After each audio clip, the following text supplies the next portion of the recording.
Chapter 1, Transmigrated. I am your instructor, Keith Shadys. Listen up, you little brats. This is the training corps and you. The imposing instructor scanned the training ground, his voice booming like thunder. You, the future rations for the Titans, will train here for 3 years. Listen carefully. There are 282 recruits in the 104th Cadet Corps. I don't know how many of you will graduate, but mark my words, it won't be easy. When the time comes to face Titans in battle, what awaits you will be 10 or even 100 times more brutal than anything you can imagine. Keith's words struck like a hammer, leaving an ominous silence. Ryo Carter stood amidst the recruits, the noise of the instructor's voice buzzing in his ears. He had only been in this world for a few days, yet everything about it felt surreal and chaotic. Ryo sighed inwardly, his gaze drifting to the others. There was Mikasa Ackerman, her signature red scarf wrapped around her neck, Irene Yeager, his fiery determination evident in his stance, and Armin Arlert, who seemed lost in thought. Among the 104th Cadet Corps, the presence of these familiar faces brought a strange sense of comfort to Ryo. As much as he hated to admit it, he had indeed traveled to the world of Attack on Titan. This world was perilous, fraught with dangers, and survival was a battle in itself. Between the Titans, the oppressive church, and the complexities of human conflict, there was no place for the weak. If I want to survive in this chaos, I must grow stronger, Ryo thought resolutely. I need to become someone like Captain Levi or even stronger. Hey, kid in the first row, what are you daydreaming about? Can't you hear me calling your name? Keith Shadys's sharp rebuke jolted Ryo out of his thoughts, dragging him back to the harsh reality of the training ground. Ah, instructor, what can I do for you? Straightening his posture, Ryo quickly stood at attention. In the training corps, the instructor's word was law. Cadet Ryo Carter, explain why you were in a daze on my training ground. Keith marched toward him, the whip in his hand making Ryo's heart race. He knew if that whip struck him, it wouldn't be pretty. I was thinking about how to get stronger, sir. Ryo responded, his voice steady as he stood tall. Stronger? And why do you want to get stronger? Keith's icy gaze bore into him, his presence radiating authority. To protect the people I care about, sir, Ryo declared confidently. Keith's expression softened slightly, as if he found Ryo's words commendable. He clapped a hand on Ryo's shoulder, startling him. The people you care about, are they your family? Before he could stop himself, Ryo blurted out, No, sir, I want to protect Mikasa and Krista. A ripple of shock spread across the training ground. Irene and Armin turned to Mikasa in disbelief, while Krista blushed furiously. The instructor's face twisted with barely contained irritation, veins visibly throbbing on his forehead. Very well, Keith bellowed. You want to prove your strength? Run 50 laps around the training ground now. The sneer on Keith's face showed he wasn't done. And to make things interesting, Mikasa Ackerman, Krista Lentz, stepped forward. Ryo froze. He couldn't understand why Keith had called them out. Mikasa and Krista, equally confused, hesitated before stepping out of line. You two will accompany him, Keith barked. 50 laps each, none of you are eating lunch until you're done. Ryo's heart sank as Mikasa's cold gaze fell on him. She looked annoyed, clearly unimpressed at being dragged into this. Krista, on the other hand, seemed more nervous than angry, her face flushed as she avoided eye contact. Ryo cursed inwardly. His reckless words had landed them all in trouble. Instructor, I'll take full responsibility, Ryo shouted. Please let Mikasa and Krista go. I'll run all 150 laps myself. The training ground erupted into murmurs. Is this guy insane? Armin whispered to Irene, who nodded in agreement. Even Keith seemed momentarily surprised, but his sneer soon returned. Very well, Carter, he said. You want to be a hero? Fine, 150 laps it is, and don't even think about lunch until you're finished. Ryo nodded without hesitation. Understood, sir. Can I start now? Keith glanced at his stopwatch and gave a curt nod. A small smile played on Ryo's lips. He wasn't speaking to Keith anymore. Ding, system prompt, 2-hour timer activated. Completing this task will reward you with a novice growth gift pack. Chapter 2, Level 0. Instructor, I've finished running. Seeing that the bald instructor was stunned and did not respond to his words, Ryo Carter raised his voice and shouted again, a bit louder this time. "Oh, okay, go back to the team." The instructor came back to his senses, adjusting his mentality a little before responding calmly. Ryo immediately returned to the team, behaving like a good soldier.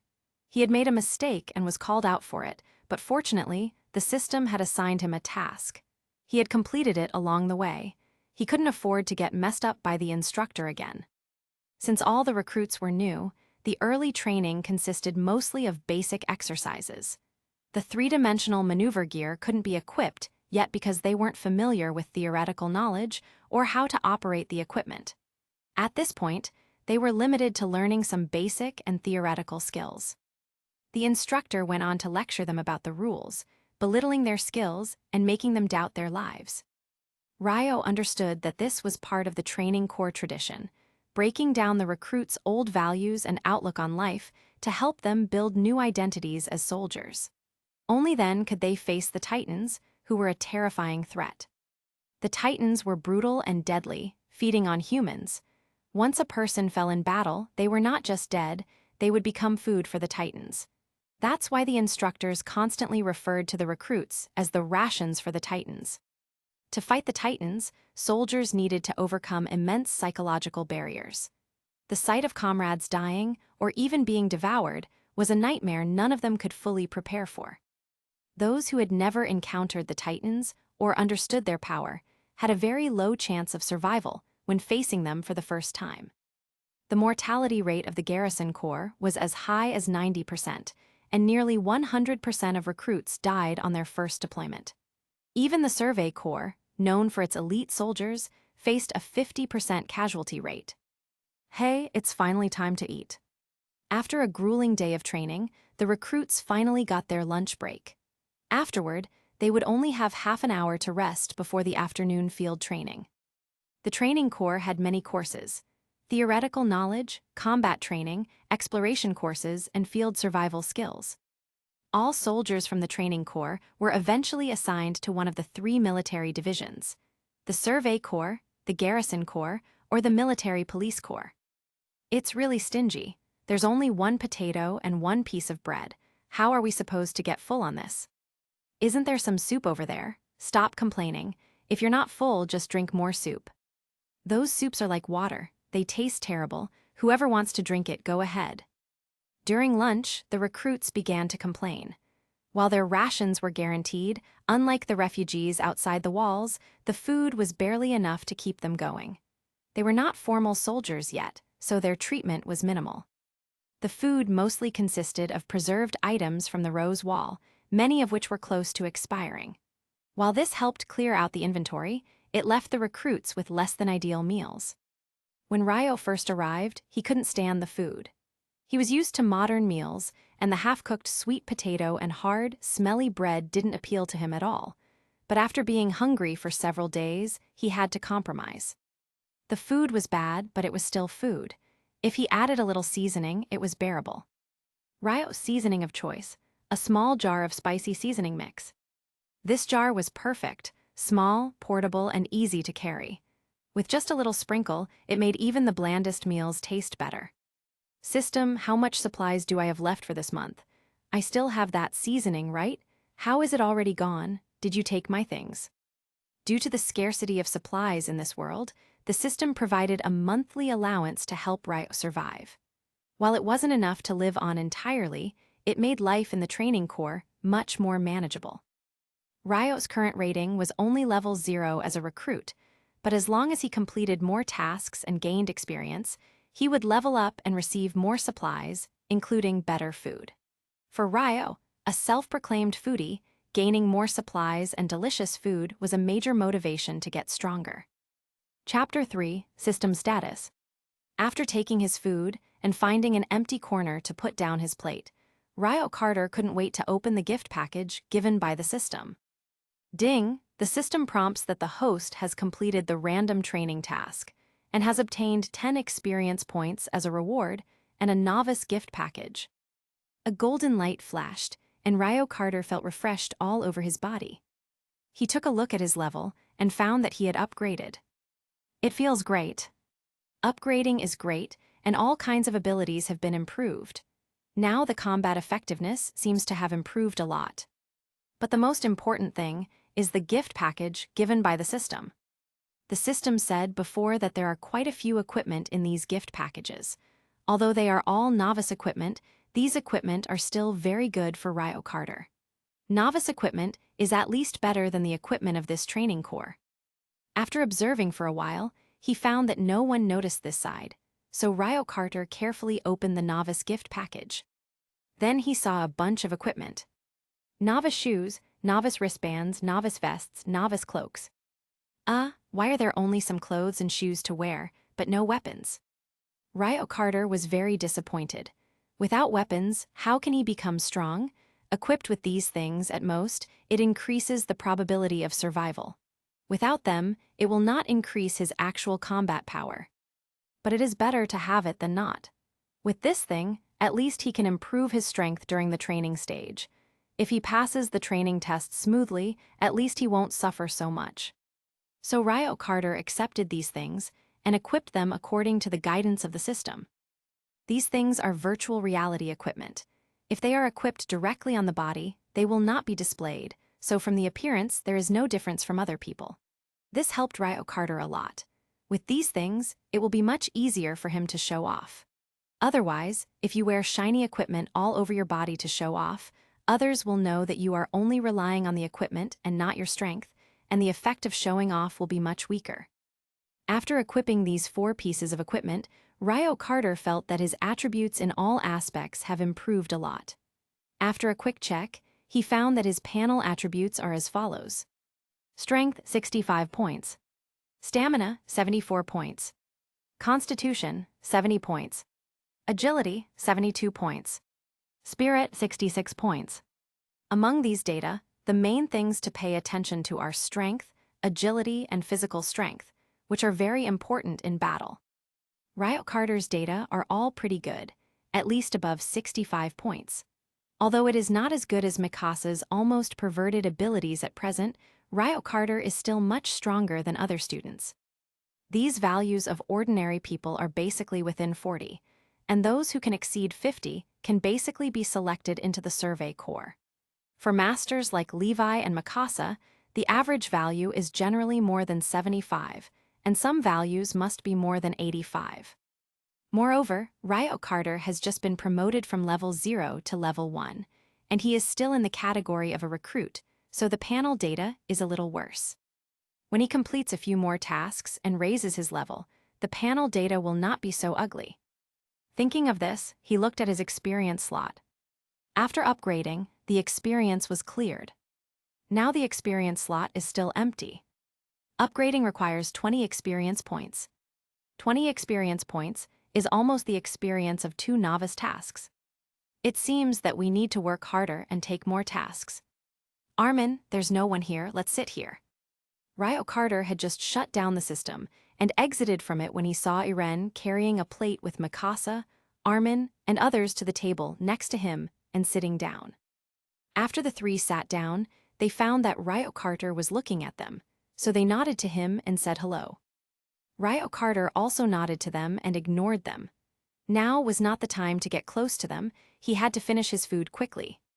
He took out his seasoning and unscrewed the bottle cap. Suddenly, a rich aroma instantly filled the entire dining room.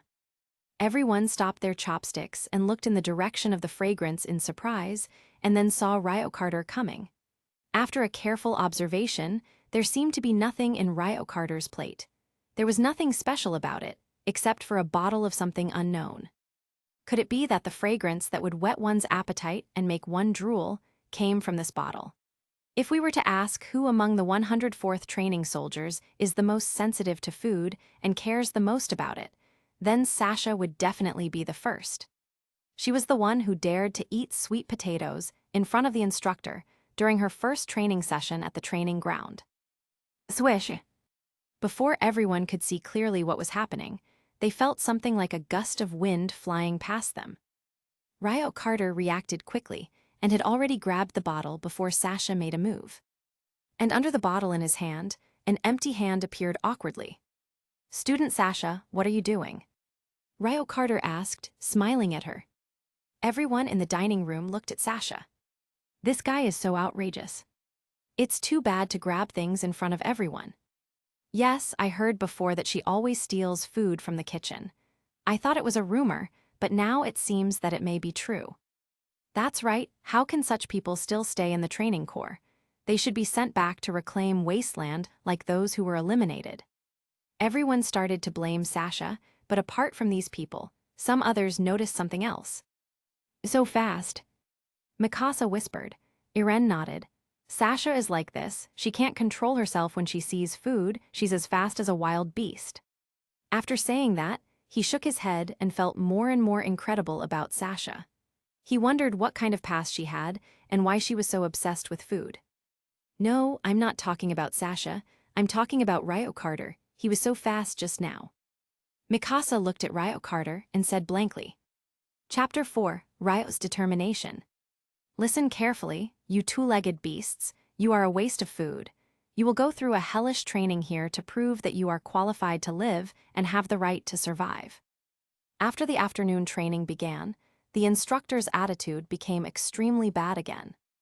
Every word he said to describe the trainees was so unbearable to the ear, and every sentence and every word aroused the anger and fighting spirit of the recruits present, and this is the effect he wanted. They were training soldiers who could fight against giants. Originally, because of the protection of the three walls, they lived very peacefully in their fortress. But because the Maria Wall was destroyed by the colossal titan 2 years ago, their peaceful life is gone forever. In just 2 years, they lost 1/3 of their land, 1/5 of their population, and their living space outside the Rose Wall.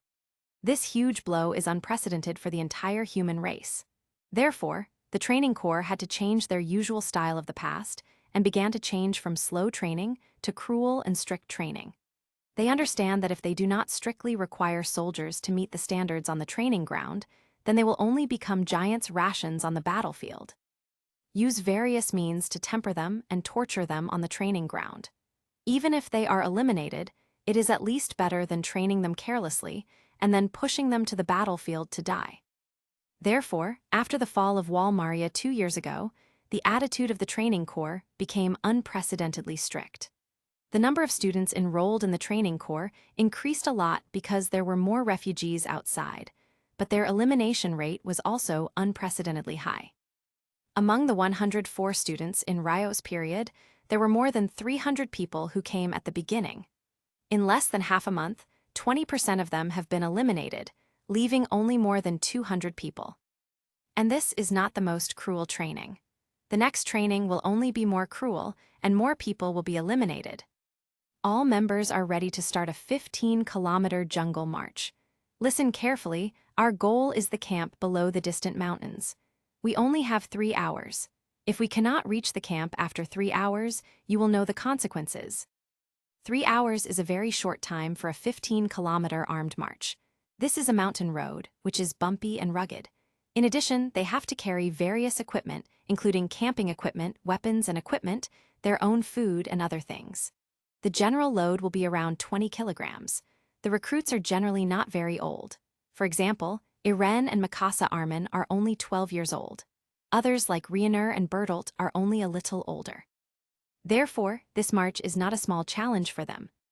After the instructor's order was issued, there was an uproar among the recruits. Obviously, it is too challenging for them to complete such a long maneuver in such a short time. Connie, you come from the countryside, don't you? Are you worried about this kind of mountain road? I have been hunting in the mountains with my father since I was a child, so this kind of thing is just a piece of cake for me. Sasha looked confident and didn't take this mission seriously at all. Tisk, I'm not worried. I said I would become a military policeman and return to the village. How could there be any problem with this kind of thing? Connie looked full of fighting spirit. He was a man with ideals and ambitions, so he would not give up so easily. Armin, you have always been physically weak. Is it okay to go this far? Why don't you give me some of your stuff and I'll carry it for you? Irene seemed a little worried about Armin's situation. He and Armin have been good friends since childhood, and he knows this friend's situation very well. Armin's physical fitness is not very good. Although his mind is flexible, his physical exercise can't keep up with him, and he is not even as good as ordinary people. This armed cross-country race is a big challenge for Irene, and it will be even more difficult for Armin. It's okay, Irene, believe me, I can do it. Armin obviously didn't want to admit defeat. He looked very persistent at this time and had no intention of giving up. Although Irene was still a little worried, he couldn't continue to insist when he saw him like this, so he had to say, "Then try to keep up with us later. If there is any problem, we can act accordingly." Armin nodded. Riot was right next to them. When he heard these conversations, he didn't care. Armin must be the last one, but the second to last one was Reinur. This guy helped Armin halfway through, giving people the impression that he was a very reliable partner, but Riot knew his true identity, the armored titan. "You bunch of idiots, even a stupid pig is faster than you, get ready, let's go." The instructor rode past them on horseback and shouted the order to go. Riot put his backpack on his shoulder and began to move forward with the large army leisurely. It must be said that the feeling brought by the improvement of physical fitness after the upgrade is still very good. He now feels more energetic, more agile, and even his observation ability has improved a lot. That's not all. Although the 4 pieces of novice equipment he is equipped with don't look very good, they are still quite effective. They are relatively light, do not increase weight, and can also provide good feedback. For example, the pair of novice shoes can improve Ryo's jumping ability a lot and can also reduce shock and increase friction, which is very helpful for sports on the mountain. Therefore, Ryo's march still feels very easy. The team of more than 200 people was quite compact at the beginning, but soon, because everyone in the team had different physiques, the team began to become much longer, and some people have begun to fall behind. None of them were at the end of the team, so he didn't know who had fallen behind, and now he had only one thought in his mind, which was to get the first place this time. Because the system guy just issued a new task. Chapter 5, Race to Top. Ding, the system prompts that field training for new recruits is one of the 3 major training programs and is a course that all new recruits must master. Only those who perform best in field training can become the strongest soldiers. Mission requirements: get first place in this armed cross-country race. Mission reward: you can get 10 experience points and a designated novice equipment by completing the mission. Ryo Carter had been thinking about how to complete some missions quickly to level up sooner, when the system delivered this task to him. While 10 experience points weren't quite enough for an upgrade, the rewards for novice missions were typically modest, so this was still good. Plus, this mission promised a new piece of novice equipment, which was more than enough to grab his interest. Currently, he had 4 pieces of equipment. They were useful, but more gear meant more advantages, and there was one item in particular that had caught his eye: the novice gloves. These gloves could increase strength stats, which would significantly boost his ability to wield weapons. After all, in battle against Titans, the key to victory was a precise and forceful slash to the back of their neck. Without proper power, it was impossible to strike deep enough to take one down. During previous assessments, Mikasa had excelled with flying colors, achieving an A+ rating thanks to her accuracy and precision. Yet A+ wasn't the highest, there was an S rating beyond it. Ryo knew his own abilities were enough to match her current level, but surpassing her would require an edge, something the novice gloves could provide. So, when the system announced the mission, Ryo's determination flared up. He immediately accelerated, sprinting forward through the ranks like a gust of wind. "I can't do it anymore, I'm done for." Connie was gasping for air, already worn out. "Hey, Sasha, listen. There are 2 baked sweet potatoes in my pack. If you carry my bag for me, they're all yours." Sasha, while appearing unfazed by the trek, smirked at first. "Didn't you say this was easy? Need help already?" Her mockery didn't last long, though, as she eagerly grabbed his pack. The allure of sweet potatoes was simply too strong. Suddenly, a dark blur flashed past them at incredible speed. Sasha, did you see that just now?" Connie blinked, baffled, trying to process what had happened. Sasha wasn't paying attention. "I saw your disgusting socks mixed in with the food. Who packs like that?" "That's not what I meant." Meanwhile, Jean was fixated on one thing: proving himself. He had been pushing himself harder than usual determined to outrun the others. His goal was clear: secure a spot in the military police brigade. Only the top 10 cadets earned that privilege, and Jean was willing to give it everything he had to make the cut. "This is my chance," he thought, his pace relentless. "If I get first place here, it'll boost my ranking. I'll be one step closer to safety, away from the front lines." The instructor, riding leisurely atop his horse, kept his sharp eyes on the recruits. He took notes as they ran, making mental assessments of their abilities. Jean Kirschstein, good endurance, clever but lacks focus. Not bad. Just as he finished his evaluation, a sudden gust of wind startled him. "Who in that?" Before he could finish, a figure blasted past him, leaving him in a state of shock. The other recruits began murmuring in disbelief as they watched someone sprint effortlessly ahead of the pack. At this point in the race, most of them were struggling just to maintain their pace. Yet this person was accelerating, leaving everyone else behind like they were standing still. "It's him. It's gotta be. I knew it, he's not human. His endurance and speed are insane." The instructor's eyes narrowed as he recognized the figure disappearing into the distance. Ryo Carter. A rare look of understanding crossed his usually stern face. Of course it was him. Ryo had already proven himself during previous training exercises. Whether it was running 150 laps without breaking a sweat or now overtaking the entire group in this grueling cross-country race, Ryo's physical abilities were undeniably exceptional. "Let's see just how far you'll go," the instructor muttered to himself, watching the lone figure charge ahead. Ryo, focused entirely on the mission, kept pushing forward. The finish line was still far, but with his improved stats and novice equipment, he felt confident that victory was within reach. Chapter 6: Leaving Everyone Behind. Pav before leaving Jean behind.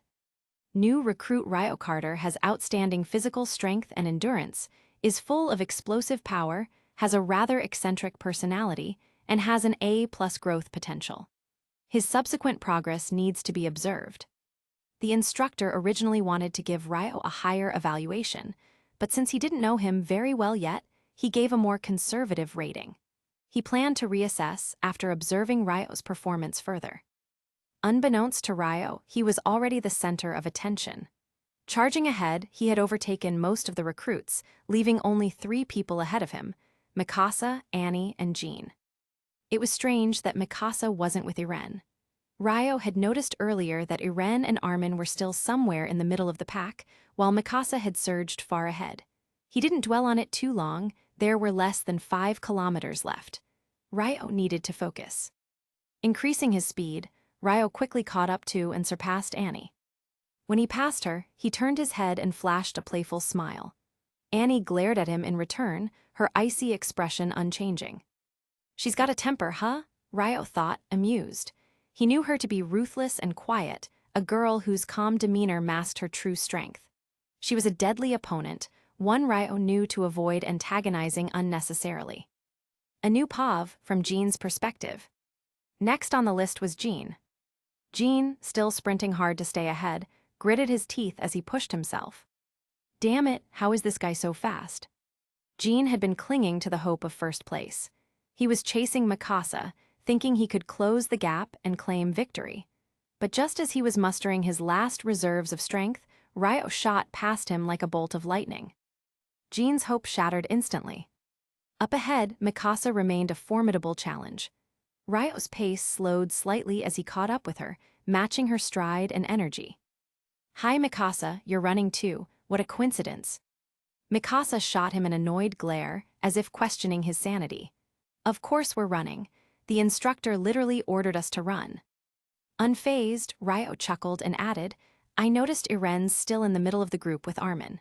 Why aren't you with him?" Mikasa said nothing, but her sharp gaze softened for a split second. It was clear she was concerned about Irene, though she didn't show it outwardly. "Armin is under Irene's care," she finally replied curtly. "He'll be fine." "Fair enough," Ryo shrugged. But he wasn't done yet. After a moment of thought, he added with a sly smile, "Mikasa, are you working so hard to make sure Irene can join the military police corps?"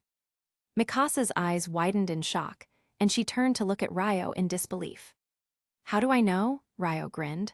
Simple. Iren hates Titans. He's dead set on joining the Survey Corps, but we both know how dangerous that is. He'd put himself in harm's way without a second thought. If he were to join the military police, at least he'd be safe. That's what you want for him, isn't it? Mikasa stared at him, unable to deny the truth of his words. Her silence said everything. Ryo nodded knowingly, his expression turning serious for once. It's not a bad goal, just make sure you can keep up this pace, or someone else might take that top spot. With a light-hearted laugh, Ryo surged forward, leaving Mikasa to process his words. Chapter 7, New Rivalry. What's wrong with the two guys in front? They're running so fast and they can still speed up. Are they even human? Jean couldn't hide his frustration. Just moments ago, he was certain the first place was his. Now, Ryo Carter and Mikasa were pulling further and further away, leaving him no chance to keep up. Behind him, Annie observed quietly, her sharp gaze narrowing as she analyzed the situation. She had always dismissed those with raw brute strength, seeing it as nothing more than reckless, undisciplined power. But now, watching Ryo and Mikasa maintain such explosive speed, even at the end of the grueling run, she couldn't help but take notice. Mikasa I knew about, but this guy Ryo Carter. Her mind lingered on Ryo. He was a complete anomaly, someone who appeared out of nowhere, his true intentions and capabilities shrouded in mystery. This guy's strength is terrifying, she thought to herself. Annie could tell he wasn't showing everything he had. There was something calculated about the way he held back, as if testing the waters. For the first time, a sense of unease crept into her thoughts. If I don't understand his upper limits, he could become a huge problem for me in the future. Switch back to Ryo and Mikasa Pav. Mikasa, the key point is up ahead. If this is the best you can do, then I'm claiming first place. Ryo Carter turned to look at Mikasa, a teasing smirk on his face. She was still trailing behind, panting heavily. Even someone as strong as Mikasa was beginning to feel the effects of exhaustion. Her energy reserves were almost drained, and she struggled to maintain her current speed. However, Mikasa's unwavering willpower refused to let her stop. Hearing Ryo's provocation lit a fire inside her. She clenched her fists, bit her lip, and forced herself to surge forward, determined to surpass him. Ryo smiled faintly at her resolve. She was still as stubborn as ever, but this time, he wouldn't let her win. Just as Mikasa pushed herself to accelerate, Ryo kicked his speed into overdrive, unleashing his full potential. In an instant, he shot ahead and crossed the finish line first. Ding, system prompt, novice training mission completed. Reward, 10 experience points. Please choose one item from the reward list. The notification echoed in Ryo's mind. Excitement surged through him as he entered the system to check his progress. The experience bar now showed 10 points, but the real prize was the 5 items displayed for him to choose from. I'll take the novice gloves. The moment he made his selection, a warm glow enveloped his hands. A pair of dark gray gloves materialized, snug and comfortable. As soon as he flexed his fingers, Ryo noticed the difference. His grip strength had improved significantly. Moments later, Mikasa stumbled across the finish line, her chest heaving as she gasped for air. She shot Ryo a glare, frustrated by her defeat but unwilling to voice her complaints. Despite her exhaustion, she couldn't deny the truth: this guy was strong. For Mikasa, who had always seen herself as unmatched among the recruits, Ryo Carter had suddenly become a benchmark, a rival she was determined to surpass. The rest of the recruits trickled in, one by one. Instructor Keith watched silently as they finished, nodding in approval before heading into camp. Iren and Reinur helped Armin across the line.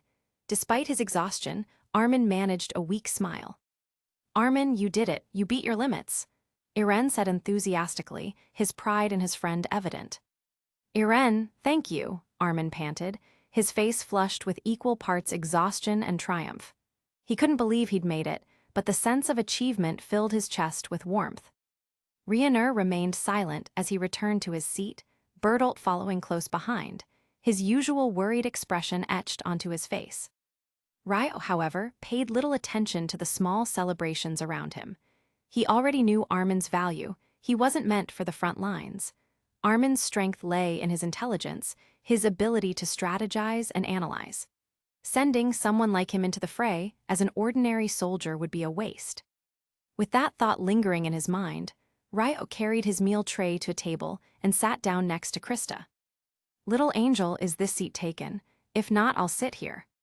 Before Krista could answer, Ryo had already settled in, flashing her a casual smile.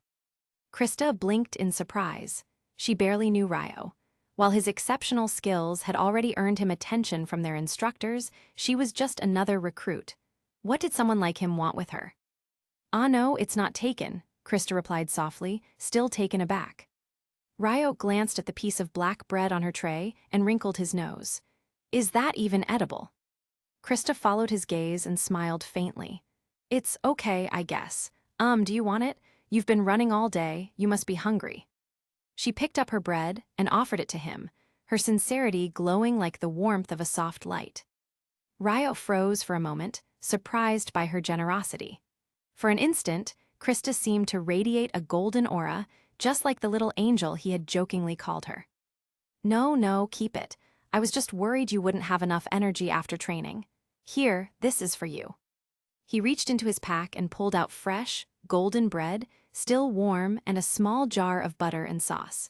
He prepared the bread carefully, spreading the butter before handing it over. Krista's eyes widened. "What's this?" "This is something I prepared. Training was brutal and you're probably starving.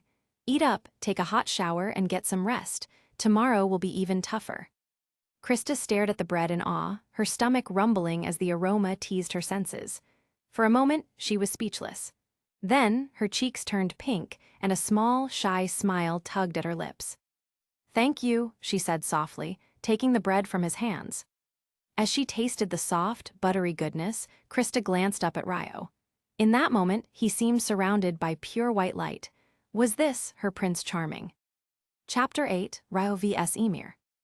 Ymir enters. "Hey, Ryo Carter, stay away from my Krista. Don't let me see you approach her again." Ymir had just gone to make soup for Krista, preparing to help her replenish her nutrition, but when she returned, she found her seat had been occupied. Not only that, but this guy was clearly trying to get close to Krista. Ymir's anger flared instantly. Krista was her angel, Ymir's angel, and she would never allow anyone else to approach her so casually. "You're Krista," Ryo raised an eyebrow and smirked playfully. "You're a woman, are you sure you aren't mistaken?" Krista's face turned bright red. She quickly waved her hands, trying to explain. "And no, that's not true," she stammered, clearly flustered. It seemed she feared Ryo would misunderstand the relationship between her and Ymir. "HMPH, what's wrong with being a woman? Can't women be together?" Ymir shot back, glaring daggers at Ryo. Ymir wasn't just part of the training corps to become a soldier. She was here for Krista. Her sole purpose was to protect Krista, and she wasn't about to let anyone get close to her. "Really? What a coincidence," Ryo said, grinning slyly as he stood up. "I also like Krista and want her to be my woman. Since you have the same idea, let's settle this with a fight." The tension between the two instantly drew everyone's attention. The cafeteria fell into stunned silence before erupting into excited murmurs. Ryo Carter had challenged Ymir to a duel, and no one wanted to miss it. "As you wish," Ymir declared, standing tall. "But don't blame me for beating you into the ground." Krista's eyes widened in panic. You guys, stop, don't fight. Can't we all just get along and be friends?" Her plea went unheard. Ryo turned to Krista, his expression softening.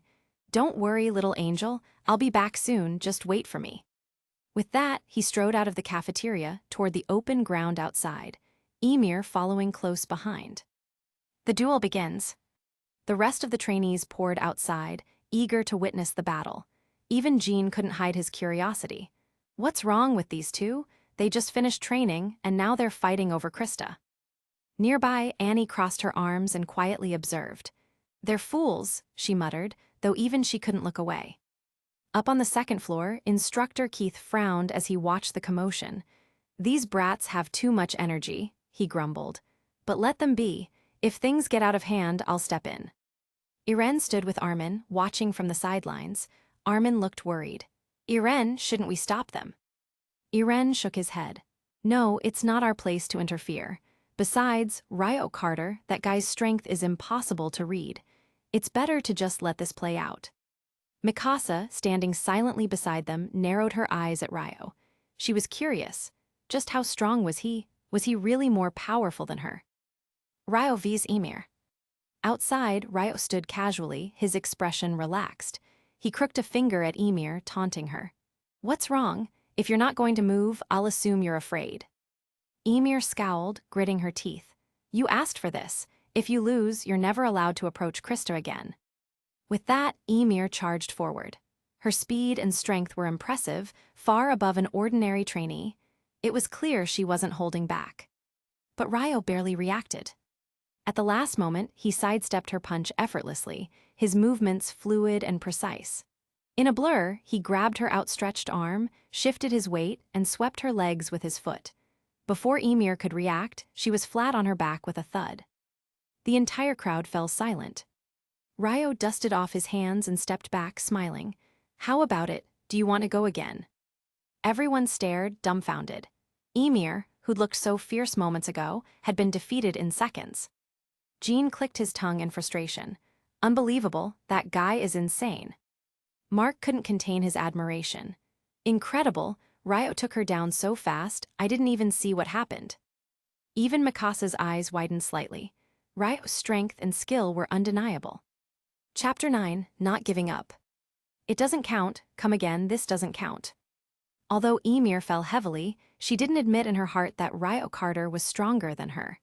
She just thought that it was a trick played by Ryo, and she wasn't fully prepared, so she had been fooled. This time, as long as she was serious, she felt there would be no problem. Oh, still not giving up, then keep going. Ryo was originally ready to head back.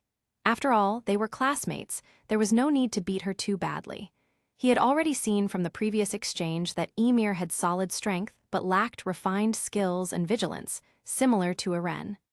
Against experienced veterans, she'd certainly suffer. It's your turn to attack this time. If you can hit me, I lose.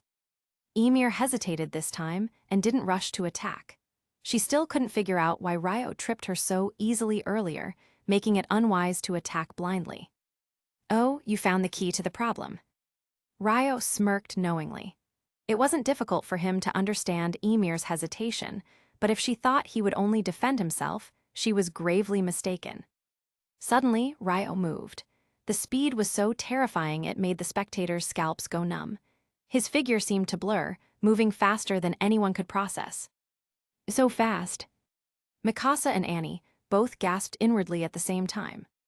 Mikasa excelled at speed and strength, while Annie had unmatched combat skills. But Ryo's display of strength, speed, and technique all at once left them shaken. This guy's abilities were well-rounded, making him an exceptionally difficult opponent to deal with. Ymir barely saw a blur before Ryo reappeared behind her. He didn't need to do much, just a tap at the back of Ymir's knee. Her legs buckled instantly, and she collapsed forward. Well, that took longer than expected. I wonder if the food will still be warm. Ryo extended a hand, helping Ymir up before stretching his arms casually. He passed through the stunned crowd and headed back toward the cafeteria.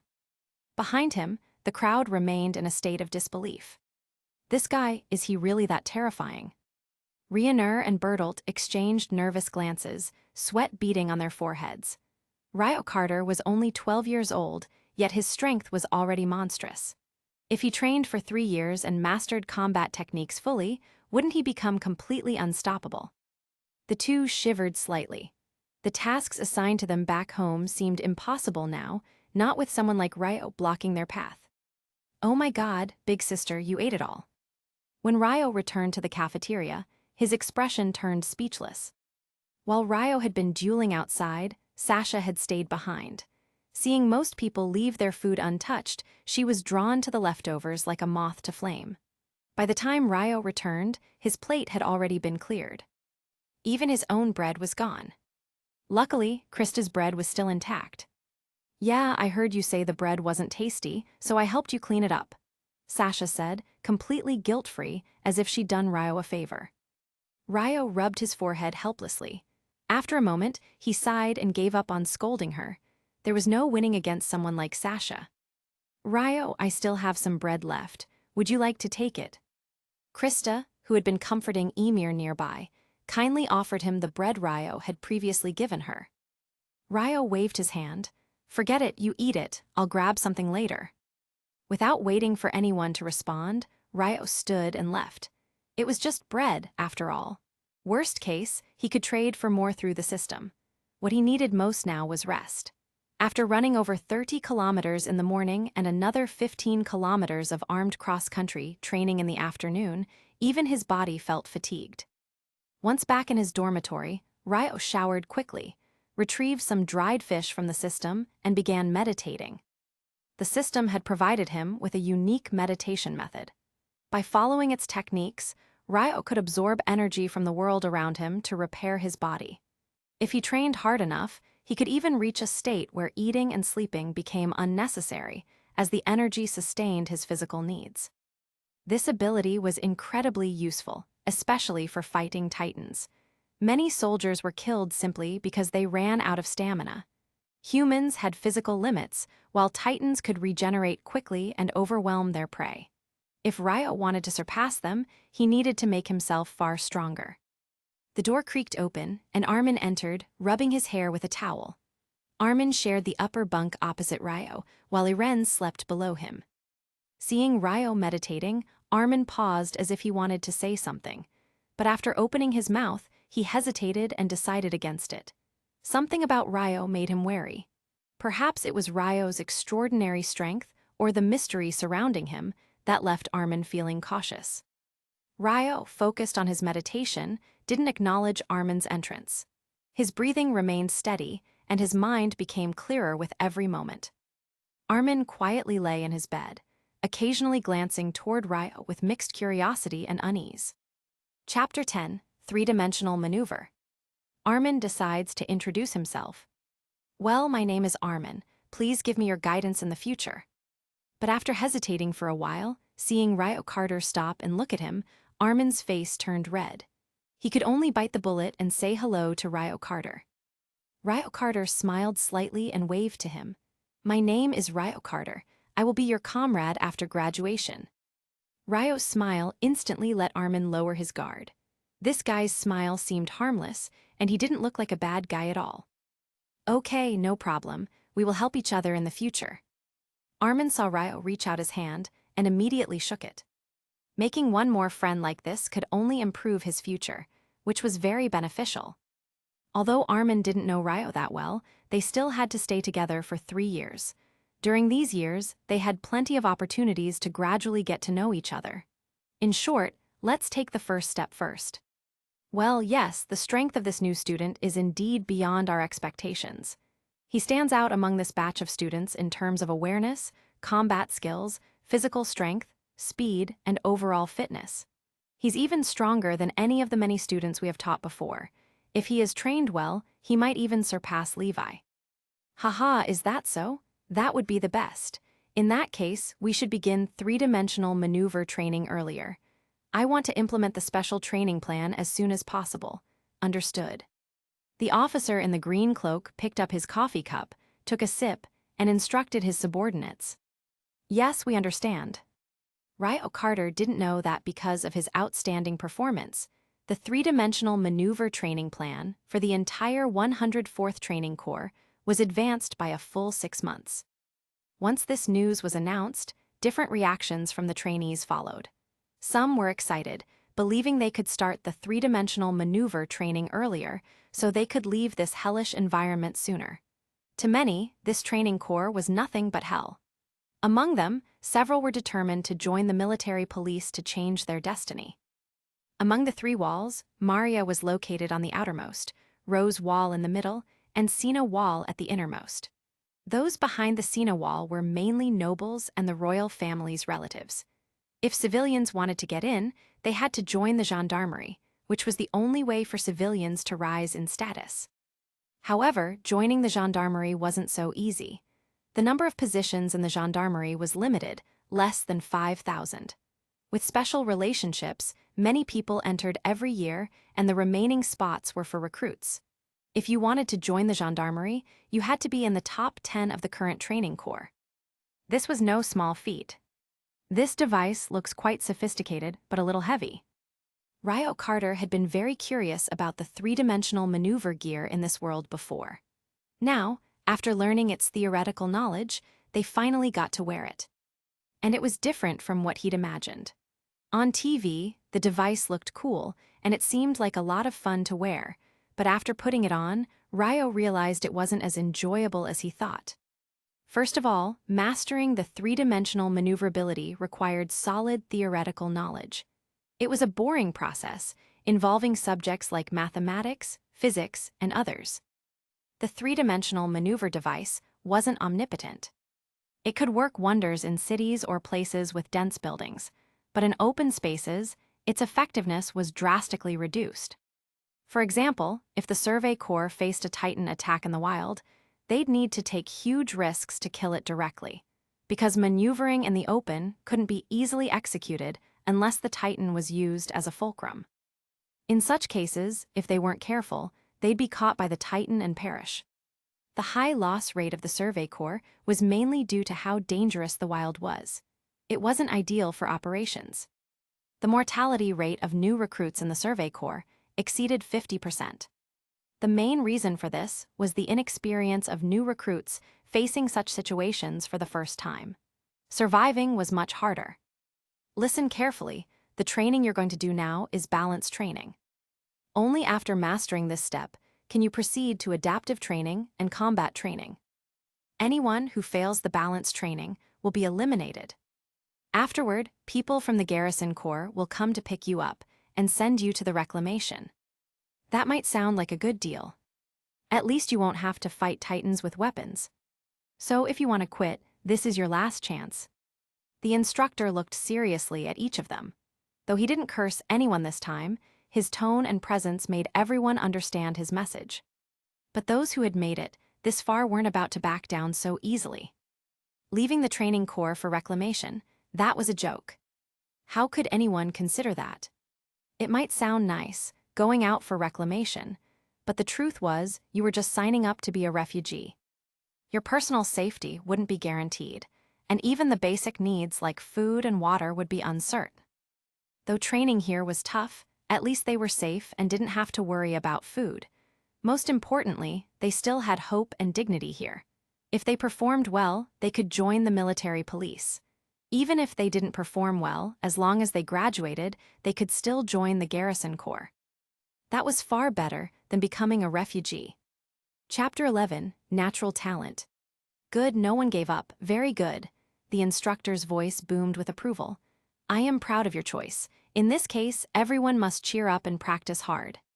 The balance training for three-dimensional maneuvering had officially begun. The training involved a massive balance frame where participants were hoisted into the air via a winch. The challenge required trainees to control their body's balance entirely on their own. Those who couldn't manage were promptly eliminated. This exercise was a foundational step. If they couldn't maintain balance here, they'd have no hope of handling the dynamic movements required for three-dimensional maneuvering during live combat against Titans. Out on the battlefield, every soldier needed to find balance in high-speed motion, often while dodging deadly attacks or preparing counterstrikes. The key to mastering this was overcoming fear, relaxing under pressure, and learning to control one's body instinctively. A natural talent. Ryo Carter adjusted the straps of his gear and stepped up to the challenge. Balance came easily to him. While the equipment was cumbersome and far from perfect, his instincts allowed him to stay steady. However, the uncomfortable harness dug into his body. If only I could fly freely without this flawed equipment, Ryo mused to himself. The thought of soaring through the air unassisted was tantalizing but unrealistic for now. Ryo completed the balance training with ease. However, others weren't so lucky.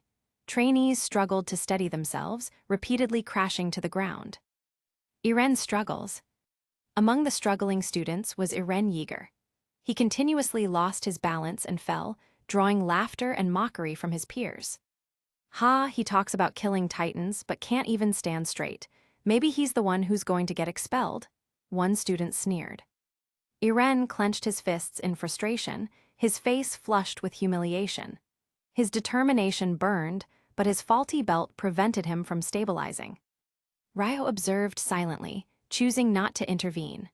While Iren's fiery resolve was admirable, Ryo believed struggles like these were crucial for growth.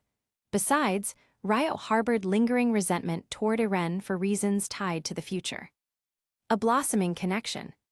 Ryo shifted his attention elsewhere, a gentle smile forming on his lips. He approached Krista Lentz, who stood nearby with her ever-present companion, Ymir. "Krista," Ryo called out. Krista flinched slightly, startled by his sudden approach. Ymir stepped protectively between them, glaring daggers at Ryo. However, seeing no malice in his intent, she reluctantly stepped aside, muttering something under her breath as she walked away. "Ryo, is there something you need?" Krista asked, her tone light and curious. Ryo smiled warmly.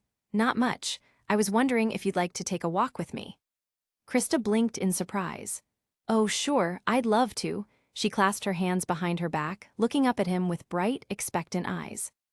Without a word, Ryo revealed a small bouquet of delicate yellow flowers from behind his back, as if by magic. He handed them to Krista with a flourish. "These are for you," he said. Krista's face lit up with delight. She took the flowers and inhaled deeply, the sweet fragrance filling her senses. "They smell amazing. What are they called?" "Osmanthus," Ryo replied, his voice soft. "Their scent is calming, and the flowers can even be used to make tea. I found them growing in the hills near the camp." Krista beamed at him, clutching the flowers to her chest. "Thank you, Ryo. These are beautiful." For a moment, the harsh realities of their world faded, replaced by the gentle warmth of a budding friendship. Chapter 12, Love Blooming. Ryo Carter led Krista to a hidden field of flowers he had discovered in the back hills of the training grounds. The vibrant, colorful expanse mesmerized her, and her face lit up with joy. The little angel's excitement was contagious as she dashed among the flowers, picking a bouquet here and smelling another there. But with her small hands unable to carry all the flowers she wanted, she reluctantly let some go, her cheeks puffing in playful frustration. "Ryo, how does the wreath on my head look?" Krista called out, placing a crown of flowers she had crafted onto her golden locks. Ryo glanced up from where he was seated and nodded approvingly. "It suits you well." Krista giggled, her blue eyes sparkling with mischief. "Who's prettier, me or the flowers?" Ryo chuckled, reaching over to tousle her hair. "The flowers." Her smile faded slightly, her lips curving into a pout. "But," he added with a grin, "the person wearing them is the most beautiful of all." Krista's pout melted into a laugh. "You're such a smooth talker." Her curiosity soon got the better of her when she noticed Ryo quietly working on something. She tiptoed over to him, trying to peek at the canvas he was shielding with his arms. "What are you doing over here? There's so much beauty around, and yet you're sitting still." "Patience," Ryo replied, holding the canvas out of her view. "I'm almost done, no peeking." Krista's curiosity only grew. "Come on, let me see. What's so secretive?" Ryo sighed, finally relenting. Okay, but don't laugh. My skills aren't perfect, so if it's bad, don't hold it against me." He turned the canvas around. Krista's eyes widened as she saw the painting, a vivid portrayal of herself frolicking in the sea of flowers. The detail was astonishing, capturing her joy and the beauty of the scenery perfectly. Her cheeks flushed red as she brought a hand to her mouth. "Ryo, is this me?" Ryo smiled. Who else could it be? From the shadows of the nearby trees, Ymir watched the interaction, her expression unreadable. She muttered to herself, "That guy is way too good at charming her. Krista's going to fall for him at this rate." With a soft huff, she turned and walked away. 3 months passed, and the recruits had moved from basic balance training to field maneuvering. Now, it was time for the first real test of the three-dimensional maneuvering equipment. The instructors emphasized the risks involved. If there was a malfunction in the equipment or failure to properly control it, the consequences could be fatal. Several recruits had died in the past during such training, and the recruits were keenly aware of the danger. Despite the risks, Ryo felt confident. His mastery over the three-dimensional maneuvering equipment had reached an impressive level. With the help of his rigorous practice and natural aptitude, He had surpassed even some of the experienced members of the Survey Corps. Before the exercise began, Ryo turned to Krista. "Stay close to me during the exercise. If anything happens, I'll keep you safe." Krista shook her head, her golden hair bouncing. "I'll be fine, Ryo. I passed the earlier tests with excellent scores. I can handle myself." Ryo's brow furrowed.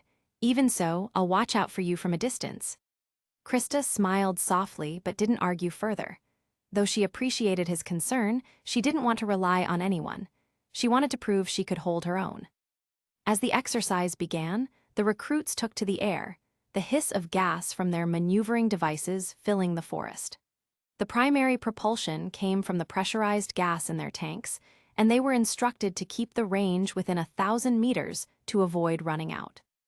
Ryo kept his promise, watching over Krista from a distance as she navigated the course. She performed admirably, her small frame darting between the trees with agility, but Ryo remained vigilant, prepared to intervene at the first sign of trouble.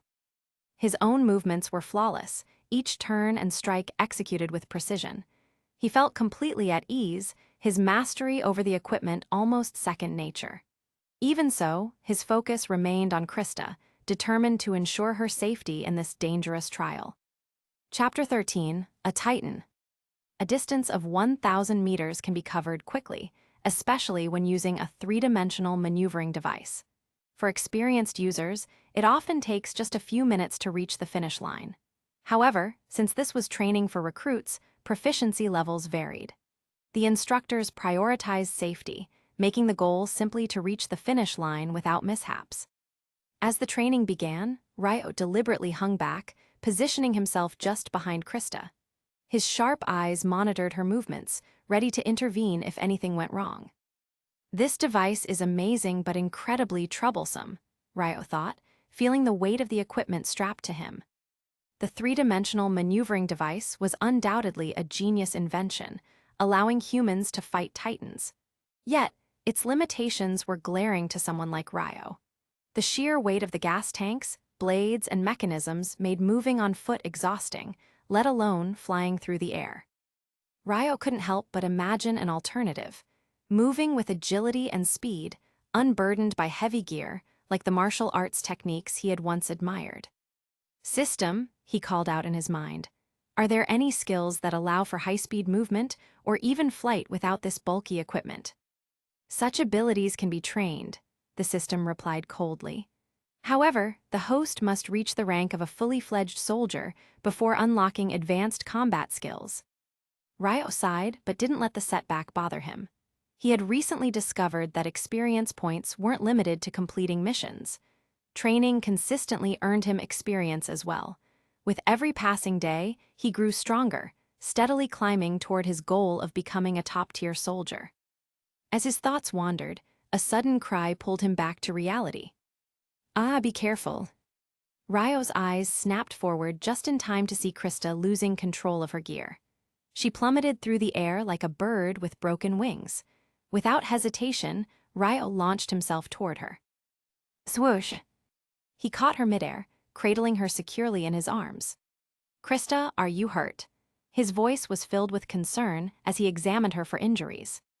I'm okay," Krista stammered, though her face was pale and her hands trembled slightly. But before she could say more, her wide eyes filled with terror. "Ryo, there's a titan." A low, guttural roar echoed through the jungle. Ryo turned, his heart pounding. A titan, enormous and menacing, loomed behind them, its eyes locked on the two of them like a predator sizing up its prey. Chapter 14, Ryo's Decision. Titan. Isn't this inside Walrose? How are there titans here? A massive question immediately arose in Ryo Carter's mind. He couldn't figure out what was happening. Their training ground was deep inside the walls, and as long as the walls remained intact, titans weren't supposed to appear here. But that question would have to wait. First, they needed to deal with the immediate threat of the titan. "Ah, it's a titan. How could a titan appear here?" "We're doomed. The titan is so massive, there's no way we can fight it." The recruits around Ryo were thrown into chaos. For many, this was their first encounter with a titan. The experience they had gained from reading about titans in the safety of a classroom couldn't compare to seeing one in real life. In the books, they'd studied cold facts. Titans range in size from 3 to 15 meters, with some even towering 50 meters high. But staring up at the grotesque figure of a 12-meter titan, any sense of courage they had vanished. The titan's misshapen face twisted into a grotesque grin as it grabbed several recruits who had frozen in fear.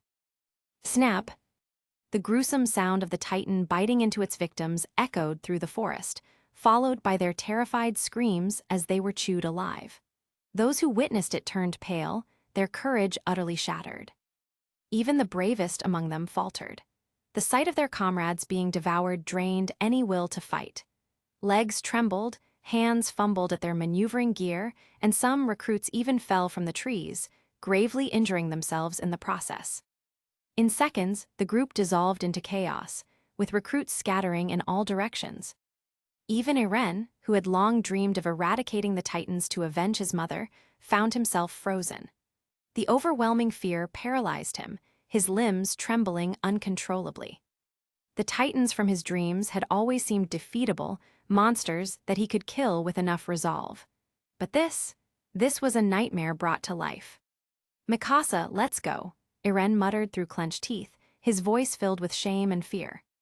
Mikasa was surprised. She had been worried that Iren would throw himself at the titan recklessly, but seeing him hesitate gave her a strange sense of relief. At least he wouldn't needlessly throw his life away.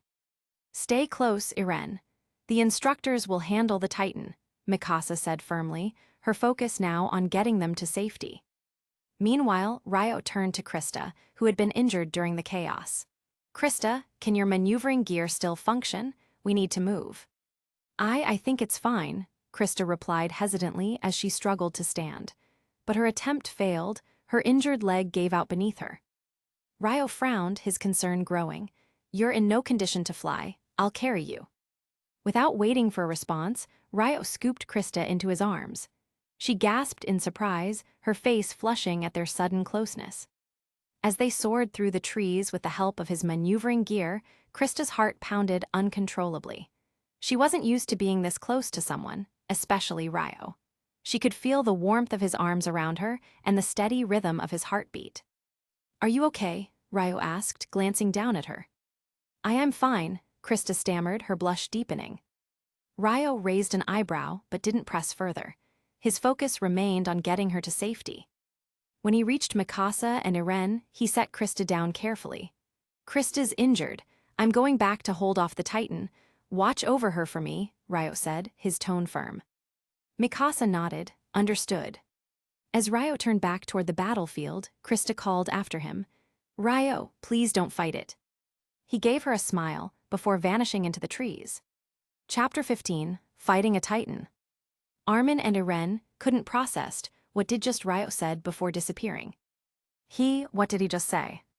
The two felt very unbelievable. They heard clearly what Ryo Carter said just now, but it was still a little unbelievable. He actually said that he wanted to go back to fight the Titan. What a joke, they are new recruits who have not yet completed their training.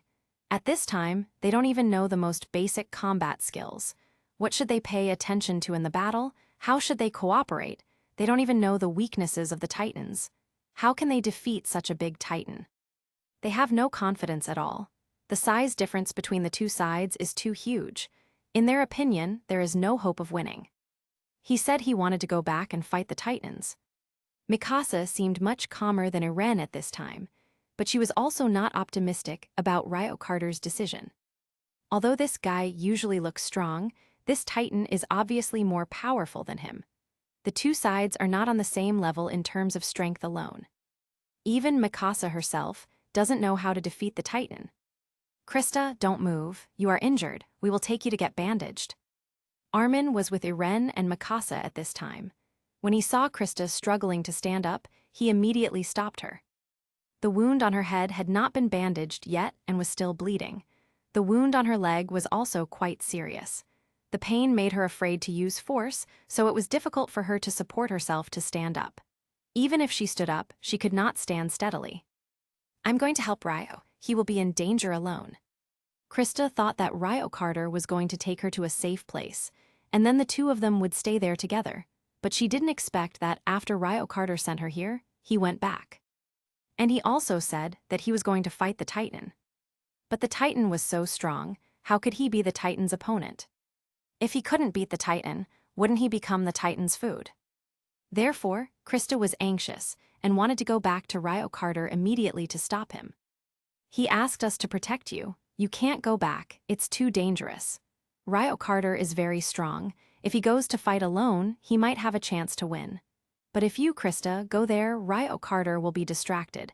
Once he is distracted, it will be difficult to defeat the Titan. Armin knew that they had a deep relationship, so he didn't stop her directly at this time, but tried to persuade her with reason. But after hearing what Armin said, Krista was obviously a little hesitant. She had to admit that Armin was right. If she went, she really couldn't help and might even hinder Ryo Carter. Emir, is she back? Have you seen Emir? The Titan attacked Emir at first, but Krista helped her block it. It was just that she didn't see Emir at this time, so she was worried about her safety. Mikasa and Iren looked at each other. Mikasa nodded and said to the two of them, "I'll go back and see if I can find her." After that, she used the three-dimensional maneuvering device to leave. At this time, Ryo Carter had already arrived at the front battlefield. This was the first time he really saw a Titan. It must be said that the size of the Titan gave him a great shock. This guy is really too big. If they had human wisdom and flexibility, it would definitely be more difficult to deal with. But fortunately, the Titan in front of him was just an ordinary Titan, without wisdom and not even a strange species. Ding, the system prompts, "The super difficult task has been released, please check it out." Just when Ryo Carter adjusted his state and was ready to rush up to kill the Titan, the system prompt sounded. "Hey, there's another task. Is this an easy question?" He immediately logged into the system and took a look. The task in the system was to kill the Titan in front of him. The first battle of the new recruits. Kill this 12-meter level Titan. Completing the task will earn you 100 experience points and a month's supply reward. Damn, 100 experience points. Ryo Carter's eyes were wide open. The reward for this task is too rich. There are 100 experience points, which is equivalent to completing 10 novice tasks. Ryo Carter took a look and found that the difficulty of this task was a super difficult task. Although it was still a novice task, the difficulty was about the same as the basic tasks of ordinary soldiers. Considering his current level and combat effectiveness, such a task should be very difficult. However, Ryo Carter himself was very confident that he could complete this task. This Titan was not intelligent, so it was easier to deal with.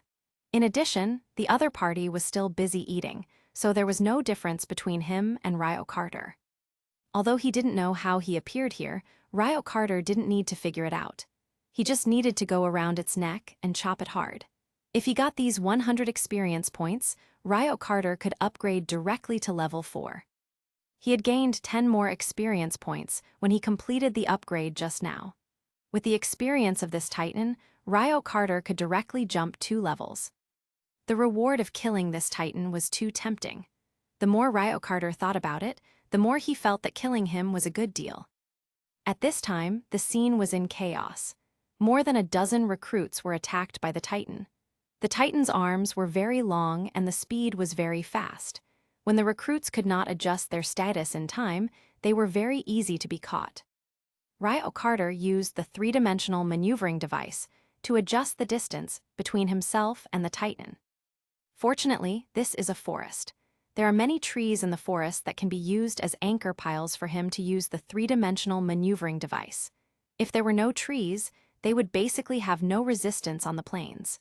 The three-dimensional maneuvering device on the flat ground has no way to borrow power, so it is naturally difficult to deal with the Titan, but now it is different. Ryo Carter has a lot of room to play. Chapter 16, Signal Flare. Don't panic, stay calm. Everyone, use your three-dimensional maneuvering devices to evacuate immediately.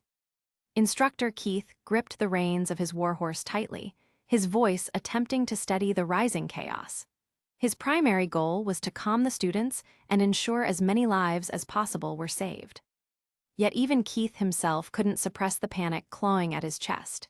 Though he had faced titans before, the rest of the instructor corps had never encountered one in their lives.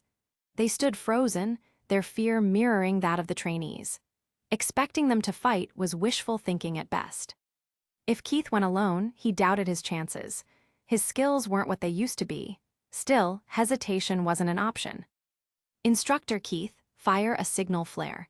Notify the nearby garrison for reinforcements. The shout from one of the students snapped Keith back to his senses. Of course, he still had emergency flares.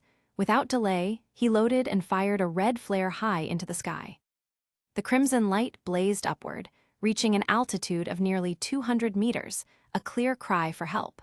The garrison stationed a few kilometers away was bound to see it. 2 years ago, such a flare might have been ignored. Titans were only a threat beyond the walls, and no one had fought them in over a century. But the fall of Wall Maria had changed everything. Titans were now a present and undeniable danger, forcing the garrison to heighten their vigilance. Every flare was treated with the utmost urgency.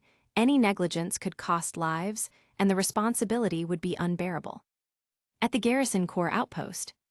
Inside the outpost near the city wall, a group of soldiers lounged in the sun, playing cards and sipping drinks. Suddenly, one of them looked up. "Hey, what's that? A red flare." Another soldier stood, peering through a telescope. The crimson burst was unmistakable. A titan had appeared. "Impossible. Titans inside the wall. That's near the training camp, isn't it? What are those rookies doing now?" A third soldier dismissed it with a lazy wave. Probably an accident. Someone panicked and fired it by mistake.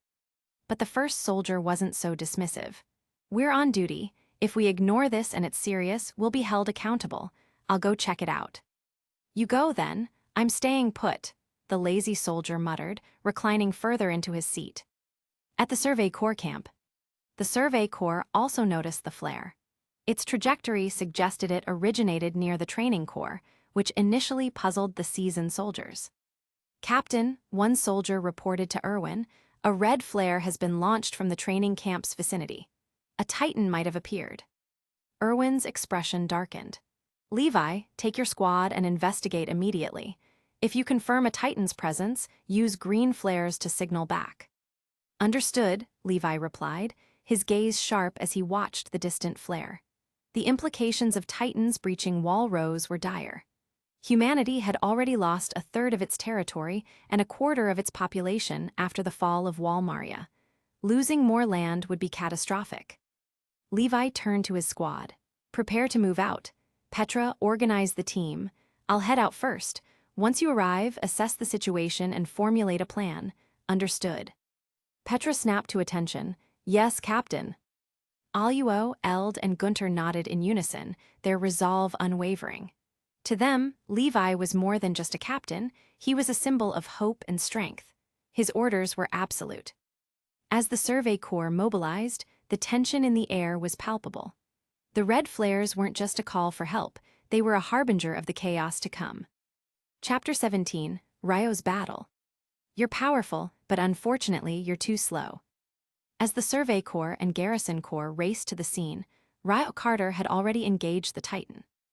This was Ryo's first battle using the three-dimensional maneuvering device.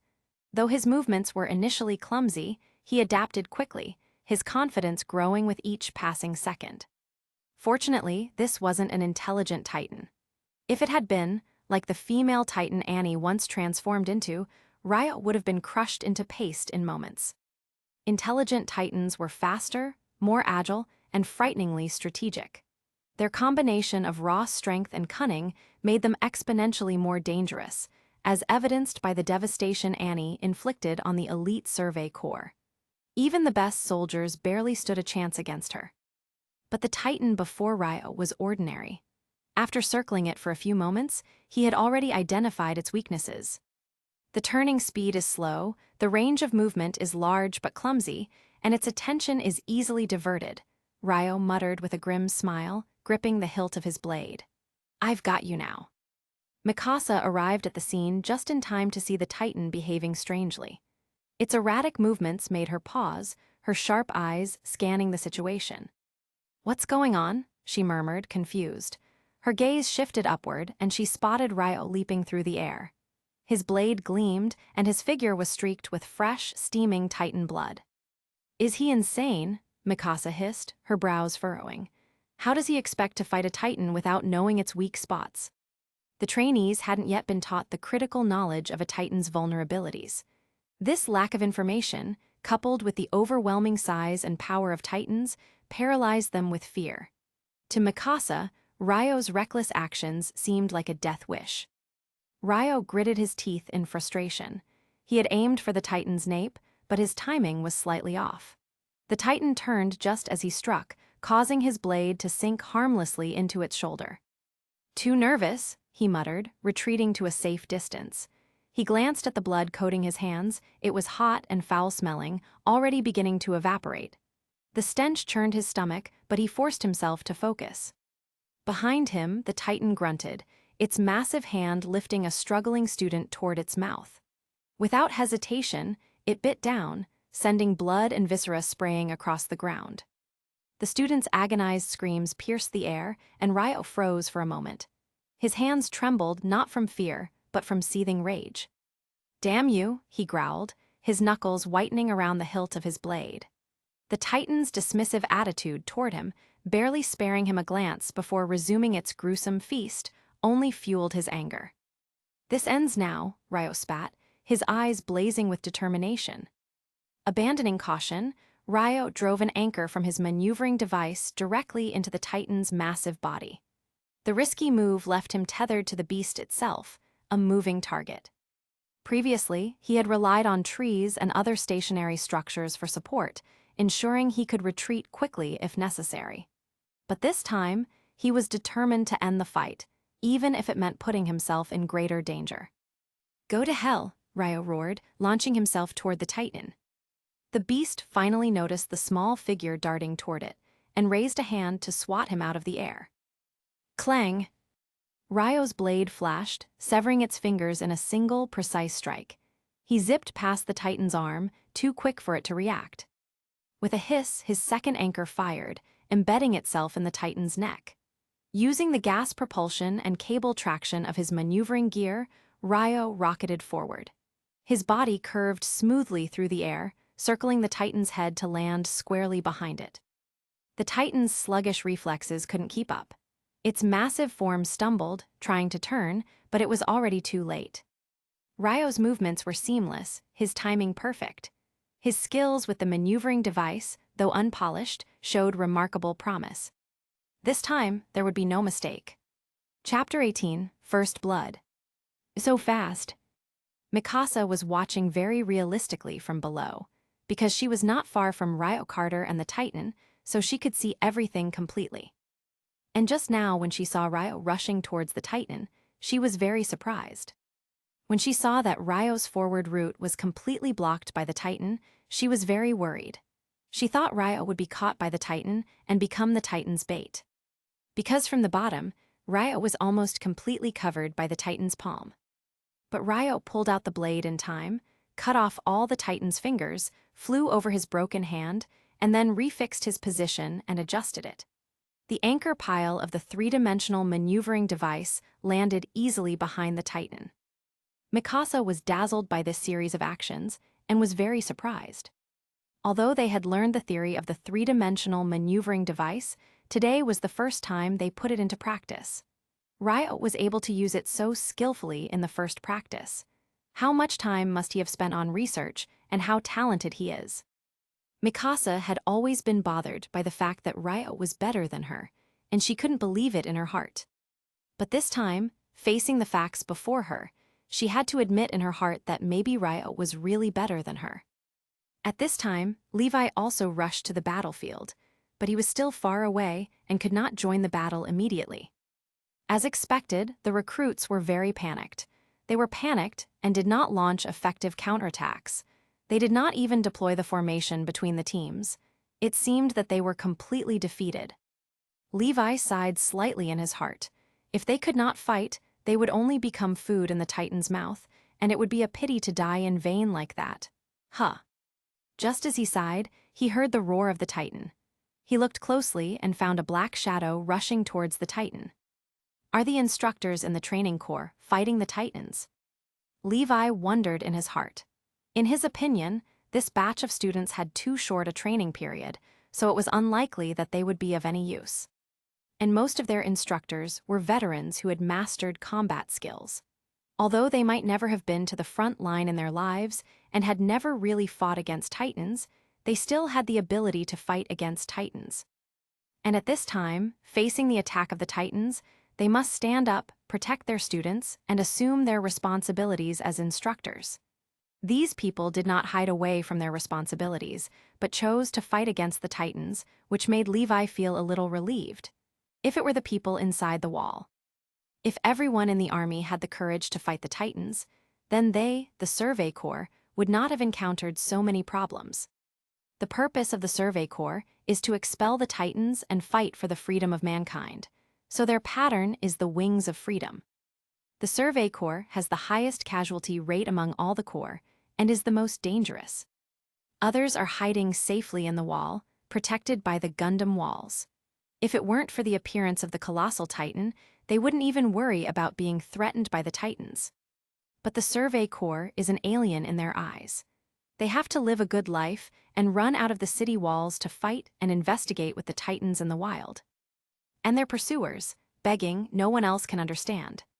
They don't want to stay inside the wall and become a pet that has lost its freedom. What they yearn for is a free world.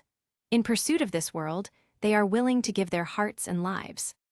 Unfortunately, the people inside the wall not only don't understand them, but also make things difficult for the Survey Corps, making their investigation activities outside the wall more and more difficult. And now, seeing that this instructor actually launched an attack on the Titan alone, Levi felt very relieved in his heart, as if hope was not shattered, and hope always exists. It's just that although this guy has the courage to fight the Titan, his performance is still a little too poor. In Levi's opinion, whether it is the choice of timing or the choice of fighting method, he is far from a qualified fighter. After all, he has never encountered a Titan in his life. It is already remarkable that he can muster the courage to fight, so it is understandable that he neglects combat skills. It is better to leave things like fighting to the Survey Corps. They are the most professional in this kind of thing. Levi drove his three-dimensional mobile device and immediately rushed to the area of the battle. He was still praying in his heart that this guy would not die too early, otherwise it would be a pity to waste a spark. However, before he could get to the battlefield, he saw that the Titan who was so arrogant just now actually fell down with a bang. Did it work? Levi was shocked. Such poor tactics and fighting skills could kill this Titan. This is too good to be true. Ding! The system prompts that the host has completed the task of killing the Titan and is rewarded with 100 experience points. Ding! System prompts. The host chooses to consume 110 experience points to upgrade, and the current level is 4. Ding! The system prompts that the host has unlocked the primary achievement. First Blood, completed the killing of the first Titan, and obtained the title of First Blood. The moment Ryo finished killing the Titan, a series of system prompts instantly rang in his mind. Ryo was shocked, so many. There are also achievements and titles. What is the use of this title of First Blood? Ryo quickly opened the system and looked inside the system. The First Blood title can be obtained by completing a Titan kill. The effect of the title: increase the strength attribute by a point. The title has been automatically worn and can be changed in the equipment interface.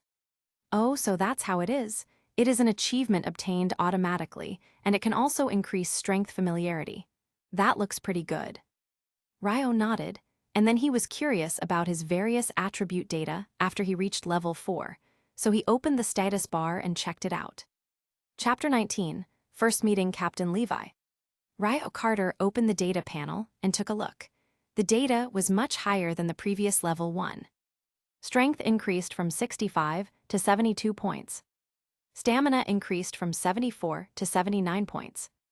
Constitution increased from 70 to 76 points. Spirit increased from 66 to 73 points. The overall evaluation has reached C+ level. Not bad, it seems that all attributes have been improved. His hard training during this period was worth it. Now it seems that the training is still very effective. But what is this evaluation level? I don't seem to have seen this thing before. Why are my attributes so high, but the evaluation is still only C+ level? Are you okay? Mikasa came to Ryo Carter and asked with concern. Ryo calmly patted the dust on his body and shook his head. It's okay, just a titan, a small matter. He was pretending to be awesome. This titan was not easy to deal with, he was just lucky. Mikasa nodded. Since he was okay, she would go to take care of the other wounded. Boy, what's your name? Just after Mikasa left, a strange voice sounded behind Ryo, which made him slightly stunned. Looking back, he found that the man was actually Captain Levi, so he became excited instantly. Captain Levi, why are you here? Ryo was a fan of the captain. His captain was a ruthless man who didn't talk much. If he didn't take action, it was fine, but once he did, he would succeed. Even the female Titan, who brought great trouble to the Survey Corps, seemed to have no power to fight back under the captain's attack alone. Although Levi himself thought he had no way to defeat her, the strength he showed when he attacked was incredibly shocking. The power and speed that reached the extreme of human beings were perfectly combined in him, making violence a beautiful art. When fighting Titans, don't use today's method again. Did you hear me, new recruit? Captain Levi was not polite to Ryo just because he was his fan. He had thought that the one fighting against the Titan was an instructor from the training corps. But when he came over, he saw that the Titan was a kid who hadn't even grown all his hair. He was naturally a little surprised. However, he was also a little surprised by the strength and potential shown by Ryo. If this kid continued like this, he might have a bright future. Therefore, he spoke up to remind Ryo to pay attention to his fighting style, so as not to be easily killed when facing other Titans in the future. It was so hard to find a good seedling. If he was easily killed, it would be a pity. If it weren't for this reason, the cold captain wouldn't bother to say such things to a new recruit. Oh, yes, Captain. Ryo was slightly stunned, but he immediately understood Levi's intention. He probably felt the other party's sympathetic feelings, so he was a little proud in his heart. It seemed that his strength was recognized by the captain. But before he could be secretly happy, the captain left on his own after explaining something. He didn't stay here for long. Since the Titans have been solved, let's go to other places to see if there is any situation. The training corps is located inside the rose wall. A Titan appeared here in the heat. This is really suspicious. New recruit, did you kill the Titan? Instructor Keith came hurriedly at this time. He was confused by what happened just now. The Titan was killed by his own student? They hadn't even completed the three-dimensional maneuvering device training. How was that possible? He had just sent a signal to notify the reinforcements. The reinforcements would arrive soon. However, Ryo curled his lips. If they really waited until they arrived, this group of students might have been eaten by the Titans. Well, it's me, what's wrong? Ryo jumped down from the Titan's body. After the Titan was killed, white steam began to emerge from the body, and now it had begun to disappear and decompose at a speed visible to the naked eye. It's strange to say that the Titan's body is very large, but their weight is not very heavy, and after being killed, the body will quickly vaporize. No one knows why, and although their blood is also very fishy, it will not be preserved for too long like their bodies. Once it is contaminated, it will evaporate quickly. Generally speaking, if the hands are stained with human blood, it must be dealt with, otherwise, the hands will be too slippery to hold the hilt, and it will be impossible to make an attacking move. However, there is no need to worry about being stained with the blood of the Titan. Their blood evaporates very quickly and disappears cleanly without any treatment. Only patients with mysophobia, like the captain, will carry a white handkerchief to wipe their hands. Did you really kill him? Instructor Keith couldn't believe it. Although Ryo was very strong and was one of the best students in this group, they didn't even know the Titan's weakness before they finished their combat training. How did he kill the Titan? Well, I've already said it was me. If you don't believe me, just ask them. They are all eyewitnesses and can prove that what I said is true. Okay, instructor, do you have anything else to say? If not, I'm leaving now. Ryo seemed a little impatient. After all, Krista was injured, and he had to go back to take care of her. "Oh, okay, no problem, you go first." Instructor Keith held his chin and began to think. This Titan was not small in size and looked very dangerous. There were no other soldiers here. The only one who could kill him was Ryo. And as Ryo said, there were witnesses here. Just ask anyone and you will know. I believe that many people have seen the scene of Ryo fighting the Titan just now. And if they kill a Titan and report it, it will obviously be a good thing for their training corps, which can allow them to gain some credit and get some rewards. Chapter 20, Aftermath. Ryo, are you okay? Are you not injured? When Krista appeared, she had already been bandaged by Irene and Armin. Despite her own injuries, she was worried about Ryo's condition. After hearing the news that Ryo had returned safely, she finally breathed a sigh of relief. Then, her focus shifted entirely to Ryo, showing her characteristic selfless concern. "Haha, I'm fine, don't worry, let me see." Ryo examined her injuries. The wound on her head was minor, a scrape near the hairline that wouldn't cause scarring. However, the injury to her leg appeared more severe, possibly involving a fractured bone. She wouldn't be able to walk for a while. "Does it hurt?" Ryo gently stroked her face, his tone filled with concern. "It doesn't hurt. If you're by my side, I won't feel any pain," Krista replied, her voice soft and full of trust. Ryo smiled and lightly tapped her nose. "You always say that. Does it really not hurt?" Krista was trying to appear strong, but Ryo gently pressed on her wound to test her. "Ouch, it hurts," she gasped sharply, unable to hide her reaction. "Really? Just now you said it didn't hurt." Ryo gave her a disapproving look. Krista pouted, clearly displeased with his teasing. "Humph, that's because you pressed on my wound. Ryo, you're so mean." Krista's face was full of grievance. She had only tried to be brave so Ryo wouldn't worry, but now he had both exposed her and caused her pain. "Haha, yes, I'm so bad. If you don't admit that you're hurt, how else can I carry you back without excuse?" Ryo laughed and scooped her up in his arms. Krista's face turned red as she nestled against him, overwhelmed by a sense of happiness. This giant attack brought a heavy cost to the training corps. A total of 15 trainees were either dead or missing. For those classified as missing, their fate was grim. They'd likely been devoured, leaving no remains. This loss, though proportionally small among over 200 trainees, sent shockwaves through the corps. Many recruits faced death and Titans for the first time, and the horror they witnessed was shattering. As a result, training became more urgent and intense. For most, their primary goal became clear: to graduate among the top 10 and join the military police brigade. The military police brigade operated within the inner walls, far from the front lines and the Titans. For these young recruits, it represented safety and a life free of danger. It was ironic, training hard to excel in combat skills, not to fight Titans, but to avoid them. The military police brigade seemed more concerned with protecting the comfort of the nobility than safeguarding humanity from the Titans. Meanwhile, the mystery of how the Titan infiltrated had been solved. "Is this the place?" A group of investigators stood by the area, examining the ground. The footprint trail confirmed their suspicions. Judging by the tracks, the Titan came through here. Thankfully, there's only one exit, and it's been secured now. The Titan had slipped in through the water gate. Between the walls, Maria, Rose, and Sina ran a network of canals used for transporting goods.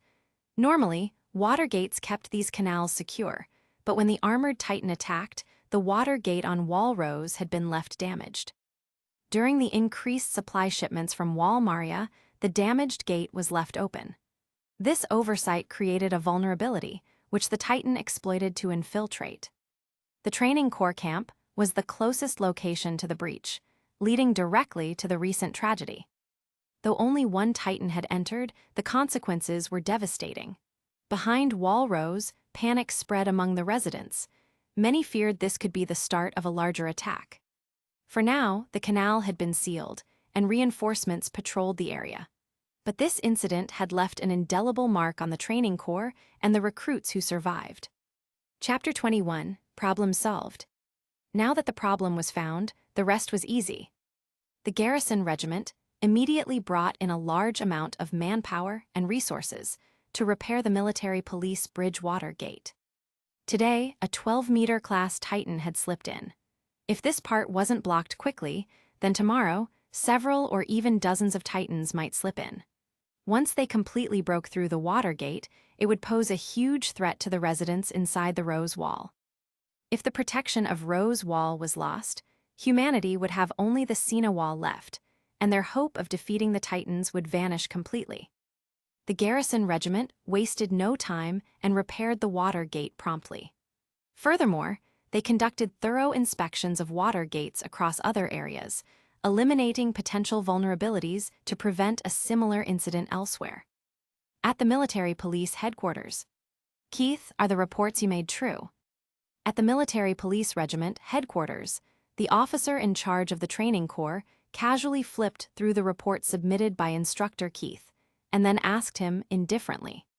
It's absolutely true. Hundreds of students on the scene witnessed everything, Keith replied with a respectful stance, his back straight.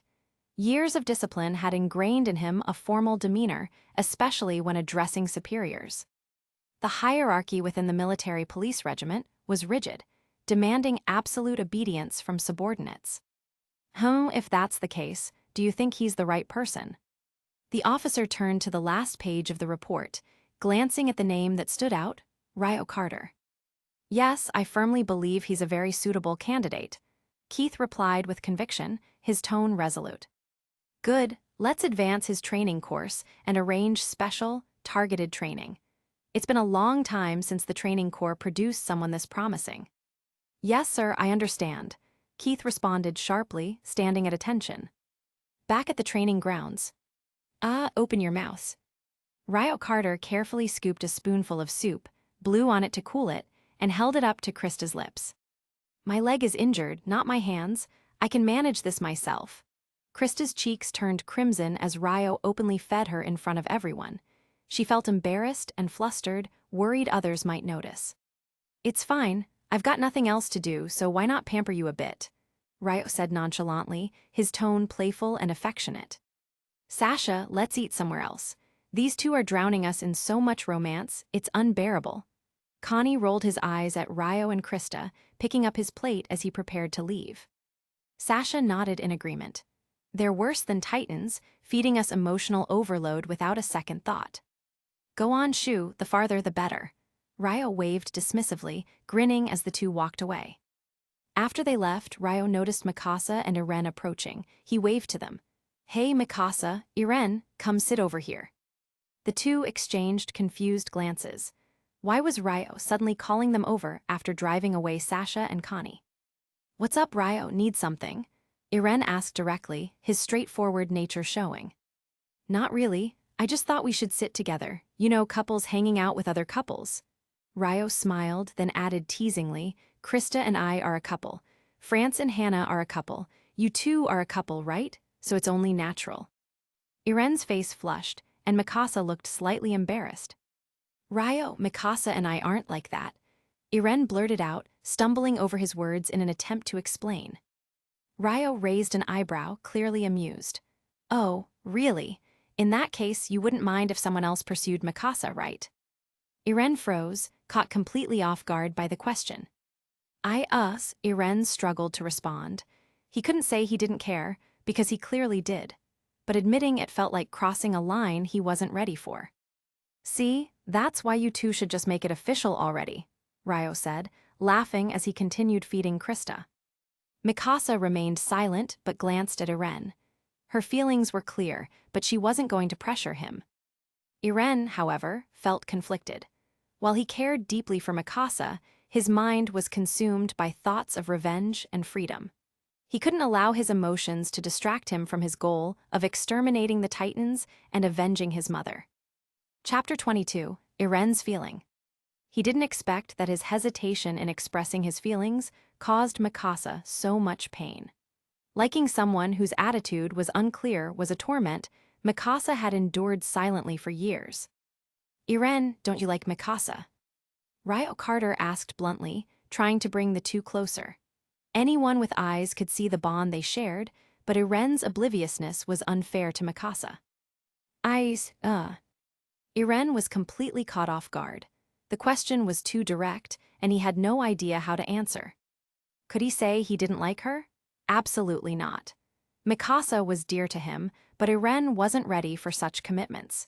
His mind was filled with thoughts of vengeance against the Titans, and he couldn't entertain romantic feelings until his mission was complete. Ryo smiled. Your hesitation says everything. If you didn't care about her, you would have rejected the idea outright. He then turned to Mikasa. You see Irene as family, right? Mikasa nodded silently. From the moment Irene saved her from human traffickers after her parents were murdered, she had seen him as her closest person. To be precise, Ryo continued with a knowing grin, he's not just family to you. He's your pillar of support and your love, isn't he? Mikasa's eyes widened, her usual stoic expression faltering. She looked at Ryo, stunned by how accurately he'd described her feelings. Ryo turned to Krista and said, Krista, let's give them some space to talk. They need a moment. Grinning, he helped Krista to another table, leaving Mikasa and Irene sitting in awkward silence. Irene stared at Mikasa, his mouth opening and closing without forming words. He knew how Mikasa felt about him, but he had never allowed himself to address it. Meanwhile, Mikasa sat quietly, her hands clasped together, unsure of what to say. Ryo smiled to himself. He had done his part. What happened next depended on them. Krista's leg injury wasn't as severe as initially feared, but she still required a week of rest and care. During that time, Ryo had diligently attended to her, ensuring she was comfortable. However, by the time she recovered, Ryo found himself in a strange predicament. He was no longer training with the rest of the recruits. Instructor, why am I being separated from the other trainees? Ryo stood in Instructor Keith's office, visibly frustrated. His training schedule had been completely different from his peers for weeks. He'd been assigned one-on-one sessions in combat, three-dimensional maneuvering, and mock battles against Titans. While the intense regimen had dramatically improved his skills, it had also distanced him from his friends and Krista. Keith glanced up from the papers he was reviewing. Sit down, Ryo. Ryo complied, noticing the unexpected warmth in the instructor's tone. Keith's demeanor had drastically shifted since Ryo's arrival. The fierce, drill sergeant-like man who used to berate recruits had softened when dealing with him. Instructor, I'd like to return to the main training group. Keith leaned back in his chair, studying Ryo for a moment. Tell me something, Ryo. Would you rather go to the front lines to fight Titans, or would you prefer to work behind wall Cena, protecting someone critical to humanity's future? Ryo blinked in confusion. Behind wall Cena, protect someone. Keith chuckled. That's right. While soldiers are always needed on the front lines, there's another kind of soldier humanity needs even more, someone capable of protecting high-ranking leaders and ensuring their survival. Do you understand what I mean? Ryo stared at him, piecing together the implications. If the enemy was the Titans, who required no stealth or sabotage tactics, the only explanation was that Keith wanted him to guard someone important. Why me? Ryo finally asked. Keith smiled. You'll understand soon enough, but for now, just focus on your training. Whether you fight on the front lines or guard humanity's future leaders, your strength and skill will determine your path. Ryo clenched his fists. Whatever path lay ahead, he wouldn't let anyone down, especially not Krista. Chapter 23, Ryo's Decision. Ryo Carter was not happy about the idea of being sent behind the wall of Cena. Sure, he would be safe there, but it would also mean losing the opportunity to fight Titans and gain valuable combat experience. Without those encounters, how was he supposed to grow stronger and achieve his goals? The farther back one was stationed, the less opportunity there was to train effectively. The experience needed for him to level up far exceeded what he could gain in a passive role. If he wanted to grow, he had to remain on the front lines, where danger and Titans were constant. Ryo couldn't bear the thought of being trapped behind Cena's walls, where the only chance of seeing Titans would be if they broke through the defenses. As for becoming a bodyguard for senior officials, that was an even less appealing option. Ryo had little patience for dealing with pompous nobles who were used to giving orders. He wasn't about to let himself be bossed around by self-important figures who contributed nothing to the fight against the Titans. That lifestyle didn't align with his goals. If Ryo wanted to gain combat experience, staying on the front lines was the only logical path. Joining the Scout Regiment or even the Garrison Regiment was feasible, but there was one option he outright rejected: the military police. There was another reason driving Ryo's decision. Krista's abilities were lacking in comparison to the top recruits. Despite her relentless efforts, she hadn't made it into the top 10. If she couldn't join the military police regiment, there was no reason for him to consider it either. If Krista were sent to the front lines without protection and fell to the Titans, Ryo wouldn't forgive himself. He'd resolved from the start to stay by her side, ensuring her safety. Until the day her true identity was revealed and she became the queen, Ryo had no intention of leaving her unprotected. Without hesitation, Ryo rejected Instructor Keith's proposal. "Instructor, I want to stay on the front lines. I don't want to go behind the wall of Sina," he said firmly, his tone leaving no room for negotiation. Instructor Keith didn't seem surprised by his decision. He smiled knowingly and nodded. "Understood, you should return to the team," Keith said. Ryo wasn't sure what he meant by return to the team. Was Keith referring to rejoining the training corps or resuming the special training they had arranged for him? "Instructor, am I going back too?" "Straight to camp," Keith interrupted with a smirk. "Someone has been asking about you a lot, seems like they care quite a bit." The comment struck a chord with Ryo. Keith's words hinted at something deeper, and a certain silly, kind-hearted girl immediately came to mind. Krista must have been worried about him. She had likely been checking on him every day, asking the instructors for updates about his whereabouts. Ryo's heart swelled at the thought of her concern. "Thank you, instructor. I'll take my leave now." Ryo saluted sharply before dashing off, eager to see Krista again. Keith watched him go, shaking his head slightly at the young man's enthusiasm. Turning back to his desk, Keith opened a document containing an evaluation report of Ryo's progress. The report was the result of the month-long special training sessions arranged for Ryo by elite personnel. The evaluations were overwhelmingly positive. The assessors unanimously agreed that Ryo had immense potential and had already demonstrated remarkable strength. Despite being only 13 years old, he displayed skills rivaling those of seasoned Survey Corps veterans. Every Survey Corps veteran was considered elite, but Ryo's talent put him in a league of his own. The evaluators believed Ryo could one day surpass humanity's strongest soldier, Captain Levi. While Levi's reputation as the strongest was undisputed, there were others in his caliber, such as an aging Ackerman bodyguard stationed behind the wall of Sina. Although this individual wasn't as famous as Levi, their strength was said to be comparable. The issue was time. The Ackerman bodyguard was growing older and would soon be unable to fulfill their duties. The military police were already scouting for a successor, someone with unparalleled potential to assume the role. Initially, Levi had been considered. However, his age, he was already 30, meant he wasn't ideal for long-term training. Furthermore, his history as an underground thug in the royal capital made the higher-ups question his loyalty. When the scouts learned about Ryo, they became intrigued, likening him to a diamond in the rough.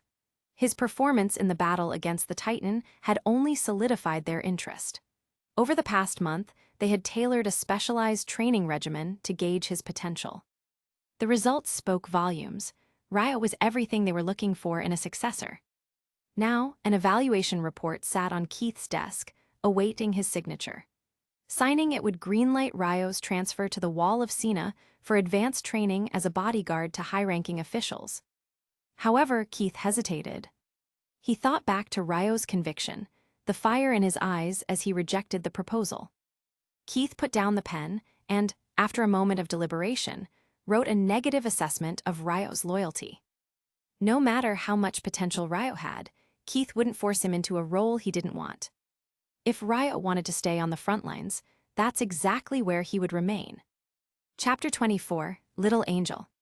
Ryo happily left the instructor's office at this time and ran directly to the training ground to find the little angel. He didn't know that Instructor Keith deliberately made a very negative evaluation of him in his appraisal in order to make him stay. This student has an unruly character, does not obey orders, has a strong rebellious heart, and is the type of person with low loyalty. Such a soldier is not only unsuitable to stay in the military police regiment, but also unsuitable to be trained as a security personnel, and even unsuitable to be a member of the frontline combat force. In order to make the other party give up on Ryo, Instructor Keith wrote some very bad words in his evaluation of Ryo. The impact of this appraisal on Ryo was very great. After that, whenever Ryo reached a critical moment for promotion, someone would always bring up this matter. When Ryo entered other corps, his superiors did not trust him and thought that Ryo was a troublemaker and a guy who was difficult to manage. To be honest, at first Ryo was very confused and had no idea what was going on. Later, he finally understood that the root of all this, or the culprit, was the appraisal report from Instructor Keith. After learning about this, Ryo was almost depressed to death. He just wanted to stay at the beginning, but who knew it would turn out like this? Ryo, you are finally back. The little angel was training fighting with Ymir on the training ground. When she saw Ryo coming out of the instructor's office, she immediately rushed over, not caring about the eyes of so many people present. Everyone already knew the relationship between them, so even if they saw it at this time, she didn't care. Well, did you miss me? Ryo smiled and hugged her and patted her back gently. Ryo Carter did not expect the little angel to be so excited. This was completely different from the little angel's previous performance. The little angel blushed and said softly. Ryo laughed out loud. The little angel was so cute. How are you doing lately? After the hug, Ryo held her hand and returned to the training ground. The actions of the two just now had already attracted everyone's attention, so it was better to keep a low profile at this time. If you are too high profile, it will be very bad. I've been training all the time, so busy. The little angel covered her face, not daring to tell Ryo that she had been worrying about Ryo recently, so her performance on the training ground was very bad, and she was criticized by the instructor. Well, is that so? Then let me see the results of your training. Ryo smiled and greeted Ymir and the others. Ymir snorted and didn't want to pay attention to him. This is not surprising. Ymir has always had improper intentions for the little angel. Ryo snatched the little angel away from her, so she was naturally very angry. I was training with Ymir just now. Although Ymir was always giving in to me, she also taught me a lot of fighting skills.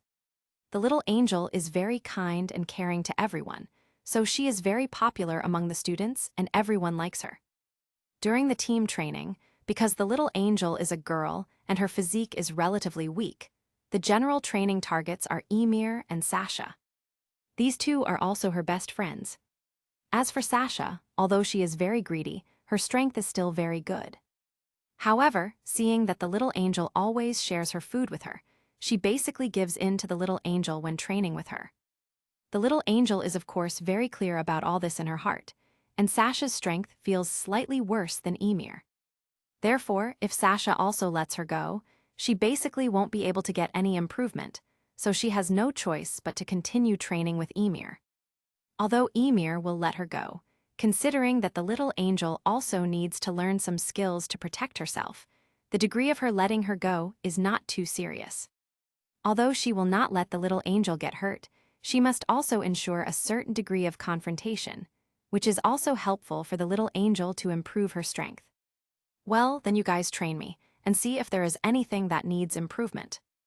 Ymir had seen Ryo's fighting ability. She had fallen into Ryo's hands before, so she knew very well how powerful Ryo Carter was.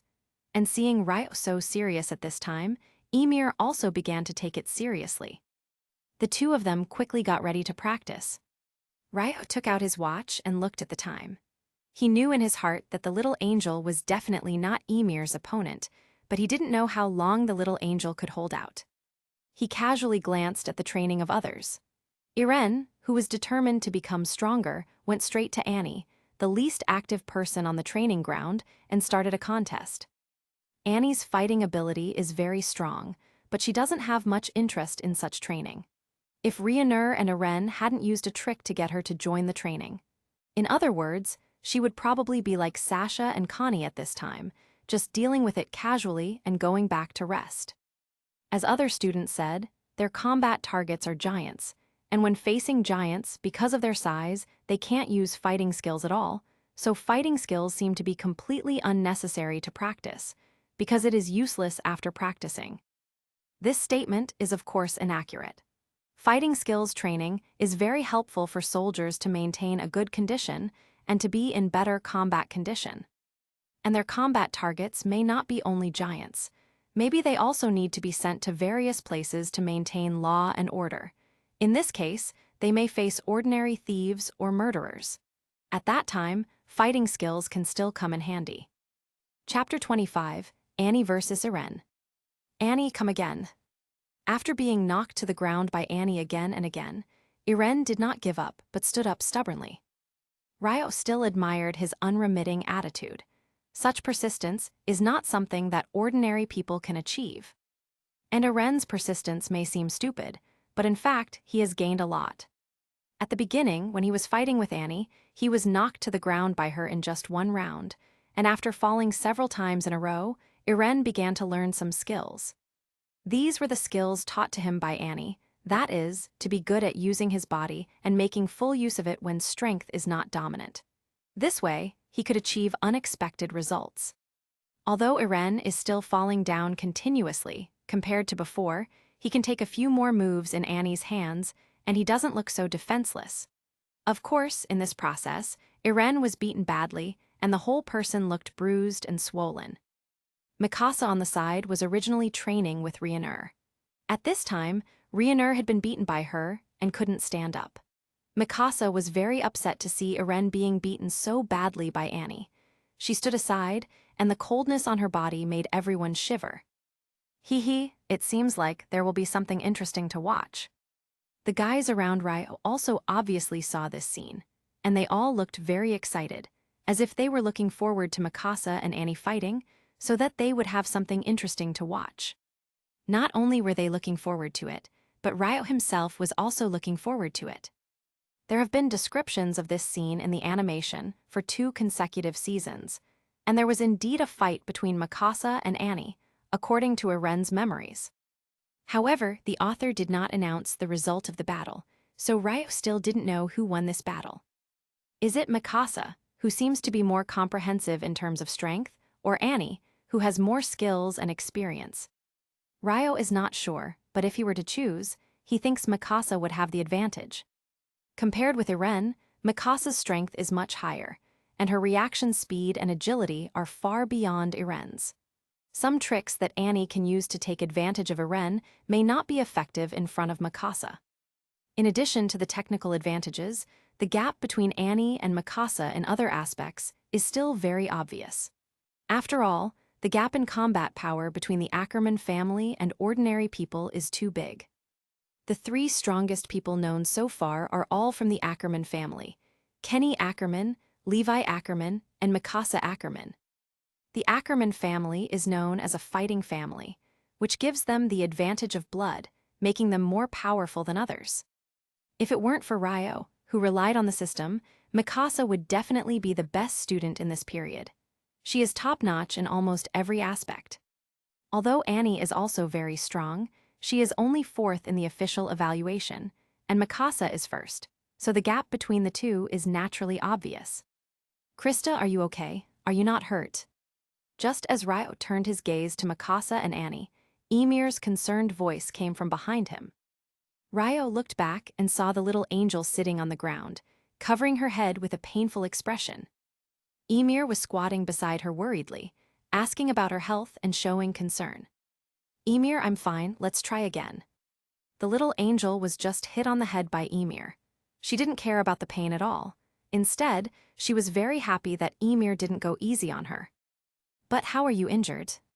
Ymir obviously didn't expect the little angel to be so strong, and didn't expect her to insist on fighting under such circumstances, so she didn't know how to make a decision for a while. Ymir, take a break, let me fight with Krista. Ryo smiled. Ymir had just injured the little angel by mistake. Given how much she cared about the little angel, she must have felt very guilty. She would likely be afraid to make a move in the next fight, fearing that she would hurt the little angel again. In this case, the training of the little angel would have almost no effect. If no one puts enough pressure on her, her training would become meaningless. In that case, what she learns might be worse than hitting sandbags. Are you sure? Emir and Krista were a little surprised after hearing what Ryo said. Ryo was so powerful. If he took action himself, wouldn't Krista be beaten to a pulp? Well, don't worry, I will be careful. Ryo came to the opposite side of the little angel with a smile and glanced at her. The little angel looked nervous, but also looked at him with some excitement and said to him with a smile, Ryo, they all say that your fighting skills are very powerful. Don't let me knock you down today, it will be very embarrassing. The little angel seemed to want to stimulate Ryo with such words, so that he would not let up, but choose to fight her with all his strength. Ryo saw through such little thoughts at once. But he didn't say anything. He would not expose the little angel's behavior or anything like that. Anyway, he really didn't plan to let up. Although the little angel is very cute and adorable, it seems to be fun to beat her up like a sandbag occasionally. Haha, Krista, be careful, I'm going to attack. Ryo still had a smile on his face, but his fist had already been swung out. Krista didn't react at all, and Ryo's fist had already reached the side of her forehead. A strong gust of wind blew the hair on her right temple into the wind. The little angel was surprised. Ryo's speed was so fast. Chapter 26, Ryo teaching Krista. How is it fast? Ryo smiled and lowered his fist. Naturally, he wouldn't actually hit her. The temples are a vulnerable spot, and a serious injury could have dire consequences. If Krista ended up hurt or worse, who would he have to cry to? It's really fast. How did you do that? Krista's curiosity was piqued. Emir had always been thorough during their training sessions, explaining every move and precaution and helping her improve. Ryo's approach seemed different, more intuitive yet precise, and Krista wanted to understand it better. It starts with explosive power, Ryo explained patiently. Generally, a punch like that requires a subtle preparation step. As I inhale and tighten my core, I've already begun the charge. It's quick, almost imperceptible. Then you watch for micro-movements in your opponent's body, muscles tensing, joints shifting. These tiny tells can reveal their next move before they act. He demonstrated again, slower this time, breaking down the steps so Krista could see them clearly. Wow, it looks easy when you do it, but... Krista tried it herself, mimicking his movements. Her punches, however, felt off, as if she couldn't generate the same fluid motion. Don't rush, Ryo reassured her. Your body is different, and it's okay to adjust the technique to suit you. It's about finding what works for you, not copying me exactly. But Mikasa can do it. Krista pouted, her eyes betraying a mix of frustration and determination. Ryo chuckled awkwardly. Mikasa's an exception, Krista. She's, well, stronger than most of us. It's great to aim high, but if you need a more realistic reference, think of Sasha. Krista looked skeptical but nodded slowly. Sasha, who had been standing nearby, suddenly piped up, Wait, are you saying I'm weak? Ryo smirked but didn't miss a beat. Not at all. I mean Krista can aim to match your strength because it's impressive in its own right. Right, Sasha? Sasha blinked, clearly flattered by the unintended compliment. Oh, of course. Don't worry, Krista. I'll help you become as strong as me. As Sasha walked off, Krista whispered, You tricked her, didn't you? Ryo just smiled and gestured for Krista to continue her training. They worked on improving her reaction time, strength, and focus. At times, Ryo even sparred lightly with her, pushing her just enough to help her learn but not enough to cause any harm. By the end of their session, Krista was tired but had a newfound determination. When Ryo handed her back to Emir for further practice, his attention shifted. A commotion on the other side of the training ground drew his gaze. It seemed Mikasa and Annie were about to face off. Mikasa, don't interfere. This is between me and Annie. Irene, sporting several bruises and swelling, tried to dissuade Mikasa from stepping in. Annie smirked faintly, her tone calm but confident. HMPH, strength alone can't beat skill. Do you want to test that theory? Mikasa didn't even glance at Irene. Her voice was low, but the steel in her tone was unmistakable. Annie, you've had your fun with Irene. Now, let's see how your skill holds up against my strength. A subtle shift in Annie's expression revealed her interest. Mikasa was no ordinary opponent, and the air around them grew tense as everyone stopped what they were doing to watch. Even Ryo felt his pulse quicken. This was a battle he didn't want to miss. Chapter 27, Mikasa Challenge. Yes. Mikasa's deep voice carried an unmistakable determination. Presented with the opportunity, she wouldn't let it slip away. If she could defeat Annie and prove her superiority, Eren would come to her for training next time. In that case, let's have a competition, Annie replied, taking her fighting stance. Her stance resembled a boxer's, focusing on quick footwork and body flexibility. Annie relied on her agility to overcome opponents, a strategy that had allowed her to defeat Eren and Rhaenyra previously. Despite their strength and height advantages, her skills dismantled their offense with ease. However, Mikasa wasn't like the others. She was a formidable opponent, and Annie, though confident, remained cautious. Her posture reflected her readiness for battle. Haha, looks like you two are serious about this. How about I act as the notary? Ryo pushed through the crowd of onlookers, stepping up to mediate. His presence immediately made both women wary. Though Ryo had never fought either of them directly, his strength was well known. After the battle with the Titans, the officers had allowed him a month of solo training. Upon his return, his aura had shifted, carrying a faint but unmistakable murderous intent. It was the air of someone who had survived and killed in countless battles. To skilled fighters like Annie and Mikasa, Ryo's transformation was impossible to ignore. He had grown even stronger. Fine by me, Annie said indifferently, her eyes scanning him cautiously. Though wary, she wasn't intimidated. Since Ryo wasn't stepping into the ring, there was no reason for her to hold back. What about you, Mikasa? Ryo turned to her. Mikasa didn't even glance at him. Her focus was solely on Annie. Like a blade unsheathed, her resolve was sharp and unyielding. It doesn't matter, she replied curtly, her words cold and direct. At that moment, Mikasa exuded an aura of raw aggression, while Annie maintained the calmness of a seasoned defender. Mikasa was the sword, Annie the shield. One favored relentless offense, the other thrived on unshakable defense. Their duel promised to be spectacular, and Ryo was tempted to grab a chair and watch the show. In that case, are you two ready? Ryo asked. Neither answered with words.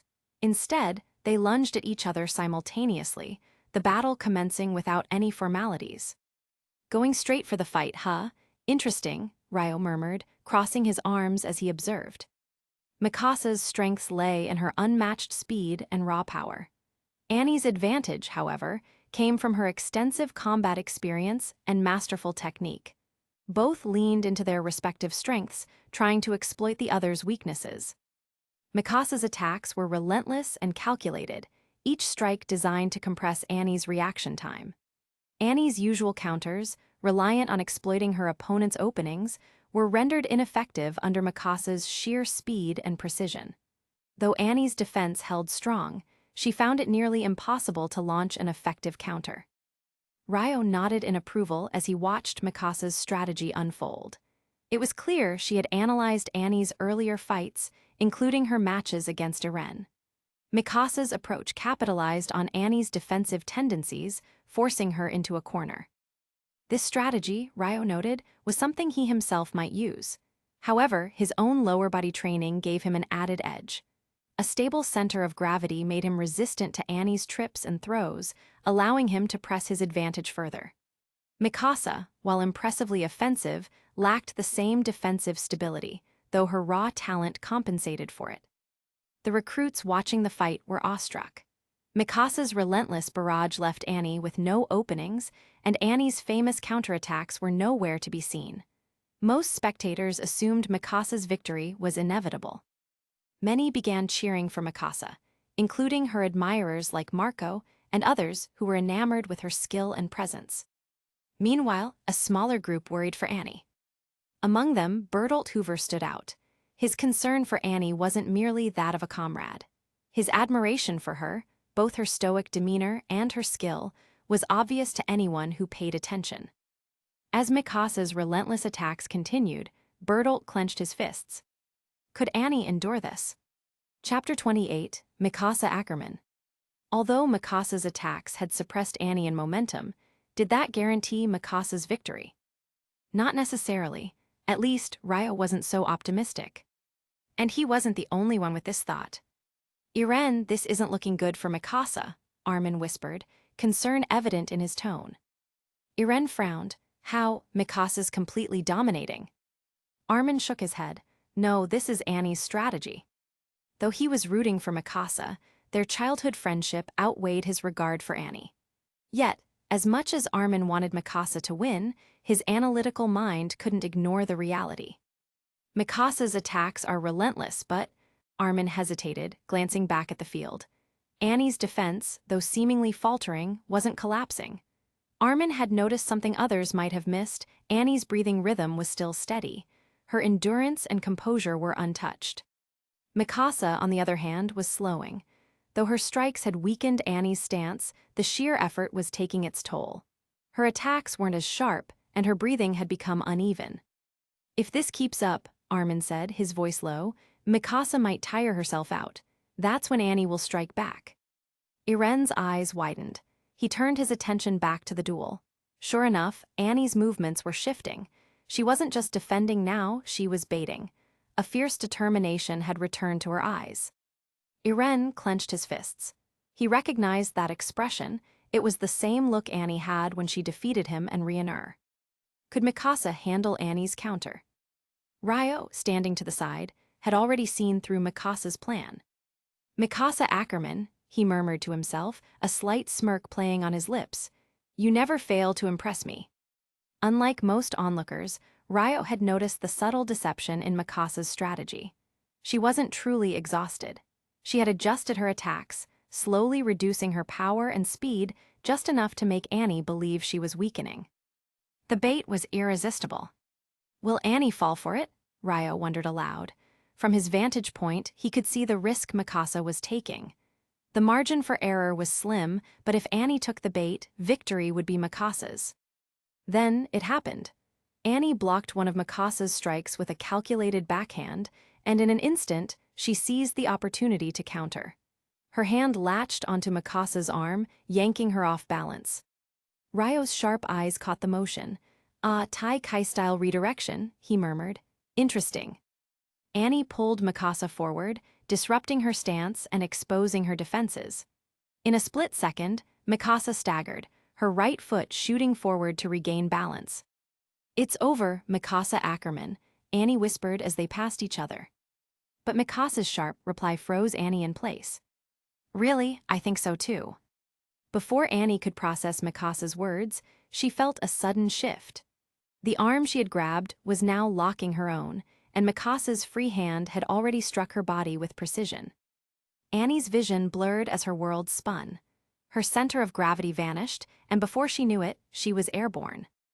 The crowd erupted in gasps and cheers as Mikasa executed a flawless throw, sending Annie crashing to the ground. Ryo chuckled softly. "Perfectly played, Mikasa."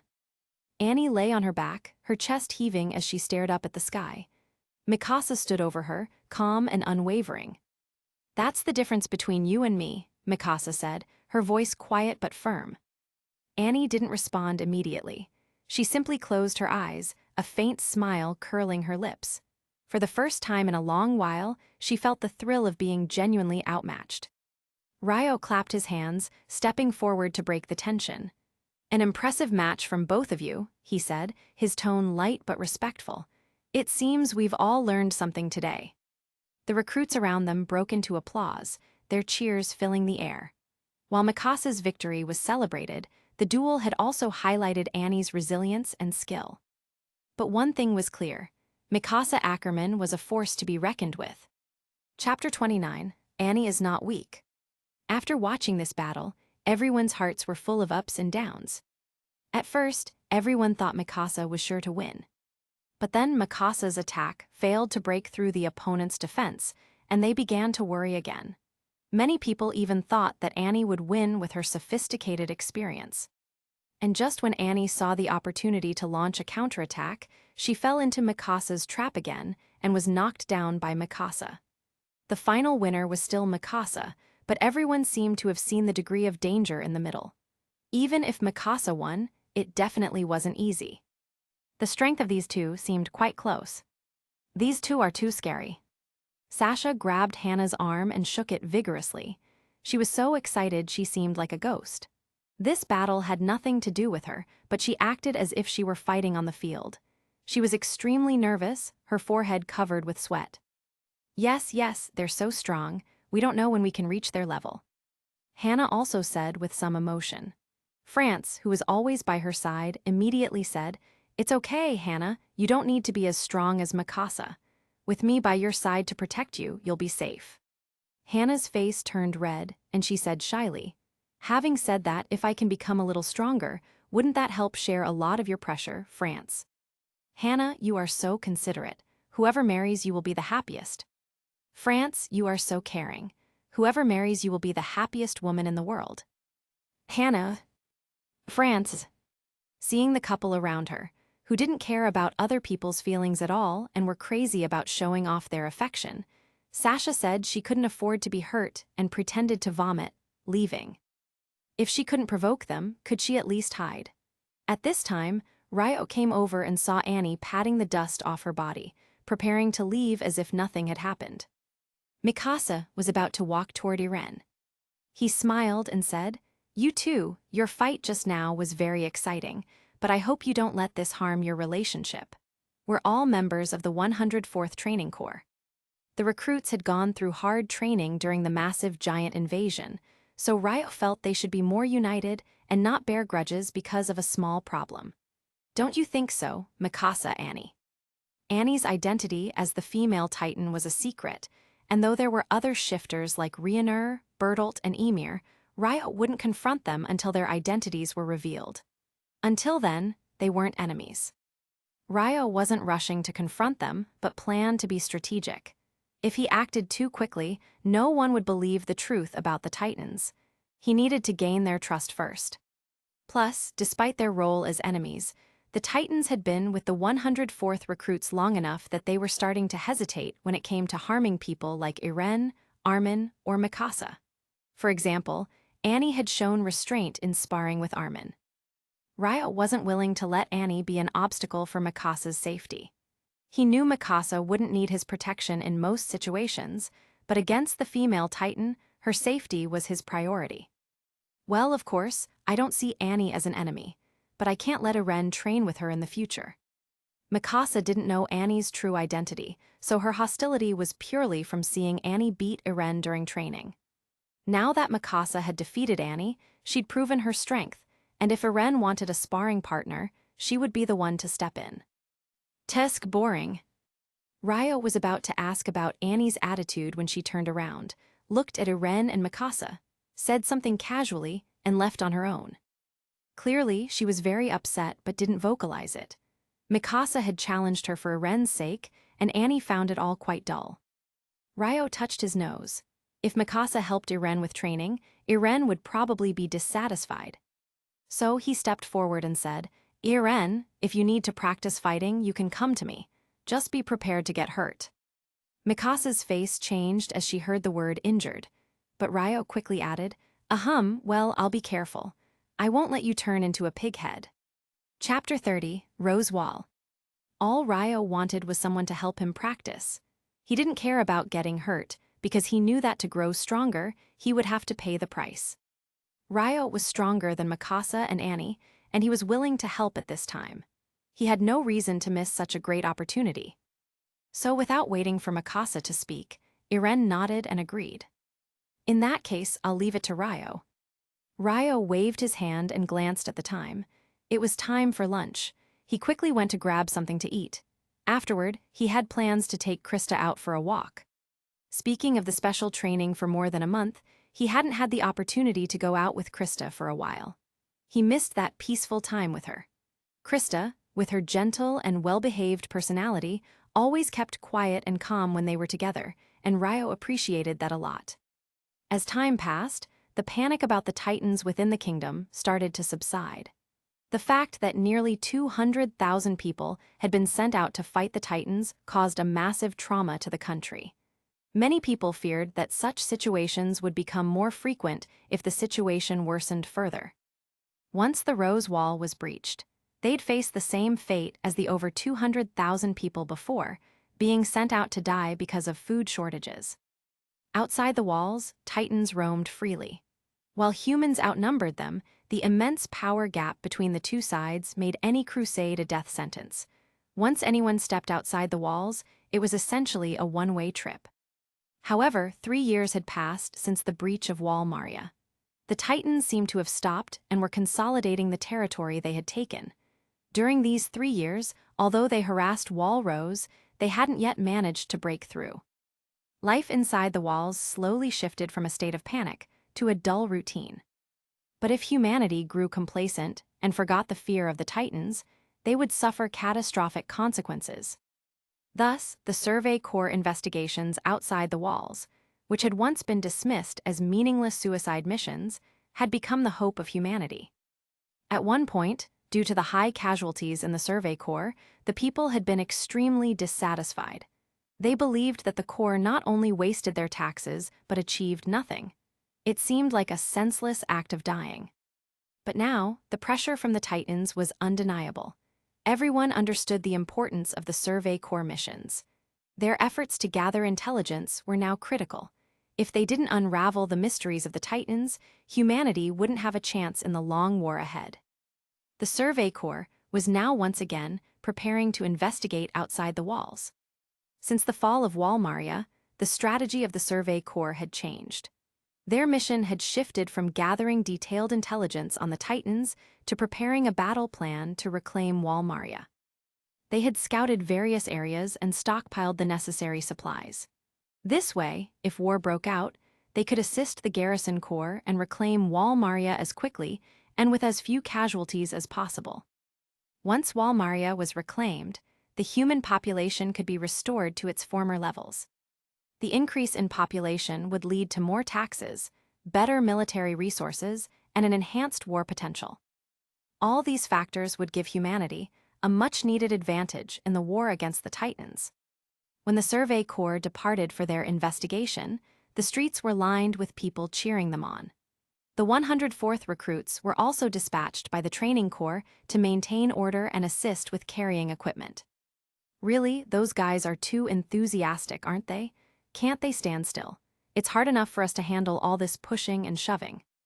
Jean and Marco did their best to keep the crowds from disrupting the Survey Corps march, ensuring they didn't break through the defense line and interfere. There's no other way. After all, they're the Survey Corps. Have you heard? During the 51st expedition, they defeated more than 200 Titans and captured a 4-meter-tall one alive, bringing it back. Marco spoke with admiration, like most of the crowd. He, too, looked up to the bravery of the Survey Corps. Tisk, so what? I want to join the military police. What's so great about the Survey Corps? Haven't you heard that their recruits' mortality rate is 50%? If you go, you might die on your first mission. Jean was unimpressed with the Survey Corps. He was set on joining the military police, where he would be safe behind the tall walls of Sina. His social status would improve, and the perks in the military police were far better than those in the other two branches. With all those benefits, why wouldn't he choose that path? Marco knew Jean was firm in his decision, so he didn't try to convince him. There was no point. But among this group of recruits, there was one person who had made it clear from the very beginning that he wanted to join the Survey Corps. Irene, of course, was different. Marco glanced at Irene and his group across the street, realizing just how determined they were to join the fight against the Titans. Chapter 31, Levi's Squad. Mikasa, look, this time the Survey Corps is stronger than what we saw 3 years ago. They all look very energetic. Irene seemed very excited. He had a dream of pursuing freedom for a long time. He was unwilling to stay in this huge cage and wanted to break through it to pursue his freedom. The Survey Corps is the only group of people who can step out of the city wall and enter the outside world, so he had been determined to join the Survey Corps since he was a child. After the giant attack 3 years ago, after witnessing the destruction of his hometown and the scene of his mother being killed and eaten by a Titan, his hatred for the Titans reached an indescribable level. Therefore, his desire to join the Survey Corps became more urgent. He wanted revenge. Only by joining the Survey Corps could he have such an opportunity. So every moment, Ryo practiced desperately, just wanting to join the Survey Corps one day. At this time, after witnessing the heroic figures of the members of the Survey Corps, especially the heroic figure of Captain Levi, who was called the strongest soldier, Ryo's heart surged with excitement. Well, this time there are a lot more people than before, Mikasa nodded. The scale of the Survey Corps was much larger now. The Survey Corps they saw in the Shiganshina district of Walmaria 3 years ago was much smaller than today's Survey Corps. That was also the first time they saw the Survey Corps. Seeing the wings of freedom of the Survey Corps, Ryo seemed very excited. However, when the Survey Corps came back that time, they suffered heavy casualties, and the morale of the entire Corps was very poor. Therefore, what they saw was not the best Survey Corps. Today, Ryo was very satisfied to see the high morale and majestic appearance of the Survey Corps. I heard that the Supreme Commander has allocated funds specifically for them and transferred a lot of manpower from the other 2 major corps to the Survey Corps. This is all in preparation for retaking Walmaria. If the operation is successful, maybe we can return to our original hometown. Ryo yearned for every tree and grass in his hometown, his old house. At this time, the house had been destroyed, but his memories remained, and they had not left at all. Ryo. Mikasa looked at him worriedly, afraid that he would remember the painful things that happened to him.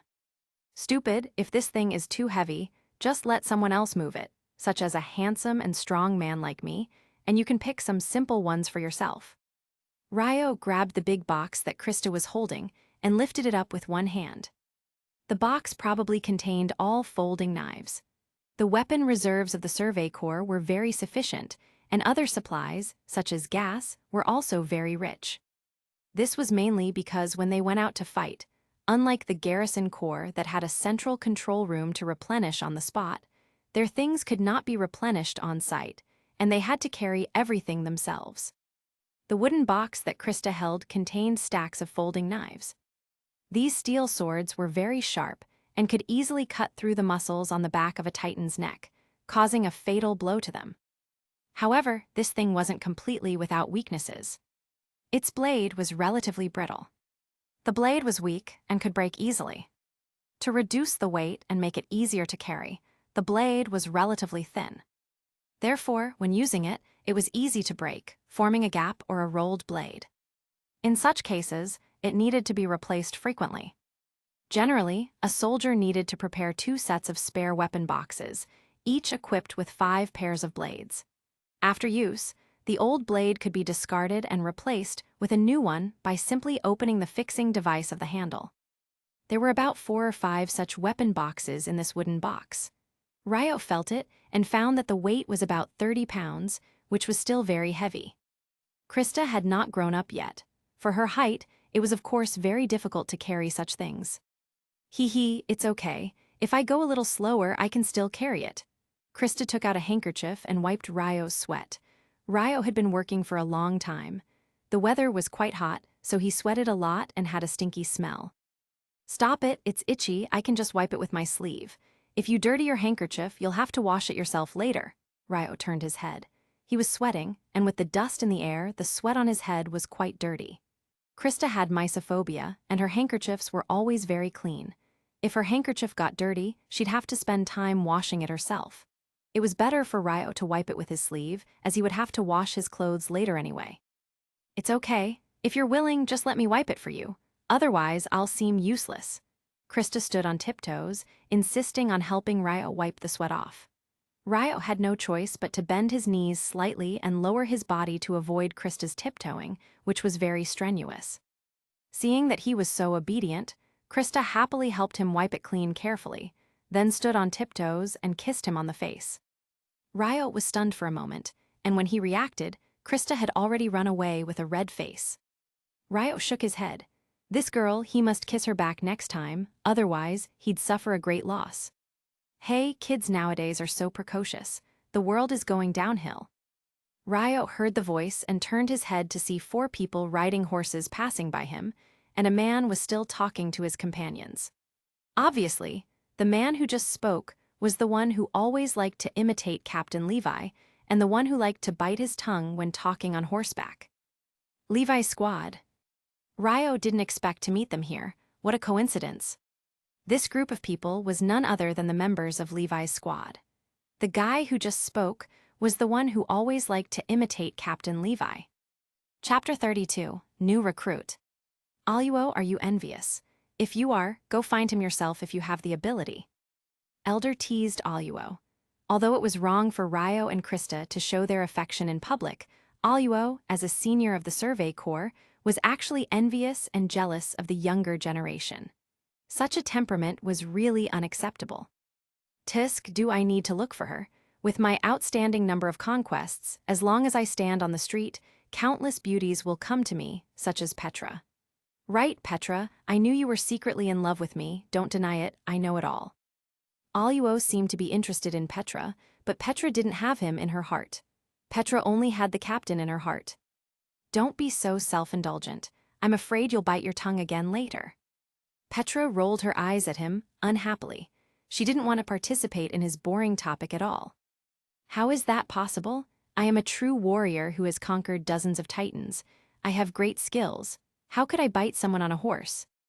Before he finished speaking, Ryo saw his horse step on a stone, and then he knocked his upper and lower teeth together while sitting on the horse's back. His tongue was bleeding. This guy really has a stubborn habit.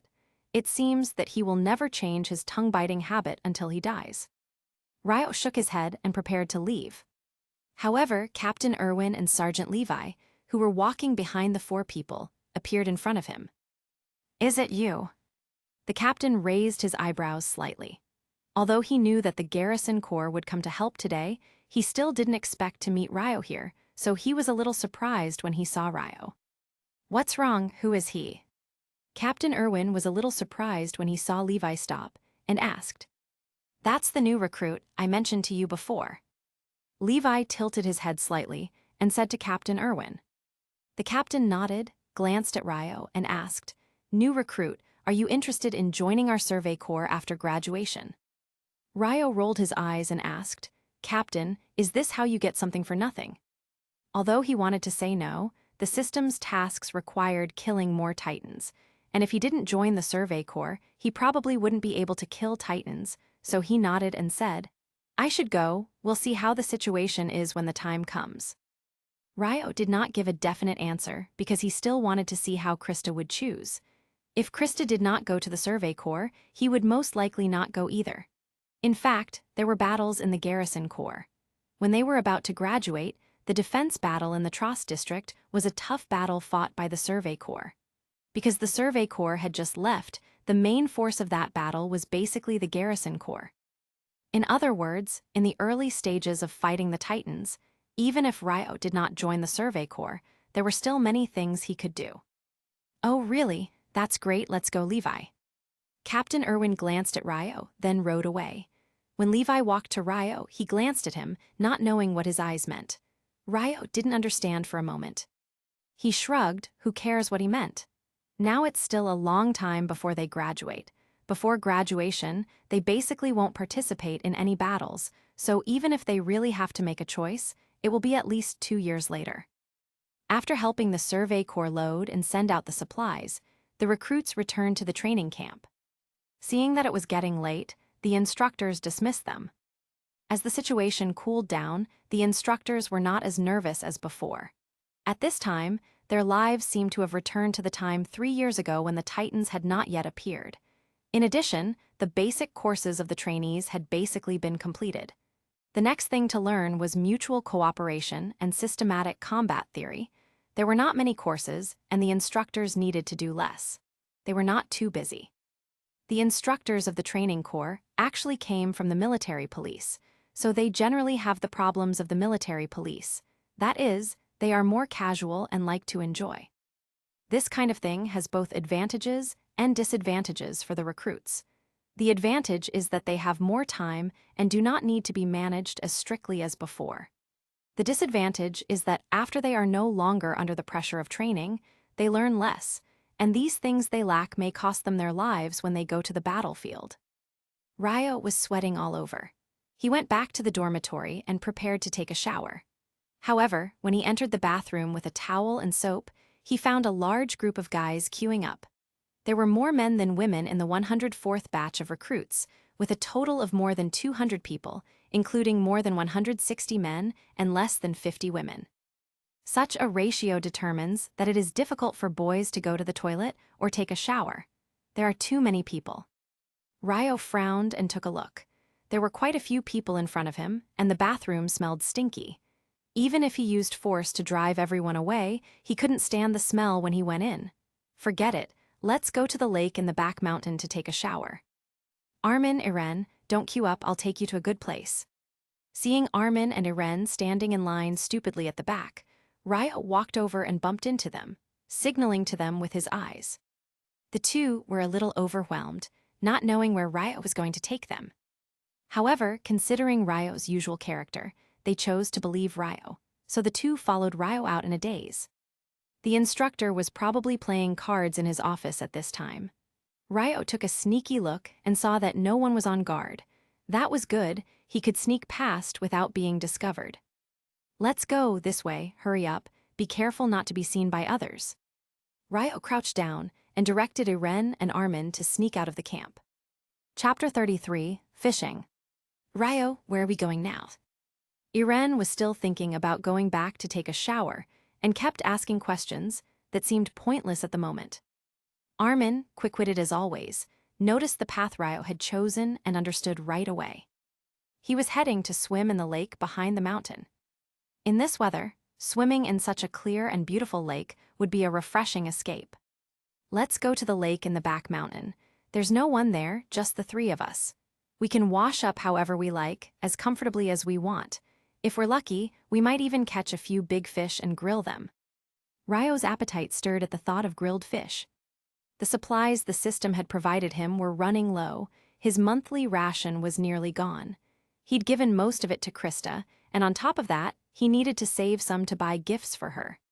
The food from the cafeteria had been nothing short of awful, and Ryo had nearly lost his teeth over it. So, catching some fish would be perfect. Fishing, the lake behind the mountain is big and deep. There must be fish in it, maybe even big ones. If we can catch one or two, we can have a good meal.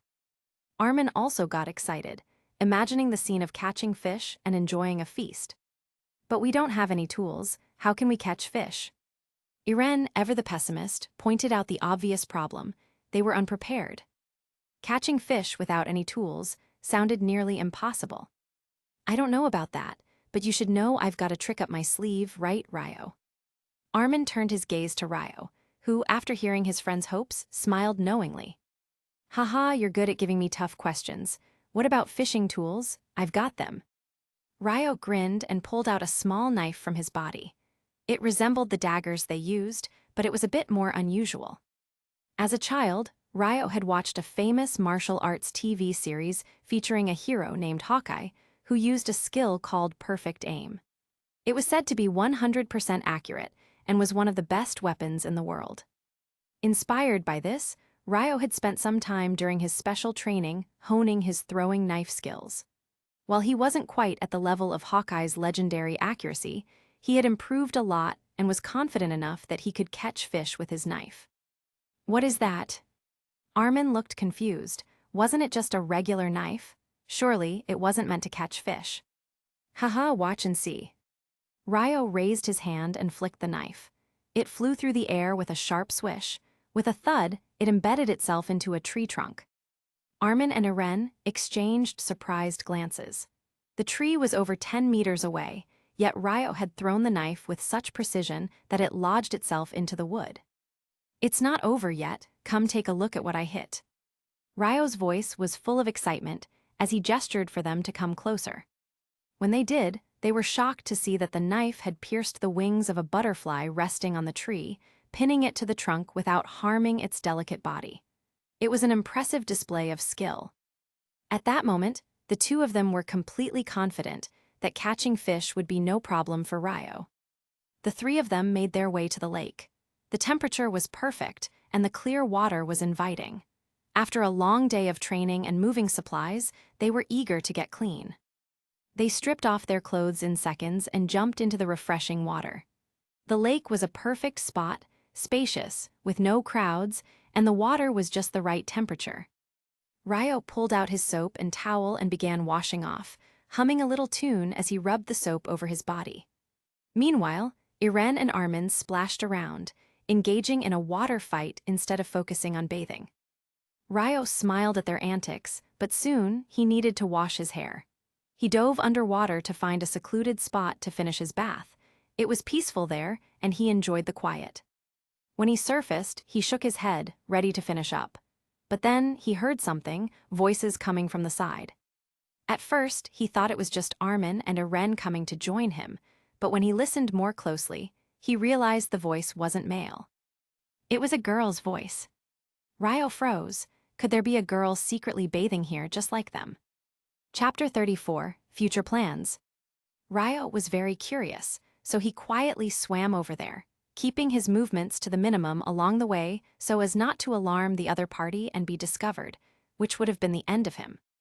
"Krista, what is that thing you just took out? It seems to be very useful and smells very nice. Can you give it to me?" Hannah tied her hair up. Girl's hair was longer, and if it got completely wet, it would stick to the back, which was very inconvenient. Boys' hair was shorter. Even if it was wet, it would only stick to the top of their heads. They didn't have the same troubles as girls. Therefore, boys generally didn't understand these problems girls had. This is called soap. It was given to me by Ryo. When you put this on your body, it not only smells good, but it can also wash away the dirt on your body. Krista looked very proud, as if what Ryo gave her was the best thing in the world.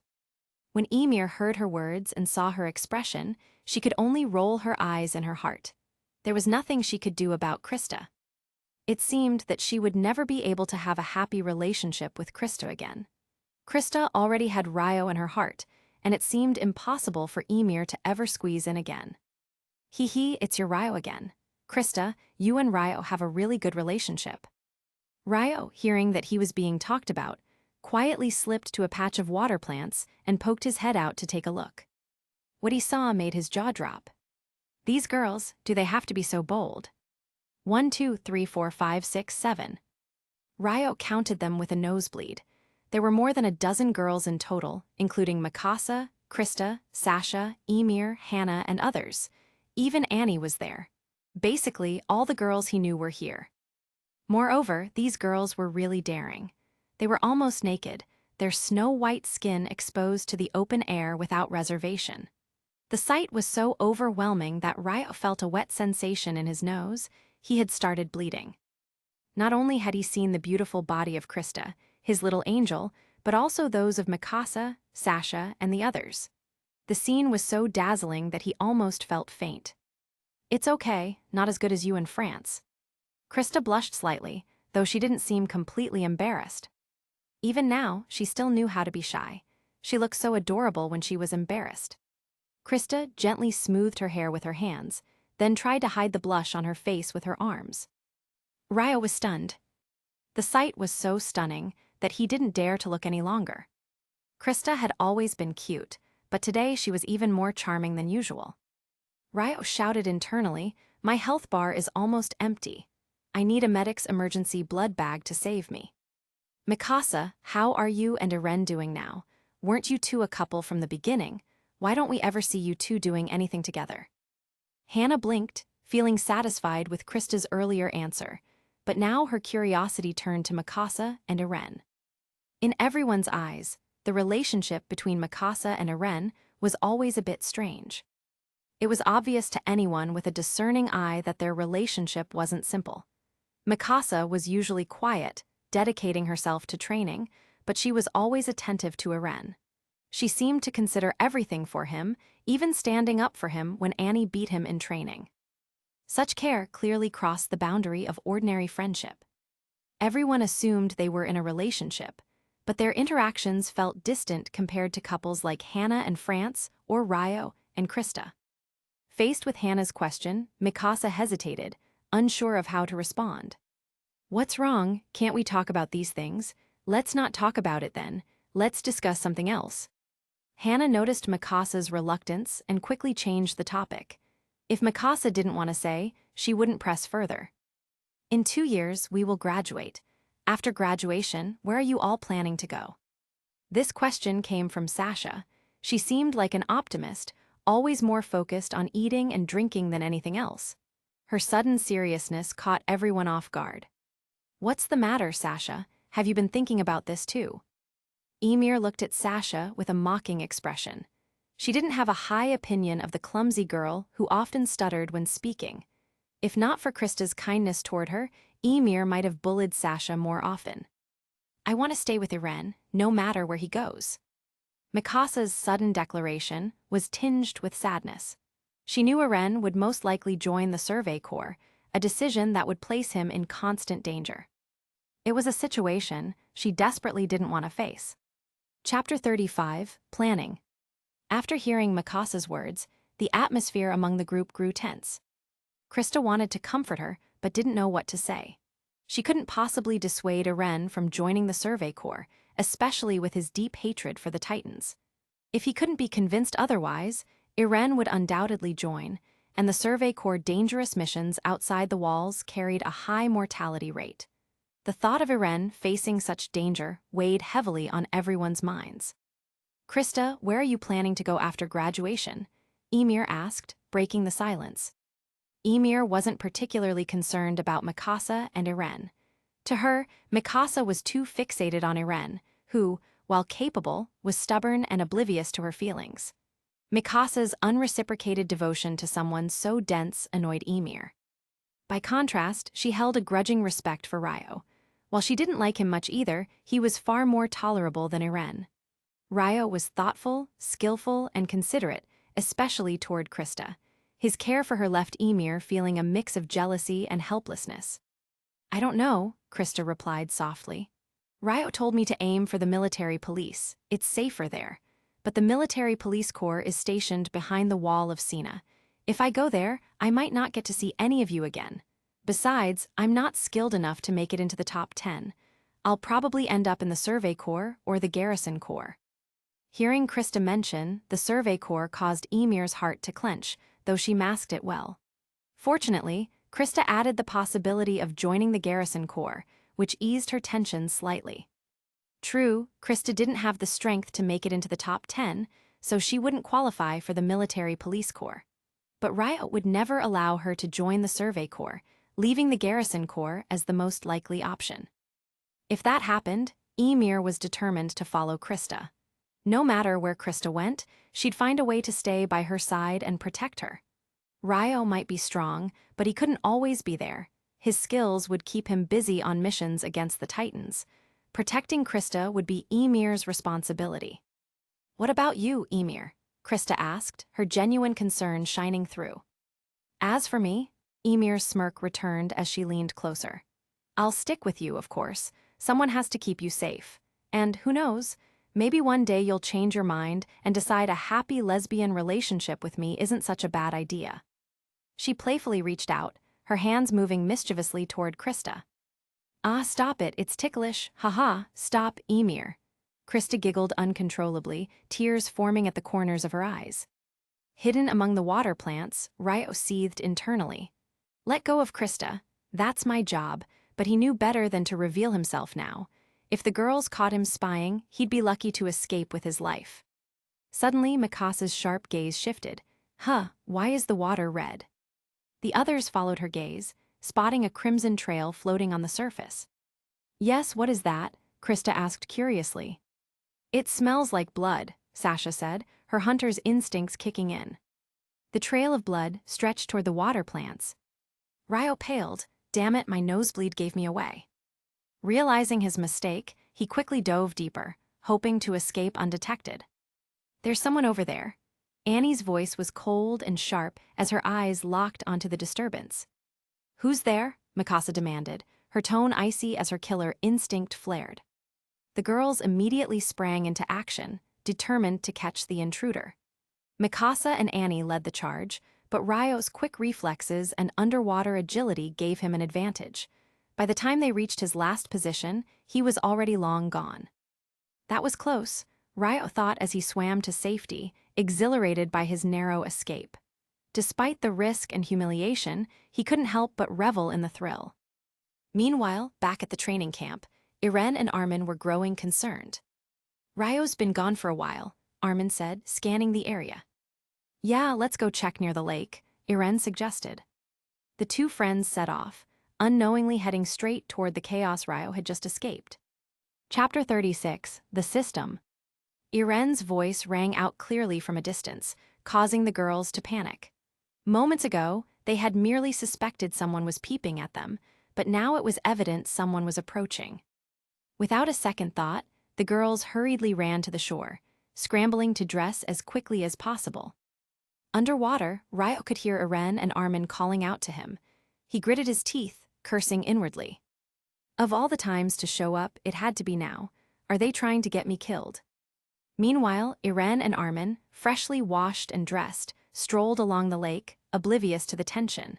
Spotting the group of girls hurriedly dressing, they stopped in confusion. "Why are you all here?" Irene asked innocently. His oblivious tone only made Ryo's situation worse. The girls, still flushed with embarrassment, exchanged wary glances. Have you seen Ryo?" Irene added. "He was with us earlier but disappeared. We're really worried about him. If you see him, let him know we're looking for him." Ryo, hiding among the reeds, clenched his fists and cursed under his breath. This idiot. Mikasa's expression darkened as her suspicions solidified. Armin, catching on to the girls' increasingly hostile glares, tried to nudge Irene away. Ani stepped forward, crossing her arms. "No, we haven't seen him. Why don't you two head back?" Her tone was sharp, but she glanced at Mikasa, signaling her to hold off. Mikasa, though brimming with fury, refrained from attacking Irene and Armin outright. "But his clothes are still here," Irene persisted, looking genuinely concerned. "If we leave without finding him, someone might take them." Ryo's face burned with frustration. "Irene, you absolute moron, you just handed me over on a silver platter." Armin, mortified, grabbed Irene by the arm. "Let's go, Irene," he urged, his voice tight with urgency. "What but?" "Just go," Armin hissed, dragging him away before Irene could spill more unnecessary information. Once the boys were gone, the girls regrouped, their suspicions confirmed. They nodded to one another and moved toward the pile of clothes left on the shore. Krista, still blushing, hesitated. Her heart ached with conflicted emotions. While she believed Ryo wasn't the kind of person to peep, she couldn't deny the circumstantial evidence against him.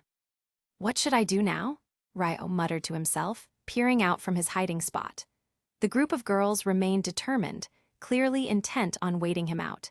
His only clothes were on the shore, and there was no way he could emerge from the water naked without facing utter humiliation. Ryo clenched his fists. "Irene, you owe me big time for this." Shivering in the frigid water, Ryo turned to the only option left, the system. "System, please help me. I'm freezing to death here." A moment of silence followed before the system finally responded, its tone indifferent. "This system is an upright one and doesn't involve itself in such shameful activities. Host, you'll have to rely on your own ingenuity." Ryo's temper flared. "If you don't help me, I'll drown us both." Spotting a large rock nearby, he grabbed it, preparing to sink himself. Wait, let's not act rashly," the system interjected hurriedly. "Life is precious, surely we can discuss this." Ryo growled through chattering teeth. "Then come up with a plan now." The system sighed dramatically. "Fine.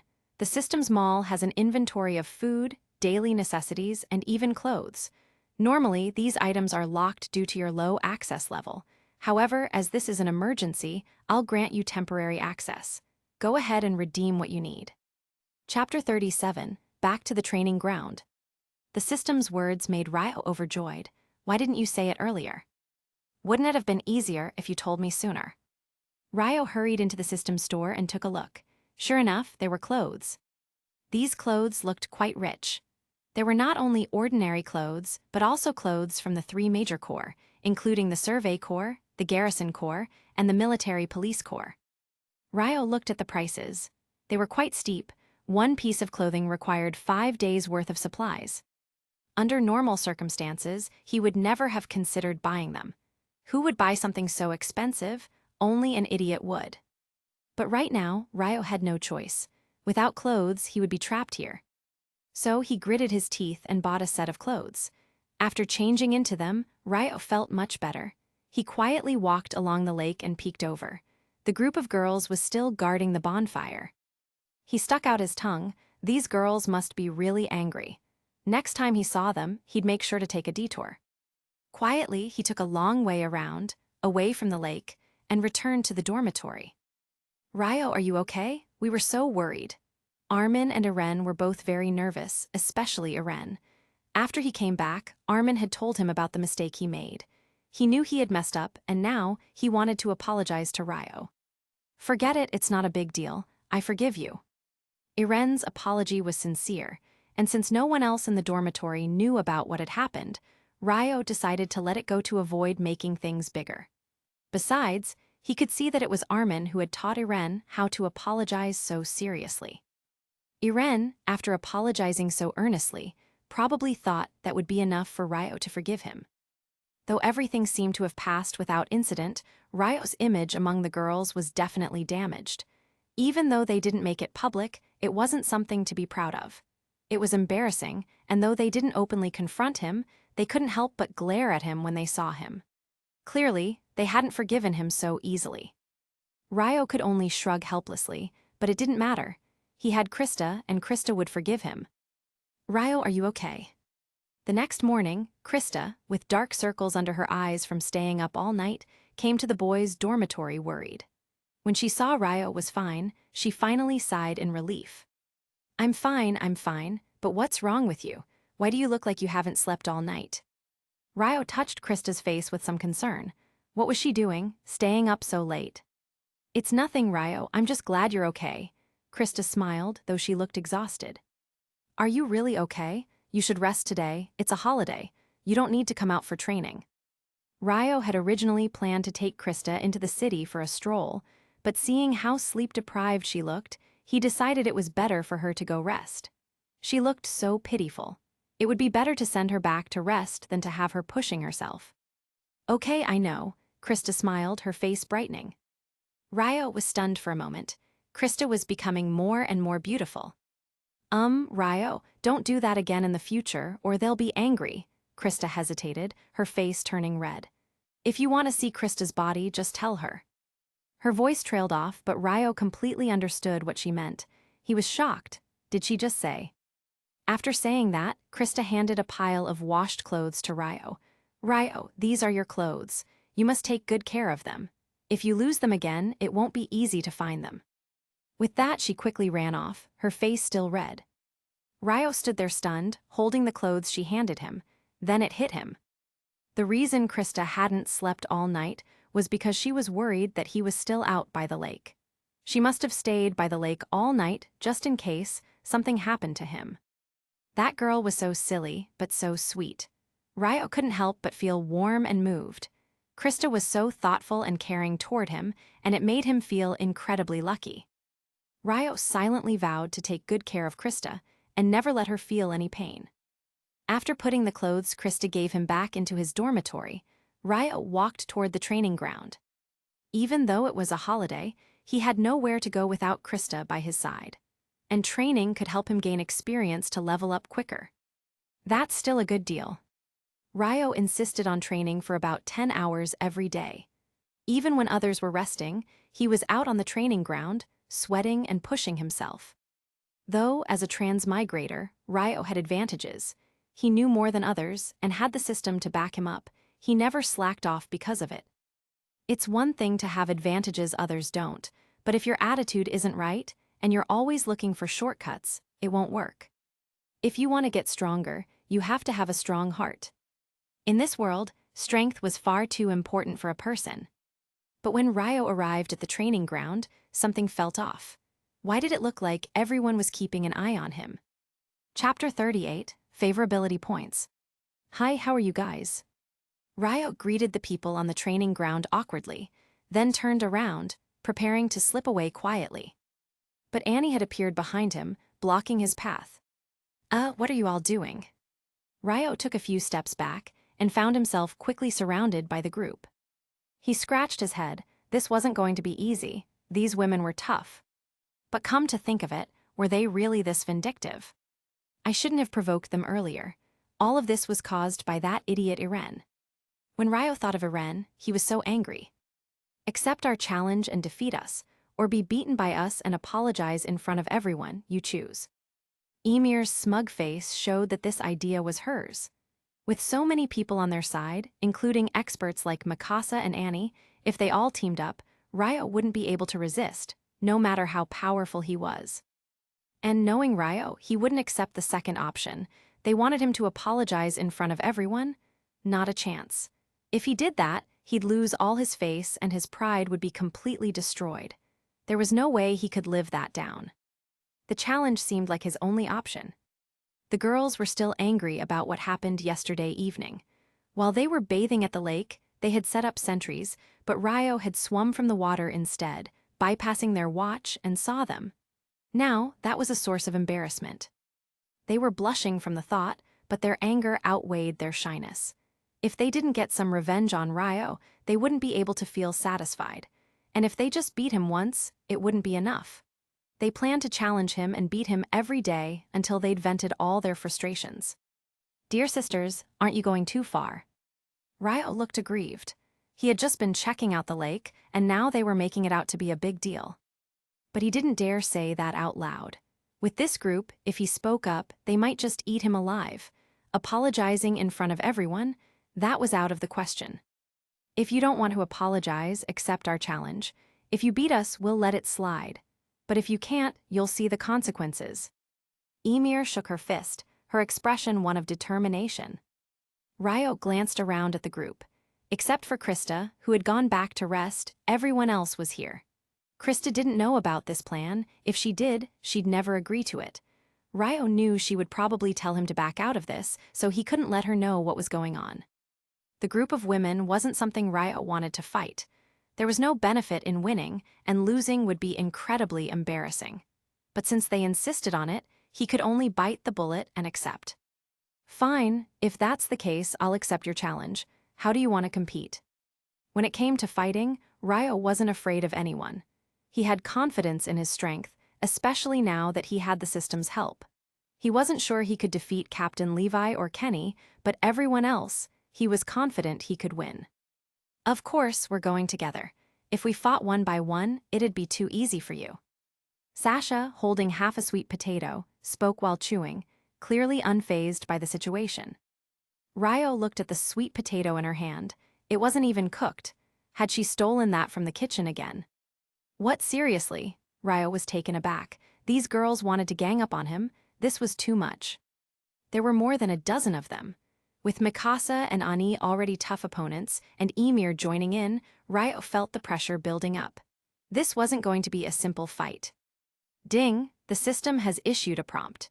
If the host wins this battle, you will gain 5 points of favorability from Mikasa Ackerman and 20 experience points as a reward. What? Just as Ryo was starting to hesitate, the system dropped a task. Not only was he going to get experience points, but also 5 favorability points from Mikasa. What was this favorability stat? Curious, he checked the system panel. Sure enough, he could now see the favorability levels of various people toward him. The highest was Krista, with a favorability of 95 points. She was almost at the full 100. The comment was, I think Ryo is a good person, and I want to be around him. This made Ryo smile a little. Then he saw Mikasa's favorability, only 35 points with a downward trend. The comment, I was peeped at by him while bathing. I felt shy and angry. Ryo winced. It seemed Mikasa was still upset about that incident. The hostility status was red, and the favorability had dropped 35 points as a result. Yikes, that was bad. But it was a good thing he had Krista, whose favorability was practically at max. Chapter 39. Fighting Ymir once again. The system prompted that Mikasa only needed to gain 5 more points of favorability to lift her hostility towards Ryo. Well, it seemed that this task must be accepted. Without these 5 points of favorability, Ryo feared that Mikasa and he would remain at odds in the future. Ryo casually looked at the favorability of others and noticed that, aside from Mikasa, whose favorability towards him dropped significantly, The others had all dropped by varying degrees, but the drop was only around 10-15 points.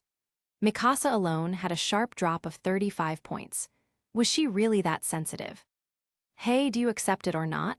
If you keep hesitating, we can just do it. Ymir's voice snapped Ryo out of his thoughts. Oh, I accept, Ryo responded, shaking off the distraction. Wasn't it just a group of people attacking him? What was the big deal? They were still too naive. Did they really think they could beat him just because they outnumbered him? Ryo regained his confident smile. He didn't know why Mikasa's favorability had dropped so much more than everyone else's, but regardless, any recovery was good. Besides, a task had been triggered with 20 experience points as a reward. These experience points were far more valuable than the ones he earned from regular training. If he trained for an entire day, he'd only gain a few points. This task, on the other hand, was equivalent to 10 days' worth of effort. It seemed that he needed to take on more tasks in the future. Oh, you're really straightforward. Okay, sisters, are you ready? Ready. Let's go ahead and teach this guy a lesson, so he knows that none of us can be easily messed with. Ymir grinned and rushed towards Ryo. Ryo smiled lightly, moving aside to avoid her powerful attack. Well, not bad, but the speed is a little slow. If it were faster, I might not have been able to dodge it. After dodging Ymir's attack, Ryo didn't forget to tease her. Despite her unappealing look with freckles and an ordinary figure, she could still be fun to provoke. HMPH, it's not over yet, Ymir snorted, crouching down to launch a sweeping kick. Ryo had predicted this move, a standard one taught in combat training. The kick was powerful. If it connected with the leg, it could easily destabilize the opponent. With so many people surrounding him, falling would be disastrous. Ryo grinned, jumped lightly, and evaded the sweeping kick without breaking a sweat. Still too slow, Ymir-san. Ryo mockingly yawned, making it clear that her attack posed no trouble to him. HMPH, don't get too proud. Annie Mikasa, it's your turn. Ymir's sneer widened as she gestured to her teammates. Annie and Mikasa, one on the left and one on the right, charged towards Ryo at the same time. Ryo's heart skipped a beat. He had been careless. Normally, he could dodge individual attacks easily, but with Mikasa and Annie working together, his movements in the air were much less fluid. If they caught him midair, it'd be difficult to evade. Now you know how powerful we are, right? If you dare spy on us again, you'll pay the price. Ymir stood from the ground, grinning, eager to see how Ryo would escape this combined attack. But much to her surprise, Ryo remained completely calm. There was no panic in his expression. Was he giving up? Ryo grinned, quickly stepping on the air and leaping higher, soaring above the reach of Mikasa and Annie. They were too late to adjust their positions mid-attack. Ryo had already risen out of their strike range and found a nearby training rack to land on. With a quick burst of speed, Ryo knocked down several of the girls around him, taking them out of the fight before they could react. The entire process, from Ymir's attack to Ryo's counter, lasted less than 2 seconds. Mikasa, ever quick, managed to adjust her body and pursued Ryo without hesitation. Ryo's expression hardened. He knew Mikasa was a formidable opponent, but this was his opportunity. While Annie was still trying to catch up, Ryo launched a series of rapid attacks against Mikasa. If he could take her down first, it would give him a clear advantage. Chapter 40, Showdown. Mikasa never underestimated Ryo. She had seen firsthand how strong he was when he fought the Titans.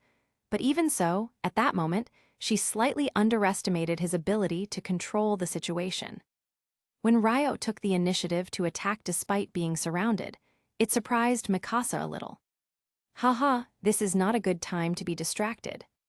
Just when Mikasa's focus wavered for a moment, Ryo closed the distance between them at incredible speed.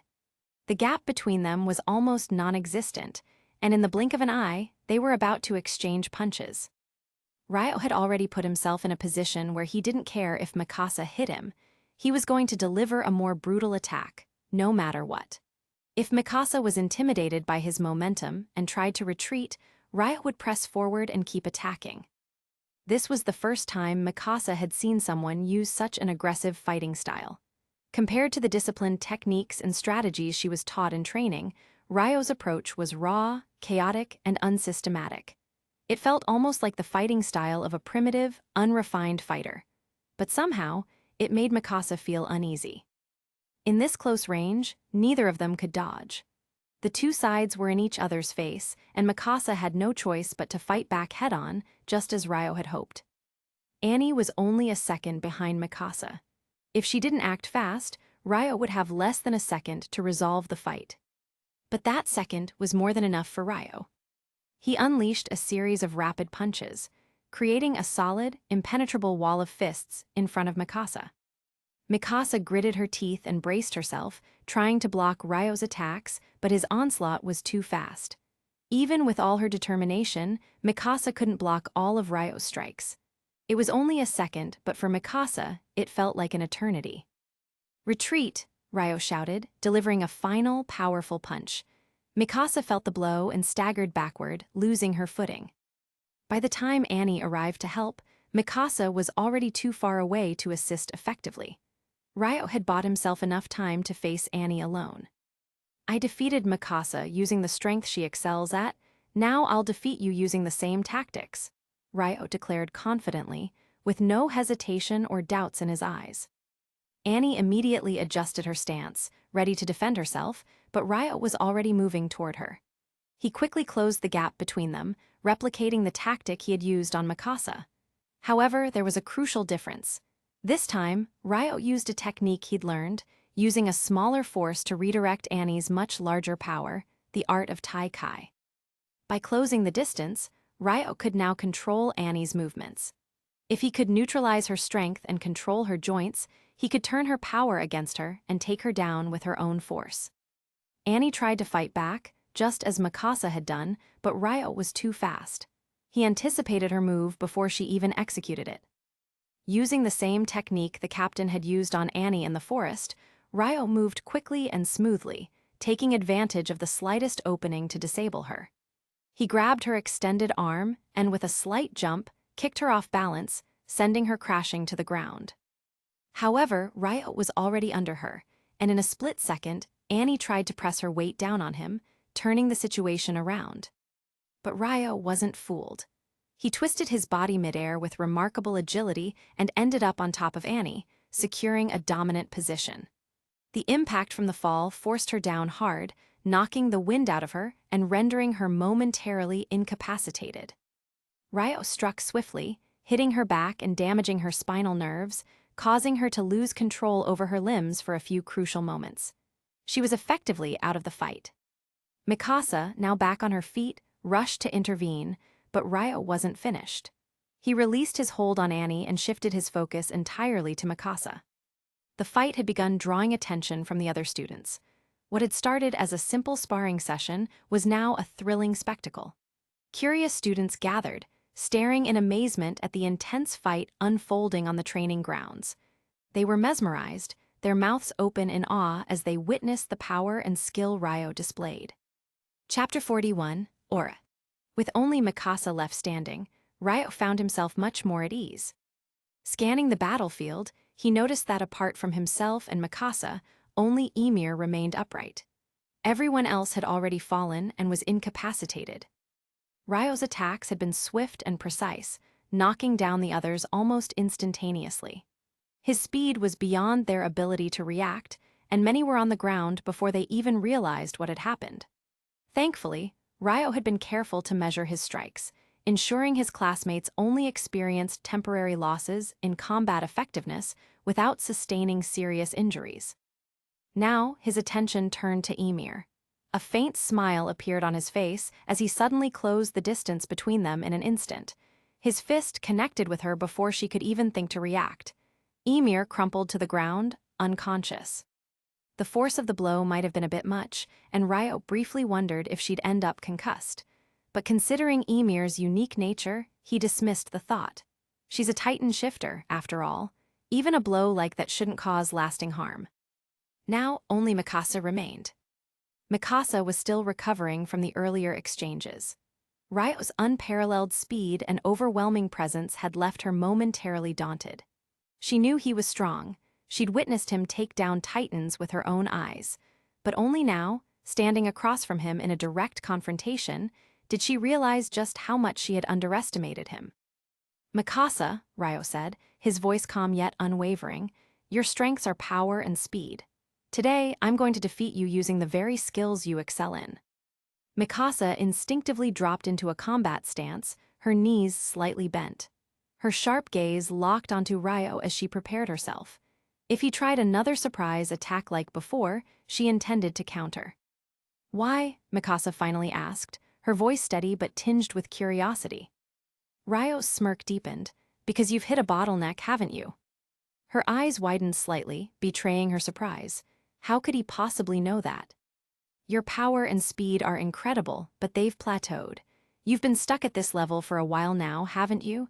And that frustration, it's been messing with your focus." Mikasa's silence was telling. "Let me show you something," Ryo said.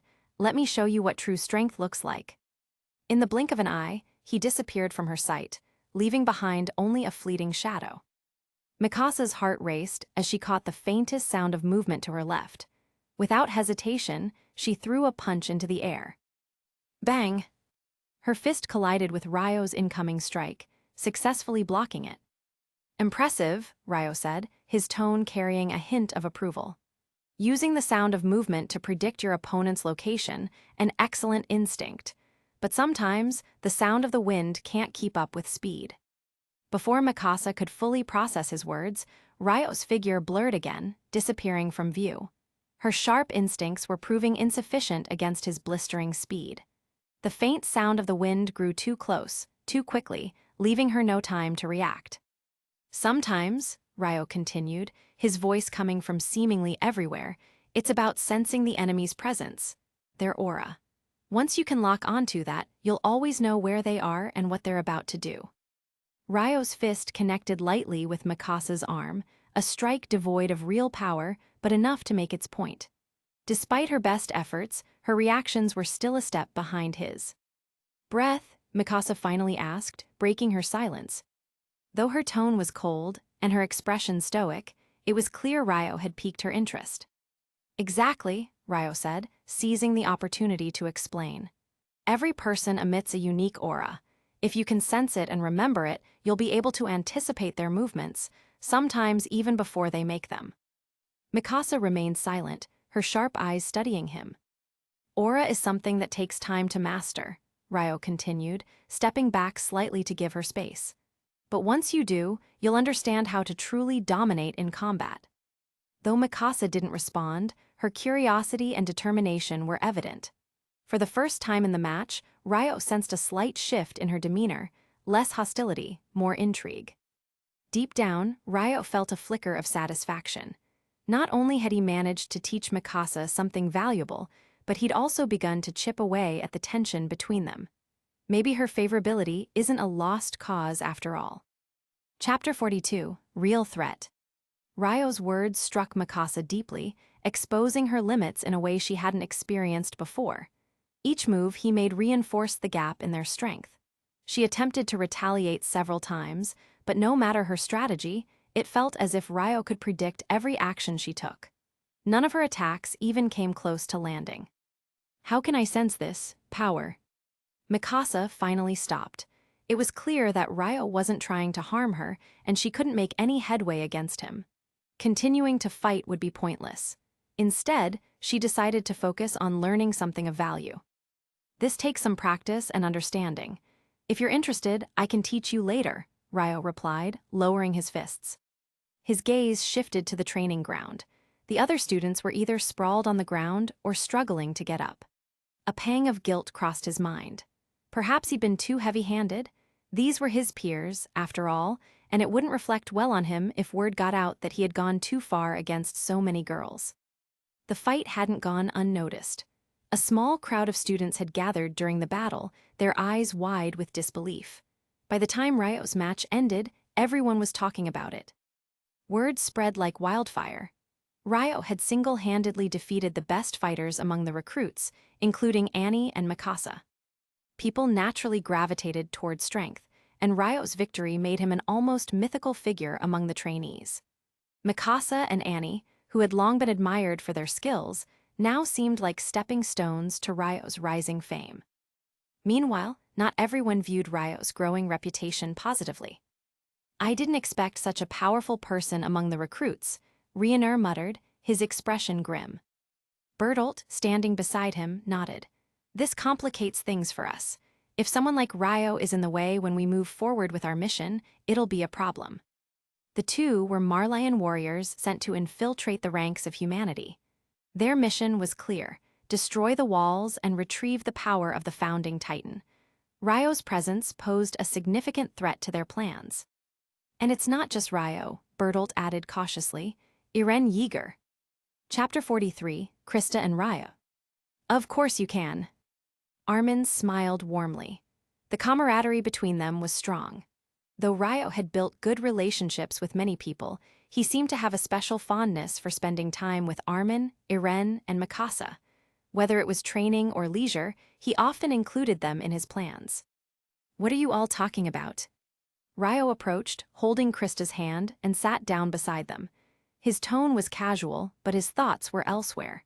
Activating the system interface in his mind, he began checking his standing with the others. Mikasa's favorability toward him had been dangerously low at 35 points, but completing the recent system task had bumped it up by 5 points. Surprisingly, when he checked again, her favorability had risen to 45 points, even showing an upward trend with a green arrow. Ryo couldn't help but smirk inwardly. Though 45 points barely escaped the realm of hostility, it was a step in the right direction. However, at this stage, Mikasa remained distrustful and wary of him. Building her trust further would require a lot more effort. Next, Ryo glanced at Irene's favorability and was genuinely surprised to find it at an impressive 75 points. The status bar noted Irene viewed Ryo as a reliable ally and a vital partner in their shared dream of defeating the Titans. "Well, that's flattering," Ryo thought with a bemused expression. "But who said I'd join you in fighting Titans? With someone as reckless as you leading the charge, I'd rather focus on protecting Krista and living peacefully behind the walls." Shifting his attention to Armin, Ryo expected a similar level of trust. However, he frowned when he discovered Armin's favorability toward him was only at 50 points. What caught his eye, more than the low score, were the status bar notes. Ryo Carter, a powerful but enigmatic figure. His consistent efforts to engage with Irene, Mikasa, and me seem calculated, as though he's hiding a deeper purpose. Until I understand his true motives, I must remain cautious. Ryo raised an eyebrow, impressed by Armin's perceptiveness. "Looks like I've been too obvious," he mused. "I'll need to dial it back and tread more carefully." Despite the minor setback, Ryo maintained a calm demeanor, his face betraying nothing. He knew any visible reaction would only deepen Armin's suspicions. "I hear there's an assessment next week," Krista chimed in, pulling out her meticulously organized notebook. "Have you all started preparing for it?" Her words caught everyone off guard. Ryo and Irene shared a bewildered look, while Mikasa's expression shifted slightly in curiosity. "What assessment?" Ryo asked, puzzled. Krista's cheeks flushed as she noticed their confusion. "Did I say something wrong? Is there something on my face?" No, your face is perfect as always," Ryo reassured her with a grin, gently brushing her cheek. "But this is the first we're hearing about this assessment." "Really?" Krista tilted her head, genuinely surprised. "I thought everyone knew. It's mentioned that 20% of the previous year's trainees were eliminated during this test. Most of them failed outright." Her words cast a tense shadow over the group. An elimination rate of 20% was no small number, especially considering they had been training for over a year. Most of the weaker candidates had already been weeded out. The fact that so many capable individuals could still fail spoke volumes about the difficulty of the upcoming assessment. "What exactly was the test about?" Armin asked, his intellectual curiosity piqued despite the somber topic. Krista hesitated before answering. "I heard it was a snow mountain survival challenge," she said softly, her voice tinged with worry. The gravity of her words settled heavily on the group. Survival training in the harsh, unforgiving environment of a snow mountain was no trivial matter. Even the most prepared among them would be pushed to their limits. It must have been brutal, Mikasa remarked, her gaze sharpening as she began calculating potential strategies. If 20% were eliminated last year, that means around 40 of us won't make it, Armin noted grimly. It's not just about personal failure. If anyone leaves, the bonds we've built over this year will be severed. The realization hung in the air, unspoken, but deeply felt. Losing comrades was an inevitable reality in their line of work, but knowing it could happen so soon made the threat all the more personal. Krista lowered her eyes, her worry apparent. Unlike others, she lacked physical strength, and her combat skills were mediocre at best. She feared the possibility of being among those eliminated. Sensing her anxiety, Ryo placed a reassuring hand on her shoulder. Don't worry, no matter how tough it gets, I'll make sure you pass. His confidence sparked a faint smile from Krista, though her unease lingered. Thanks, Ryo, she whispered, grateful but still uncertain. Besides, Ryo added, flashing a mischievous grin, if they dare eliminate you, I'll just have to eliminate them instead. The group chuckled lightly, but the tension from Krista's revelation remained palpable. For now, all they could do was prepare for the unknown challenges that lay ahead. Chapter 44, Snow March. Ryo's heart skipped a beat when he heard about the Snowy Mountain March. He vividly recalled this event from his prior knowledge. It was during this march that Ymir had first transformed into a titan in front of Krista. However, due to Krista being buried in the snow at the time, she hadn't witnessed the transformation.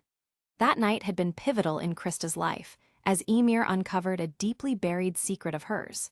Although Ymir didn't fully grasp Krista's true identity, her presence had saved Krista's life. Without Ymir's companionship, Krista might not have survived that snowy night. Though Krista seemed cheerful and carefree around Ryo now, she harbored many secrets. At present, she had no intention of revealing them to Ryo, perhaps she never would. As long as her past didn't come to find her, she intended to live a peaceful life, just as she was now. Krista had once thought the world was devoid of warmth, and had nearly lost her will to live. But Ryo's unexpected presence in her life had reignited a spark within her, giving her a reason to keep moving forward. Ryo had never pressed Krista about her past, and she had never brought it up. Watching her smile grow more genuine each day filled him with a quiet satisfaction. Perhaps, now that he was here, the devastating events of the Snowy Mountain March might never come to pass. Snowy Mountain March? Are you talking about the mountain north of the camp? Ryo asked, masking his unease. As autumn gave way to winter, temperatures had begun to plummet, particularly in the northern regions. The large, snow-covered mountain nearby was a well-known training site used by the Cadet Corps to test their recruits' willpower. This wasn't just physical training. It was a trial designed to push recruits to their limits, testing their mental fortitude against the cold and fatigue. The ability to endure such hardships was crucial for soldiers destined to face titans. Witnessing friends devoured by titans was a traumatic experience, and only those with the strongest resolve could endure it. The snow-covered terrain was treacherous, and losing contact with the main group during the march could prove fatal. Without food or shelter, anyone stranded would quickly succumb to the elements. Yes, that should be the place, Krista replied hesitantly. The announcement had been vague, but the Snowy Mountain was the only logical location. A heavy silence fell over the group as the weight of the situation settled in. Ryo, lost in thought, mentally checked in with the system. If this training was as dangerous as he remembered, shouldn't there be some kind of mission or reward for achieving first place? System, Ryo began, his frustration evident. This is a critical field training exercise, and it's ridiculously difficult. Shouldn't there be some kind of reward for getting first place? I'm already level 6, yet I'm still wearing basic equipment. Does this seem fair to you? The system responded coolly. The host's current strength far exceeds that of others in this period. Achieving first place is a foregone conclusion and does not merit a reward. No mission will be issued. Ryo's eye twitched at the blunt explanation. While he didn't want to admit it, the system was right. Compared to the other trainees, his strength was leagues ahead. Competing against them was akin to an adult participating in a children's race. It wasn't fair. Perhaps it was time to move on. If this training held no challenge, maybe he should consider joining the Survey Corps early.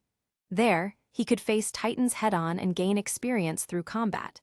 After all, every Titan killed would grant him 100 experience points, a much faster route to leveling up. True to Krista's earlier speculation, the instructors soon announced the snowy mountain field training exercise. The march was scheduled for late November, a time when the temperatures in the northern mountains would be at their harshest. The cadets were informed that the training camps in the area would be open to prepare them for this grueling test of endurance. The announcement sent a ripple of unease through the cadets. The prospect of marching through the snow under such extreme conditions weighed heavily on their minds. Yet, for Ryo, it was another chance to ensure Krista's safety and to rewrite the events that lay ahead. Chapter 45, Krista's Love for Ryo. As soon as the news was announced, everyone's attention was immediately drawn to it. Instructor Keith emphasized in class that anyone failing this course would be eliminated, and the primary standard for failure was not reaching the camp. Simply arriving at the destination was the bare minimum requirement, and failing to meet it meant disqualification. It was a stark reminder of how grueling this training would be. The trainees were visibly shocked, but quickly began their preparations in silence. No one wanted to be left behind at this critical stage. By now, they had endured the toughest part of the recruit period. With just over a year left, stability meant survival. Passing the course would secure their futures, whether in the garrison or the military police. Both paths promised steady jobs, freedom from hunger, and the possibility of a peaceful life within the walls, perhaps even a chance to settle down and marry. Failure, however, meant losing everything. The atmosphere in the camp grew tense as trainees worked hard to prepare for the challenge, including Krista, who was determined not to be eliminated. Ryo, on the other hand, remained calm. He had quietly purchased cold weather gear from the system, clothing designed to withstand freezing temperatures, along with 2 thermoses for hot water during the journey. This was no ordinary trek. It would span several days, with nights spent in the wilderness. He prepared everything meticulously, ensuring both he and Krista would be ready. After their last encounter with the lake, where they had no spare clothing, the system's newly unlocked clothing store became invaluable. Although the items weren't free and cost him precious resources, Ryo considered it worth the investment. For himself and Krista, he purchased matching white down jackets, light yet exceptionally warm, designed to protect against the harshest cold without hindering movement. This reduced their need for bulky supplies, allowing them to focus on carrying essentials like food. To sustain himself, Ryo stocked up on compressed biscuits, practical but notoriously unpalatable. For Krista, however, he splurged on beef jerky, knowing she deserved better. The expense was painful.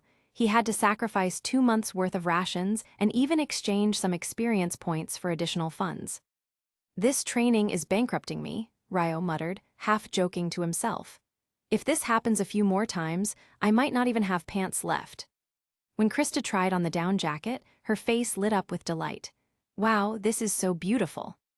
"Do you like it?" Ryo asked, a warm smile spreading across his face. Seeing her happiness made all the effort worthwhile. "I love it," Krista exclaimed, holding the jacket close and sniffing its fabric with a blissful expression. She seemed completely captivated. "If you like it so much, why don't you try it on?" Ryo encouraged her, eager to see her wearing the jacket. Blushing slightly, Krista nodded. "All right, wait for me here. I'll go change and be back soon." Ryo chuckled and teased, "Why not just change here? No one else is around." Krista's cheeks turned a deeper shade of red. "Ryo, no peeking," she stammered shyly. Ryo raised an eyebrow, amused by her reaction. Was she actually serious? However, he quickly shook his head. The current temperature, dipping below 10 degrees, made it unwise for her to change clothes outside. Catching a cold during training would be disastrous. "I'm kidding," Ryo reassured her. "Go back to the dormitory to change. You'll be warmer there." Krista nodded, her blush deepening as she walked away with the jacket. Her heart felt warm and full. Ryo not only prepared such beautiful clothes for her, but also thought about her well-being every step of the way. She had wanted to thank him in some way, perhaps even give him something in return, but her embarrassment held her back. And yet, he had refused anything in return. It was decided. She would follow Ryo for the rest of her life. Chapter 46, Outfit Check. After waiting outside for a while, Krista returned wearing her new clothes. The moment Ryo saw her, his heart felt as though it had been struck by a powerful force. He stood frozen, utterly captivated by the sight before him. She was breathtaking. Her golden hair shimmered in the light, the pristine white of her clothes complemented her flawless, radiant skin. Her petite frame seemed almost ethereal, radiating an angelic glow that made her appear like a true vision of beauty. In that moment, Ryo felt as though she had transformed into a heavenly angel, stealing his heart completely. "Ryo, what's wrong? Does this outfit look bad on me?" Krista asked, stepping closer with a hint of uncertainty in her voice. Her tone held a tinge of worry, and she gently shook his arm, trying to bring him back to reality. "No, not at all," Ryo finally managed to stammer. "It looks amazing, absolutely perfect. Honestly, this is the most beautiful outfit I've ever seen. No, wait, you're the most beautiful person I've ever seen." With a flourish, Ryo pulled out a single rose as if by magic, knelt on one knee, and said with playful sincerity, "My beautiful lady, would you honor me with a date tonight? Or better yet, will you marry me?" Krista giggled, her cheeks turning a lovely shade of pink. "Ryo, I can't marry you, we're both minors, but I'd love to go on a date with you." Ryo rose to his feet, wrapping her in a warm hug. He kissed the top of her head, whispering with a grin, "If not now, then someday in the future. My little angel." Krista buried her face into his chest, her face glowing with embarrassment. Her voice was so soft it was almost inaudible as she mumbled, "Okay." Meanwhile, at the barracks, the announcement of the snowy mountain training had sent waves of nervous energy through the cadets. "Snowy mountains for training? What's so great about that? It's just a barren mountain, you can't even find a sweet potato up there." Sasha grumbled, voicing her discontent loudly.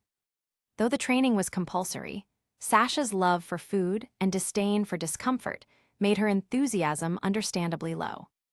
"I heard there are wild deer in the mountains," Emir interjected, leaning casually against the wall. "If we bring the right tools, we might catch one. Imagine venison for dinner." At this, Sasha's eyes lit up with excitement. "Really? But we don't have hunting rifles, do we?" "No," Emir admitted, smirking at Sasha's reaction. "But with some creativity, we might still manage." Mikasa joined the conversation for the first time, surprising the group. "The 3D maneuver gear can be useful for hunting, especially with the swords.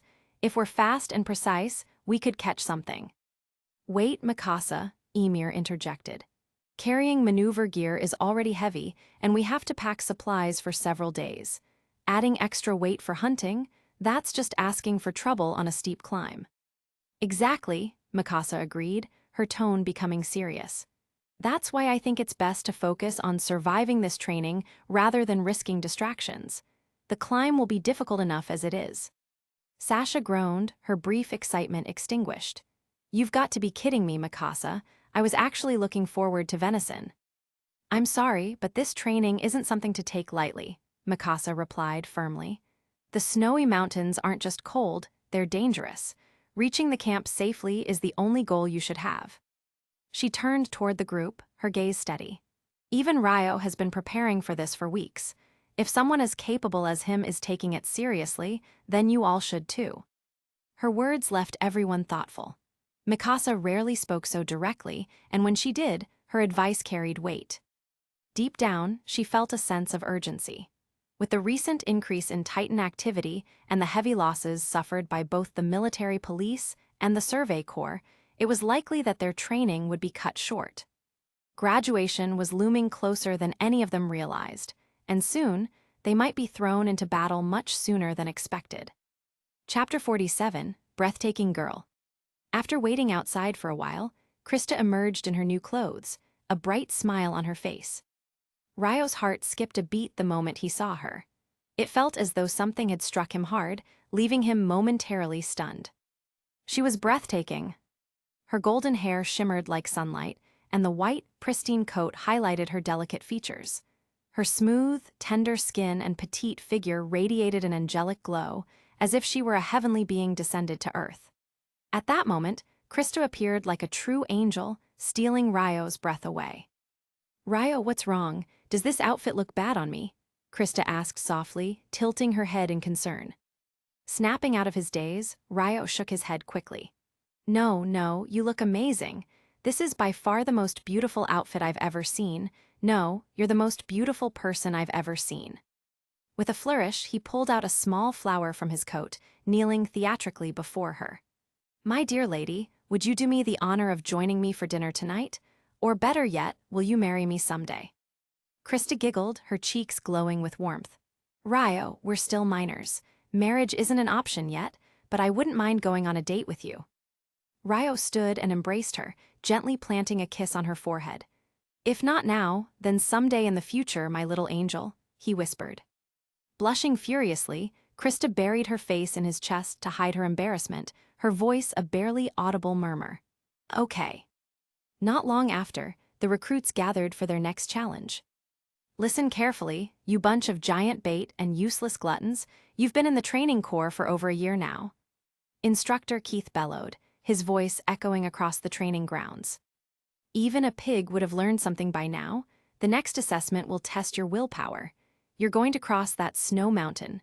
Only those who make it to the camp on the other side will prove they have the resolve to survive. Fail, and you're out. The recruit stiffened, tension gripping the air. If you can't even manage this, then you're nothing but useless bait. You'll be fodder when faced with the Titans. Keith's words were harsh, but they resonated deeply. No one wanted to be eliminated after enduring more than a year of grueling training. Failure meant losing their chance at stability, safety, and survival. As the starting signal echoed, the recruits set off, their steps steady but determined. Keith stood watching, his critical gaze scanning the crowd. A frown crossed his face. Where's Ryo? Ryo had earned Keith's recognition as the most exceptional cadet in this cohort. His relentless training and extraordinary performance had caught the attention of even the military police, who had tried to recruit him, though he had refused. Ryo's discipline was unparalleled. He was always the first to arrive at the training grounds and the last to leave. His dedication was reflected in the state of the equipment. 5 broken maneuvering devices and over 100 shattered blades stood testament to his rigorous practice. Keith couldn't help but compare him to Levi, humanity's strongest soldier. While Levi had an unmatched reputation, Ryo's potential was undeniable. At just 14 years old, his strength and determination hinted at a future that could rival or surpass Levi's. Finally, Keith spotted him at the back of the group, walking at an unhurried pace. What is this? Keith muttered, squinting. Ryo and Krista, clad in their matching snow-white coats, strolled leisurely. Their demeanor contrasted sharply with the urgency of the others. The pair looked almost serene, as if they were on a casual outing rather than a grueling assessment. Keith's lips twitched in disbelief. That kid. Even in the face of adversity, Ryo managed to stand out. Chapter 48, Are You Cold? It wasn't surprising that young recruits, spending so much time together, sometimes developed feelings for one another. Instructor Keith had seen this happen almost every year during his tenure with the training corps. However, the dynamics were different in wartime.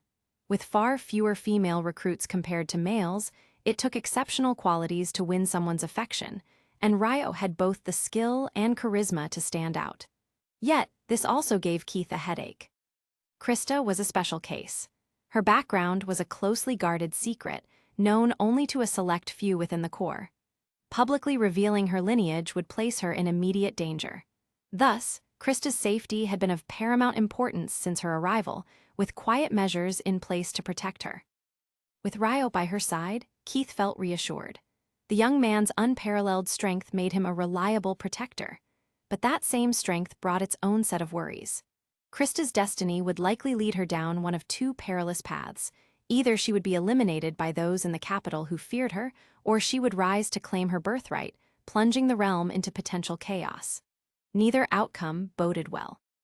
Watching Ryo and Krista together, Keith sighed heavily before shaking his head and heading back to his office. Instructors would regroup in about 5 hours to catch up with the recruits, collecting stragglers along the way. Are you cold? Ryo gently adjusted Krista's hood, ensuring it was snug.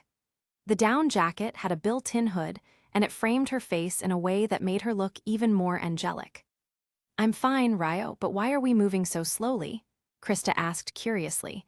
It was unusual for him to lag behind. Typically, Ryo was at the front, leading every exercise. "Because this training can't be rushed," he explained, unrolling a map he had sketched earlier. He pointed at their current location. "Look here, we're at the base of the snow mountain, and our camp is on the other side. That means we have to cross the entire mountain range." Krista studied the map, but the straight-line distance is only 11 kilometers. That doesn't seem too far. Ryo chuckled softly. It might look short on paper, but snow mountains are deceptive. The terrain is treacherous, especially for those at the front of the group. They're tasked with scouting the safest path, but if they fall into a snow pit or hit a dead end, it'll cost them time and energy and could even endanger their lives. So, while the distance may seem manageable, it'll likely take 2 to 3 days to cross. Krista's eyes lit up with understanding. "Oh, I see. So you're saying we should stay at the back, letting those in front do the hard work of finding the best path. That way, we save our energy and avoid unnecessary risks, right?" "Exactly," Ryo replied with a smile, ruffling her hair affectionately. He then took her hand as they started walking at a leisurely pace. Meanwhile, the recruits at the front of the line were struggling. The snow was deep and treacherous, and the team was constantly slowed by accidents. Someone would fall into a snow pit, and it would take several others to pull them out. After just 3 hours, the group's morale was already starting to waver. "How far have we traveled?" Irene asked, frowning as he scanned their surroundings. "Less than 3 kilometers, Armin replied, tightening his collar against the biting cold. "And the first 2 kilometers were flat ground. We've only just entered the snow mountains range." Irene clenched his fists in frustration. "At this rate, we'll never make it to the other side tonight." Mikasa, walking beside him, added, "The further we go, the slower our pace will get. We need to find a place to rest soon. If we don't, people are going to start collapsing." Armin nodded in agreement, his gaze lingering on the map they had brought. The map was a copy of Ryo's, and it was a testament to how thorough Ryo's preparations had been. Even now, it was clear why Ryo was so far ahead of the others in skill and foresight. But as Armin looked up at the endless stretch of snow ahead, he couldn't shake the growing unease in his chest. The snow mountain was vast, and its dangers were only just beginning to reveal themselves. Chapter 49, Care for Krista. Well, there's a winding corner halfway up the mountain on the map. If we reach that point, we can set up camp and rest. With our current physical strength, we likely won't make it past the main peak today. Instead, we'll aim to get halfway and continue the journey tomorrow. Otherwise, without a proper campsite at the main peak and with the dropping temperatures, we'll freeze to death overnight. Armin assessed their situation carefully, planning the most reasonable course of action. It was all thanks to Ryo's meticulously prepared map, sparing them unnecessary risks. "Got it," Irene nodded. However, a frown crept onto his face as he asked, "Where's Ryo? Why haven't we seen him at all this time?" In the past, Ryo would start the training with them, and though his speed would often leave them in the dust, they could usually use his pace as a guide. Today, however, he was absent right from the beginning, leaving Irene feeling uneasy. Having grown accustomed to Ryo's presence and leadership, Irene couldn't shake the discomfort. Deep down, he realized he had started to rely on Ryo more than he cared to admit. But this dependence bothered him. How could he hope to drive out the Titans if he couldn't stand on his own? "They're probably behind us. I saw Ryo waiting outside the girls' dorm earlier. He must have been waiting for Krista," Mikasa replied matter-of-factly. "If he's with Krista, his speed might be slower this time. Looks like we won't be seeing him until the finish line," Irene concluded, finding an excuse to calm his nerves. Krista's strength wasn't remarkable, and having her alongside would undoubtedly slow Ryo down. Unbeknownst to them, similar discussions were taking place among the other trainees. Rienur and Bertolt, both strong competitors, had faced Ryo frequently during training. Though Ryo had bested them time and again, those defeats only fueled their resolve to improve. They admired Ryo's exceptional skills while setting their sights on surpassing him. Currently, Rienur, Bertolt, Jean, and others formed the vanguard of the team.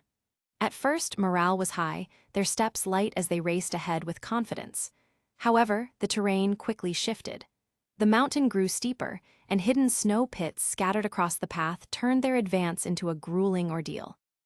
Their ranks thinned as more and more trainees fell behind, and still, there was no sign of Ryo. This absence gnawed at their confidence. Rienur clenched his fists, frustrated by how much they had come to rely on someone who was, in truth, their greatest threat. "This is ridiculous," Rienur muttered under his breath. "Ryo is a threat to our mission as Marleyan warriors. I cannot afford to depend on him. I must prove that I, Rienur, am his equal, no, his superior." Fueled by this inner turmoil, Rienur surged forward with renewed determination. Beside him, Bertolt noticed the sudden burst of energy. Though puzzled, he decided to keep pace. Rienur must feel the weight of his duty as a warrior. I can't let him carry this burden alone. I need to step up. Jean, who had been trailing just behind them, watched the two accelerate.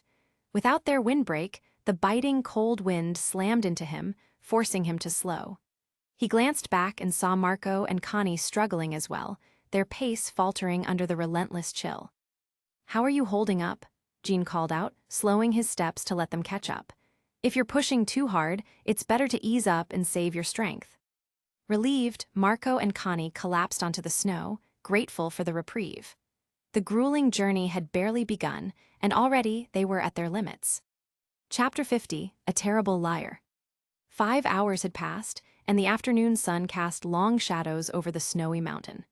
Ryo and Krista ascended steadily, leaving their footprints in the thick snow.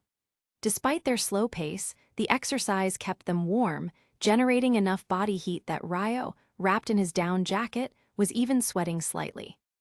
While others on the mountain were bundled up tightly against the biting wind, shivering as they pushed forward, Ryo and Krista seemed to defy the cold entirely. Their preparedness made them stand out, a stark contrast to the struggling trainees scattered across the slopes. "How are you holding up? Are you tired? Want to take a break?" Ryo asked as he helped Krista over a steep ridge, her small hand slipping into his as they climbed. The ground here was marked by long scratches and deep footprints, evidence of earlier climbers who had stumbled and fallen. Krista nodded, brushing a stray hair from her face. "It's a bit hot," she admitted, pulling off her hat. A sudden static shock made her flinch, and she let out a soft exclamation. Ryo chuckled at her reaction, finding her startled expression endearing.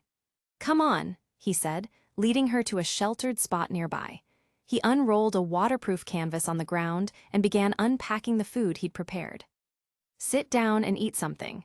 You must be hungry after all that climbing," he said, offering her a piece of beef jerky while he pulled out his own ration of compressed biscuits.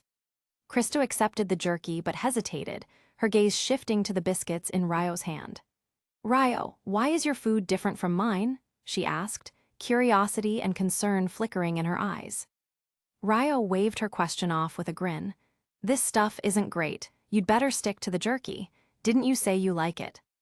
Krista pouted slightly, rolling her eyes. "I'm tired of the jerky. I just want to try something different. Those biscuits look interesting." Her voice softened as she added playfully, "Please, Ryo." Ryo narrowed his eyes, seeing through her act immediately. "Nice try," he said, amused by her attempt to disguise her concern for him as curiosity. He knew Krista well enough by now. She was kind to a fault, always putting others' needs above her own. If she thought he was depriving himself, she'd insist on sharing, even if it meant eating something she wouldn't like. Her selflessness, while endearing, also worried Ryo. Sighing, he relented. "Fine, I'll let you try some, but don't blame me when you don't like it. These things are practically bricks," he said, handing her half of his portion. "Just remember to drink water afterward. Here, it's still warm." He poured a cup of water from the thermos he'd packed, handing it to her with a smile. Krista's eyes lit up as she took the biscuits and water, her lips curling into a radiant smile. "Thank you, Ryo, you're such a good person," she exclaimed, her tone full of warmth. Ryo chuckled dryly. "Great, another good man card for my collection," he muttered under his breath.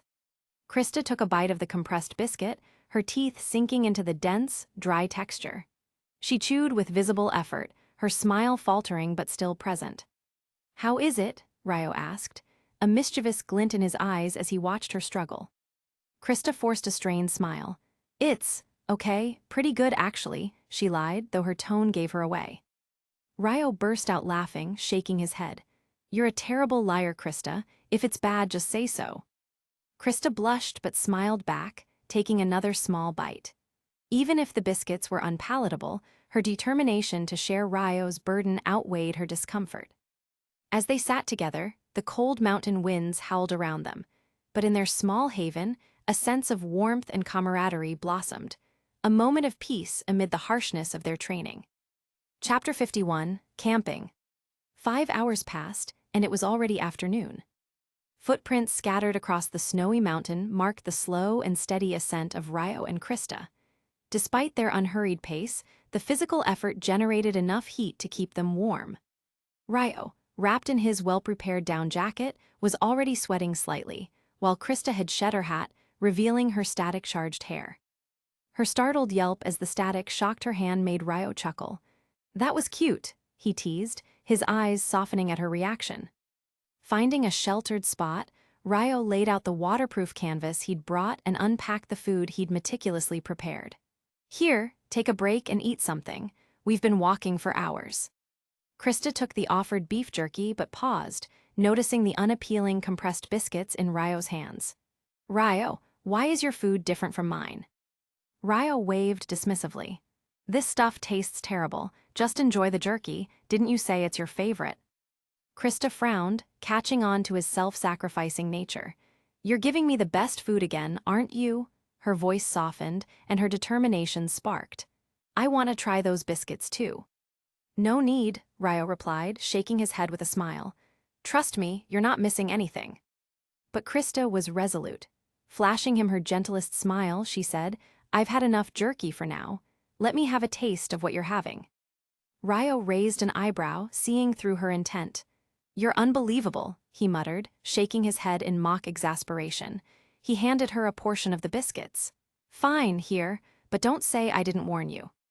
Krista bit into the biscuit and forced a smile, though her scrunched-up face betrayed the truth. It's okay, she managed, causing Ryo to burst into laughter. After sharing the meal, Krista insisting on splitting the beef jerky with him, they resumed their climb. Along the way, they began encountering stragglers from the main group.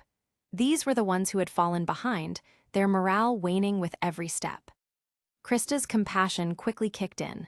Everyone, stay together. We can make it if we support each other, she called out, her voice carrying an infectious hope. Ryo sighed but didn't protest, having anticipated her reaction. Krista's heart wouldn't let her abandon anyone, no matter the difficulty. She handed out food and water, offering encouragement to those who were struggling. Though most of the others had their supplies, her words lifted their spirits. As the group grew, so did their confidence. Ryo's steady leadership and Krista's uplifting presence revitalized the stragglers, transforming the once scattered individuals into a cohesive team. By nightfall, they had gathered over 100 followers. When they reached a suitable resting point, Ryo announced, We'll camp here for the night. Rest up and we'll continue tomorrow. At this pace, we'll reach the finish line by afternoon. Krista blinked in surprise, but the instructors said it would take at least 2 to 3 days. Ryo chuckled, shaking his head.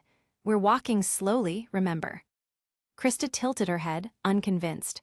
How can we be early if we're slow? Because we're united, Ryo explained. Usually, people get scattered along the way, and those who fall behind drag the overall progress. But thanks to you, everyone's sticking together. That unity keeps the pace steady, and no one is left behind. Krista's cheeks flushed at his compliment, but she beamed nonetheless. With Ryo's guidance and her unwavering optimism, the group's journey continued, determined to reach their goal together. Chapter 52, Smart Girl. The strength of a group always surpasses that of individuals. In a group, members naturally support one another, helping to overcome challenges and boosting morale.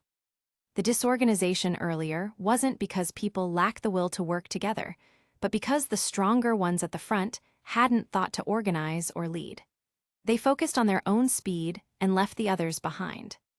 As time passed, the gap widened, leaving stragglers scattered throughout the snowy mountains. With broken formations and dwindling morale, the situation became worse, and their performance plummeted. But Ryo's appearance changed everything. He became their pillar of support, setting a steady pace everyone could follow. It wasn't too fast to exhaust them, but just consistent enough to give hope and maintain morale. Despite the difficulties of climbing snowy mountains, his guidance made the journey manageable. With this newfound unity, Ryo was confident they could arrive by the next afternoon, something the instructors likely hadn't anticipated. Krista, looking thoughtful, finally understood his reasoning. Ah, I get it. So this is what they mean by haste makes waste, right? Ryo chuckled, smart girl. He noticed sweat glistening on Krista's forehead from her efforts to help others. Taking out a handkerchief, he gently wiped her brow. You must be thirsty. Want some water? Krista's cheeks turned red as she fidgeted uncomfortably. I drank a lot of water earlier. Now I really need to, you know. Ryo raised an eyebrow and grinned. Oh, so that's why you've been standing like that, crossing your legs. Stop teasing me, Krista exclaimed, her face flushed with embarrassment. She quickly moved to cover his mouth. All right, I'll stop, he said, stifling a laugh. But seriously, do you need help finding a spot? We're in the middle of the wilderness, after all. It's not like there's a restroom nearby. Krista hesitated, her face growing redder. I don't want to go alone, but this is so embarrassing. Don't worry, I'll find a safe spot for you. Nothing's going to happen while I'm around, Ryo said reassuringly, patting her head. Leading the way, Ryo scouted out an area sheltered from the wind, ensuring it was secure. All right, this is a good spot. I'll stay nearby and keep watch, so you don't have to worry about anything. Krista hesitated but eventually nodded. Okay, thank you. As she stepped behind the cover, Ryo turned his back to give her privacy. While he waited, he thought about how much water he'd drunk himself and decided it was a good time to relieve his own needs. Finding a spot close enough to keep an eye on Krista but far enough to give her space, he quickly took care of business. The cold wind against his skin made the experience less than pleasant, but he shook it off, chuckling at the absurdity of the situation. When Krista still hadn't returned after some time, Ryo called out, Krista, are you okay? You've been in there for a while. A soft, embarrassed voice replied, Ryo, I forgot to bring paper. Ryo blinked, then laughed softly. Hold on, I'll get you some. Grabbing a small packet of tissues from his bag, he walked closer, handing it over without looking her way. Here, all set now. Thank you, Krista mumbled, her voice barely audible. Ryo smiled to himself, leaning against a nearby tree to wait. Despite the awkwardness, he couldn't help but admire Krista's courage and determination, even in moments like these. Chapter 53, Monstrous Bear. Ryo was stunned for a moment, then quickly reacted. Krista had hurried off earlier and had forgotten to bring what she needed. Now, she was left feeling embarrassed and unsure. Oh, I brought it. Hold on, Ryo said as he pulled a pack of tissues from his pocket. But the question of how to hand it to her became a bit tricky. Between them was the blanket Ryo had set up earlier to block the wind and provide privacy. If he simply reached over to hand the tissues to her, he might inadvertently see her in an awkward position. Krista was squatting, making it difficult for her to stand up without being exposed. Clearing his throat, Ryo hesitated. Okay, here you go, he said, carefully stretching out his arm just far enough to hand over the tissues without looking. Once the tissues were in her hand, he quickly withdrew, his heart strangely restless. It felt as though an invisible string in his chest had been tugged. Inside, there was the soft rustle of movement, presumably Krista getting dressed. Soon after, she emerged, her face flushed, head bowed, and completely avoiding eye contact with Ryo. Ryo scratched the back of his neck awkwardly. It wasn't just Krista feeling embarrassed, he was, too. But not wanting her to dwell on the moment, he took the blanket from her hands, gently held her wrist, and began leading her back to camp. Throughout the walk, Krista remained unusually quiet, but just as they were nearing the camp, a loud noise and a blood-curdling scream shattered the silence. Both froze in place, turning toward the sound. What was that? Krista asked, her voice trembling. She recognized the screams, they were from their fellow trainees. Fear washed over her as she realized they were in danger. The roar that followed wasn't from a person, it was from some kind of beast. "I'm not sure," Ryo said, frowning. "It doesn't sound like a tiger, it's closer to a bear."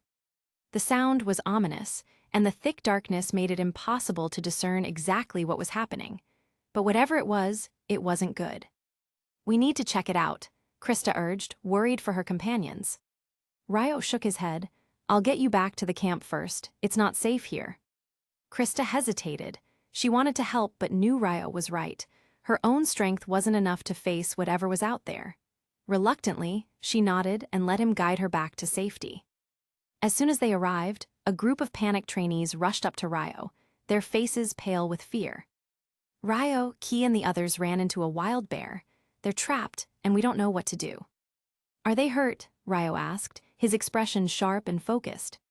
"They climbed up into the trees, so they're safe for now," one trainee explained. "But the bear won't leave. It's huge and looks furious. We don't know how much longer they can hold on." Krista's worry deepened, but Ryo quickly reassured her. "Stay here, I'll take care of it." After making sure Krista was safe, Ryo followed the group toward the scene. But when he finally saw the bear, he couldn't help but curse under his breath. What kind of monstrous bear was this? Bears were naturally massive, with some standing over 2 meters tall. They were fearsome predators, fully capable of hunting and killing humans if provoked. But this bear wasn't just massive, it was in a rage.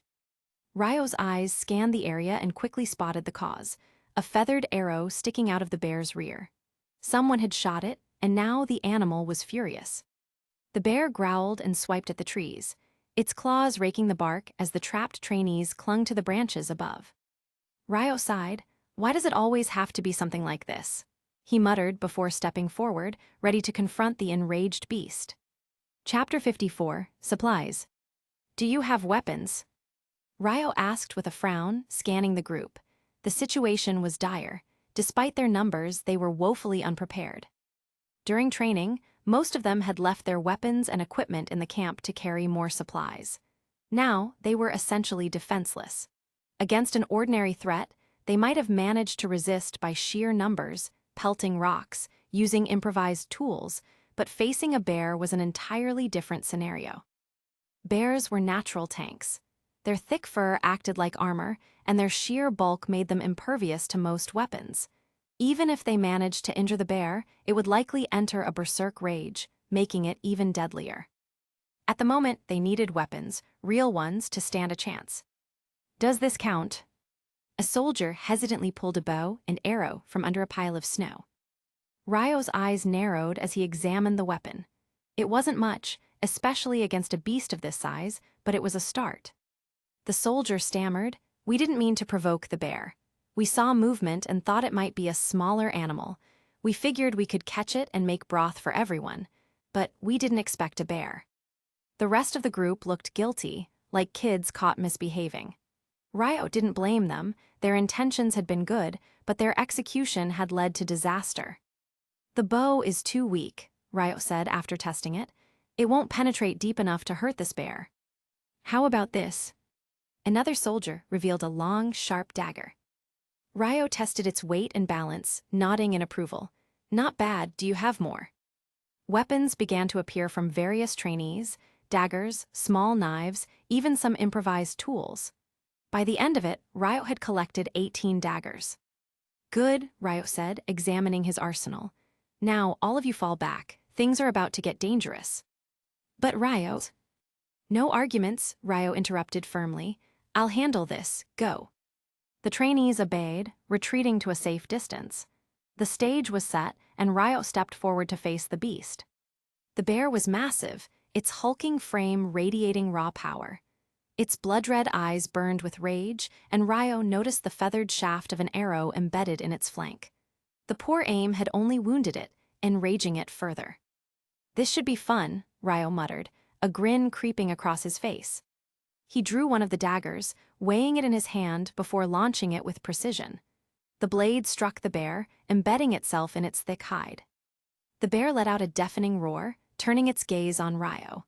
Its fury boiled over, and it charged, its massive body barreling toward him like a freight train. "Ryo, get back!" one of the soldiers yelled from the sidelines, his voice trembling with fear. But Ryo didn't flinch. Instead, he planted his feet, daggers at the ready, and smirked. "That's right, come to me." The bear closed the distance in seconds, swiping a massive paw at Ryo. He ducked, rolling to the side and slashing at its flank. His blade found purchase, drawing blood.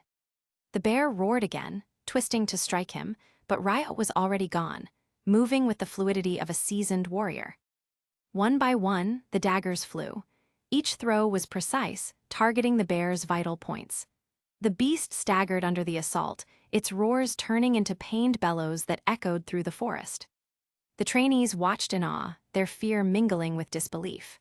Ryo's movements were almost otherworldly, graceful, deadly, and impossibly fast. Swish, swish, swish. Daggers whizzed through the air, embedding themselves in the bear's shoulders, chest, and legs.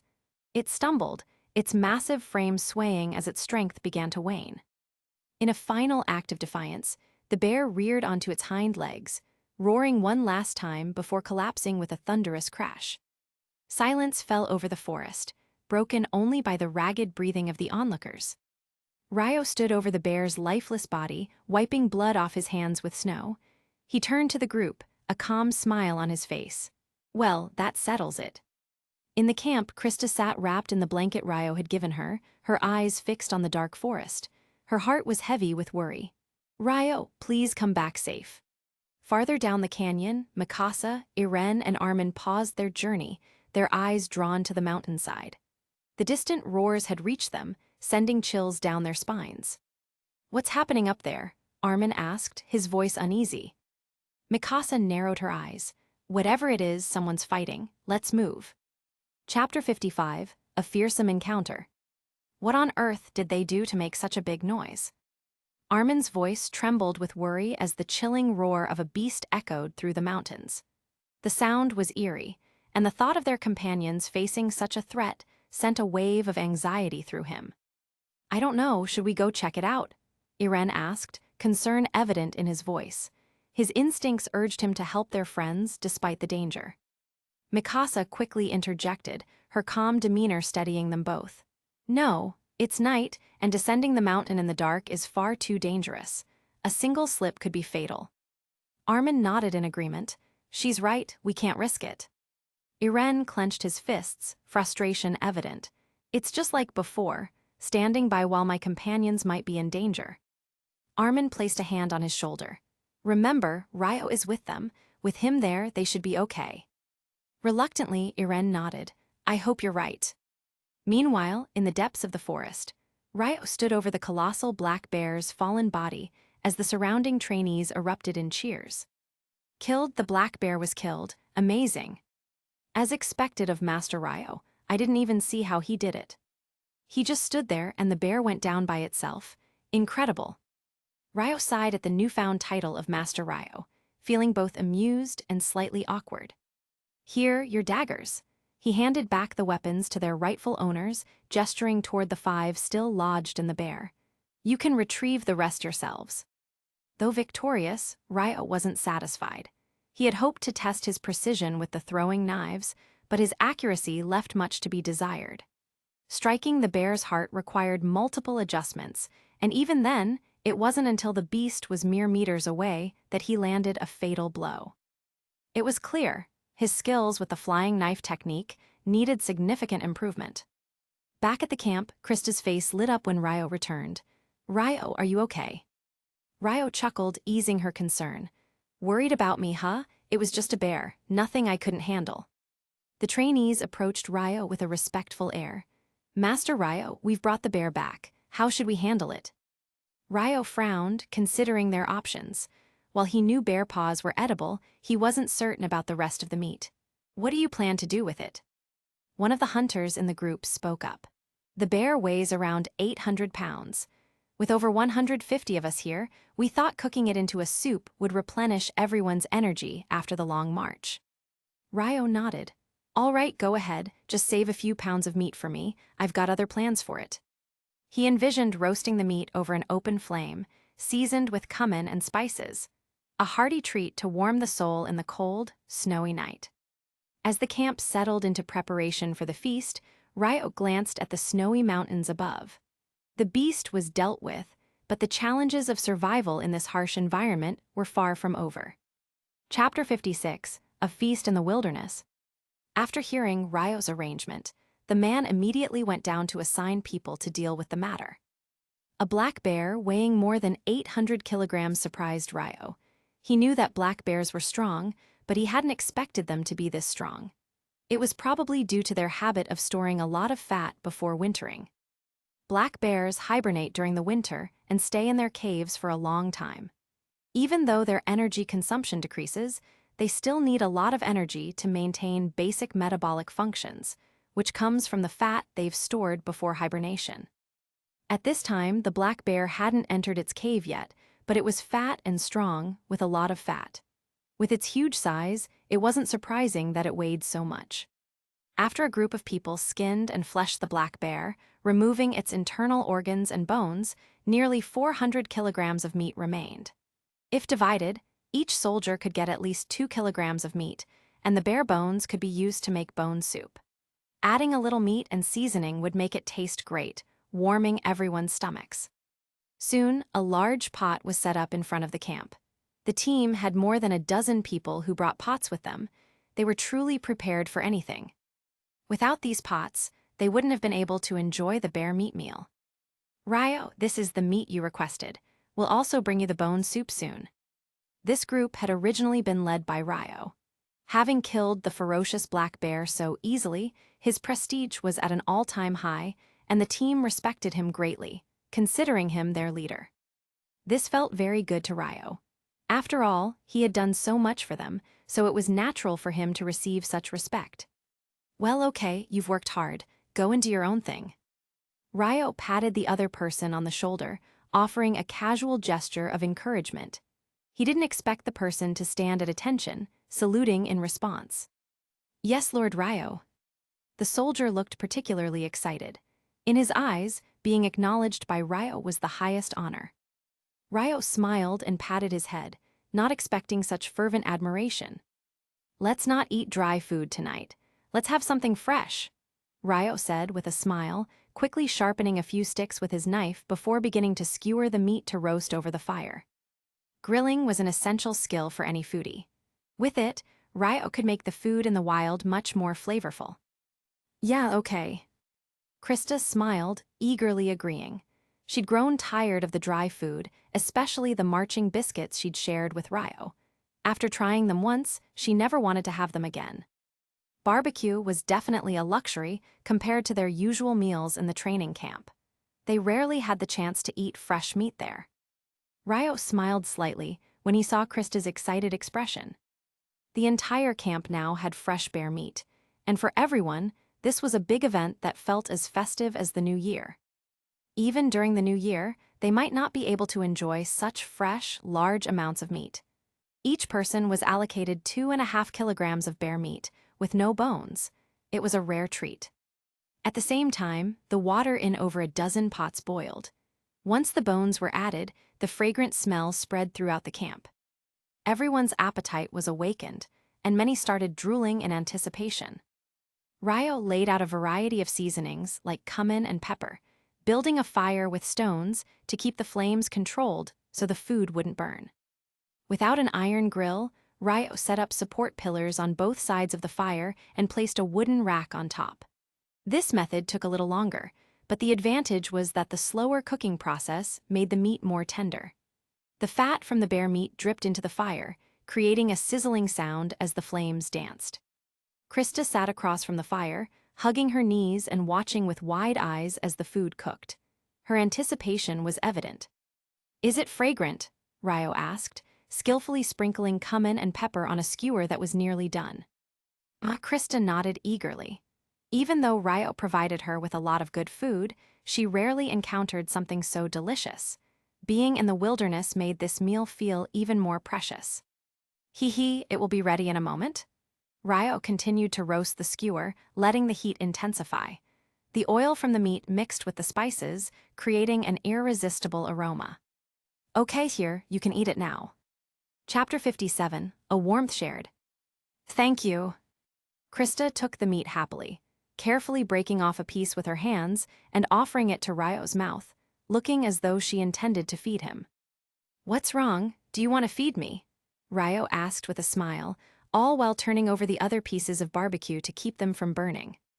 "These are all made by Ryo. If Ryo doesn't eat them, I'll be embarrassed to eat them." Krista tilted her head, smiling with an angelic expression that made her words impossible to resist. "In that case, I won't be polite, wow?" Ryo said, pretending to pounce on her like a tiger. Krista wasn't frightened at all. Instead, she giggled, entertained by his antics. Ryo also laughed, but the barbecue tasted amazing. They had more than 5 kilograms of barbecue in total.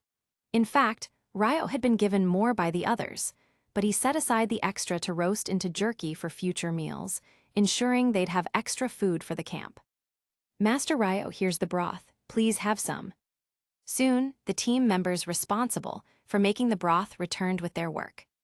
At that point, both Ryo and Krista had eaten plenty of barbecue, so having some soup was perfect. It would aid their digestion and ensure they wouldn't need to drink water later. "Well, thank you for your help. I'll leave the patrol work tonight to you. Thank you for your hard work." The area wasn't entirely safe. Although there were no giants, it was still home to many dangerous beasts. To ensure everyone's safety, Ryo arranged for patrols to keep watch throughout the night so the others could sleep soundly. Ryo casually assigned this task, not bothering to consider how it would be done. It didn't matter to him. "Yes, I guarantee the mission will be completed." The soldiers eagerly accepted the task, leaving with high spirits. Ryo watched them go, slightly puzzled. Why were they so excited to do such hard work? But he shrugged it off, no need to dwell on it. Now, it was time for some rest. "There's only one quilt." Krista searched through their belongings for a long time before finally finding a single quilt. It wasn't very thick, as thick quilts would be harder to carry. "Well, there's also a blanket. That should be enough for you to sleep. I'll light a fire next to you, so it shouldn't be too cold tonight," Ryo reassured her. He was familiar with his supplies, especially since Krista had neglected to prepare anything for herself in this regard. "Ah, what will you do then?" Krista asked, looking at the blanket and then at the quilt. It seemed there was barely enough for one person to sleep comfortably. If they squeezed together, it would be difficult. Her sleeping bag seemed pointless now, as it wasn't warm enough for the cold night. "I'm fine. I'll stay by the fire for the night. Isn't that what everyone else does?" Most of the group hadn't brought much luggage, and they usually slept in their clothes by the fire. It wasn't the most comfortable, but it wasn't cold enough to be life-threatening. But Krista frowned, clearly upset by Ryo's plan. If he stayed by the fire while she had the quilt, she would feel uneasy and guilty. Without hesitation, she opened the quilt and invited Ryo inside. "Ryo, please come in. I can't sleep warmly alone." She tried to offer a reason, as if it was logical for him to join her. After all, in such a snowy place, she really couldn't sleep alone. She knew Ryo cared for her, and if he saw that she was cold, he wouldn't ignore her. Hearing this, Ryo hesitated. Though he would definitely be willing to join her, he was concerned about how this might affect Krista's reputation. Their relationship hadn't reached that stage yet. "Ryo, didn't you say before that you'd marry me? I promise I'll marry you, and as long as you don't regret it, I'll be your wife in the future. So, please don't worry too much. Come in quickly, we have to travel tomorrow." Krista spoke with a red face, clearly gathering courage to say those words. "Well then, all right." Seeing her so determined, Ryo finally relented. After all, they were going to marry eventually, so there was no reason to hesitate anymore. Ryo took off his coat and climbed under the quilt. The blanket wasn't very large, and they both felt crowded inside. No matter how Ryo adjusted, it was awkward. Krista, though pretending to sleep, was clearly nervous, her body tense. Her lips were pursed, her eyes slightly closed, and her long eyelashes fluttered. She was trying to act calm, but it was evident she was uncomfortable. Ryo, unsure what to do, tried to adjust by wrapping his arm around her carefully, keeping a respectful distance but still feeling the awkwardness between them. As he did, Krista shifted to her side, responding to his action. The space in the quilt became a little more comfortable, and both of them relaxed a little in the newfound space. Chapter 58, One Step at a Time. The left hand was done, so naturally, the right hand also needed to find a place to rest. At this time, they were all asleep on their left sides, so if Ryo's right hand was to move, it would naturally fall in a sensitive area. Although he tried his best to make his movements as gentle as possible to avoid waking up Krista, her body was very tense, and Ryo's hand ended up touching her leg. Krista made a small sound, and Ryo quickly adjusted his position. "Ryo's your hand. Go to sleep." After a night of rest and a hearty meal the previous night, everyone was in high spirits in the morning. After breakfast, the team began packing up and moving on. The weather was much better than yesterday. The snow had stopped and the wind had died down. Everyone's morale was high and their speed was faster than the previous day, with no one leading the team. At this point, the soldiers in the team had regained their confidence. Compared to the despair they felt yesterday, they now believed they could successfully complete the assessment. Because of the team's strength, people who had fallen behind along the way joined them. The members were very polite and friendly, generously sharing their food and fresh water, and helping lighten the newcomers' burdens so they could keep up with the main group. Ryo was impressed by this. Humans, by nature, are kind, and when given a good example, they pass on this goodness and form a strong force. Without his team, the 30 or 40 people who had fallen behind would have been eliminated from the training. Ryo wasn't sure whether this was good or bad. They relied on collective strength, but without strong leadership, that strength couldn't be fully utilized. On an individual level, they were mediocre at best. Without collective effort, they were powerless against giants. He sighed, realizing that this was beyond his control. All he could do was take it one step at a time. Instructor Keith and a few colleagues rode behind the team, scanning carefully for any soldiers who had fallen behind. If they found any, they would rescue them. Although these soldiers would eventually be eliminated, their lives must be saved. That was their basic responsibility. Usually when they set out on this path, they found several soldiers who had fallen behind. Some were unable to keep up because of lack of physical strength, some were injured, and others were unwell. According to the prior agreement, once someone stopped moving forward, they were considered to have given up, and they would be eliminated from the training. Every year, about 20% of the soldiers were eliminated. This time, however, things were strange. Aside from a few unfortunate soldiers who had fallen and injured themselves at the foot of the mountain, no one else had fallen behind. Everyone else had caught up with the main group, which was unusual. Chapter 59, The Struggling Second Group. "Hey Sasha, hurry up and stop thinking about eating all day long." Connie's voice rang out as the second group, including Sasha, Connie, Jean, and Mark, trudged through the snow. Ahead of them were Mikasa, Irene, Rhiannon, Bertolt, and the other top performers. Although they couldn't catch up with the first group, they had a safe distance from the students behind. As long as nothing unexpected happened, they would successfully complete the training. But accidents always seemed to find Sasha. At first, Sasha kept up a decent pace, full of energy.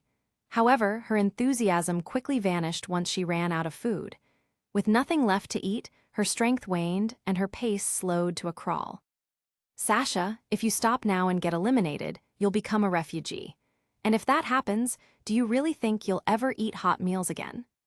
Emir's voice was sharp, cutting through the chilly air as she tried a more direct approach after their earlier attempts to reason with Sasha had failed. Her words hit home. Sasha knew all too well that failing the training meant being cast out. Without the army, she'd be left to the harsh realities of life as a refugee, a life with little to no food. "Yes, Sasha, hurry up. Once we get to the camp, you can eat as much as you want," Mark added, his tone encouraging. Sasha hesitated, her stomach growling in protest, but finally she relented.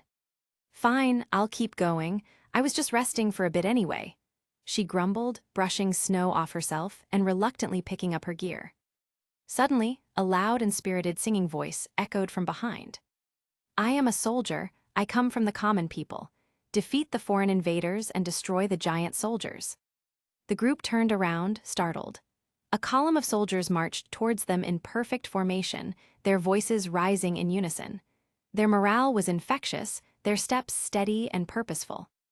"Look, those are our people," Sasha exclaimed, spotting the training corps flag at the head of the group. The group paused, bewildered. How could these soldiers, who were previously lagging behind, now be brimming with energy and determination? Wait, isn't that Krista and Ryo? Connie's sharp eyes picked them out in the middle of the formation. Aren't they supposed to be at the back? How did they catch up so quickly? Emir was incredulous. She remembered how Krista had opted to stay back with Ryo. Now, here they were, practically leading the rear troops with a spirit unmatched by anyone else. Emir, Krista's voice rang out as she spotted her friends. She broke into a run, her golden hair catching the light as she approached. Everyone's here, that's great. Krista's joy was palpable. Seeing her friends safe and together filled her with relief. This is some of the food we prepared yesterday. Here, have some. Krista opened her pack and pulled out bear jerky, offering it to the group. Sasha's eyes lit up, and before anyone could react, she snatched the jerky, her expression one of pure bliss. "Oh yeah, barbecue," Sasha cried out, holding the jerky like a treasure. Krista looked slightly embarrassed. "Sasha, leave some for the others, please." "You hunted on the way?" Jean asked in surprise, eyeing the jerky. Krista nodded. "Yes, Ryo managed to catch a bear. We roasted the meat last night. I'm sorry, this is all I have left." She glanced into her bag, which Sasha had already raided. "It's fine," Ryo said, stepping forward with a calm demeanor. "I've got more. Here, divide this among yourselves." As Ryo shared the remaining jerky, he kept Sasha at bay with one hand, preventing her from sneaking more. The group was left stunned. While they had been struggling to keep up, Ryo and Krista had not only hunted, but also boosted the morale of the stragglers, turning them into a formidable force.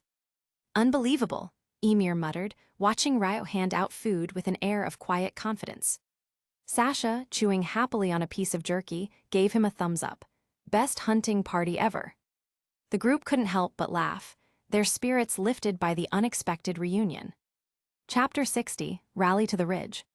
"Great, I was starving a long time ago. Thank you, Ryo, Krista." Connie and the others were relieved as they accepted the dried meat from Ryo. After enduring a freezing night with limited supplies, this food was a lifesaver, restoring their strength and morale to continue the grueling journey. "It's no big deal. No need to thank me. Let's eat while we walk. If we keep up the pace, we should reach the camp by afternoon," Ryo suggested, gesturing for them to join his group. Connie and his team observed the large group following Ryo. "Is this the team you organized? There are so many people," Mark exclaimed, amazed by the sheer number. "Well, it just happened," Ryo replied modestly. "At first, there were only a few, but more people joined as we progressed. I couldn't just leave them behind." Ryo's humility didn't go unnoticed. Despite not intending to form a group, his strength, reliability, and sense of responsibility had naturally drawn others to him.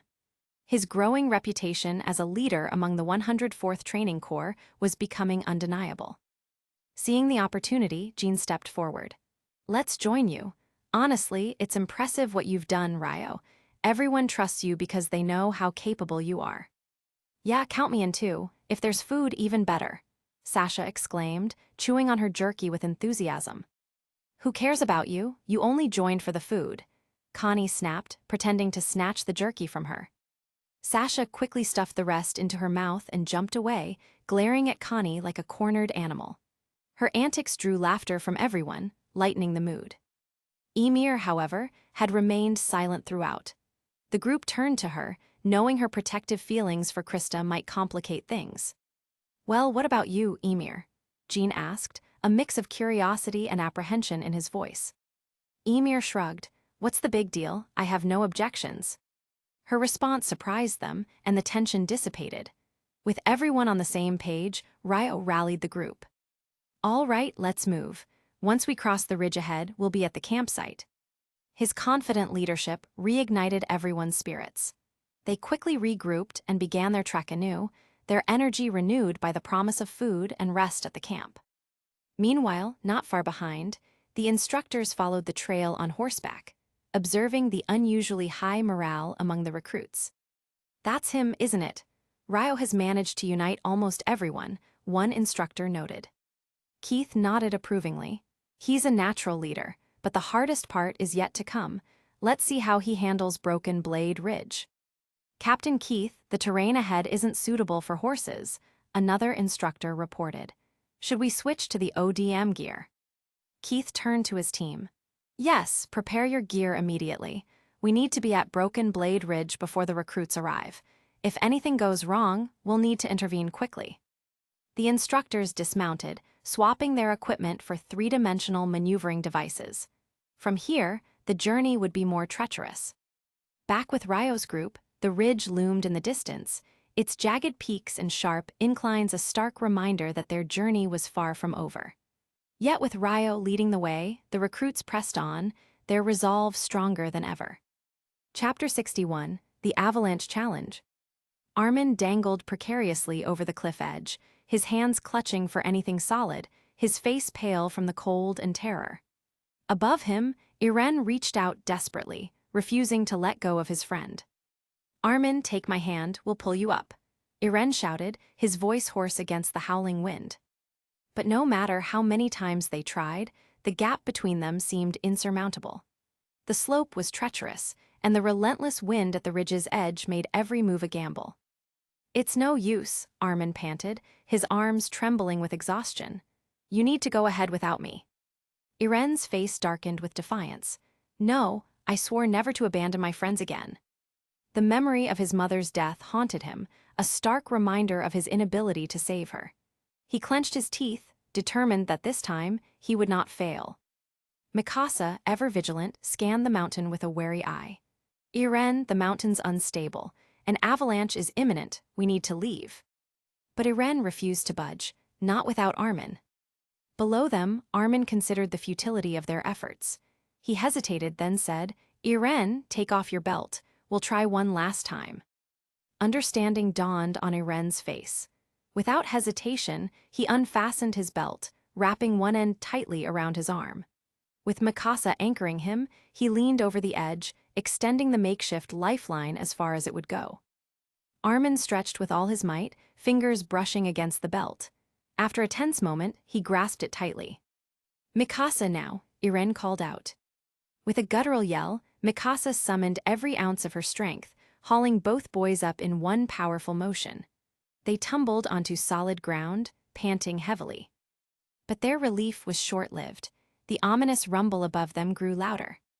An avalanche, Mikasa yelled, her voice cutting through their moment of triumph.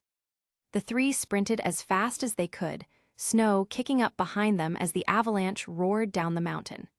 Just as the snow overtook their former position, they managed to clear the danger zone, collapsing onto the snow in exhaustion. Looking back, Irene's breath caught in his throat. The path they had just crossed was obliterated. The others, how will they make it through? Mikasa, ever pragmatic, stood and gestured ahead. We can't dwell on that now. The camp is just down the mountain. Let's move. At the base of the ridge, Ryo and his group stared at the massive wall of snow that had swallowed the path ahead. The once clear trail was now a chaotic expanse of white, riddled with dangerous hollows and unseen pitfalls. A soldier approached Ryo nervously. Ryo, the road ahead is gone. What should we do? Ryo's sharp eyes scanned the terrain, taking in the aftermath of the avalanche. He had already guessed the situation when he heard the deafening roar earlier. Let's move. I need to see the path myself, Ryo ordered, striding forward to assess the damage. The avalanche had not only blocked the road, but also created a precarious, hollow surface. The ridge's narrowness, flanked by a snow-covered mountain on one side and a sheer abyss on the other, left no room for error. Ryo frowned. Sending 200 people across this unstable terrain would be a logistical nightmare, and a deadly one if they weren't careful. Ryo, it's too dangerous to send everyone through without testing the path first, Jean said, stepping beside him. I know, Ryo replied grimly. We'll need volunteers to scout the way. Only the most skilled should attempt it. Krista stepped forward, her eyes full of determination. I'll go. I'm light and fast enough to test the ground. Ymir immediately protested.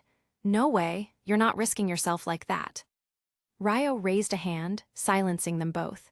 No one is going alone. This isn't about bravery, it's about precision and teamwork. I'll lead the scouts myself. Jean exchanged a glance with Marco before stepping up. I'm with you, Ryo. Sasha, still munching on dried meat despite the tense situation, chimed in with her usual enthusiasm. Count me in, I've got sharp eyes for spotting weak spots. Ryo nodded, his calm demeanor steadying the group. Good, we'll move carefully and mark a path for the rest of the team. Stay focused, one misstep could cost us everything. As the scout team prepared to move out, the rest of the group huddled together, watching anxiously. The journey ahead was treacherous, but with Ryo at the helm, they couldn't help but feel a spark of hope. Ryo glanced back at the group, his voice firm but encouraging. We've come this far together, trust me, and we'll make it through this. Let's go. Chapter 62, Blazing the Trail. The thickness of the snow brought by the avalanche was staggering. Ryo stood at the base of the towering snow mound, its height several times that of his own, his brow furrowed deeply. It wasn't just a matter of finding the path, it was about survival. The sheer volume of snow made even stepping onto the pile treacherous. Yet, this was the only feasible route. This is the shortest way. The mountain pass is barely over 300 meters. Under normal circumstances, we'd cross it in 10 minutes, Ryo explained to the group. But if we try to detour, we'll have to descend the mountain, find another route, and climb back up. That would take at least 2 days. We don't have the food or supplies for that. We must get through here. The group nodded in reluctant agreement. The idea of a detour was tempting, but clearly unrealistic given their circumstances. But getting through this will require a volunteer team, Ryo continued. We need to explore a new path through the avalanche. I won't sugarcoat this, it's dangerous. One wrong step could cost your life. I'm not forcing anyone to join, but I hope some of you will step up. I'll lead the team myself. Who's willing to join me? A heavy silence fell over the group. Ryo's words were clear, and everyone understood the risks. Falling into the abyss was a very real possibility. Many weighed the danger against the fact that failing the training was merely an expulsion, not a death sentence. I'll join, Sasha suddenly volunteered, her voice breaking the silence. Ryo looked at her in surprise. Sasha, usually so carefree and focused on food, had stepped forward. He wasn't expecting her to be the first. I'll join too, Connie said, stepping up beside her. If Sasha's in, so am I with you leading us, Ryo, we'll manage. Jean and Marco exchanged a glance before also stepping forward. Count us in, Jean said with a nod. Ryo smiled faintly. All right, with the 5 of us, we'll manage. His gaze shifted to Emir, who seemed eager but stayed silent. Emir, I need you to look after Krista, Ryo said firmly. If anything happens to us, take her and the others to the instructors and end the training. Emir nodded solemnly. Don't worry, Krista's safe with me. Ryo nodded, then turned to Krista. Her lips parted as if to protest, but Ryo gently shook his head. She bit her lip, her eyes shimmering with unshed tears. Ryo, you must come back safely, Krista whispered, her voice breaking. Ryo smiled warmly, pulling her into his arms. Have a little faith in me, he said softly. I'll come back. I'm not leaving you behind. Besides, I still need to marry you someday, don't I? Her tears spilled over as he kissed her forehead, then stepped back. With a wave, Ryo and the volunteer team moved out. The first challenge was scaling the snow pile. Without proper tools, the group resorted to chopping down trees to use as makeshift steps. The daggers they carried were ill-suited for cutting, making the task painstakingly slow. Ryo quickly assessed the situation and adjusted their approach. Instead of felling larger trees, he directed the group to focus on smaller ones while he efficiently chopped down several himself. Within moments, they had enough sturdy trunks to construct a basic pathway up the mound. Stay to the left, Ryo instructed as they ascended. The right side is a cliff, keep as far left as possible. Testing the snow's stability with a sturdy branch, Ryo struck it hard against the surface. The snow shifted, forming deep pits in some areas. He frowned, realizing the danger such spots posed. This area's unsafe, he said, carving a mark into a branch and driving it into the snow. Spread the word any section marked is unstable. Avoid it at all costs. The team pressed forward, carefully testing each step and marking unsafe zones. Their task was grueling, requiring precision and nerve. Every movement could mean the difference between life and death, not just for them, but for the entire group behind them. As they climbed higher, Ryo's determination fueled the others. His calm, methodical approach inspired confidence, even in the face of the treacherous path ahead. Their mission wasn't just about reaching the other side, it was about paving the way for everyone else to follow. And Ryo was determined to see it through. Chapter 63, Building the Bridge. The group of 5 advanced cautiously. Ryo took the lead, shouldering the most hazardous tasks, while Connie and the others carried materials from the rear, primarily bundles of branches. Boom! The sound of collapsing snow filled the air. Ryo pulled back just in time, the ground beneath his feet giving way. A moment later, he stood staring at the void where he had just been standing, breathing heavily. "We can't move forward like this," he said, his expression grave. "The snow is too unstable. We need to create a path ourselves." "What should we do then?"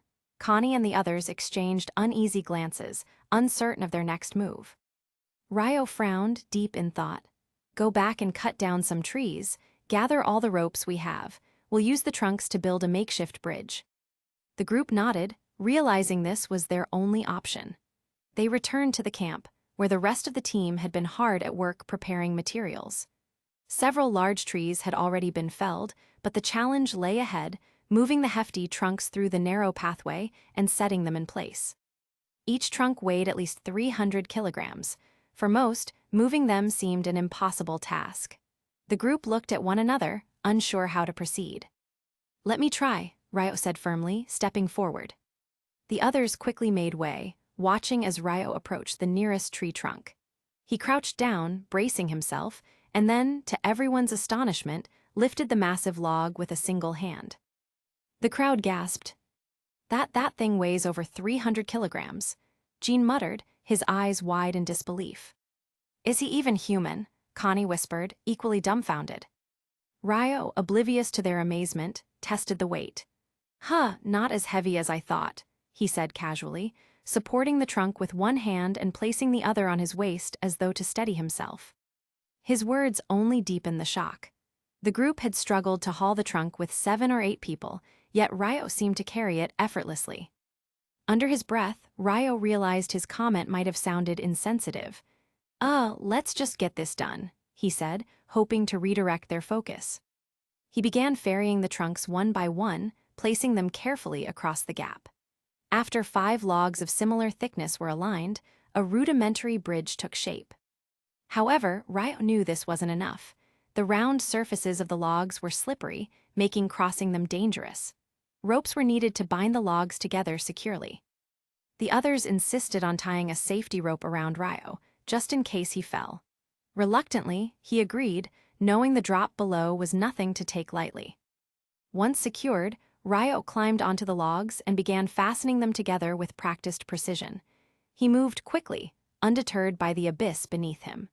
His calm demeanor astonished the others, who couldn't imagine themselves stepping onto such a precarious structure. By the time Ryo finished, a sturdy, functional bridge spanned the gap. He climbed back down, brushing snow from his clothes, and looked at the group. "Let's move, we've already lost enough time," he said. The group nodded in unison, their admiration for Ryo reaching new heights. Chapter 64, A Leader's Strength. With the bridge complete, the journey ahead became much smoother. The snow-covered terrain was less treacherous, and the team of 5 managed to place road signs without further incident. "All right, everyone can cross now," Ryo instructed firmly. "But go one at a time. Follow the road signs carefully and don't stray from the path to avoid danger." The earlier avalanche had cost them over 2 hours, pushing Ryo's schedule back. Still, he calculated they could reach the camp before nightfall if they pressed on. As the others began crossing the bridge one by one, Ryo returned to Krista. "Well, I told you I'd come back safely, didn't I?" he said with a gentle smile. But Krista's tears continued to fall. Ryo's heart ached as he pulled her into an embrace, softly stroking her back. "Don't cry, little fool. I'm fine. If you keep crying, you'll turn into a well. Let's just say no one will want a yellow-faced woman anymore." Krista pushed him away with mock anger, hands on her hips. "HMPH, you're the one who'd turn into a yellow-faced woman, and you're quick to insult me. Are you interested in Sasha now?" Ryo burst into laughter. "Sasha? I couldn't afford her. She'd eat me into poverty. No, I'd much rather stick with our little angel. You're like a tiny pig, Cute, easy to take care of, and my favorite. You're the pig, Krista retorted, raising a fist as if to strike him. But seeing the snow and leaves clinging to his clothes from earlier, her anger softened. Nearby, Instructor Keith lowered his binoculars, having observed Ryo and the team's progress from a distance. These recruits built a bridge to cross. They didn't even need their 3D maneuvering gear, he remarked, visibly impressed. The image of Ryo lifting a massive tree trunk with one hand replayed in his mind, leaving him awestruck. Smart, courageous, a natural leader with excellent teamwork and unmatched strength. In the history of the training corps, we've never seen someone like him. Keith took out his notebook and added another note to Ryo's record. The column dedicated to him was already densely packed, filled with observations and praise. In stark contrast, most other recruits' notes were sparse or blank. Meanwhile, Reinur, Mikasa, Irene, and others who had arrived at the camp earlier sat discussing the day's events around a fire. They won't make it today, Reinur predicted confidently. The avalanche blocked their path. Even if they try to find another route, it'll take too long. Taking a detour is out of the question, Irene said, frowning. It's too far, and they'd lose even more time. Armin, sipping his hot water, added, even if they manage to clear the path, they won't arrive until tomorrow at the earliest. Their conversation was interrupted by the sound of approaching footsteps. To their astonishment, the group they had doubted would make it arrived at the camp in a neat and orderly line. Thank you, Ryo. Without your leadership, we never would have made it through, one of the team captains said, his voice full of gratitude. Ryo waved off their thanks with a modest smile. It's nothing, we've all been walking all day. Let's rest now, we'll need our strength tomorrow. He led Krista into the camp, leaving the others stunned. Ryo, did you actually bring all those people through? Irene asked, still struggling to believe what he'd just witnessed. They followed me on their own, Ryo replied nonchalantly. I just helped guide them along. It wasn't all me. Irene and the others watched as Ryo sat beside the fire with Krista. Removing his wet boots, he placed them near the flames to dry. Krista, your scarf is wet too, Ryo said, gesturing to her. Take it off and dry it. You'll need it tomorrow. Okay, Krista responded cheerfully, removing her scarf and setting it near the fire. The rest of the recruits looked on, with a mix of envy and awe.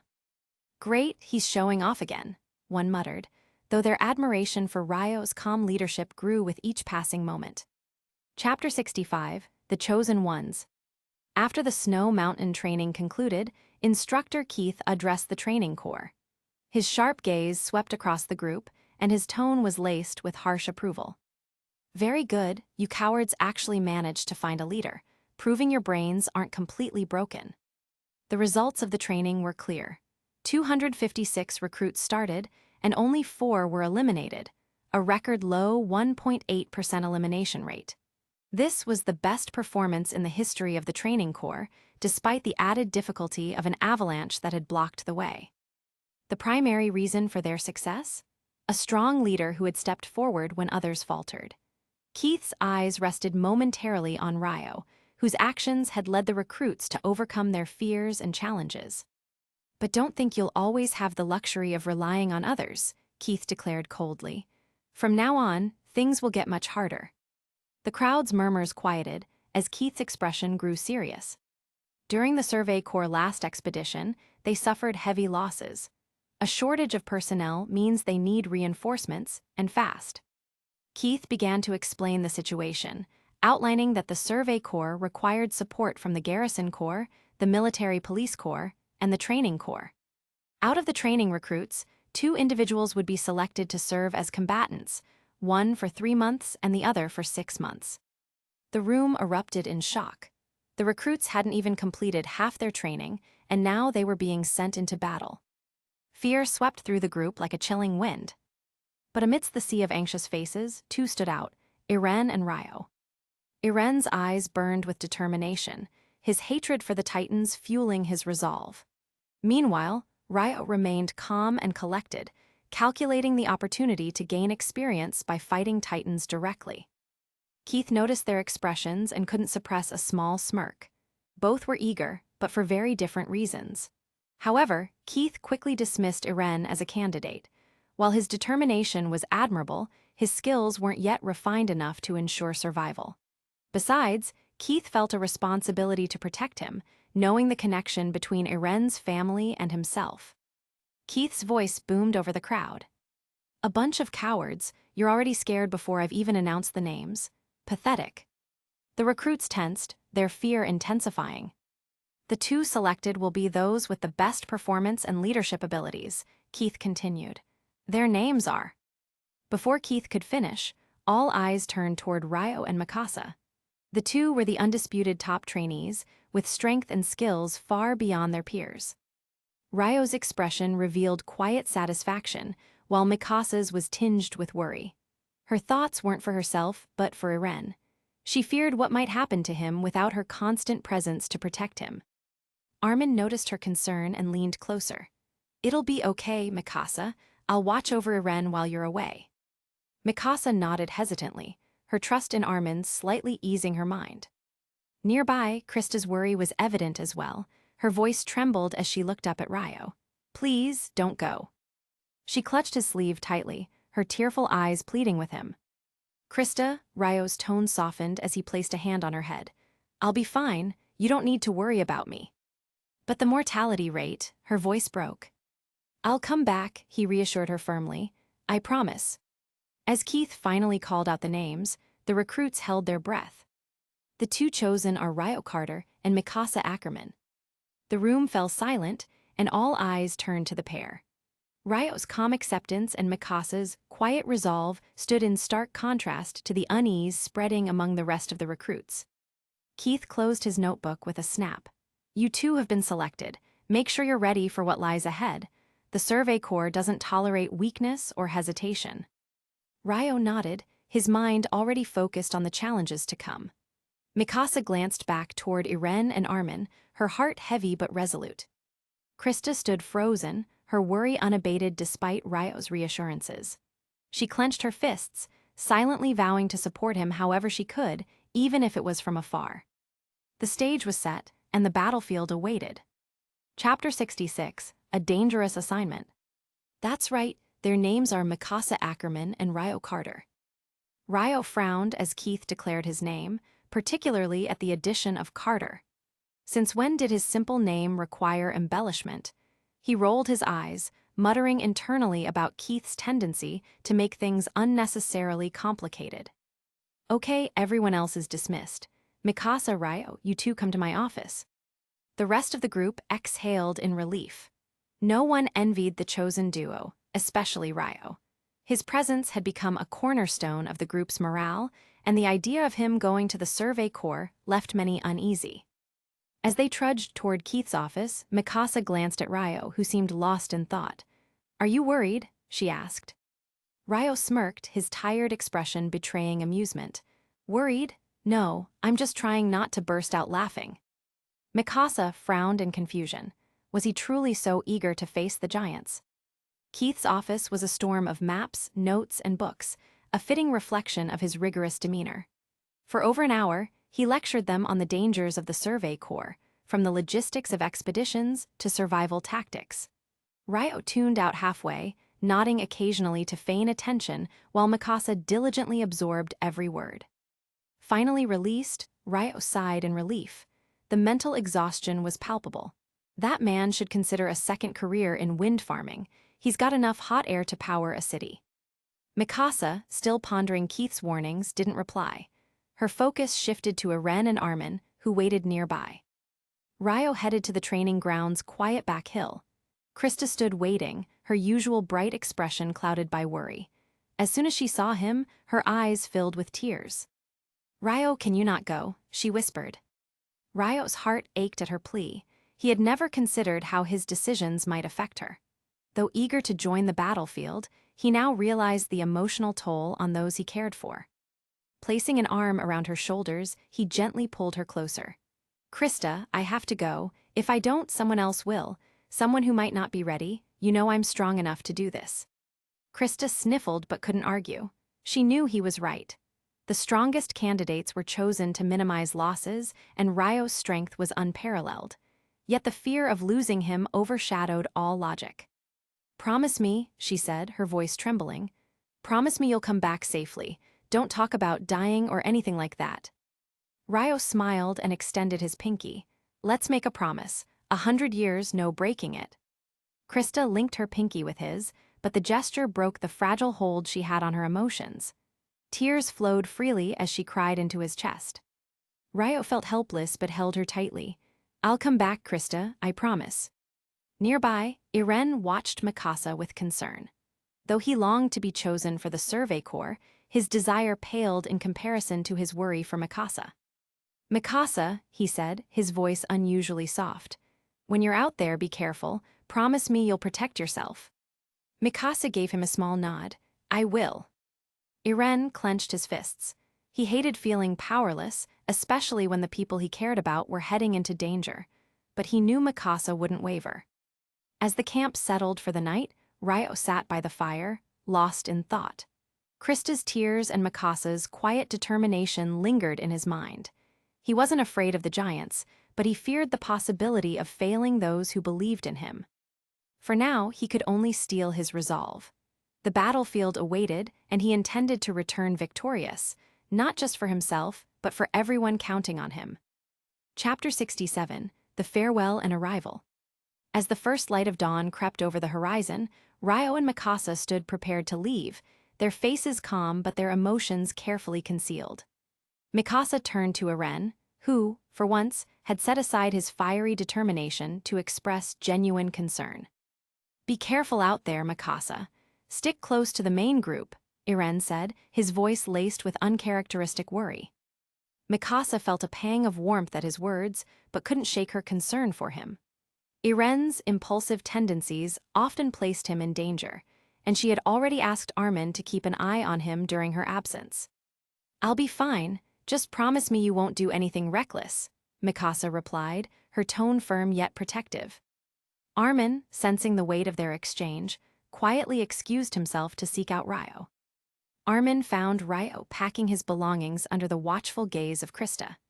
The little angel was stuffing items into his bag, including an impractically large heart-shaped pillow. Ryo, I need to ask you something, Armin began hesitantly. Ryo glanced up, his brow slightly raised in surprise. What is it? I want you to look out for Mikasa. I know you two don't exactly get along, but she's important to us. You're strong. If anyone can keep her safe, it's you. Ryo paused, his expression unreadable. After a moment, he shrugged lightly. All right, we're from the same squad after all. I'll do what I can. Krista, oblivious to the tension, interrupted with a firm tug on Ryo's sleeve. Don't forget the pillow. You'll need it for those cold nights in the wilderness. Ryo sighed, his lips twitching into a reluctant smile. Fine, but if this takes up space for my gear, you're carrying it next time.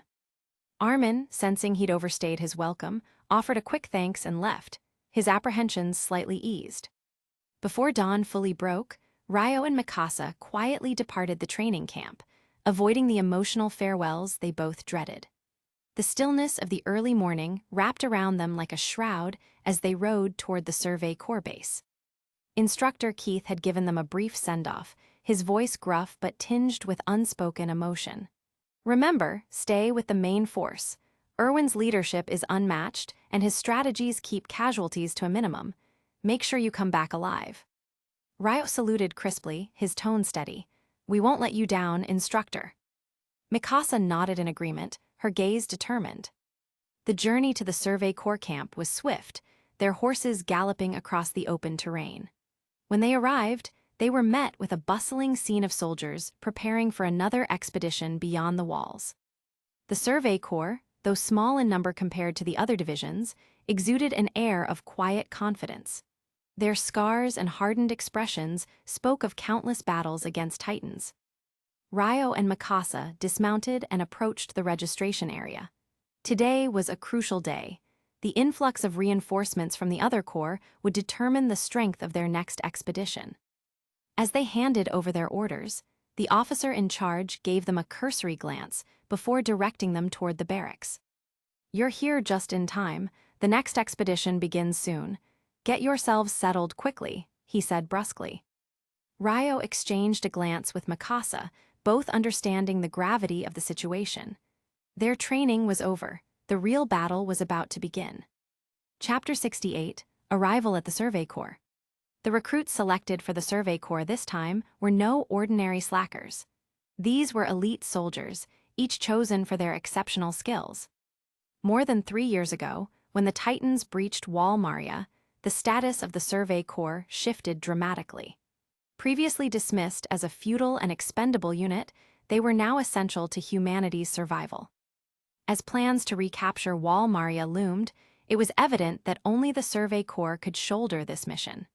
The government, understanding the stakes, poured resources into bolstering their ranks. Elite soldiers from both the Garrison Corps and military police were transferred to supplement the Survey Corps losses. Even the military police, who traditionally focused on internal security, had no choice but to contribute.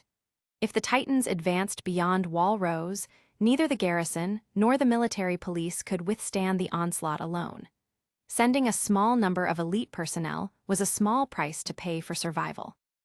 By the time Ryo and Mikasa arrived at the Survey Corps camp, many had already gathered. Look at this, kids who haven't even grown hair yet joining the army. The training corps must be desperate. A group of soldiers wearing the unicorn armband of the military police burst into laughter. Their mocking tone immediately caught Ryo's attention. He squinted at the group, recognizing their dismissive attitude.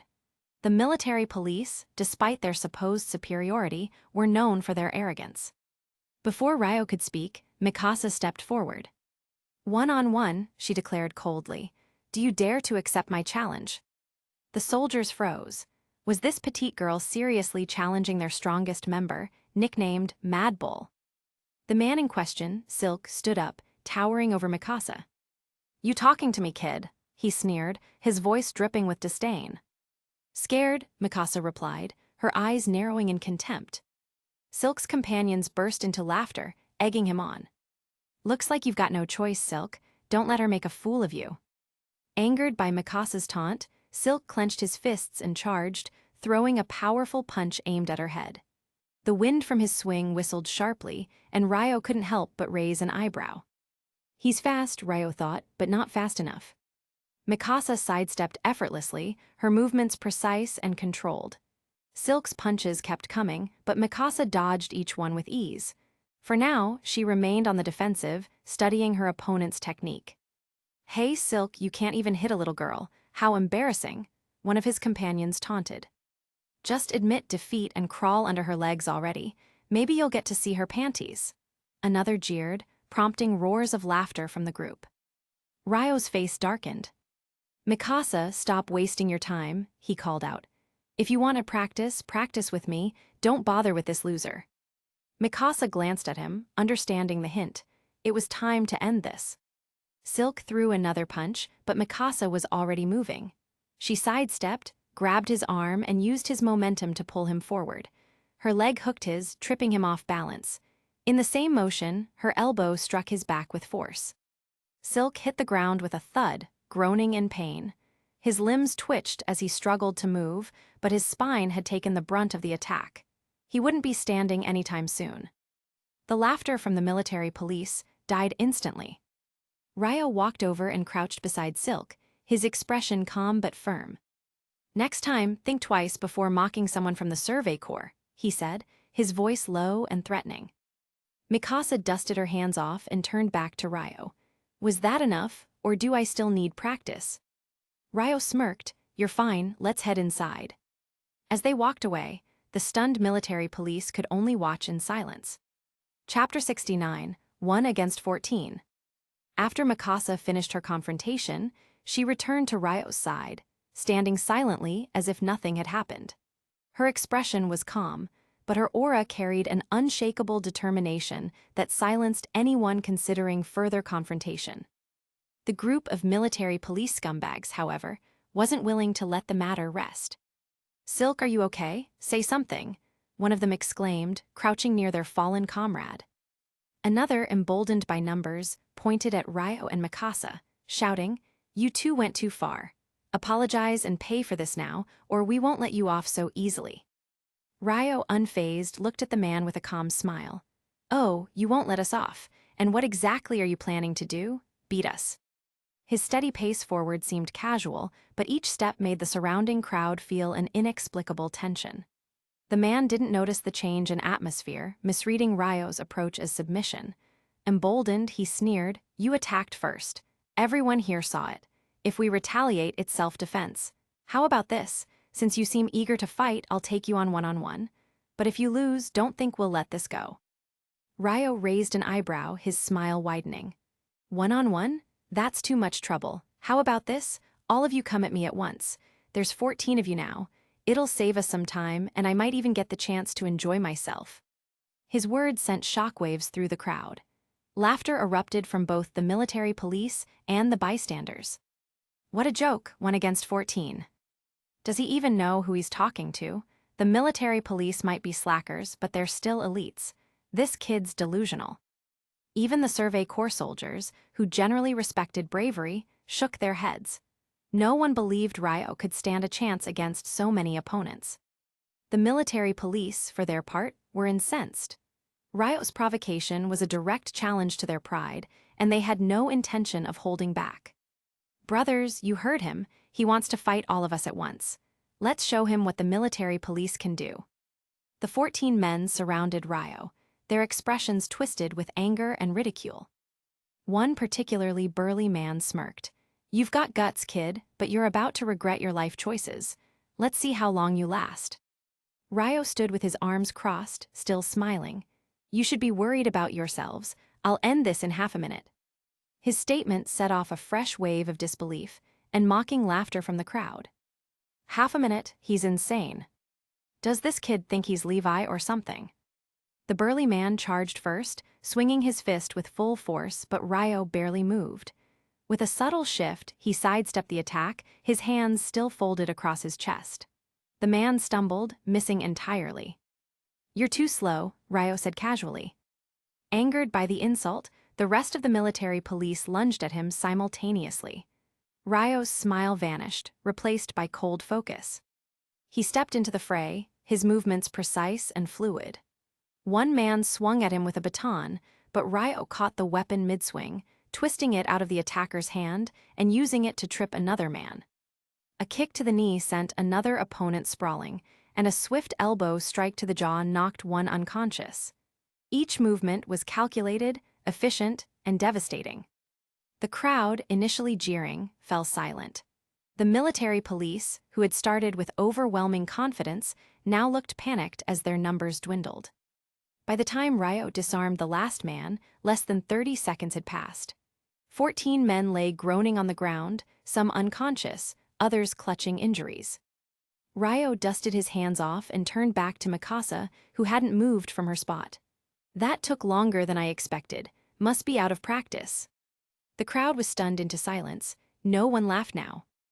Mikasa, as calm as ever, gave Ryo a slight nod of approval. A senior member of the Survey Corps stepped forward, his expression grim but intrigued. "You too, report to Commander Irwin. He'll want to meet you." Ryo smirked, "Lead the way." As they walked past the defeated military police, Ryo leaned down to the burly man who had charged first. "Remember this lesson. Next time, don't underestimate your opponent." The man could only groan in response, unable to meet Ryo's gaze. And with that, Ryo and Mikasa followed the Survey Corps officer into the camp, leaving the crowd to process the shocking scene they had just witnessed. Chapter 70, Strength and Authority. Ryo and Mikasa continued their journey toward the reporting area, leaving behind a scene of silence and disbelief.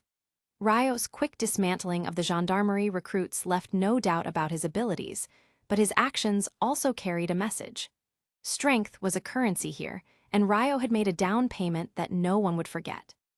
Mikasa walked alongside him, her usually stoic demeanor showing traces of curiosity. "Ryo, why did you go so far with them? You've never been like this before." Ryo smirked but didn't slow his pace. "Mikasa, this isn't the training corps anymore. Things are different here. If we can't establish authority from the start, there will be countless incidents like this one. I don't have the time or patience to deal with them repeatedly." Mikasa thought about his words and nodded silently. She trusted Ryo's judgment, even if his methods seemed harsher than usual.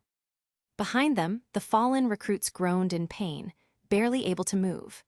Their pride had been shattered as much as their bodies, and none dared utter a word as Ryo and Mikasa walked away. Unbeknownst to the pair, their confrontation had drawn attention from others.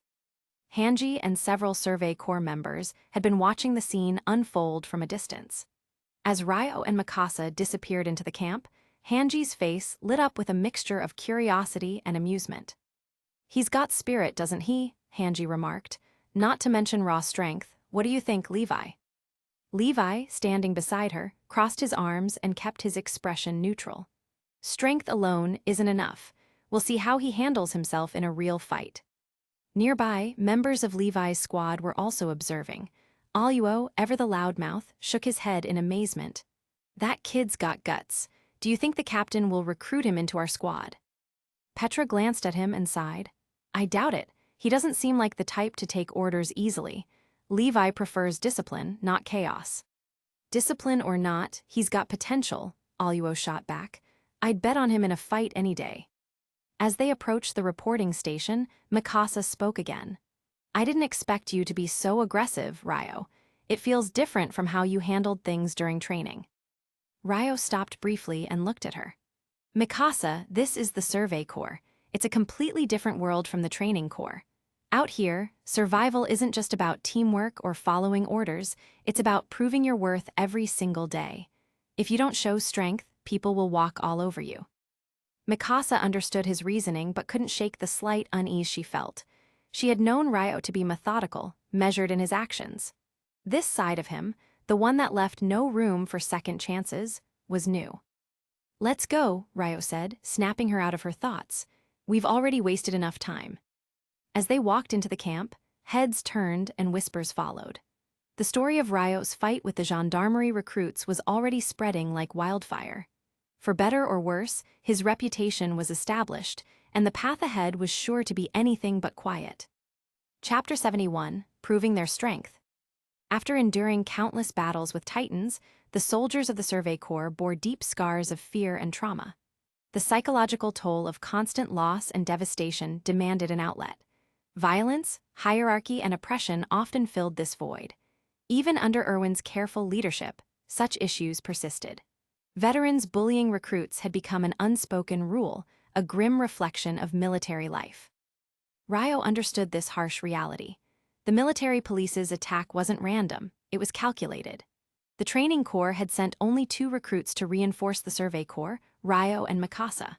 With their small numbers and apparent lack of experience, they seemed like perfect targets. The Garrison Corps, on the other hand, had arrived in force with 60 members, while the Survey Corps was untouchable in its home base, united and formidable. Bullying Ryo and Mikasa seemed like the safest way for the military police to assert dominance. But Ryo had no intention of letting himself, or Mikasa, be used as an example. "The reason I struck hard wasn't just to deal with those scumbags," Ryo explained as they walked away. His tone was calm but firm, the weight of his words heavy. "It was to send a message. Even if it's just the 2 of us, we're not soft targets. If anyone else is considering pushing us around, they'll think twice after today." Mikasa listened silently, her sharp eyes glancing toward Ryo. She could feel the unspoken burden he carried, the resolve to shield her from this harsh reality, even if it meant taking the brunt of it himself.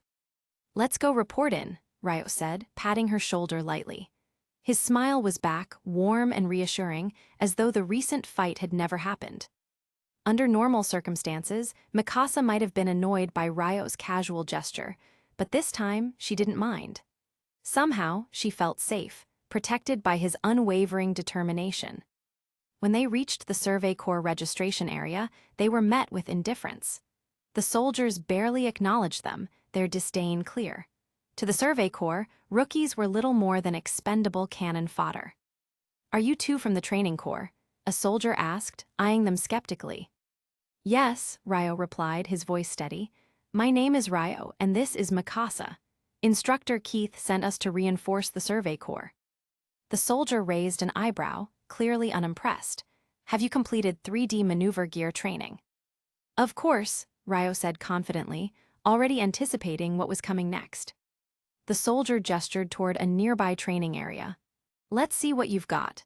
The test is simple. Navigate through the obstacle course, eliminate 3 Titan dummies, and finish within 5 minutes. That's the standard. He leaned back with a smug grin, fully expecting failure. Completing the course in 3 minutes was the benchmark for seasoned Survey Corps soldiers. For rookies, even finishing within 5 minutes was considered exceptional. Ryo studied the course. Unlike the training grounds he was used to, this setup mimicked real combat conditions, utilizing the dense forest behind the base. The course spanned over 1,000 meters, requiring precision, speed, and stamina to complete within the allotted time. 3 minutes to finish and 3 Titan kills. Ryo mentally calculated his odds. It was a challenge, but not insurmountable. 3 minutes, huh? Ryo asked, a faint smile playing on his lips as he adjusted his gear. That's right, the soldier said, his tone dripping with condescension. But don't worry, no one expects much from training corps rookies. You're probably used to fancy drills that are useless in real combat. The arrogance in his voice didn't bother Ryo.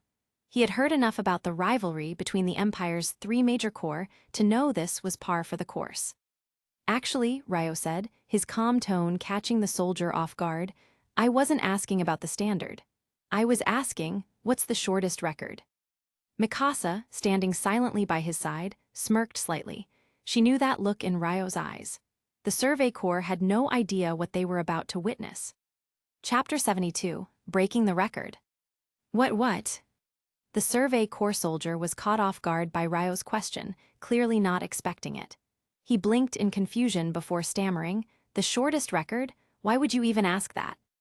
Ryo, already equipped and ready, merely smiled and repeated, I'm asking, what's the shortest record for this training exercise? The soldier scoffed.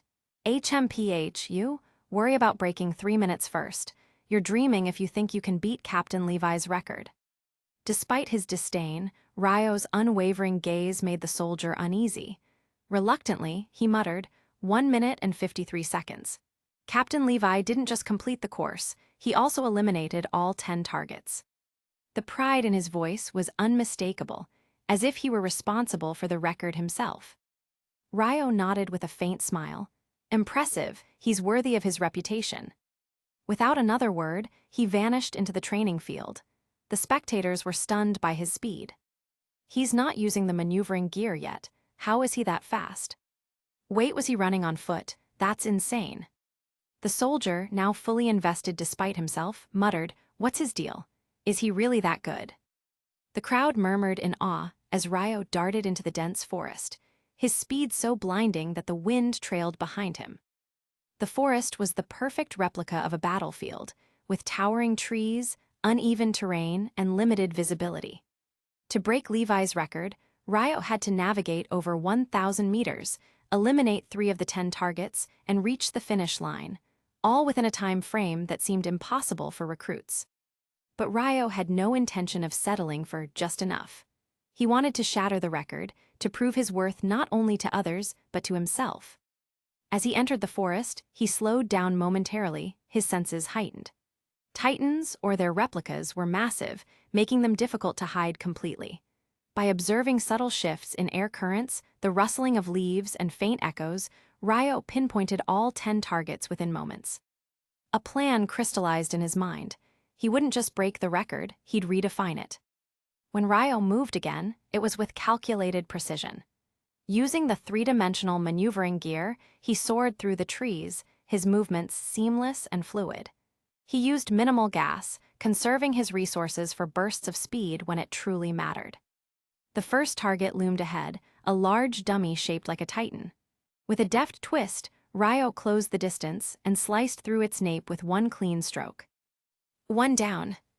He didn't pause. He veered to the left, weaving through the dense branches like a shadow. The second target fell just as swiftly as the first, his blade cutting through the air like lightning. The crowd was in stunned silence, their eyes glued to the figure darting through the forest with unparalleled agility. From the observation platform, Erwin watched with keen interest. He's good, very good. Levi, standing beside him, remained silent, his sharp eyes tracking every movement. He could see the efficiency in Ryo's actions, the calculated risks, and the discipline in his technique. "This one's different," Levi murmured, more to himself than anyone else. Erwin smiled. "It seems someone is gunning for your record." Levi didn't respond. For him, records were meaningless, but he couldn't deny the intrigue he felt watching Ryo. In less than 2 minutes, Ryo reached the final target. His movements were so precise that even the smallest mistakes seemed impossible. The last Titan dummy fell, its nape sliced cleanly. Ryo didn't slow down. He sped toward the finish line, his body a blur against the backdrop of trees. When he emerged, the entire training field was silent. The Survey Corps soldier, who had mocked him earlier, stared in disbelief. The final time, 1 minute 51 seconds. Ryo landed gracefully, his breathing steady. Without looking at the stunned crowd, he removed his gear and walked over to Mikasa, who had been watching silently. "Your turn," he said with a calm smile. Mikasa nodded, but the admiration in her eyes was unmistakable. From the observation platform, Erwin turned to Levi. "What do you think?" Levi's expression remained unreadable. "He's rough, but there's potential." Erwin chuckled. "Potential? He just broke your record." Levi glanced at Ryo, now speaking casually with Mikasa. "Let's see if he can do it when it matters." But even Levi couldn't deny it. This recruit was something else. Chapter 73, Breaking the Record 2. 1, 2, 3. The sound of Ryo's strikes echoed through the dense forest, each blow carrying a thunderous intensity. He wasn't content with merely cutting the back of the neck. Every strike cleaved through the entire target, leaving no doubt about his strength. The crashing sound of the giant targets hitting the ground resonated loudly, keeping the onlookers riveted. 4, 5, 6. The crowd's excitement grew as they continued counting each strike, realizing Ryo was taking down every target, not just the required 3. When the final 10 rang out, Ryo burst from the forest like a gust of wind, landing smoothly beyond the red finish line. His execution was flawless, and the spectators erupted into cheers as they turned their eyes toward the Survey Corps timekeeper. The timekeeper, visibly shaken, stammered as he checked his watch. 1 minute and 42 seconds, 11 seconds faster than Captain Levi's record. The announcement sent the crowd into a frenzy. Soldiers and onlookers alike shouted Ryo's name, their chants swelling into a powerful roar. "Ryo! Ryo! Ryo!" Ryo waved casually to the crowd before striding toward the Survey Corps soldier, who had administered the test. Sorry," Ryo said, his tone calm but sharp.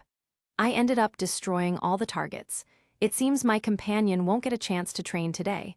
What's your verdict on her assessment?" The soldier, pale-faced and thoroughly humbled, could only nod silently.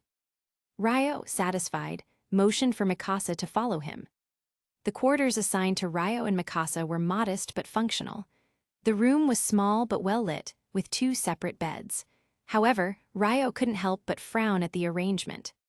"Why are we sharing a room?" he muttered, inspecting the damp quilt issued to him. Mikasa noticed his hesitation and, with her usual pragmatism, replied, "It's fine. As long as you don't move around at night, I don't mind." Ryo chuckled softly, surprised by her nonchalant attitude. "Don't worry, I'll behave. We're not sharing the same bed after all." He took the quilt outside to dry, ensuring they wouldn't have to endure the damp chill of the night. By the time the garrison and military police corps finished their lengthy registration processes, the morning had passed. In the afternoon, the recruits gathered on the parade ground for a briefing from Captain Erwin. Erwin's stern voice carried across the assembled soldiers as he outlined the importance of the upcoming 50-second wall survey. The Survey Corps was preparing for a critical mission to retake Wall Maria, following the incomplete success of the 51st expedition. "The breach in Wall Maria must be sealed to cut off the flow of Titans," Erwin explained. "Once we've secured the wall, we'll move to eliminate the Titans between Wall Maria and Wall Rose. Our current estimates suggest there are 6,000 to 8,000 Titans in this area." Gasps rippled through the crowd as they processed the staggering number. With conventional strategies, Achieving complete elimination would cost us 90,000 soldiers, Irwin continued. But through careful planning and improved tactics, we aim to minimize these losses. The 50-second survey will be our testing ground for these new strategies. As the crowd dispersed after the briefing, Ryo stood silently, reflecting on Irwin's words. The road ahead was fraught with danger, but the chance to contribute to humanity's survival ignited a steely resolve within him. This mission would be his proving ground. Chapter 74, The New Assignment. This was why the entire Survey Corps felt unease when executing the operation plan against the female Titan. They didn't know their true objective, nor did they realize that the target was the female Titan herself. When the female Titan appeared, the soldiers didn't understand the level of danger she posed. Lacking awareness, they treated her as just another abnormal Titan. This lack of understanding led to heavy losses for the Survey Corps. The elite troops of the Survey Corps suffered devastating casualties at the hands of the female Titan. The right-wing troops were nearly wiped out, and the covering troops, in an attempt to protect the center army, rushed to attack the female Titan without hesitation. The cost they paid was also high. After the battle, the mood within the Survey Corps was grim as the price of their failure was too steep. "All right, everyone, you have 5 days to prepare. After that, we'll leave the Rose Wall and conduct an investigation outside the walls," Irwin said, delivering the announcement in his usual calm tone. Most of the Survey Corps members were accustomed to this kind of briefing and showed no significant reaction. However, the members of the military police and garrison corps were in an uproar. Giants had seemed like a distant threat 3 years ago, and now they were suddenly faced with the reality of fighting them. For the military police, this news was particularly troubling, as they rarely had to face Titans. The Survey Corps veterans exchanged disdainful glances as they watched the elite members of the other corps react with fear. To them, true strength wasn't about avoiding danger, but confronting it. The fear these new recruits showed was disappointing. Yet some of the new recruits managed to surprise them, particularly Ryo and Mikasa. Their faces remained calm, unaffected by the news. For a veteran of the Survey Corps, this lack of fear was impressive, especially considering that both of them were new recruits who had never been outside the walls. Their composure was rare and made them stand out. "Did you hear? The training corps sent 2 really powerful individuals." After Irwin left, the conversation in the camp turned to Ryo and Mikasa. The two had become the talk of the camp, drawing attention from all around. "I heard he broke Captain Levi's record. Is that true?" "Yeah, I saw it with my own eyes. He's insanely fast, and he handles the 3-dimensional maneuvering device like a pro. They say he chopped off the entire giant target. His strength is insane." "Is that so? Do you think he'll be assigned to Captain Levi's team?" "Of course, he's definitely going to Levi's team." Amid the chatter, Hanji, the squad leader, stepped forward to announce the team assignments. For new recruits, being assigned to the right team was crucial. The veterans of the Survey Corps would guide the newcomers, ensuring their survival. The casualty rate for new recruits was high, and without experienced soldiers leading them, survival was unlikely. The Survey Corps had always had a high casualty rate, but since the new leadership, training had improved and survival chances were higher. Still, the cost of each mission remained high. The training corps has fewer members, so we'll announce their assignments first. Hanji picked up the list in her hands and began scanning it. Ryo glanced up at her. Despite her youthful appearance, Hanji was known for her obsession with Titans. Her fascination with them was unusual, but it also motivated her to push the boundaries of what humanity knew about the Titans. "Ryo, Mikasa, you two have been assigned to Sergeant Levi's team." Chapter 75, Joining Levi's Squad. Ryo nodded slightly. This outcome was entirely within his expectations. Being assigned to Levi's squad was something Ryo had anticipated long before. If the Survey Corps hadn't made this decision previously, then his record-breaking performance during the morning test had certainly sealed the deal. The Survey Corps would not risk placing him elsewhere. After witnessing his strength firsthand, they likely understood that few could manage someone as capable as Ryo. The only one who could effectively oversee him was undoubtedly Captain Levi himself. The purpose of Levi's squad was to act as a piercing spear, tackling missions that no one else could complete. The squad's members were chosen from the strongest soldiers, and Ryo, alongside Mikasa, met these criteria perfectly. Mikasa appeared a bit surprised. Though she had heard about Levi's reputation, the idea of being assigned to his squad hadn't crossed her mind. She knew Levi's name well, thanks to someone who was deeply knowledgeable about the Survey Corps. Among the names she heard most frequently were Commander Erwin and Captain Levi. She had been told of Levi's legendary skill and the exploits of his squad, which had defeated countless titans. However, the thought of joining such an elite group seemed far-fetched, until now. "All right, everyone, assignments have been announced. If there are no questions, you're dismissed," Hanji declared cheerfully before leaving the stage. Ryo turned to head toward Levi's squad, with Mikasa following closely behind. "Ryo, you don't seem surprised by this at all," Mikasa remarked, her tone curious. "Well, I guessed it would happen," Ryo replied calmly. "Nothing surprising about it." Even as they conversed, Ryo's mind wandered to the Survey Corps' current mission. Commander Erwin's earlier words made their priorities clear: gather resources and study titans while avoiding unnecessary losses. Combat would only occur if absolutely necessary. Ryo knew more about the titans than most. They were not mindless creatures born out of nowhere. Instead, titans were transformed Eldians, exiled to this island as punishment. Injected with titan spinal fluid, these individuals became the monstrous figures roaming beyond the walls. This explained why, despite decades of battles and countless titans killed, their numbers had never significantly decreased. New titans were continually being created and dumped onto the island. While most soldiers of the Survey Corps believed titans were a finite enemy that could eventually be eradicated, Ryo understood otherwise. The larger truth about the world beyond the walls remained hidden, and disclosing it would only create chaos. For now, he decided it was better to stay silent and observe. As Ryo contemplated, he and Mikasa arrived at Levi's squad headquarters. "Hey, fresh recruits are here," one of the squad members, Aluo, called out with a smirk. "Welcome to toilet cleaning duty." "Aluo, don't bully the newcomers," Petra interjected, stepping forward.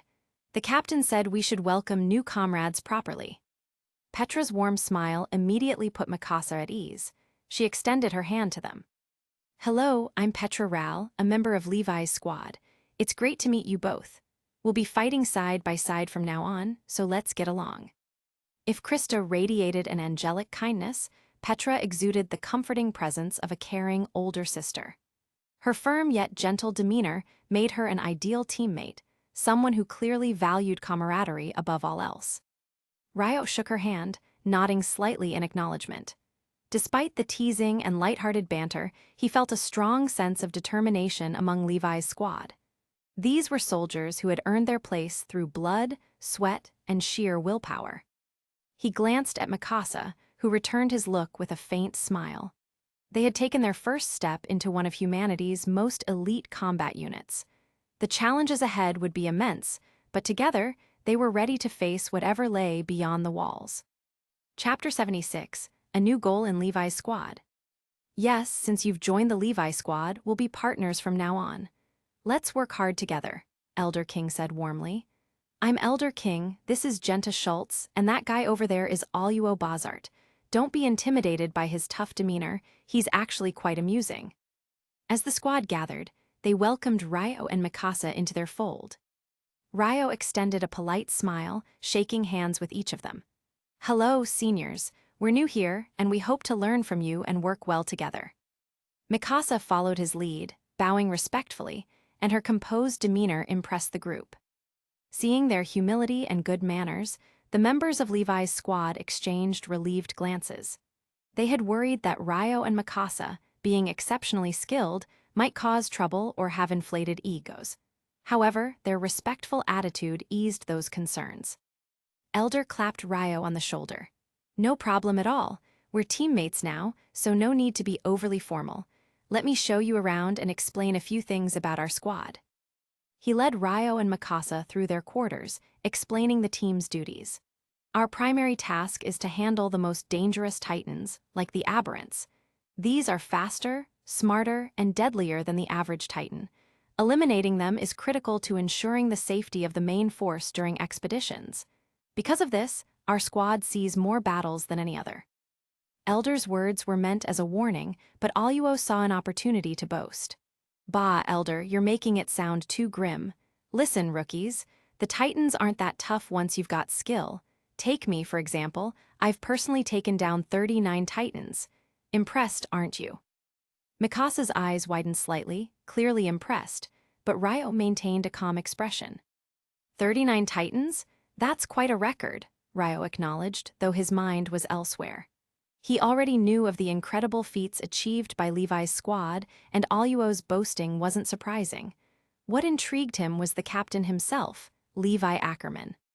And what about Captain Levi's record? Ryo asked, tilting his head inquisitively.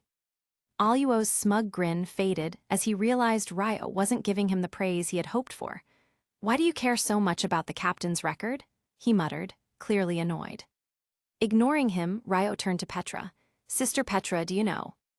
Petra chuckled lightly. The captain's record? No one knows the exact number. He's been fighting Titans long before any of us joined. But one thing is certain, the number of Titans he's taken down is greater than all 4 of us combined.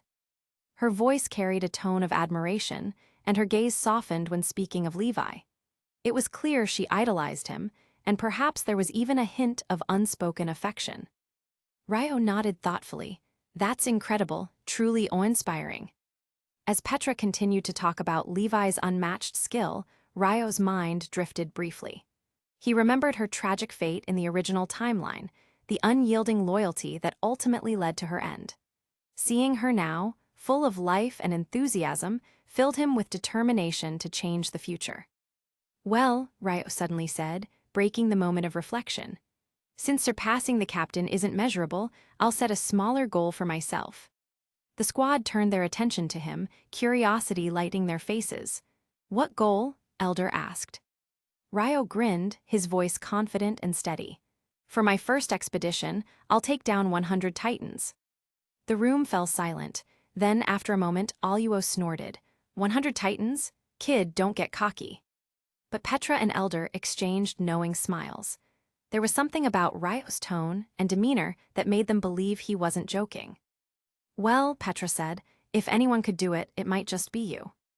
Ryo's grin widened, his determination evident. Let's see if I can make it happen. The atmosphere in Levi's squad was lighter now, and Ryo felt a spark of camaraderie forming. Despite the challenges that lay ahead, he was ready to face them, with Mikasa by his side and a squad he could count on. Chapter 77, Ryo's Bold Goal. Ryo's bold goal of slaying 100 Titans had left Levi's squad in a mix of disbelief and amusement. While Genta scoffed and Oruo reminisced about his younger, brash self, Ryo seemed entirely unfazed by their reactions. His confident declaration was merely the beginning of his efforts to make a name for himself in the Survey Corps. Ryo's pursuit of money had taken a rather unorthodox turn. Having found no funds in his or Mikasa's possession, he turned to a practical solution, hunting in the nearby forest. When he returned to the camp, his arms were laden with an assortment of prey: rabbits, pheasants, hedgehogs, and even a wild boar and a sika deer. Blood stained his clothes, but his face showed nothing but determination. "You're unbelievable," Mikasa muttered, shaking her head as she accepted a few rabbits from him. "I'll be back," Ryo replied, hefting his prey as if it were no trouble at all. Meanwhile, Captain Levi had finally returned after his discussion with Captain Irwin. Petra couldn't wait to fill him in on everything that had happened during the day. "Okay, I see. Where are they? Aren't they here?" Levi asked casually as he removed his 3-dimensional maneuver gear. "No, they should be in the room arranged by the Corps before," Petra replied. "All right, I got it," Levi said, not bothering to change his uniform. Instead, he decided to visit Ryo and Mikasa. "Are you Mikasa Ackerman?" Captain Levi asked as he entered the room. Mikasa was startled, caught off guard by his sudden presence. "Captain Levi, Private Mikasa Ackerman reports to you," Mikasa stammered, still not expecting the captain. "Where are your companions?" Levi asked, scanning the room. Mikasa blinked and answered, "Over there in the central square." Levi raised an eyebrow. Central Square. Yes, Mikasa nodded. Ryo had just returned from hunting. He caught quite a bit of prey. Rabbits, pheasants, and even a wild boar and sika deer. Levi was stunned. This guy, he actually went out at this hour. Mikasa nodded, a faint smile tugging at her lips. He did. Chapter 78, A Token of Promise. Don't miss it. Fresh pheasants, wild boars, and sika deer, straight from the wild. Low prices, take a look, you won't regret it. Ryo stood in a bustling square, his voice cutting through the hum of the crowd as he displayed his catch. His table was laden with fresh game, a rare sight within the Rose Wall where food shortages were common after the fall of the Maria Wall. The scarcity of meat had driven prices sky-high, making Ryo's offerings irresistible to the gathering onlookers. It didn't take long before his wares were sold out, and Ryo walked away with a pocket full of cash. He quickly made his way to a jewelry store, his eyes scanning the sparkling collection. After some deliberation, he purchased a gold ring with a brilliant gemstone, a token of his promise to Krista. As he carefully pocketed the ring, a familiar voice interrupted his thoughts. I thought you were up to something important, but all this just for a ring. Ryo turned to see Levi standing behind him, arms crossed, his expression unreadable. This ring is important, Ryo replied earnestly. Not just to me, but to someone who means everything to me. It's my engagement ring for her. Levi raised an eyebrow, watching as Ryo gently secured the ring in his pocket. A silly girl, Ryo continued, a soft smile playing on his lips. I promised her I'd return alive to marry her. This is a reminder for her, and for me, that I haven't forgotten. Levi studied him for a moment, his sharp gaze softening slightly. And you don't have the money for the other ring. Ryo laughed awkwardly. Unfortunately, no. I'd hoped to catch more game, but luck wasn't on my side today. Boss, Levi said abruptly, addressing the shopkeeper, pack up the matching ring as well. Ryo blinked, surprised. Captain, are you serious? I can't pay you back anytime soon, and what if I don't make it back from the next mission?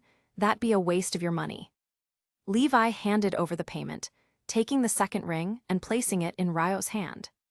If I thought you wouldn't make it back, I wouldn't bother, Levi said coolly. His piercing gaze locked with Ryo's. If a soldier has unresolved attachments, it makes them dangerous, not just to themselves but to their comrades. But a strong will to survive, driven by those attachments, can turn the tide. Remember that. Ryo stood silent, humbled by Levi's words. The camp will close soon, Levi added as he turned to leave. If you don't return in time, you'll be labeled a deserter. As Levi walked away, Ryo looked down at the second ring in his hand, a warmth spreading through him. The captain sure knows how to motivate people, he murmured, a faint smile on his lips. The next morning, Ryo carefully wrapped the gifts he had purchased for Krista, including the ring, and handed them to a trusted courier from the Survey Corps. Make sure these reach her safely and on time, he instructed, watching as the courier nodded and secured the package. Krista would likely receive the gifts in about 10 days. Around the same time, the Survey Corps would leave for the 52nd expedition outside the walls. The thought of the upcoming mission sent a surge of adrenaline through Ryo. The idea of facing hundreds of Titans filled him with equal parts excitement and dread. Live as a hero, die as a ghost hero, he muttered to himself, his blood thrumming with anticipation. Chapter 79, The Day of Departure. The 5 days leading up to the Survey Corps expedition passed swiftly.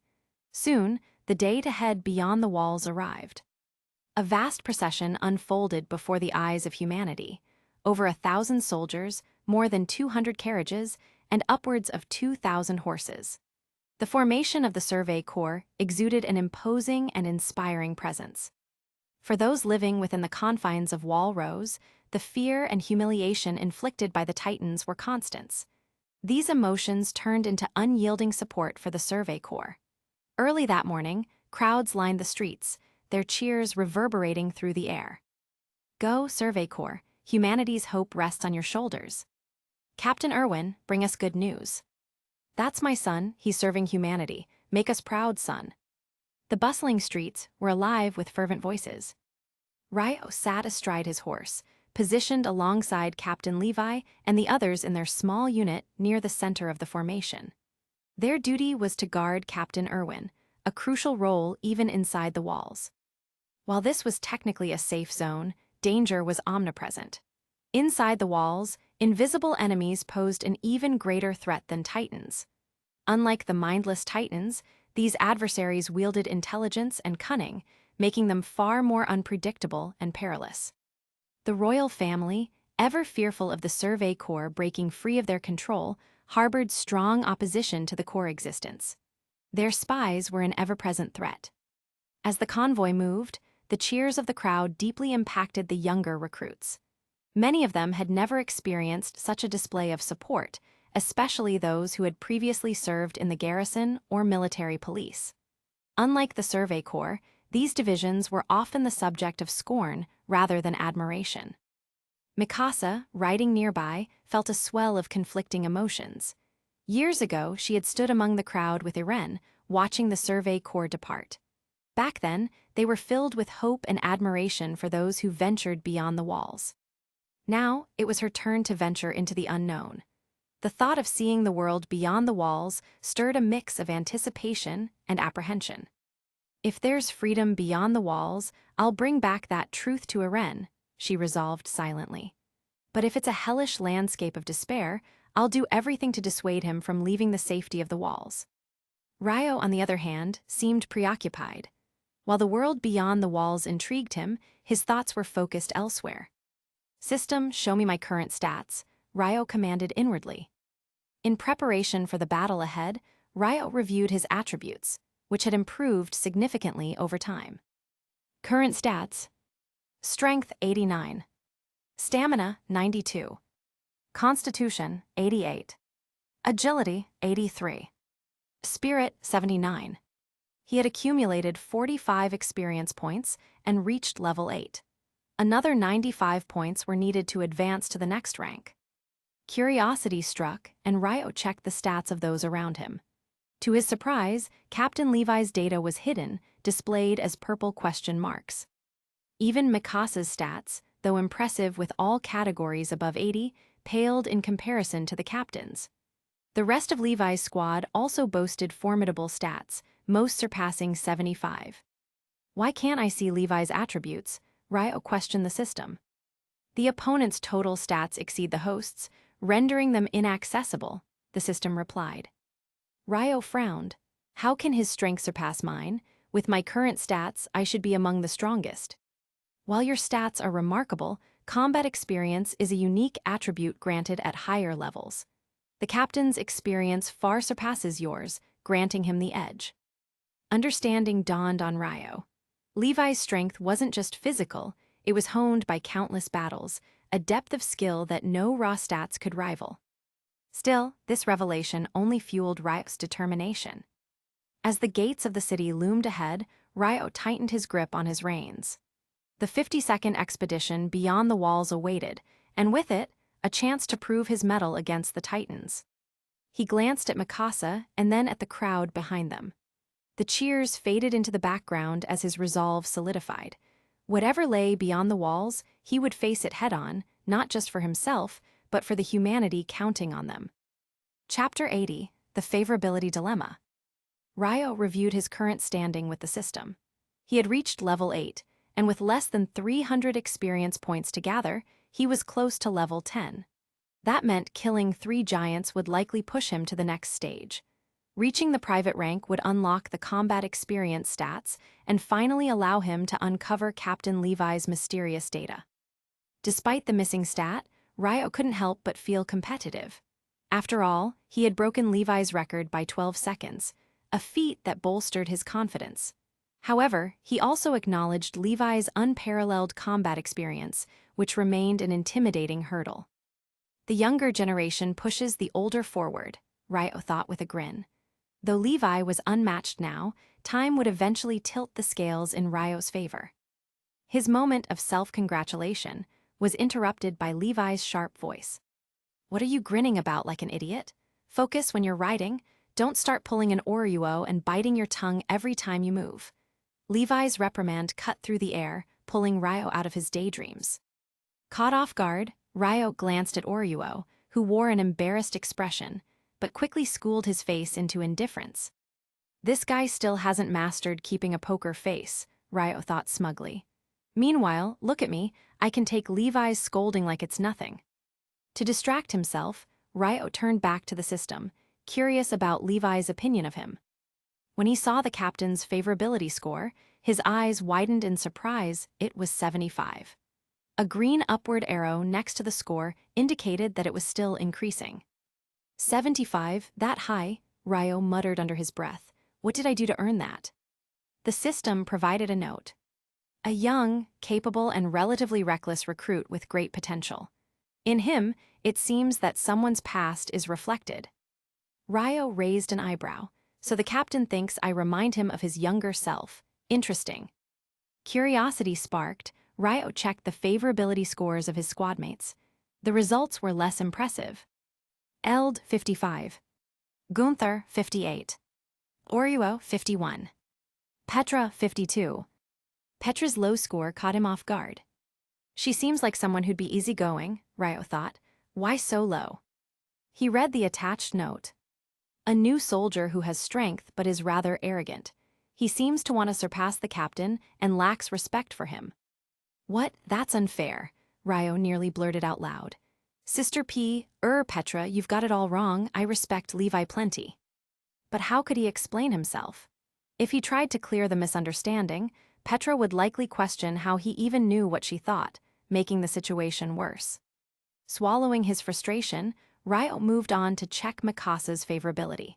Her score had risen slightly to 70, likely due to their growing camaraderie during their shared time in the Survey Corps. Meanwhile, Levi's favorability remained at 50, with a mysterious question mark attached to the status. This system, Ryo grumbled. So, I can't view Levi's combat stats because he's stronger, and now I can't see his opinion of me because he's smarter? What a ripoff. To soothe his irritation, Ryo shifted his attention to the system's rewards.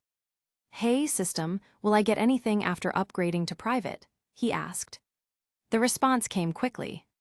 After the host is upgraded to private, a novice gift pack will be unlocked. It will include the remaining novice equipment. Novice equipment? Seriously, Ryo groaned. I've already outgrown that stage. What kind of scam is this? Since the host is not currently facing strong enemies, the reward level remains modest. However, the gift pack includes a sword that suits the host's needs. Ryo perked up at the mention of a sword. A sword, he repeated, his irritation giving way to curiosity. If it was something like the legendary weapons from stories, capable of cutting through anything, then it would be worth it. The hardened skin of intelligent titans posed a significant challenge, and standard blades weren't enough to deal with them effectively. Ryo recalled the female titan's skin-hardening ability, which had proven nearly insurmountable during her capture attempt. The Survey Corps had paid a heavy price for that battle. Fine, Ryo muttered. If this sword is as good as you say, I'll consider forgiving you. With renewed determination, he spurred his horse forward. The mission ahead promised danger, but Ryo was ready to face whatever challenges awaited beyond the wall. Chapter 81, The First Clash Beyond the Wall. Ryo admired Petra's decisiveness. Her strategy may have seemed cautious, but it was rooted in years of experience. The Survey Corps couldn't afford recklessness, especially when the lives of so many depended on them. The commander's voice echoed in his mind. Survive first, then fight. Ryo, Elder, and Petra sprinted toward the two 12-meter titans on the left. Their movements were fluid, a dance between danger and precision. Meanwhile, Oruo, Genta, and Mikasa charged at the 12-meter titan near the city wall. Stick to the plan, Petra called over her shoulder, her voice steady despite the chaos. Ryo adjusted his grip on his blades, the gleaming weapons catching the sunlight. His heart raced, but it wasn't fear, it was anticipation. This was his first real battle outside the walls, and he had to prove himself, not just to Levi's squad but to himself. The battle begins. The first titan on the left snarled as it lunged at Ryo's group. Its grotesque features twisted into a grin, revealing rows of jagged teeth. Ryo, aim for the legs, we'll distract it, Petra ordered. Elder darted around the Titan, firing his anchors into its arm to pull its attention. Ryo flanked the creature, his speed and agility making him a blur. With a single, precise slash, he severed the Titan's Achilles tendon, causing it to collapse. "Petra now," Ryo shouted. Petra zipped past, her blades cutting clean through the Titan's nape. It fell with a resounding crash, its body steaming as it began to disintegrate. "One down," Petra said calmly, already eyeing the next target. Meanwhile, on the right wing, Mikasa's team faced a more aggressive Titan. It swatted at them with wild, clumsy swings, but Mikasa's reflexes were unmatched. "Oryuo, get its attention. Genta, flank it," Mikasa commanded, her tone leaving no room for argument. Oryuo, grumbling under his breath, fired his anchors into the Titan's shoulder, pulling himself onto its back. The creature roared, reaching for him, but Genta slashed its fingers, rendering them useless. As the Titan stumbled, Mikasa moved in for the kill. Her blades shimmered as they sliced cleanly through its nape. The Titan fell, its body crumbling like ash. "Good work," Mikasa said curtly, already turning toward the others. Levi's battle. While the others handled the smaller Titans, Levi was a force of nature against the two 15-meter Titans. His movements were so fast they seemed almost unreal, a blur of precision and power. He tore through the first Titan with ease, its massive body collapsing like a felled tree.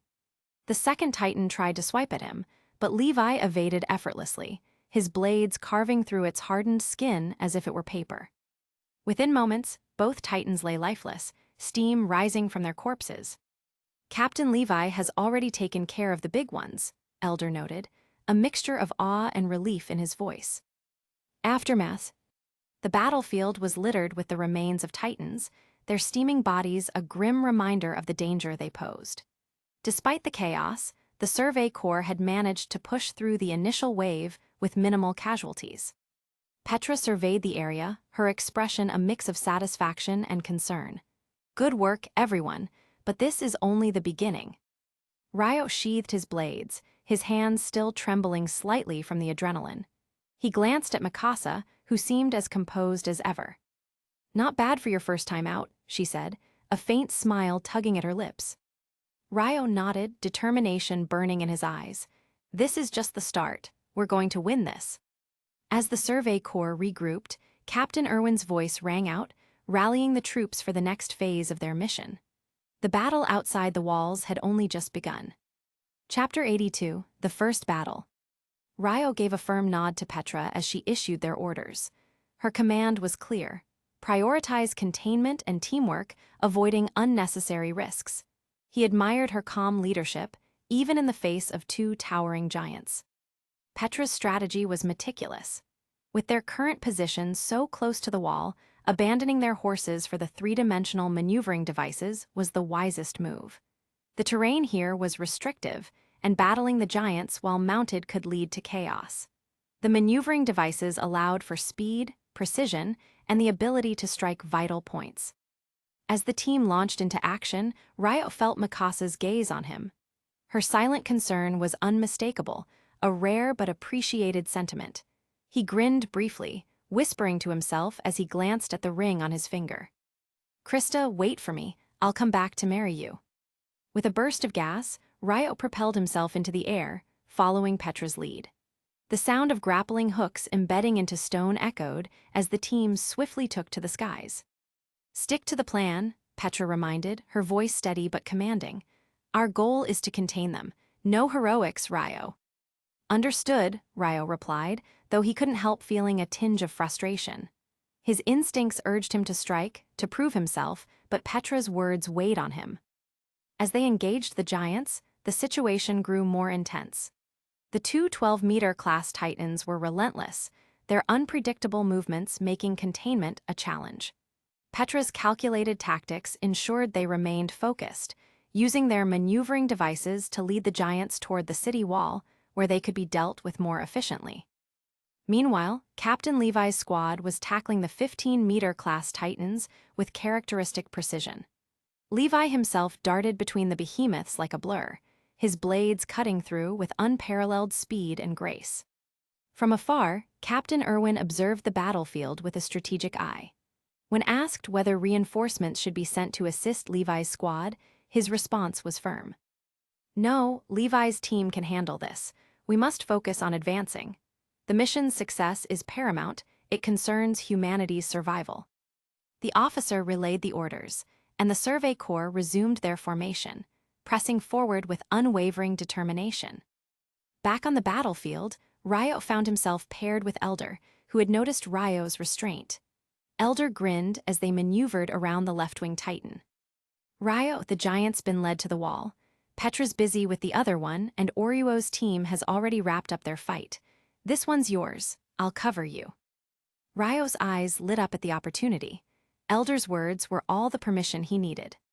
"Got it," Ryo said, a sharp edge of excitement in his tone. The 12-meter class Titan roared, its massive hand swinging toward them. With practiced ease, Elder fired his hooks into a nearby ledge, pulling himself out of harm's way. "Show me what you've got, Ryo." Ryo's mind sharpened, his earlier frustration dissipating. This was his chance to prove himself, not out of arrogance, but because he understood the weight of his role within the team. With a calculated burst of gas, he zipped toward the Titan. His blades gleamed as he aimed for its nape, the Titan's most vulnerable point. The wind roared in his ears as he approached, his heart pounding with adrenaline. At the last moment, the Titan turned, swiping at him with surprising speed. Ryo twisted midair, narrowly avoiding the massive hand, and fired his grappling hooks into the creature's shoulder. He swung around its back, finding his angle, and in one fluid motion, his blade struck true. The Titan let out a guttural scream before collapsing, its body crumbling to the ground. Elder let out a low whistle. "Impressive, looks like you've got the makings of a great soldier." Ryo landed lightly, his breathing steady despite the exertion. He looked at the steaming remains of the Titan and nodded to Elder. "Thanks, but this is just the beginning." As the battle continued, Ryo glanced toward Petra and Mikasa, both still locked in their own engagements. He steeled himself. For Krista, for his comrades, and for humanity, he would give it his all. This was only the start of his journey. Chapter 83, Battling Giants. "Thank you, Senior. I will go there now." Ryo had already set his sights on the giant lured toward the wall. It was a regular giant, clumsy, harmless-looking, and devoid of any freakish characteristics. Such giants posed little threat to the soldiers on the wall. As long as no mistakes were made, ordinary soldiers would never fall prey to one. From his elevated position, Ryo had the perfect angle to strike. "Go." Elder adjusted his anchor and repositioned, but Ryo was already gone. "This kid is really in a hurry," Elder muttered as he moved to keep an eye on the rookie's combat technique. New recruits often struggled in their first real battle. Training exercises could never replicate the sheer terror of facing a living, moving enemy. Yet Ryo showed no fear, no hesitation. Elder noted his calm demeanor. It was as though he was observing a seasoned killer, not a recruit fresh to the battlefield. Instead of attacking immediately, Ryo circled the giant, deftly dodging its swipes and drawing its attention. He spotted an opening and moved quickly, landing atop its head in one fluid motion. Elder frowned. The maneuver reminded him of their captain's combat style. Standing on the giant's head, Ryo retracted his 3D maneuvering gear and unsheathed his twin blades. Before the giant could react, 2 swift slashes severed the nape of its neck. Blood gushed like a crimson fountain, and the giant let out a guttural wail before collapsing. Steam billowed from its body as it began to decompose. Elder's eyes widened. He worried Ryo might not escape the falling giant in time and could be injured. Yet Ryo emerged from the steam, unscathed. "Senior, is there any way to kill giants without being drenched in their filthy blood?" Ryo asked, his voice calm despite being covered in gore. Elder was stunned. Even their captain, Levi, hadn't found a solution to that problem. Giant blood evaporated quickly, but there was no avoiding the initial mess. "Ryo, that was well done," Elder began, his tone both impressed and cautious. "But avoid flashy moves like standing on a giant's head next time. It's too dangerous. The captain can pull it off, but we shouldn't attempt to imitate him. Understand?" Ryo scratched his head, slightly embarrassed. Got it, Senior. In truth, Ryo hadn't intended to show off. He'd simply been searching for a way to avoid being splattered with blood. Yet no matter how he approached it, it seemed impossible to evade the inevitable spray. Unless he could teleport, he'd always be drenched. No wonder Captain Levi always carried white handkerchiefs, Ryo thought. Senior Elder, I'm going to assist Petra, Ryo announced. Elder nodded, following his gaze. Petra was dealing with a stubborn giant that hadn't been drawn toward the others. She was preparing to engage it directly, with no time to spare. I'll join you, Elder said. The open terrain presented a major disadvantage. Without structures to anchor their 3D maneuvering gear, the only viable targets were the giants themselves. This made open-area battles risky. For this reason, the Survey Corps often avoided engaging giants in open spaces, opting instead to lure them to more favorable terrain near walls or forests. Petra and her team were at a disadvantage. The giant was still far from the city wall, and her squad had depleted their gas supplies. Without fuel, their maneuvering gear was useless, nothing more than dead weight. No, we're out of gas, a soldier from the vanguard squad shouted, only to be grabbed by the giant. The soldier's screams were cut short as he was crushed and devoured. A spray of blood filled the air, leaving a crimson mist. Petra's eyes glistened with unshed tears. Everyone in the vanguard squad, retreat immediately. Leave this giant to Levi's squad, Petra ordered. But Petra, can you handle it alone if we leave? The vanguard squad leader asked, clearly worried. Before Petra could respond, Ryo's voice rang out. Who said Sister Petra is alone? I'm here now. A streak of motion shot past her. Before anyone could process what was happening, Ryo soared over the giant, his movements a blur. He leapt, landed, unsheathed his blades, and spun, delivering a precise, fatal strike. The giant toppled with a resounding crash. The sheer fluidity of his movements left everyone stunned. Chapter 84, A Fragile Alliance. Petra, I'm not too late, am I? Ryo retracted his blades, observing the weapon in his hands. He wasn't entirely accustomed to this particular knife. It felt too light, lacking the heft he preferred. Yet, its sharpness was undeniable, making it highly effective against the giants. Walking down from the lifeless giant at his feet, Ryo stayed put. With no structures nearby to anchor his 3D maneuvering gear, escaping after the kill had been impossible. You came just in time, Petra replied, relief evident in her voice. Behind her, Oruo and his team had finished off the giants on their side.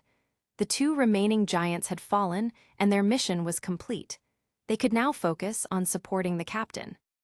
Kid, you've got some skills. Took down 2 giants on your own, Oruo remarked, trying to mask his own frustration. He had hoped to bolster his record further, but Mikasa had killed the giant on his side, and Ryo had handled Petra's. Watching 2 recruits claim victories over 3 12-meter-class giants was a humbling experience. Ryo smiled modestly. It's nothing compared to your record of 39 kills. He glanced at Mikasa, relieved to see she was unharmed. Let's move to support the captain. Handling 2 15-meter-class giants alone must be difficult, Petra urged, worry lacing her tone. Despite her confidence in Levi's abilities, the odds were daunting.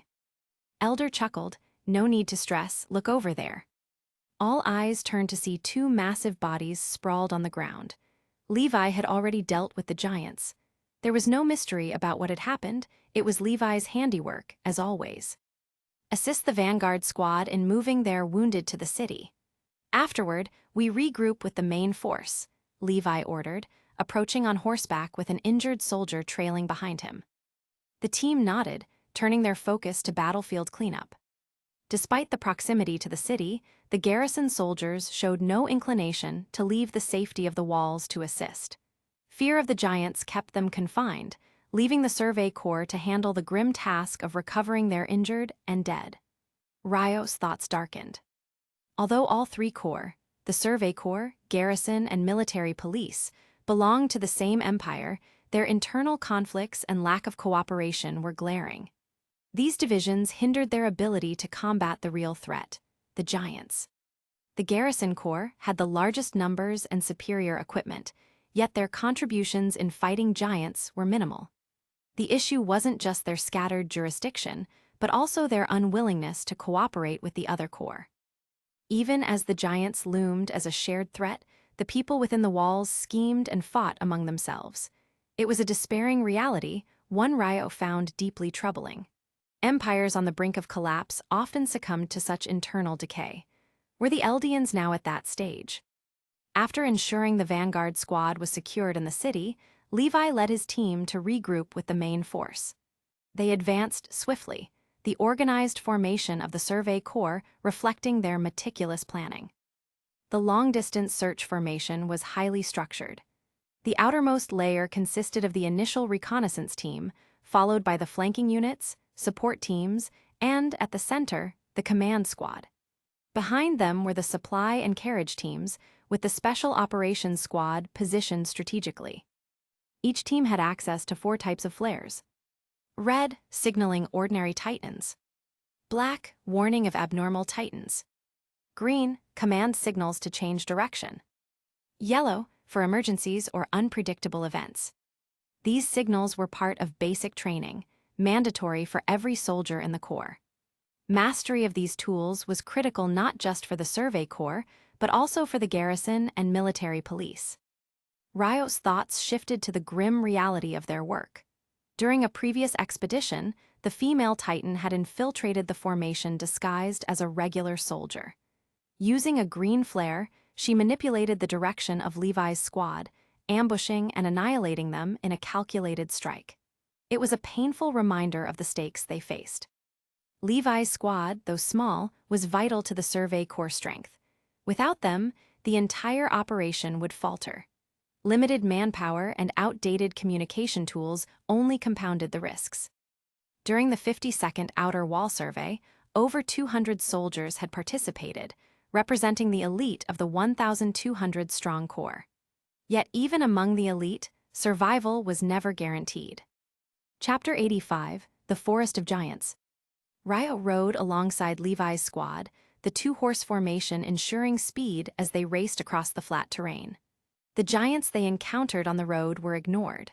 On open ground, as long as they maintained their pace, no giant could catch up. Even as they moved, Ryo's thoughts drifted. He had just slain 2 giants, earning himself 200 experience points. Now at level 9, he only needed 1 more kill to reach level 10. The prospect filled him with determination. He was eager to join the next battle and secure his upgrade. Ryo, when we reach the forest, show me your sword. Levi's voice cut through his thoughts, commanding yet calm. Ryo looked up, startled. His sword, why would Levi want to inspect it? Though curious, he nodded. Understood. He considered opening his gear to check the weapon now, but quickly decided against it. It was impractical to inspect it while riding. Levi wouldn't have made the request without reason, but Ryo could only speculate for now. Soon, they caught up with the main Survey Corps formation. All resolved? Erwin asked, offering Levi a canteen of water. Levi took the canteen, sipping sparingly before handing it back. All resolved.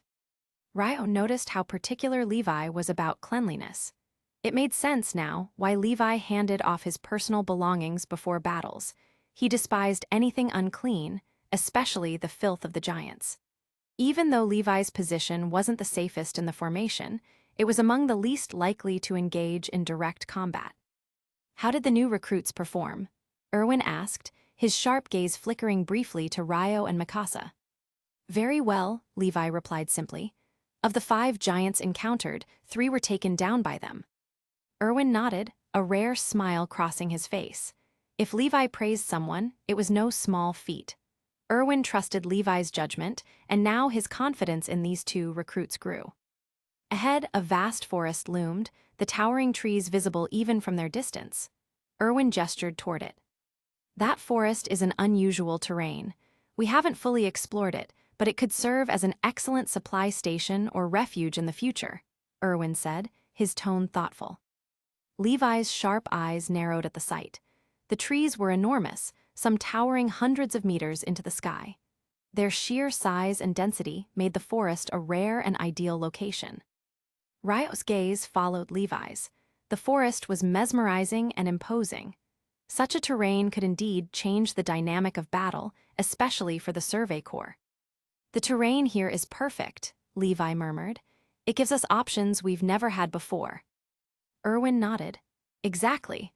Fighting in the open plains often limits us, as we lack proper anchoring points for mobility. The giants have size and strength, but with these trees, we can regain the advantage. Ryo absorbed every word. He had already experienced the limitations of fighting in open fields.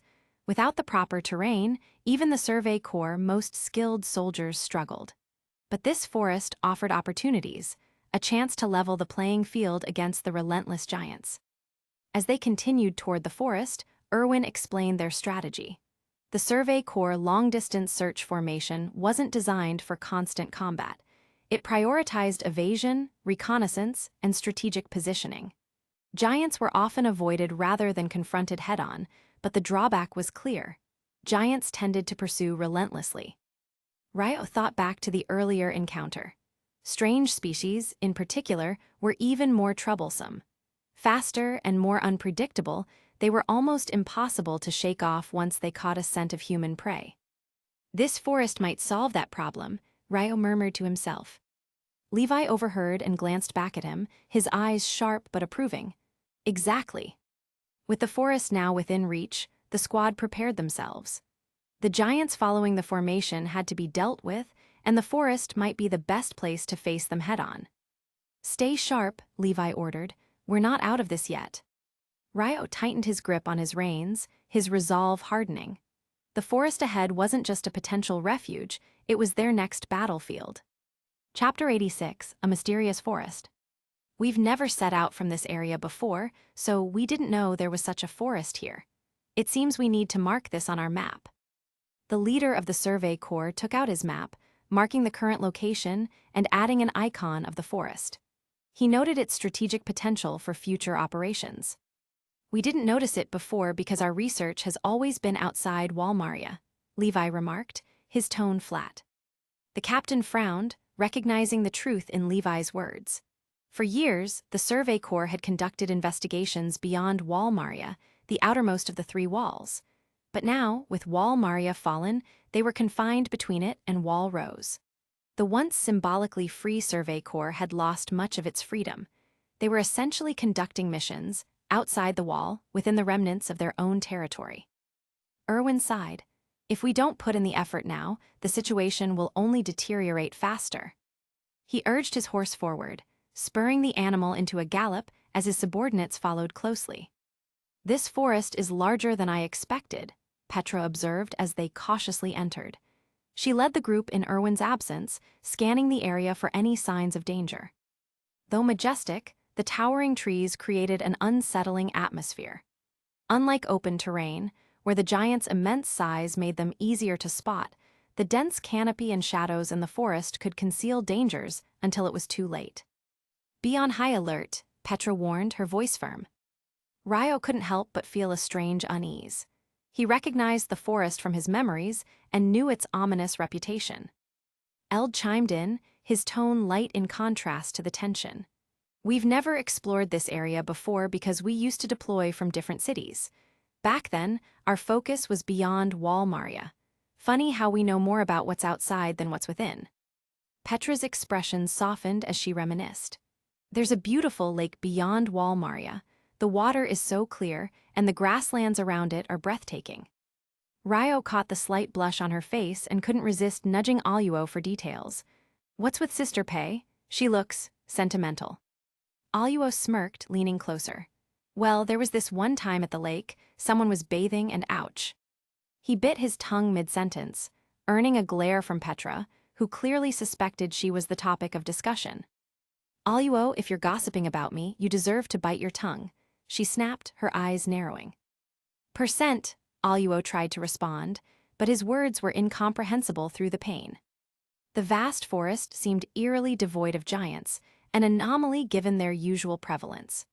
Ryo found it hard to relax, knowing giants could still be lurking, drawn to the Survey Corps movement like moths to a flame.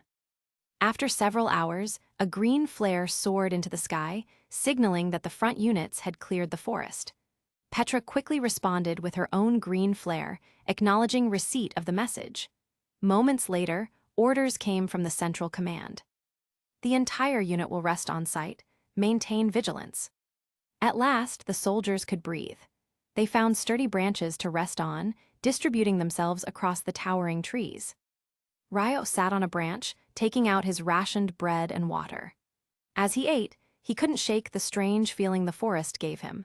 Beneath its beauty and potential lay something far more sinister, a hidden danger that seemed to whisper in the silence. For now, all he could do was remain alert and wait for what came next. Chapter 87, The Taste of Unity. Ryo Mikasa, do you want to try the rice balls I made? Petra, ever nurturing despite being a battle-hardened soldier, approached the branch where Ryo and Mikasa sat. She held out a small bundle of rice balls, her effort to bring a touch of home to their otherwise grueling mission. How can I accept that, Petra-senpai? You prepared these yourself, and if we eat them, what will you have left? Ryo hesitated, though his hand was already halfway to grabbing one. His words might have been polite, but his actions betrayed him. Petra chuckled warmly. You're a terrible liar, Ryo. Don't worry, I made plenty for everyone. Besides, if you don't eat them, they'll go to waste. Ryo finally took one, savoring the sweetness and the tender texture. It's delicious. Thank you, Petra-senpai. Mikasa nodded in agreement, taking a bite. It's really good. Arigato, Petra-senpai. Petra's face lit up at their reactions. I'm glad you like them. And Mikasa, no need to be so formal. We're all in this together. Just call me Petra like Ryo does. Ryo, ever the joker, grinned. Auntie Petra, these are amazing. I'll take another. Petra playfully scowled, tossing a small twig at him. Get out of here. Auntie, I'm not even 20 yet. The group burst into laughter. Even amidst the looming danger, moments like these provided a rare reprieve. Petra handed over another rice ball, shaking her head at Ryo's antics. While they joked, the horses below grazed calmly. Everyone knew the importance of keeping their steeds well-fed and hydrated. Their lives often depended on these animals. After eating, each soldier would ensure their horse was properly cared for, feeding them water and black beans. The Survey Corps relied heavily on their mounts, and negligence was not an option. As the soldiers enjoyed their brief rest, a meeting of the command class took place below. Captain Irwin, map in hand, marked their current position. We're about 76 kilometers from Walmaria. If we push hard, we can reach the wall before nightfall. But the wall has fallen and the wilds aren't safe. We'll need to find a secure spot to camp. Levi, standing nearby, crossed his arms. Giants don't move at night, which gives us an edge, but we shouldn't get complacent. We've seen no proof they can't, and underestimating them could cost lives. Captain Irwin nodded, scanning the map. There's an abandoned castle here. It's on elevated ground. If we set up barricades at the base, it should give us time to respond if giants appear. We'll camp there. The team leader, Sanmao, furrowed his brow. Do you think the government is hiding more than we know? Irwin's gaze turned distant as memories surfaced. Perhaps. What we see is what the government allows us to see. What we don't see might be what they've hidden.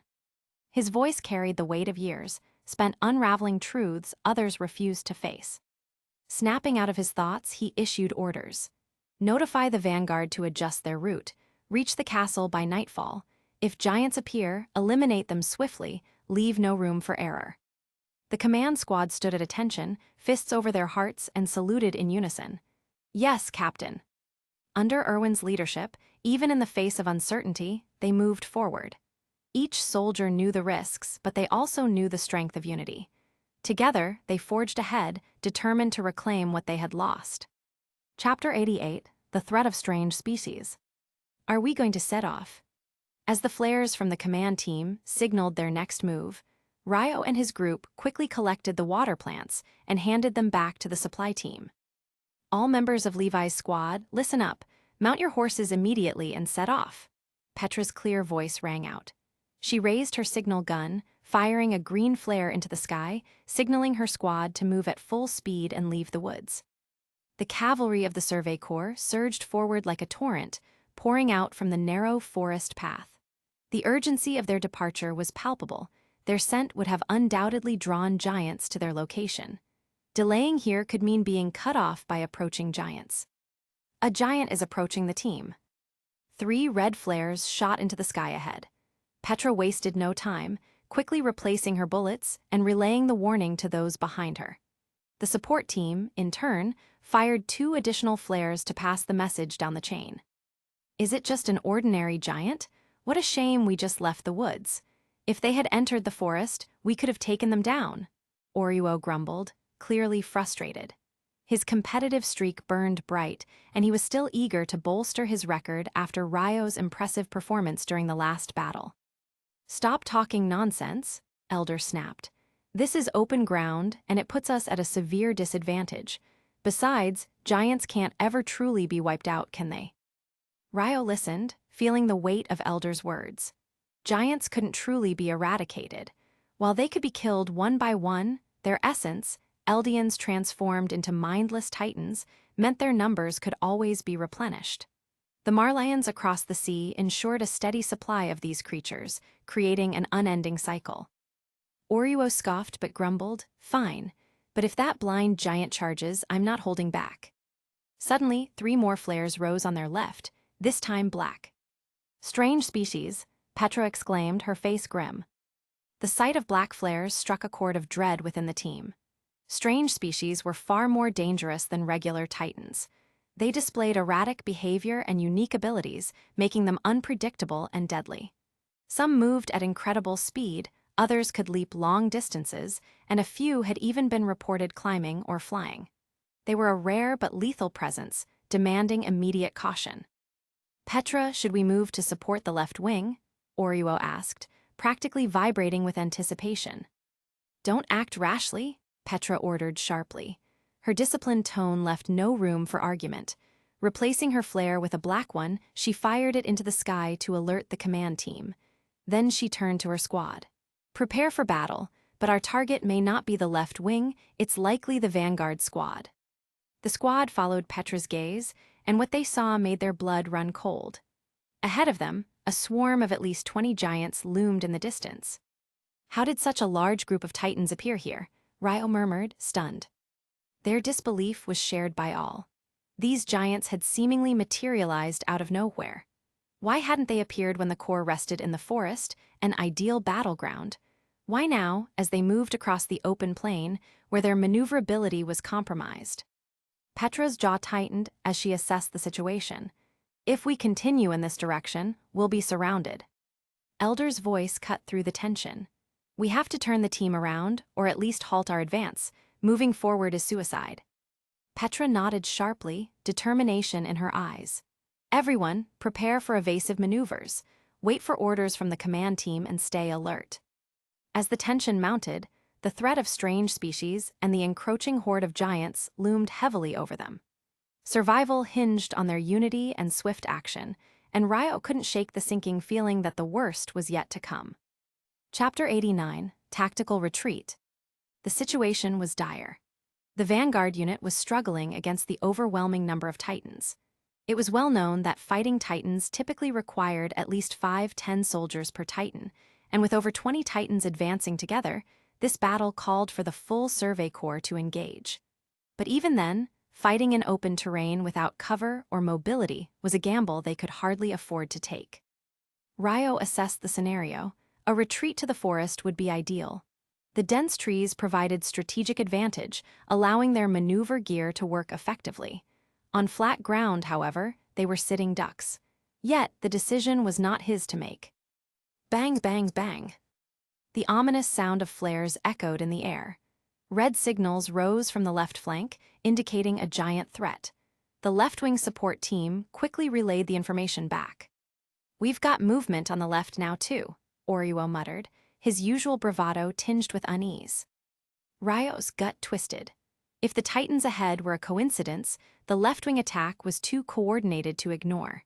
As the right wing launched their own red flares moments later, a horrifying realization dawned on him. "Are the titans evolving, using tactics?" he whispered.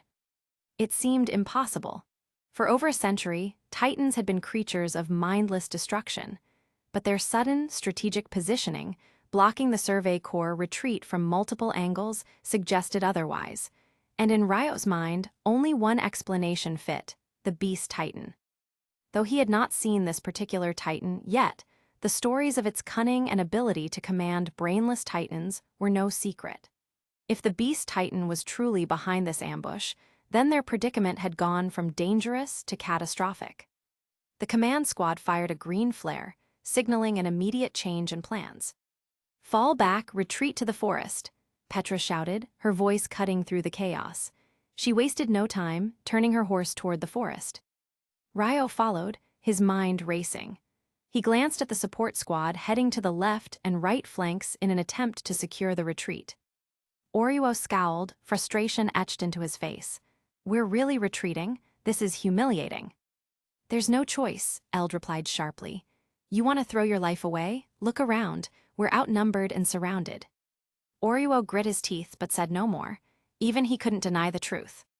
Ryo's thoughts churned.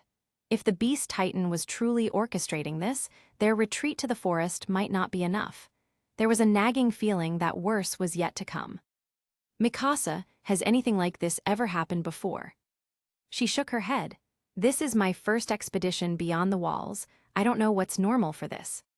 Petra overheard and spoke up, her tone grim. "This isn't normal. Titans don't behave like this. Usually they act alone, mindless and predictable. Today feels planned." The Survey Corps moved swiftly, but unease rippled through their ranks. As they approached the forest, Ryo couldn't help but glance back. The Titans were closing in, their massive forms cutting an intimidating silhouette against the horizon. It wasn't just their numbers or the speed of their approach, it was the haunting possibility that they were being led. "We need to make it back," Ryo thought, tightening his grip on the reins. "And we need answers." With determination hardening his gaze, he followed Petra and the rest of Levi's squad into the dense forest, hoping it would give them the edge they desperately needed. Chapter 90, The Surge of Strangeness. Mikasa scanned the faces of her fellow soldiers. Everyone's expressions were grim, filled with tension. The emergence of these events had caught even the most experienced among them off guard. "Well, just stay close to us," Petra said, her voice steady but carrying an edge of unease. Petra didn't fully grasp the scale of the threat they were facing, but as part of the elite squad, their first priority was to follow orders. Their next task was to regroup with the command squad, where Captain Levi and Commander Irwin would be better equipped to assess the situation. The return to the massive forest began swiftly. The convoy, still relatively close to the tree line, made a sharp retreat, carrying their supplies back into the wooded area. Within minutes, the majority of the Survey Corps had repositioned themselves among the towering trees. "This is unprecedented. Surrounded by giants, who would have thought?" A senior soldier muttered as he abandoned his horse and climbed into the trees, gear ready for combat. Captain Levi was already perched on a branch, scanning the surrounding terrain. His expression betrayed no panic, only focused calculation.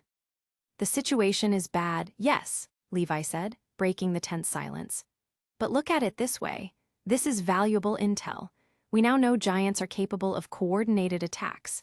If we hadn't encountered this today, it might have spelled disaster when the larger corps eventually launches the operation to reclaim Wall Maria." The memory of the last attempt hung heavily over the group. 3 years ago, humanity had suffered a devastating loss. The Survey Corps Outer Wall expedition had resulted in a massacre, 250,000 lives lost. The weight of that tragedy lingered, a grim reminder of what failure could mean. Levi tightened his grip on his blades. "But we have an advantage here. The forest gives us cover and tactical superiority. We fight if we have to, we retreat if it gets out of hand. Once night falls, the giants will lose their advantage, and we can withdraw more safely." His words brought a flicker of hope. The forest provided solid ground to stand on, figuratively and literally. "Move all food, water, and weapons into the trees," Levi commanded. "Start with essentials, the rest can wait." The supply team worked with urgency, hauling crates into the canopy. They knew that whatever they left behind might be unreachable once the giants surrounded them. Petra and her squad made their way toward Levi, weaving through the flurry of activity. She saluted him upon arrival. "Captain, what are our orders?" "There are abnormal titans on the left wing. The soldiers there are in trouble. We're moving out to support them. We can't afford heavy losses before the battle's begun." Levi's tone brooked no argument. His decision was calculated and efficient, driven by the need to stabilize the situation before the chaos consumed them all. "Yes, sir," Petra replied, signaling her team to ready themselves. The left wing of the formation was in complete disarray. The giants there numbered more than 20, including 2 abnormal titans whose unpredictable movements were wreaking havoc. The soldiers on the left wing were in a desperate retreat, sprinting toward the forest with giants thundering behind them. The ground shook with every colossal step, the rhythmic pounding like the beat of a rotten war drum. Boom, boom, boom. "Look at that one, it's an abnormal," someone shouted, pointing toward a towering titan that moved in an unnerving way. The abnormal was immense, yet it moved with unnaturally quick, small strides. Its head bobbed erratically, as if its neck were broken, and its long legs kicked at anything in its path. Soldiers who couldn't keep up were batted away like insects, their ODM gear useless against the titan's sheer speed and reach. "Why isn't it trying to eat anyone?" a soldier yelled. "It's not about feeding," Ryo muttered, eyes narrowing. "It's trying to break our formation." True enough, the abnormal's kicks weren't aimed to kill. It was disrupting the retreat, sowing chaos and splitting the ranks. The second abnormal was even stranger. Its body was grotesquely elongated, with arms that dragged along the ground. Unlike the other, this one didn't move quickly. Instead, it loomed behind, scooping up soldiers with its massive hands and tossing them into its cavernous maw with horrifying precision. Its actions were deliberate, methodical, as if it were playing a cruel game. "Keep moving," Petra shouted. "Don't stop for anything." Ryo felt his jaw clench. The abnormalities weren't just a coincidence. Their timing, their coordination, it all pointed to something more sinister. The Beast Titan, Ryo thought, his mind racing. If the Beast Titan was orchestrating this, then they were dealing with a far greater threat than they'd anticipated. The squad pressed forward, closing the distance to the embattled left wing. But the chaos and the looming presence of the abnormalities made one thing abundantly clear: survival wouldn't come easy. The forest might offer some protection, but the Survey Corps was far from safe. If anything, their struggle was just beginning. Chapter 91, A Reckless Gamble Bonus. The bizarre behavior of the 2 strange titans left the soldiers of the Survey Corps in a state of desperation. One titan charged ahead recklessly, knocking soldiers out of formation without pausing to devour them. The second followed closely, its grotesque movements unnervingly efficient as it used both hands and feet to gain speed, devouring soldiers who had been flung aside before they could recover. This horrifying display of coordination was unprecedented. It wasn't just terrifying, it was demoralizing. "Damn it, if this keeps up, we'll be wiped out," one of the left-wing soldiers shouted, his voice trembling with both fear and urgency. The forest was tantalizingly close, less than 1,000 meters away. Yet the gap between survival and annihilation was shrinking with every passing second. The left-wing soldiers pushed their mounts to the brink, desperate to escape the clutches of the pursuing titans. From a higher vantage point, Ryo Carter watched the chaos unfold. His mind raced as he assessed the situation. It was clear they wouldn't make it. The speed of the titans, especially the strange ones, made survival impossible without intervention. "Captain," called out Eld, breaking Ryo's thoughts. The rest of Levi's squad had gathered, each looking toward their leader for orders. Their expressions were tense, their desire to act evident. Captain Levi's piercing gaze shifted to the battlefield, then back to his squad. His jaw clenched. The flat terrain was a significant disadvantage, and sending anyone into that fray could spell disaster. Yet leaving their comrades to die was equally unthinkable. "Captain, let me go," Ryo said, stepping forward. His voice was calm but resolute. "I'm not officially part of Levi's squad. If something happens to me, it won't jeopardize the bigger mission."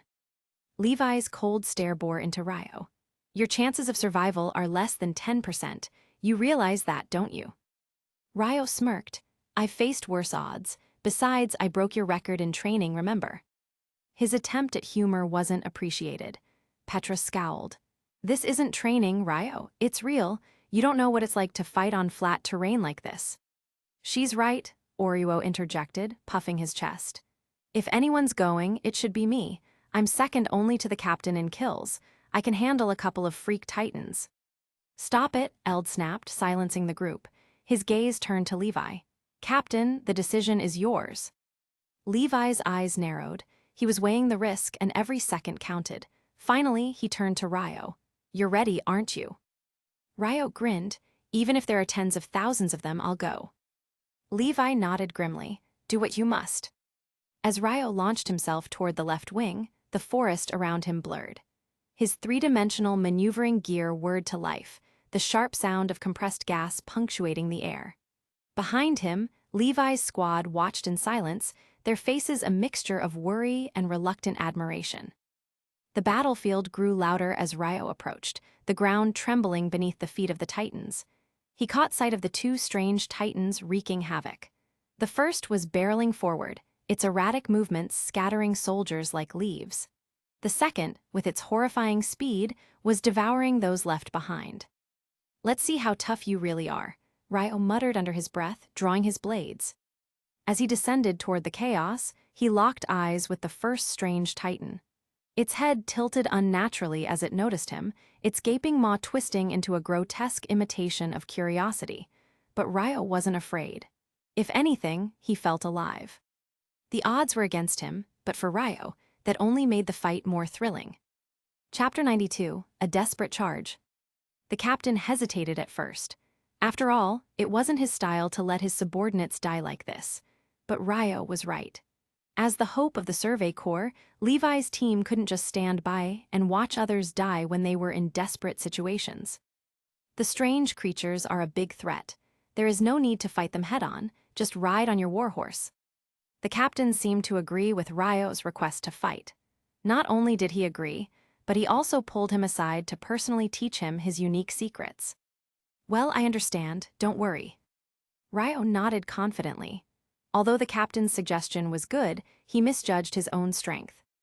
Leaping down from the tree, Ryo quickly found a warhorse and moved toward the left wing of the Survey Corps. Look, it's Levi's Special Operations team coming to support us. Huh, why is there only one person here? Could it be Captain Levi? The captain is only 1.6 meters tall, and this person looks slightly taller than him. What's wrong with being 1.6 meters tall? He's eating your rice. I want to support the Corps. The Corps is awesome. The commander was clearly upset. There were crazy fans among his subordinates, but he couldn't blame them. He himself was a fan of the Corps. Even if the captain came, he couldn't handle two strange species at once, right? Not to mention all the ordinary giants following behind them. Some soldiers were more rational, understanding that even if Captain Levi showed up, it wouldn't make much difference. The plain was filled with too many giants, and the situation was hopeless. Hey, isn't this the new recruit from the training corps, not the corps commander? Sending a new soldier to rescue us, what a joke. As the two sides drew closer, the soldiers on the left wing realized that the person approaching wasn't a sergeant or even a veteran. It was a new soldier. Be careful. One soldier spoke too soon, just as a strange creature appeared behind them, kicking him away with a force that sent him flying. Ah, the soldier screamed as he was swallowed whole by another strange species. Damn you, these two beasts, I'll fight you to the death. A soldier, desperate from the mounting pressure, could no longer bear the situation. With no hope of escape, he decided to face the giants head-on. He jumped from his horse, using his three-dimensional maneuvering device to rush toward the neck of a strange creature. Mark, don't go, come back quickly. The commander shouted in vain as the soldier pressed forward. Chapter 93, A Hero's Resolve. Is this guy really going to die? Mark rushed forward like this just now, but A soldier stole a glance backward, his eyes lingering on Ryo as he sped toward the approaching giant. The sight filled him with unease. Could this young soldier truly be throwing his life away? Don't look back, keep moving forward, the commander bellowed. We'll be out of danger in half a minute. Then we can show these beasts what we're made of and avenge our fallen comrades. The commander turned his head away from Ryo's retreating figure. He didn't want to dwell on it, but in his heart, this soldier would be immortalized. Ryo's sacrifice would not be forgotten. The strange giant closed in with terrifying speed, and Ryo charged straight at it, both moving at blistering paces. The collision would be devastating. As Ryo soared through the air, the giant's hand lashed out to seize him.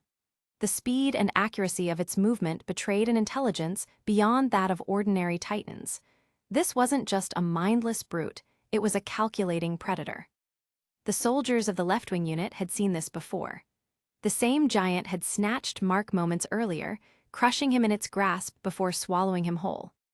In the trees, Petra gasped and clutched her chest. Ryo, he. Aluo gritted his teeth, his frustration palpable. Though he'd often found Ryo irritating, the thought of losing him left an unexpected ache in his heart. Mikasa was frozen, her face pale as she watched the scene unfold. Her connection with Ryo, forged over the past year, made this moment unbearable. As the giant moved to stuff Ryo into its mouth, Mikasa's voice cracked the tense silence. "No!" she screamed, her desperation cutting through the air like a blade. Levi remained calm, his eyes narrowing as he observed the scene. "This is the path he chose," he said quietly. "He knows the risks." The squad exchanged uneasy glances. Levi's words were logical, but they still stung. Then, without warning, Levi's gaze sharpened. "Besides, do you doubt his strength? Look again." All eyes turned to the battlefield just as Ryo broke free from the giant's grip. With a flash of steel, the giant's fingers fell, blood spurting from its severed hand. Petra clutched Mikasa in a relieved embrace, shaking her excitedly. "He's alive, Ryo's alive."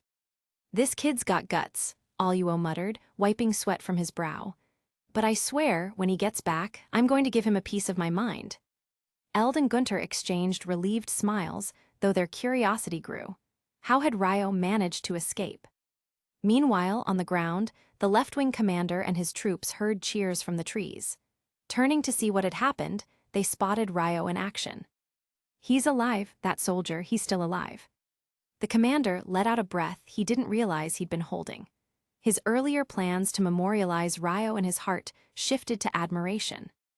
"Keep moving forward," the commander barked. "Don't let his sacrifice be in vain." Ryo wasn't just alive, he was fighting back. Utilizing the skills Levi had taught him, Ryo unleashed a technique that mirrored Levi's famed gyroscope maneuver.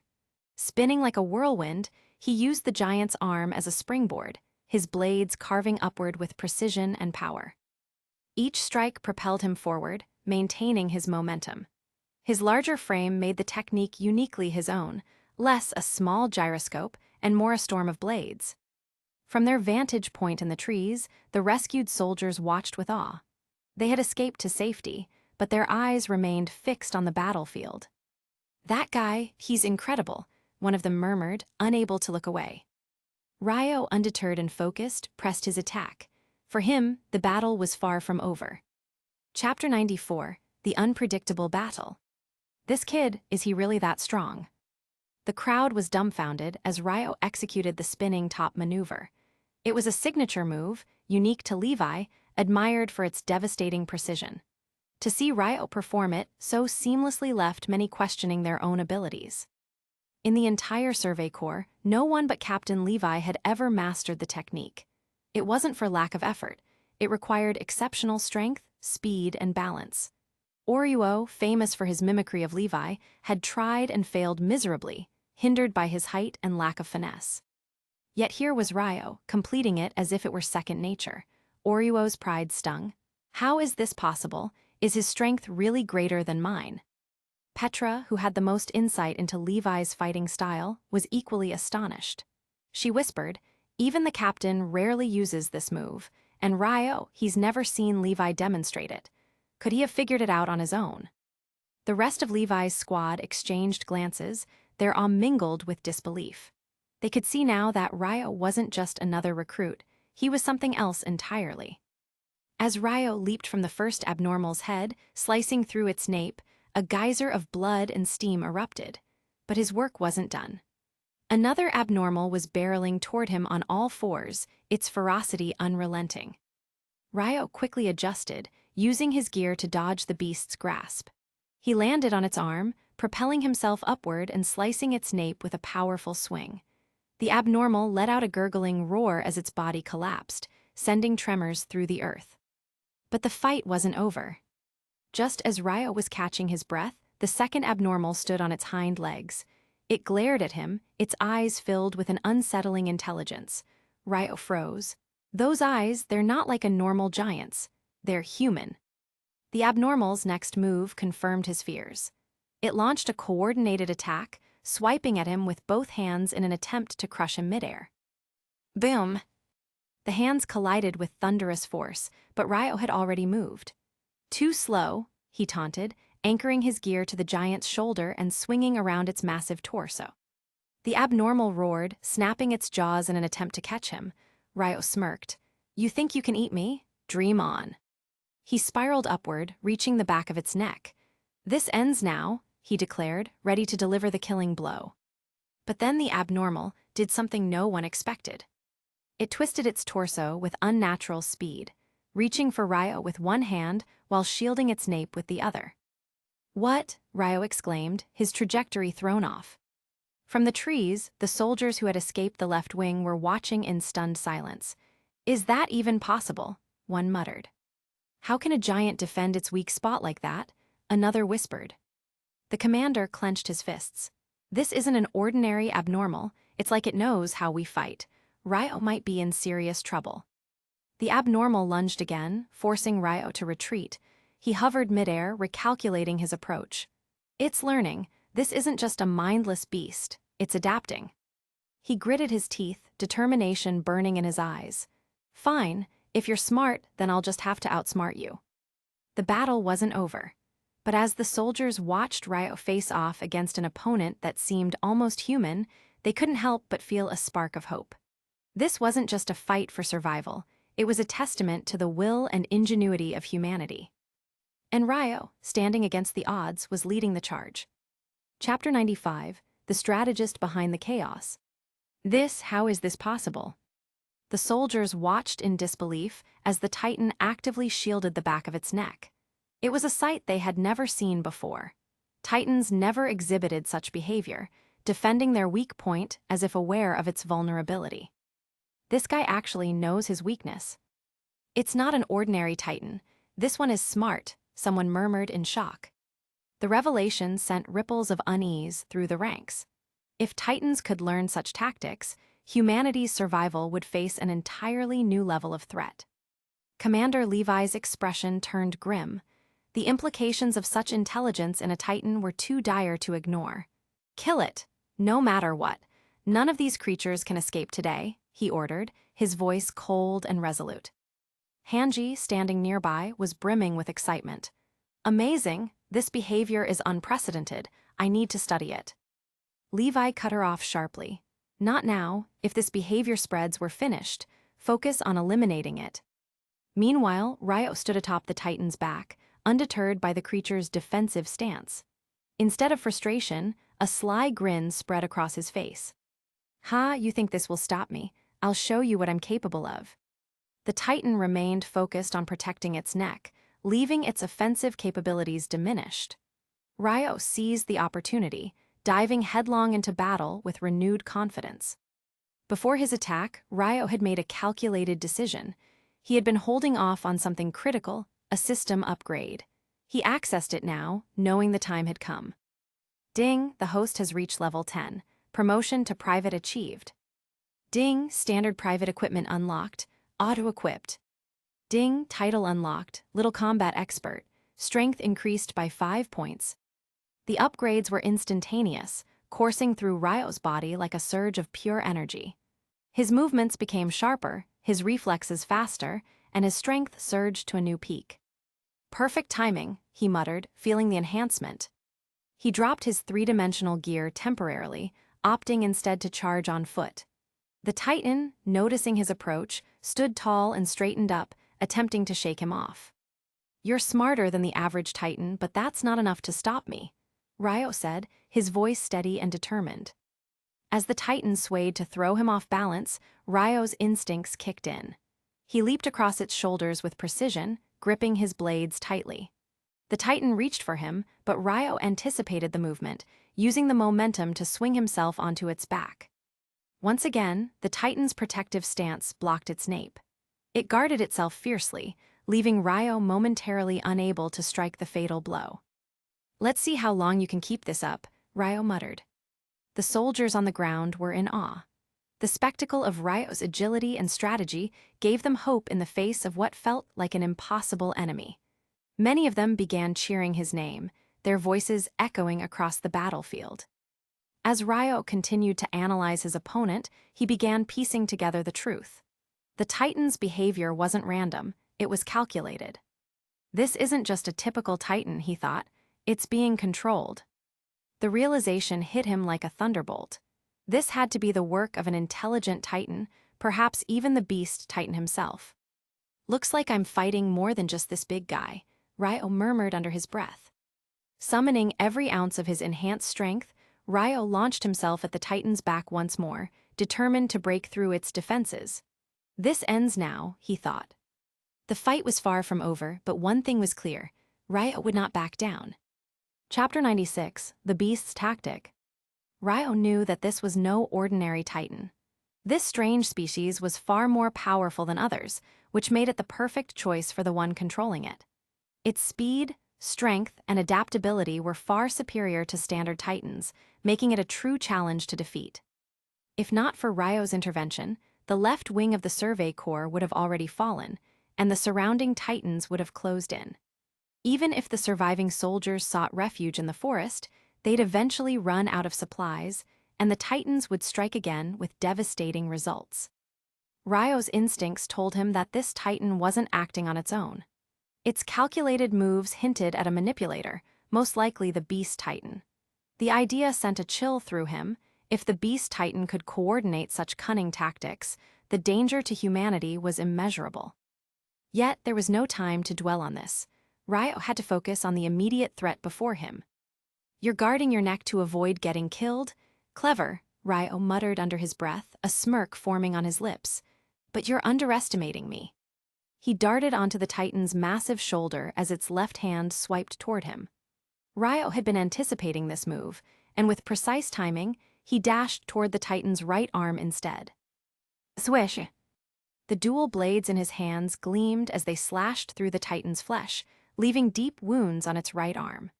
Blood spurted out in steaming torrents, veiling the battlefield in a hot mist. From the distance, the Survey Corps soldiers looked on in confusion. "What's he doing?" one soldier exclaimed. "Why isn't he going for the nape? Doesn't he know that's the only way to kill it?" Another cried out, their voice laced with panic. Captain Hanji, standing alongside Levi, shook her head. "He's not reckless, he must have a plan." Levi's sharp eyes narrowed as he analyzed the scene.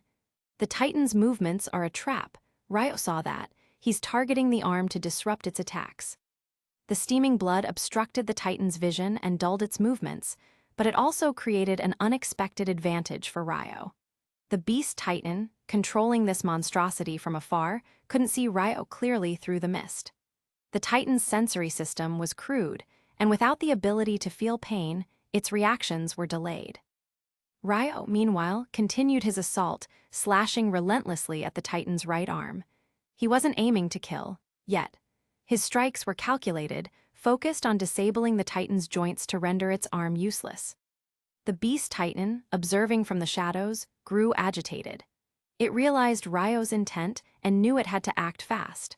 Controlling a Titan from such a distance was already challenging, and with Ryo exploiting its blind spots, the Beast Titan was quickly losing its edge. Then it made its move. The abnormal Titan suddenly dropped to the ground and began rolling. Boom, booms, boom.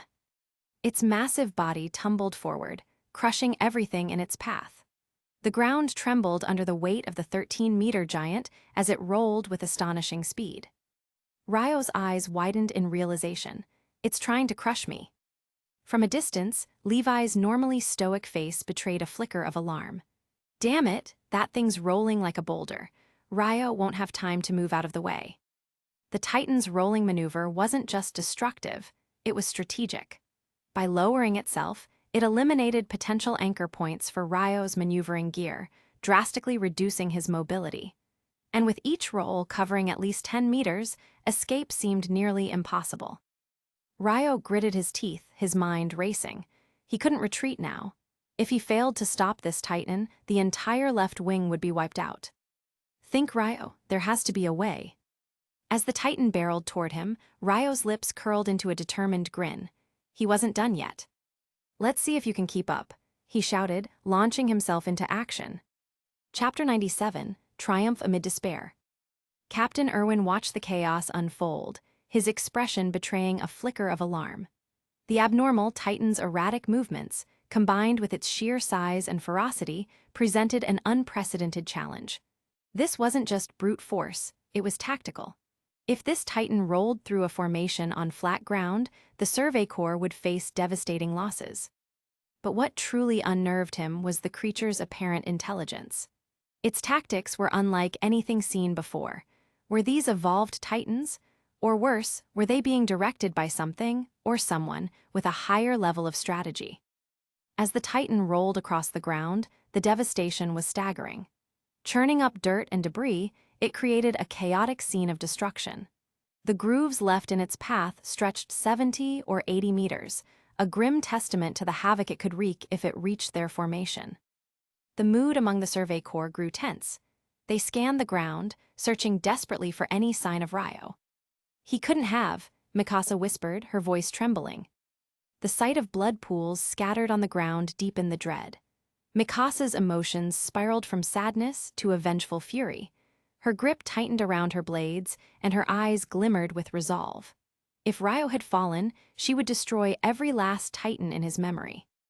Just as despair threatened to overwhelm the group, a voice rang out. "Phew, it's so hot up here. Feels like I could boil eggs." Gasps rippled through the ranks. Heads turned toward the source of the voice. Hanging precariously from the giant's neck was none other than Ryo, grinning despite the danger. "He's alive," someone shouted. The air erupted with cheers, tension melting into relief. Even Irwin allowed himself a faint smile. Mikasa's knees buckled momentarily, her sword arm dropping as her tears of despair turned to disbelief and joy. She wiped her face quickly, her expression softening into something warmer. Ryo's survival wasn't a stroke of luck. He had read the Titan's intentions long before it began rolling. Anticipating the move, Ryo had taken calculated steps to ensure his safety. While hacking at the Titan's arm earlier, he created a smokescreen of steam that obscured its vision and disrupted the beast Titan's control. Under the cover of that steam, Ryo quietly secured the anchor of his ODM gear to the Titan's neck. When the rolling began, he avoided its crushing weight by clinging to its neck, a narrow safe zone where the Titan's bulk couldn't reach him. Once the Titan stopped rolling and stood upright, it unknowingly presented Ryo with the perfect opportunity. Its vulnerable nape was fully exposed, and Ryo wasted no time. With a precise, powerful strike, he severed the critical area. The Titan crumpled lifelessly to the ground. From the vantage of the Survey Corps, the sequence of events had been obscured by the rising steam and the giant's erratic movements. What they had thought was a desperate and doomed Ryo was, in fact, a carefully orchestrated victory. As the fallen Titan's body began to dissipate into smoke, the Corps rallied around their renewed hope. Mikasa exhaled, her anger subsiding as she looked toward Ryo, now standing triumphant amidst the fading remnants of the battle. Ryo dusted himself off and gave a cocky wave. Wasn't too bad, was it? Irwin couldn't help but smile faintly. This was no ordinary soldier. Ryo wasn't just surviving, he was thriving in impossible situations. And though the immediate threat had passed, Irwin's thoughts turned back to the implications. If titans like these, intelligent, tactical, and devastating, were part of their future battles, the stakes were higher than ever. Chapter 98, The Forest Clash. Ryo whistled sharply, summoning the scattered horses that hadn't fled the area. Without hesitation, he leapt onto one of the steeds and urged it into a gallop. The battlefield behind him was teeming with danger. Though he had managed to slay 2 abnormal titans, a horde of over 20 ordinary giants was still in pursuit. Staying any longer would be a death sentence. No matter how skilled he was, facing so many titans alone in such unfavorable terrain with depleted gas reserves would only lead to one outcome. The safest option was to retreat and regroup. The ordinary titans were far slower than the abnormal ones. Despite their relentless pursuit, the gap between them and Ryo widened as his horse gained speed. The war horses of the Survey Corps, though not particularly large or fast by nature, had been selectively bred over decades for endurance and explosive power. Their modifications made them ideal for escaping giants in most situations. Even so, Ryo couldn't relax. While he had managed to distance himself from the Titans, his mind lingered on the true threat, the Beast Titan. Its ability to strategize and command other Titans was unlike anything he had ever faced. This wasn't just a coincidence, it was calculated. He scanned the surroundings carefully as his horse galloped through the vast forest, searching for any sign of the mastermind behind the attack. Yet no matter how intently he looked, the Beast Titan was nowhere to be seen. From a hidden vantage point far away, the Beast Titan observed the battlefield. Ryo's unexpected presence had disrupted his plans. With the limited number of Titans available for the attack and the proximity to the city, the Beast Titan realized that victory was out of reach. Though he could have personally intervened, doing so might jeopardize larger plans still in motion. Retreating now would allow him to gather more information and strike at a more opportune moment. Meanwhile, Captain Irwin's sharp voice cut through the chaos. Survey Corps, prepare for battle. The left and right wings, as well as the vanguard squad, had successfully retreated into the giant forest. The towering trees offered a strategic advantage, limiting the movement of Titans while providing the soldiers with an ideal environment to utilize their vertical maneuvering gear. Roar! The soldiers shouted in unison, their morale boosted by Ryo's earlier triumph over the abnormal Titans. His victory had reignited their fighting spirit, and they readied themselves for what was to come.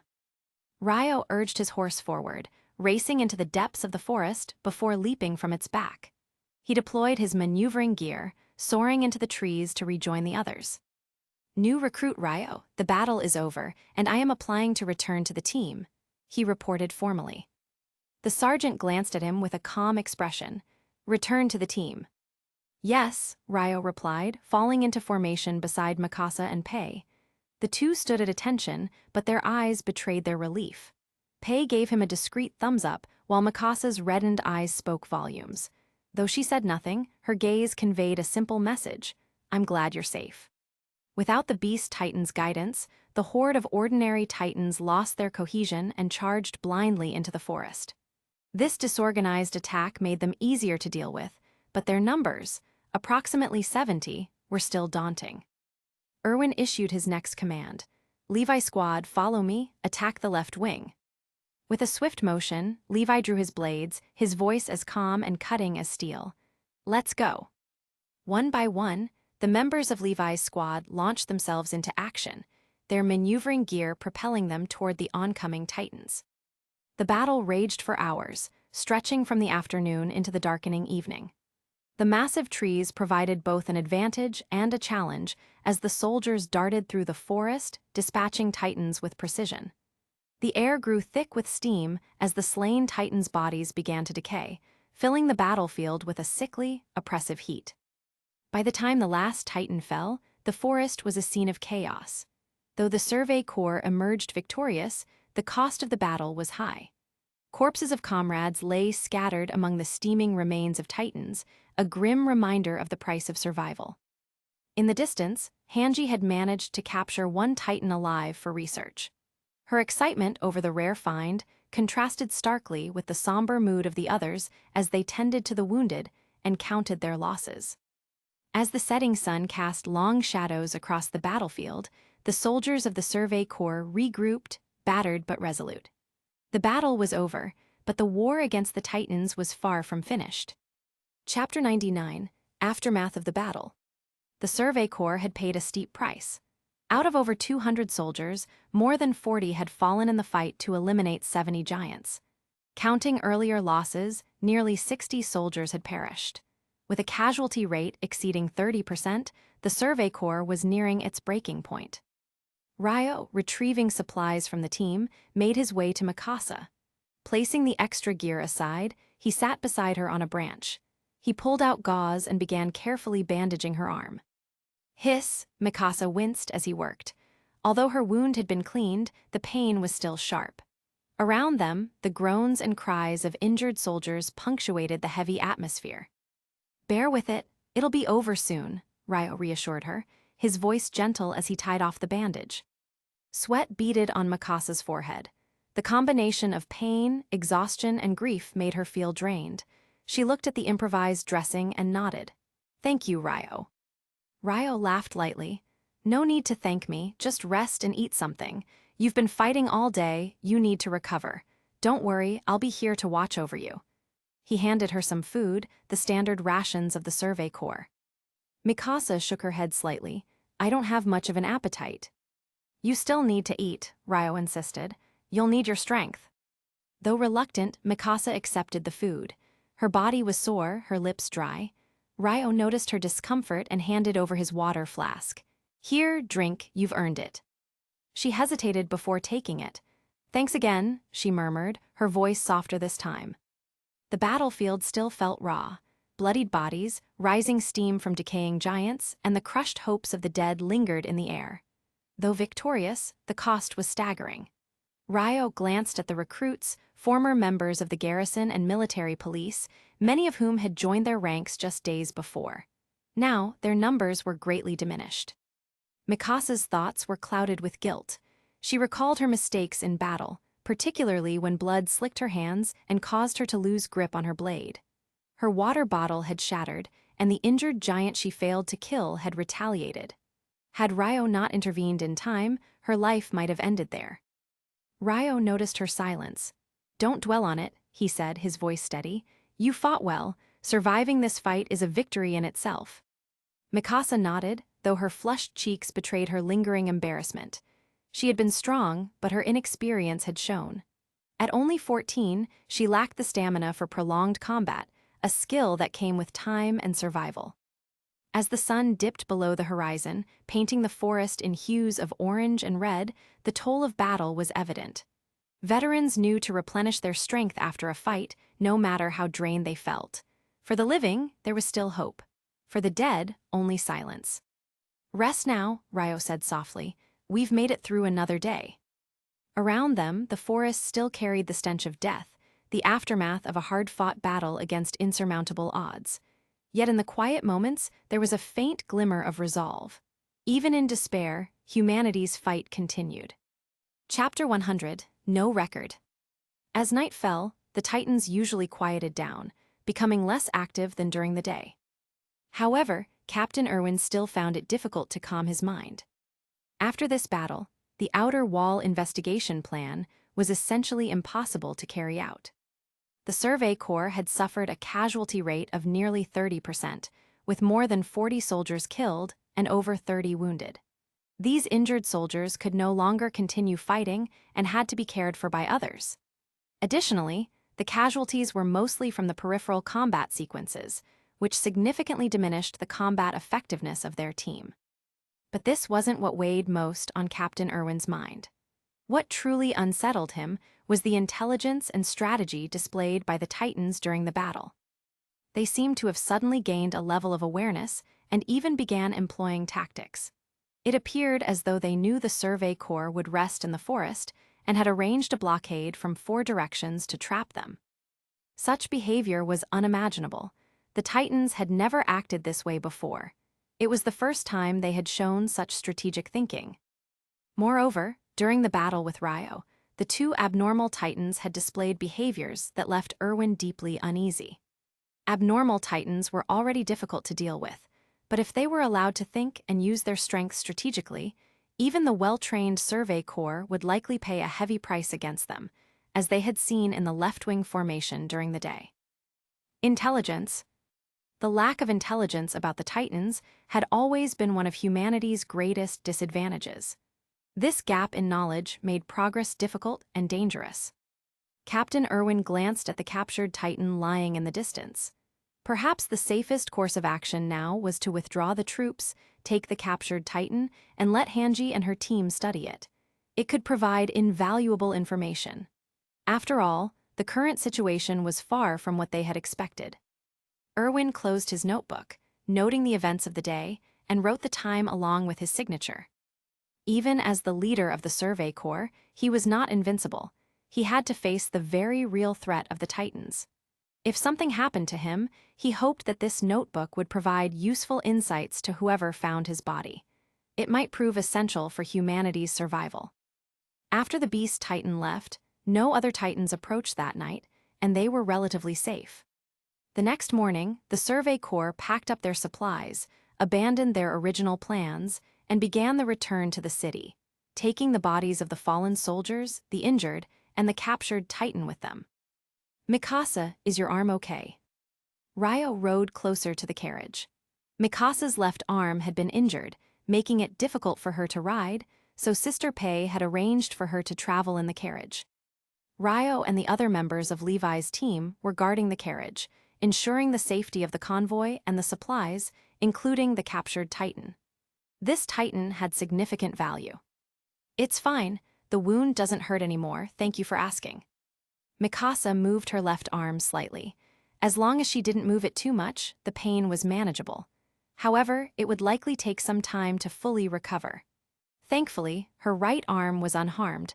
Otherwise, it would have been a major issue for her daily activities. "You're welcome. Here, I brought some dried meat from my last hunting trip.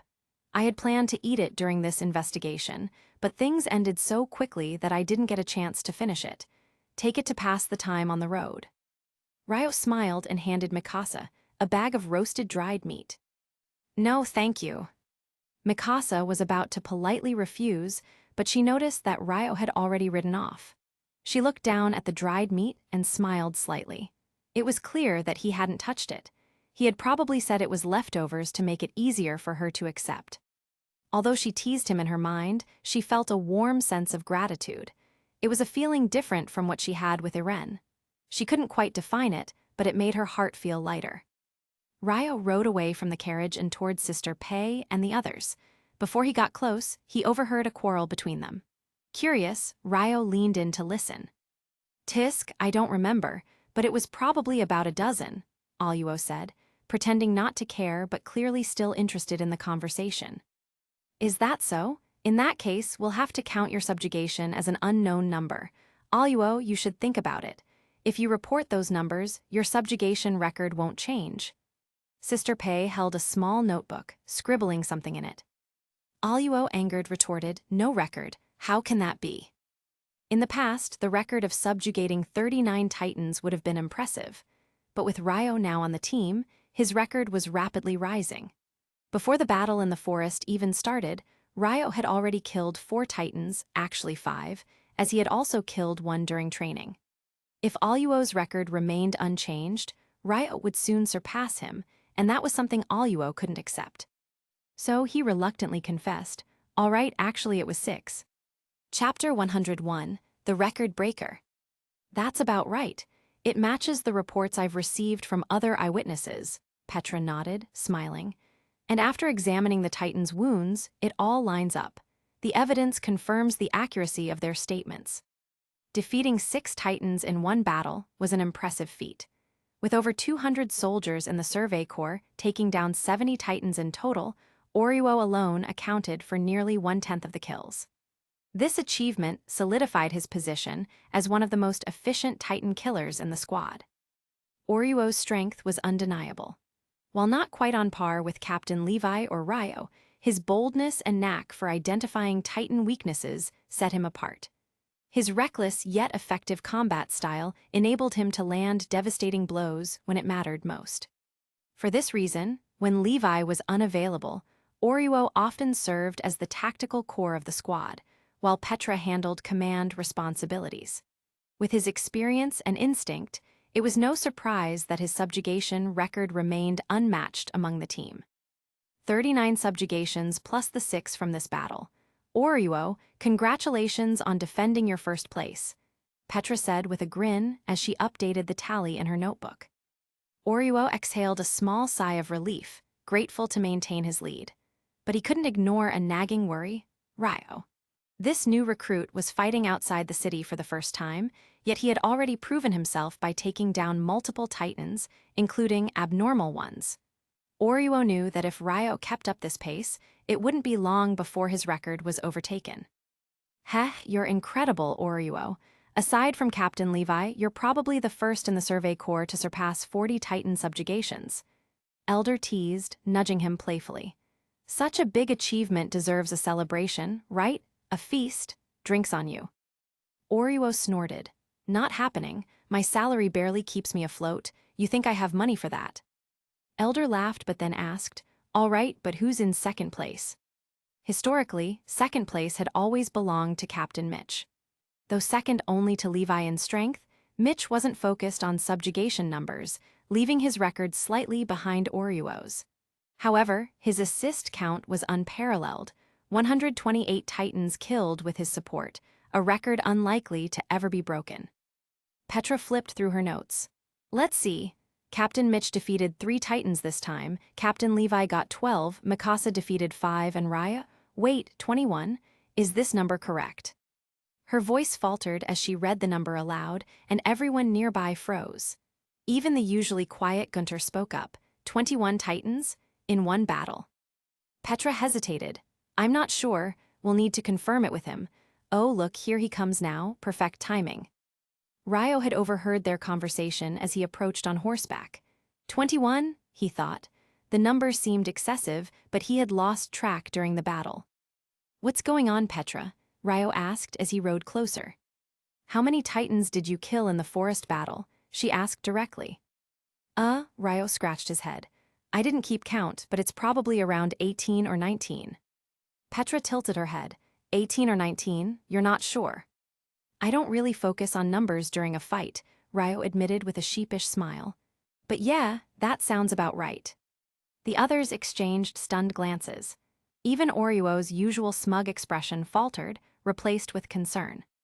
Petra then asked, when you kill Titans, do you use a dual sword technique that creates V-shaped cuts? Ryo raised an eyebrow. Yeah, that's right. My left hand isn't as strong, so I use a pressure slash method. It leaves a V-shaped wound. Petra nodded, her suspicions confirmed. She had examined several Titans' corpses and noted the unique wounds. While only a few in the Corps could wield dual blades effectively, none had left marks quite like these. It had to be Ryo. As Ryo rode off to tend to his duties, the group was left in awe. Oruo, especially, seemed troubled. For the first time, his position as the top Titan subjugator felt genuinely threatened. Meanwhile, Ryo wasn't thinking about rankings. Instead, his mind wandered to practical concerns. Do they reward us for killing Titans? Maybe with money? He chuckled quietly to himself, thinking about his financial troubles. He still owed money for the engagement ring he had purchased, an obligation he refused to neglect, no matter how tight his funds were. And so, as the Survey Corps prepared to regroup, the numbers were clear. A new contender had emerged, one whose potential could shift the balance of power within the squad. Chapter 102, The Weight of Expectations. Petra smiled and began counting on her fingers. 1 2 3 4 2 2 3 4 3 2 3 4 one more time. She finally stopped and declared with a cheerful grin, You've killed a total of 18 Titans this time. Adding your previous achievements, that brings your total to 22 Titans. Ryo, congratulations. You're now officially the second-rank soldier in the Survey Corps for confirmed Titan kills. Closing her notebook, she continued, I'll report this along with everyone else's results. Ryo tilted his head, clearly puzzled. Second-ranked, what exactly does that mean? Petra raised an eyebrow, amused by his cluelessness. It's the ranking for the most Titans killed in the Survey Corps. Right now, the top spot belongs to Oruo with 45 Titans. The second spot used to belong to Captain Sanmao with 21 kills, but you've surpassed him. With 22 Titans under your belt, you're officially number 2. Quite an achievement. Shouldn't you treat us to a celebration? She gave him a teasing smile. Ryo laughed awkwardly. Haha, Petra, you're joking, right? I can barely afford to treat myself, let alone everyone else. Petra chuckled. Fair enough. But if you don't, they might start calling me a cradle snatcher for teasing you. Ryo's face went red. What? Cradle snatcher? I'm not a child for crying out loud. Trying to change the subject, Ryo asked, Why doesn't the captain have any recorded stats? Petra's smile faded slightly as she sighed. That's because it's impossible to calculate his stats accurately. Ryo furrowed his brows, confused. What do you mean by impossible? You've been using witnesses, comparing Titan wounds and verifying with the soldiers themselves. Isn't it the same for him? Petra shook her head. Not even close. His data is extraordinary, but also impossible to track. His fighting style is completely unique, and the wounds he leaves on Titans vary so much that it's hard to match them to him alone. And she hesitated before continuing, her voice lowering. The real reason? Many of the battles he fights are so intense, the Corps suffers heavy losses.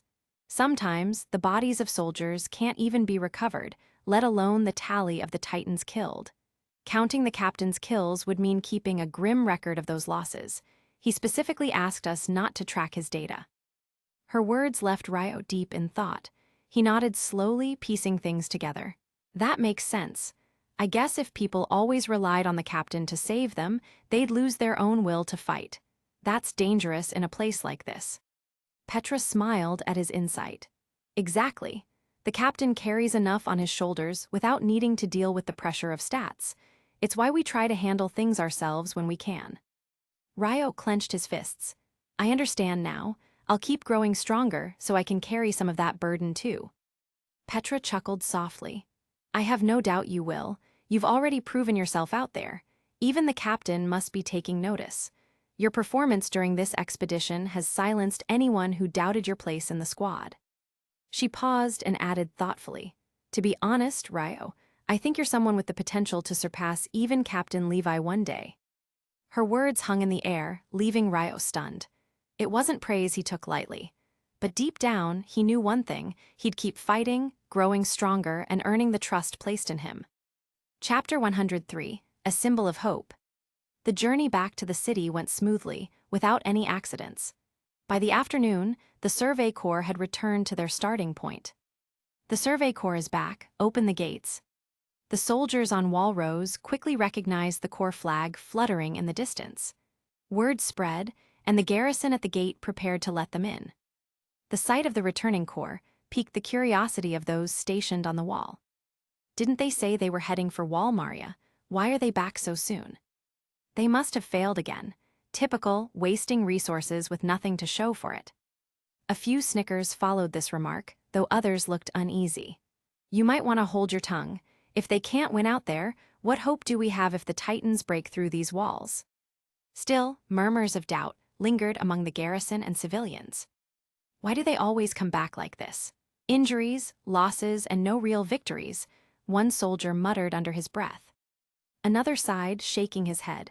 They try, though. No one else dares to go beyond these walls. If not them, then who? As the gates closed behind the returning Corps, the mood remained somber. While casualties were lower than usual, the looming dread of Titans and the constant need for results cast a shadow over the city. It had been 3 years since the fall of Walmaria. Since then, humanity's hope had rested heavily on the shoulders of the Survey Corps. They had undertaken 15 expeditions outside the walls, far more frequent than ever before. Yet, the results were often tragic, with heavy losses overshadowing their efforts. Amid the whispers of doubt, Ryo's voice rang out from the middle of the formation. My fellow citizens, we have not failed. Look closely, what do you see here? Ryo rode up to Hanja's cart, where a large canvas concealed their prize. With her permission, he pulled it away, revealing the restrained Titan they had captured. Ah, Titan, run for your lives. Panic spread instantly. The sight of the monstrous figure caused some to scatter, while others froze in fear. Many had never seen a Titan up close before, their only impressions formed from horrifying stories. Ryo quickly raised his hands to calm the crowd. Do not fear, this Titan has been captured by the Survey Corps, it cannot harm you. To demonstrate, he leapt onto the Titan's head, its bound form unable to retaliate. See, this creature, which you've feared for so long, is powerless now. We've caught it. Giants, as terrifying as they seem, can be defeated and even captured. Gradually, those who had fled began to trickle back, their curiosity overcoming their terror. Ryo's confidence in confronting the Titan head-on emboldened them. Titans may seem invincible, but they are not. Yesterday, during our battle, I killed 22 Titans on my own. The crowd gasped in disbelief. Ryo's slight frame and youthful appearance didn't match their image of a battle-hardened soldier. Yes, I may not look like much, he continued, sensing their skepticism, but even someone like me can stand against them. We all can, we are not powerless. He gestured toward the restrained Titan. This is proof that humanity can fight back. It's proof that we will fight back. The Survey Corps exists for this very reason, to give you hope. Ryo's words sparked something in the onlookers. For the first time, they didn't just see the Survey Corps as a band of reckless soldiers charging to their deaths. They saw courage, resilience, and a glimmer of hope. The fear in their eyes began to fade, replaced by determination. As the crowd murmured among themselves, a few even began to cheer. Ryo climbed down from the Titan and joined Petra, who gave him an approving smile. "You're quite the speaker, aren't you?" He scratched the back of his head, grinning sheepishly. "I just said what needed to be said." As the Survey Corps continued toward their barracks, the mood had shifted. Ryo's words and the sight of the captured Titan had reminded everyone that the fight against the Titans wasn't hopeless. And for the first time in a long while, the people began to believe. Chapter 104, A Hero's Name. Boom! Ryo's words sent shockwaves through the crowd. He had killed 22 Titans by himself. The announcement sounded absurd to the onlookers. Ryo didn't look like much, thin, small, and without the hulking physique many associated with warriors. How could someone like him take down so many Titans in a single battle? "Hey kid, are you just making this up? Titans are terrifying. You're lucky you didn't wet your pants, let alone kill any." A burly man scoffed, his voice filled with disbelief. The murmurs of agreement rippled through the crowd, with nods and muttered comments casting doubt on Ryo's claim. Ryo glanced at the man, then shifted his gaze to the surrounding people. He could sense their skepticism, but instead of arguing, he smiled calmly. "Haha, if you don't believe me, feel free to ask our captain. Isn't that right, Captain Irwin?" Ryo said, his voice steady as he turned to Irwin. All eyes shifted to Irwin, who stood at the center of the Survey Corps formation. Without hesitation, Irwin pulled out the battle report and began to read aloud. "Yes, Ryo Carter, 14 years old with 1.5 years of military service, transferred from the training corps to the Survey Corps. In yesterday's battle in the giant forest, he killed 22 Titans, including 2 abnormal species." The crowd fell silent, hanging on Irwin's every word. Irwin's reputation was impeccable, and no one dared to question his honesty. The moment his declaration ended, disbelief turned into awe. A wave of whispers spread through the crowd, quickly building into cheers. "This kid killed 22 Titans. If someone so small and young can do that, maybe we really can defeat the Titans." Yeah, the Survey Corps isn't just a group of reckless fools, they're humanity's best hope. This boy's incredible. You see, if people like him can achieve so much, then humanity's fight against the Titans isn't hopeless after all. Long live the Survey Corps. Shouts of support rang out, the crowd's energy transforming into a rallying cry.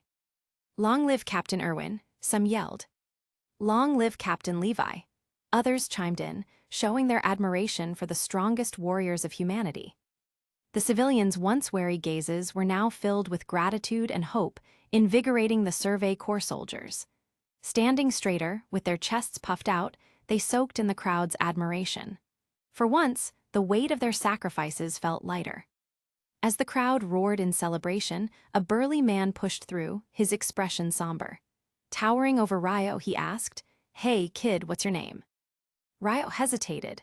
He wasn't one for theatrics or fame, and the attention made him uncomfortable. Before he could respond, the man continued, his voice trembling. "Listen, if you really killed 22 Titans, then you've avenged my family, my wife, my kids. They were taken when the Titans breached Maria Wall. I can't ever thank you enough for that." Tears welled in the man's eyes, and his tough demeanor crumbled. Overcome with emotion, he dropped to his knees before Ryo. Ryo panicked and quickly tried to lift the man. "Please, sir, there's no need for this. Stand up, please." His strength outmatched the man's, and he pulled him to his feet with ease.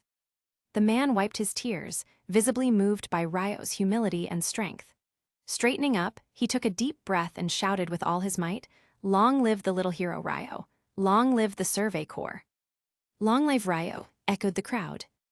The name spread like wildfire, chants of Ryo, blending with cheers for the Survey Corps. Standing among his comrades, Ryo couldn't help but feel a flicker of pride. He hadn't sought recognition, but if his actions inspired even a glimmer of hope in humanity, then it was worth it. Erwin and Levi exchanged a glance, both silently acknowledging the spark Ryo had ignited. Their newest recruit was more than just a skilled fighter, he was becoming a symbol of humanity's resilience. Chapter 105, A New Perspective. Hey kid, you borrowed my Titan and now you're done with it. You think you can just walk away? Hanji's voice carried across the camp as she spotted Ryo. Arms crossed, her sharp gaze locked onto him. Captain Hanji, is there something you need? Ryo touched his nose, suddenly uneasy. Something about her expression made him nervous. Ryo wasn't sure how to handle Hanji. She was unpredictable, serious one moment, then laughing and eccentric the next. While he respected her, their few interactions left him wary. Do you think I don't have a reason to stop you? Hanji leaped from her carriage, striding toward him with a mischievous grin. Before Ryo could process what was happening, she threw her arm around his shoulder. Ryo hesitated, glancing around nervously.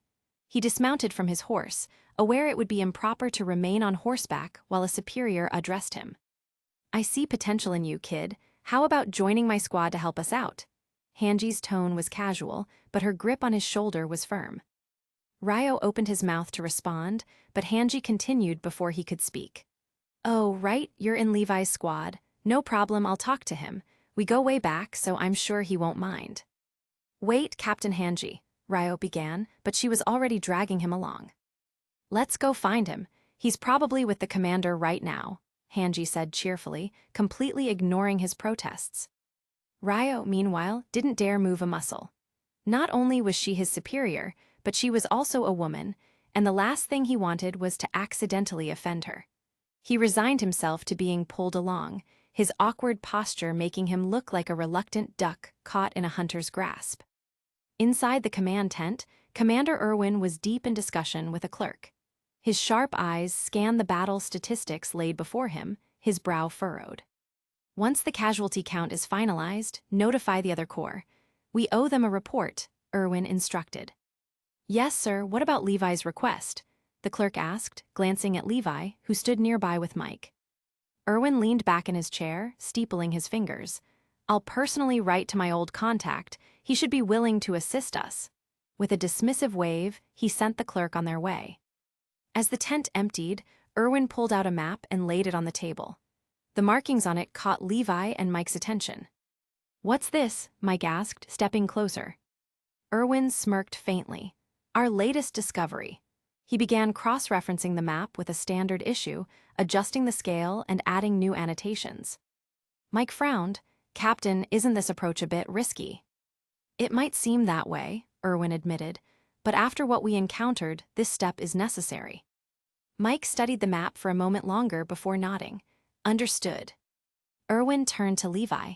What do you think of the new recruit, Ryo Carter? Levi's expression didn't change, but he paused thoughtfully before replying. He's strong. Erwin raised an eyebrow.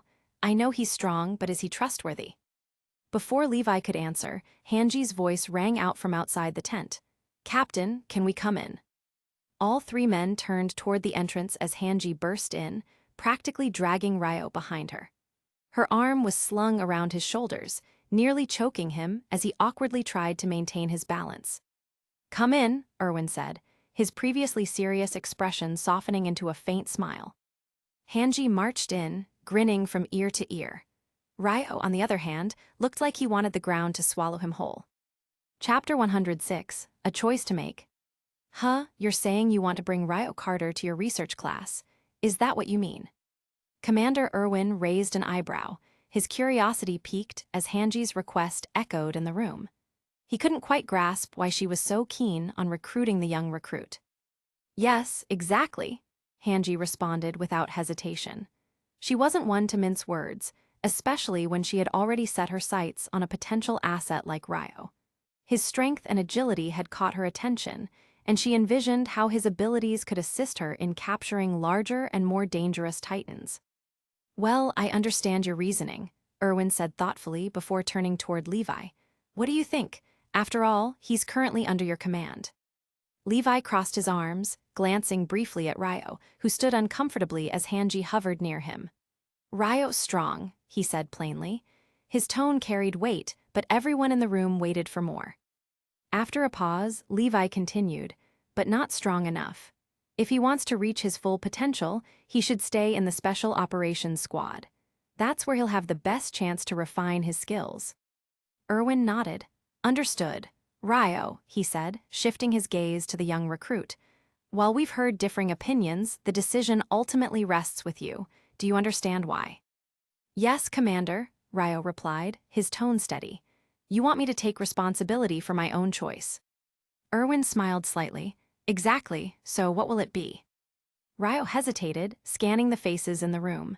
Hanji's eyes sparkled with anticipation, while Levi's expression was neutral but expectant. Finally, Ryo spoke. "If I'm not mistaken, this mission mobilized all 3 corps in support of the Survey Corps for the 52nd expedition beyond the walls." The room fell silent. Ryo's statement was bold. This wasn't information typically discussed with lower-ranking soldiers. Yet Erwin, to everyone's surprise, didn't reprimand him. "You're correct," Erwin said after a pause. "It was for the 52nd expedition." Ryo nodded. "In that case, with no imminent missions planned, I believe I should return to my position as a trainee.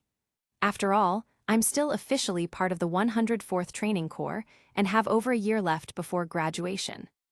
Erwin leaned back in his chair, considering Ryo's words. His reasoning was sound, and the commander respected his awareness of duty. "Very well," Erwin said. "I understand your point. You and Mikasa Ackerman will return to the Training Corps. The Survey Corps has no major operations planned for the immediate future." A look of disappointment crossed Hanji's face, while Levi's expression remained stoic. It seemed like their arguments had been for nothing. But Erwin wasn't finished. "However," Erwin added, "the Survey Corps is scheduled to report to the royal capital about this battle. As one of the key contributors to our success, Ryo, you'll accompany us." Ryo's momentary relief was replaced by a mix of surprise and hesitation. He nodded anyway, saying, "Understood, Commander. I'll go with the Survey Corps to the royal capital." Despite his formal response, Ryo felt a flicker of excitement. The prospect of returning to the Training Corps, where his sweetheart was waiting, brought him more joy than he cared to admit. He'd missed her more than he realized in just 10 days. Erwin noticed the glint in Ryo's eyes and glanced at the ring on the young man's middle finger, piecing together the emotions behind his enthusiasm. With a faint smile, he leaned back in his chair, leaving Ryo to wonder what Erwin had discerned. For now, Ryo's fate remained tethered to the Survey Corps and the decisions of the higher-ups. But as he looked forward to the journey to the royal capital, he couldn't help but feel that the winds of change were already stirring. Chapter 107, Tensions Within the Walls.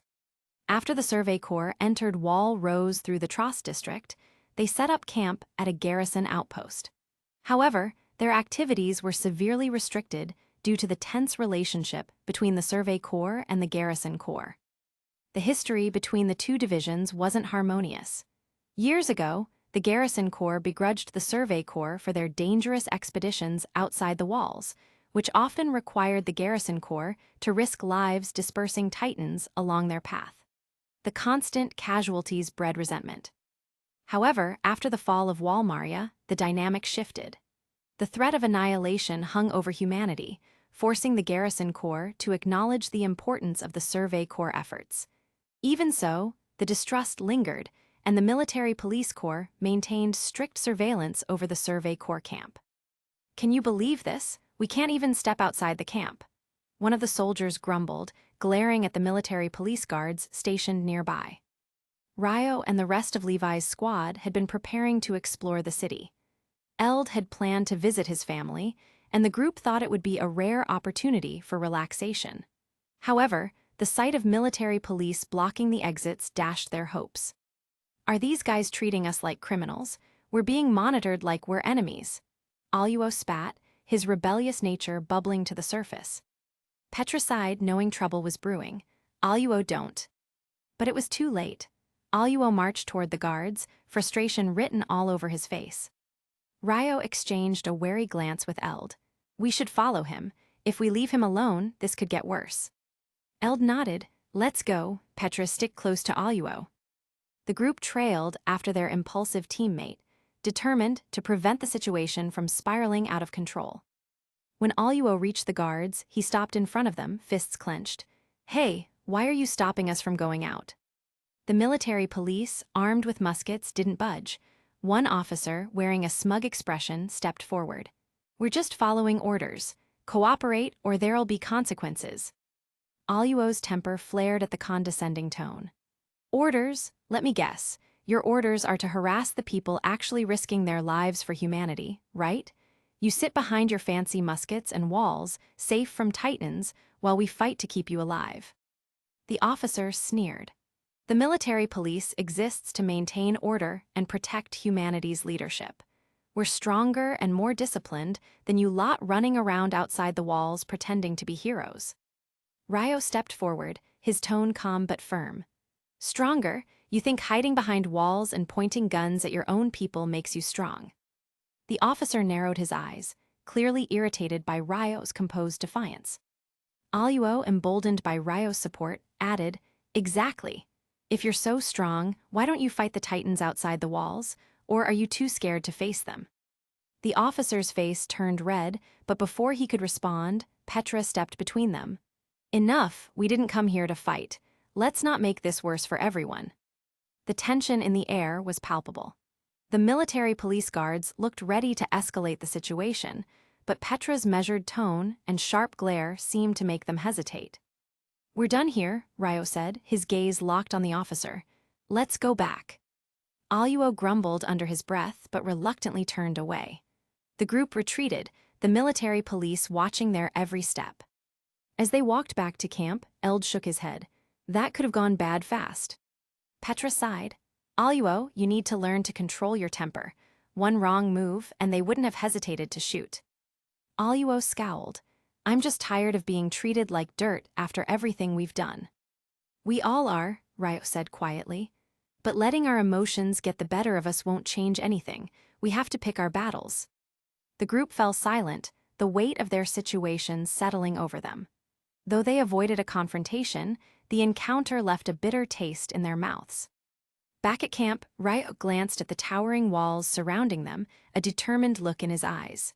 The walls may hold us now, but one day we'll break free. Chapter 108, Tensions and Resolve. The strongest combat corps protected by 3 walls, well, so powerful, I'm so scared. Aluo's words dripped with sarcasm, taunting the military police who had been keeping a close watch on them. The military police, already on edge, bristled with anger. One of the soldiers, unable to hold his temper, snapped, What did you say? Brat, do you dare say it again? Aluo, undeterred, grinned back with even more defiance. Not only once, but 100 times if you want. Do you want to hear it? Sure, I'll satisfy your request. His voice cut through the tension. You guys in the military police corps are cowards. You hide behind your safe walls and flaunt your power, but you're too scared to face the titans head-on like us in the Survey Corps. You only know how to bully those weaker than you. And then you think you're the best? In my eyes, even the Garrison Corps is stronger than you. Ryo's face scrunched with frustration as he rubbed his forehead. This guy couldn't help himself, could he? He had just antagonized both the Garrison Corps and the military police in one go. Was there no end to the trouble he'd cause? The military police, now fully enraged, barked an order. How dare you disrespect us? Arrest him. But Aluo stood his ground, unafraid. Wonder who would dare? This is the Survey Corps, not your precious military police. Let's see who tries anything. Ryo, along with the rest of the team, moved quickly to block the military police's advances. The tension was thick in the air. The military police might have had their muskets, but Ryo and his companions were battle-hardened veterans, ready for anything. Their collective presence alone made the military police hesitate. Seeing the group of Survey Corps soldiers unfazed, the military police began to falter. Despite their weapons, they were outnumbered, and the murderous aura from the seasoned soldiers surrounding them made them rethink their actions. The military police, realizing their own position, backed off. You just wait. One of them hissed before retreating, their humiliation evident in their stiff, defeated posture. Aluo, still filled with bravado, scoffed as the military police retreated. Even with 5,000 of you, you're still no match for us, cowards hiding behind your walls. Ryo couldn't help but sigh as he rubbed his temples. Aluo, this guy's a disaster waiting to happen, he muttered to himself. It wasn't just the military police that would be a problem now. Antagonizing the garrison corps and the military police like this would make things difficult for the survey corps in the future, especially when they needed their cooperation. Shaking his head, Ryo decided to let it go. Let's just move on, he said to the group, his tone steady. We've wasted enough time here. The group made their way into the city, heading toward Elder's home. After a short visit, Ryo excused himself. He had other matters to take care of, things that had been on his mind since they first arrived at the Rose Wall. The captain had promised him that once they reported back from the royal city, he would be allowed to return to the training corps. The journey to the royal city wasn't far, only a half-day by horse. It wouldn't take long to finish his business there, and Ryo knew he'd be back soon enough. But it wasn't just the report that was on his mind. Krista was waiting for him back at the training corps, and the thought of her warmed his heart. Winter was coming, and he wanted to get her something special. A new coat, perhaps. A waistcoat with fur, something that would keep her warm and remind her of him whenever she wore it. As he entered a clothing store in the city, Ryo felt a sense of calm. Despite everything going on around them, he couldn't wait to get back to Krista. Chapter 109, A Lesson in Justice. Boss, how much does this dress cost? Ryo's voice was calm, but his hesitation betrayed his tight budget. Money was scarce, and every coin spent had to be carefully calculated. His salary from the Survey Corps barely covered necessities, but he hoped the system's next stipend would arrive soon. The Kingdom of Eldia, with its limited territories, faced resource shortages, making everything expensive. Yet, the wages for soldiers were meager, barely enough to survive. High-risk units like the Survey Corps deserved better pay, but the royal family's disdain for them ensured their salaries were no different from those of other corps. Meanwhile, the military police basked in luxury. Stationed in the royal city, they colluded with merchants, sold state assets, and lived lives of excess. Even the garrison corps had opportunities for corruption, thanks to their management of local territories. Ryo couldn't help but feel disgusted by the kingdom's warped system. The 10 highest-scoring cadets were sent to the military police. Those most suited for combating titans were rewarded with cushy assignments far from the battlefield. The rationale was to incentivize hard work, but it fostered corruption instead, with the top talent succumbing to greed and laziness. This one costs 2 gold coins, the shopkeeper replied, eyeing Ryo's attire. Noticing the Survey Corps wings of freedom on his armband, the shopkeeper's tone softened. For you, I'll sell it for 50 silver coins. Ryo was touched by the gesture, but even the reduced price was out of reach. He sighed. Could you hold it for me? I'll come back when I have enough money. The black coat would perfectly complement the white down jacket he'd bought for Krista earlier, black and white, a matching set. But for now, he could only hope no one else would buy it. The shopkeeper nodded kindly. Of course, I'll keep it aside for you. He moved the coat to a less noticeable spot, ensuring no one else would snatch it up. Thank you, Ryo said earnestly before leaving the store. As he wandered the street, his mind churned over ways to make extra money. Hunting had helped before, but what else could he do now? A commotion nearby snapped him out of his thoughts. Hey, what is this? This food's fit for pigs, not humans. Are you mocking us? Ryo turned to see a group of military police harassing a street vendor. They had already smashed his goods and now demanded compensation. The vendor pleaded, I swear I have no money. Then what's this? The lead officer sneered, snatching the man's purse. Inside were only copper coins and a few silvers. He pocketed the meager sum anyway, muttering, even crumbs are better than nothing. The soldiers then began beating the vendor, laughing as they pushed him to the ground. Furious murmurs rose from the crowd, but no one dared to intervene. The guns slung over the soldiers' shoulders served as an unspoken threat. Ryo clenched his fists, every fiber of his being urging him to act. But he paused, realizing brute force wasn't the answer. Publicly confronting the military police might worsen things. Instead, he needed a subtler approach, a way to humiliate them and expose their corruption. A plan formed in his mind, one that made him smirk despite himself. It was underhanded, perhaps even cruel, but these men deserved it. If they could oppress the weak, then there was no harm in giving them a taste of their own medicine. As the soldiers walked off triumphantly, Ryo's gaze followed them. The anger simmering in the crowd confirmed his decision. The military police's reputation was already in tatters, and he would make sure it sank even further. For now, though, he would bide his time. Revenge was best served cold. Chapter 110, Justice in the Shadows. Old man, are you okay? Ryo watched as the military police disappeared into the distance before approaching the trembling vendor. At first, the vendor flinched, mistaking him for another soldier here to extort him. But upon recognizing the wings of freedom on Ryo's uniform, relief washed over him. Clutching Ryo's arm, the old man began to sob uncontrollably. "It's okay, take this money and leave quickly," Ryo urged, pressing a small pouch of coins into the vendor's hands. "They might come back to harass you." The vendor's eyes widened in shock, and he shook his head vigorously. "No, no, no, how can I take your money? This has nothing to do with the Survey Corps."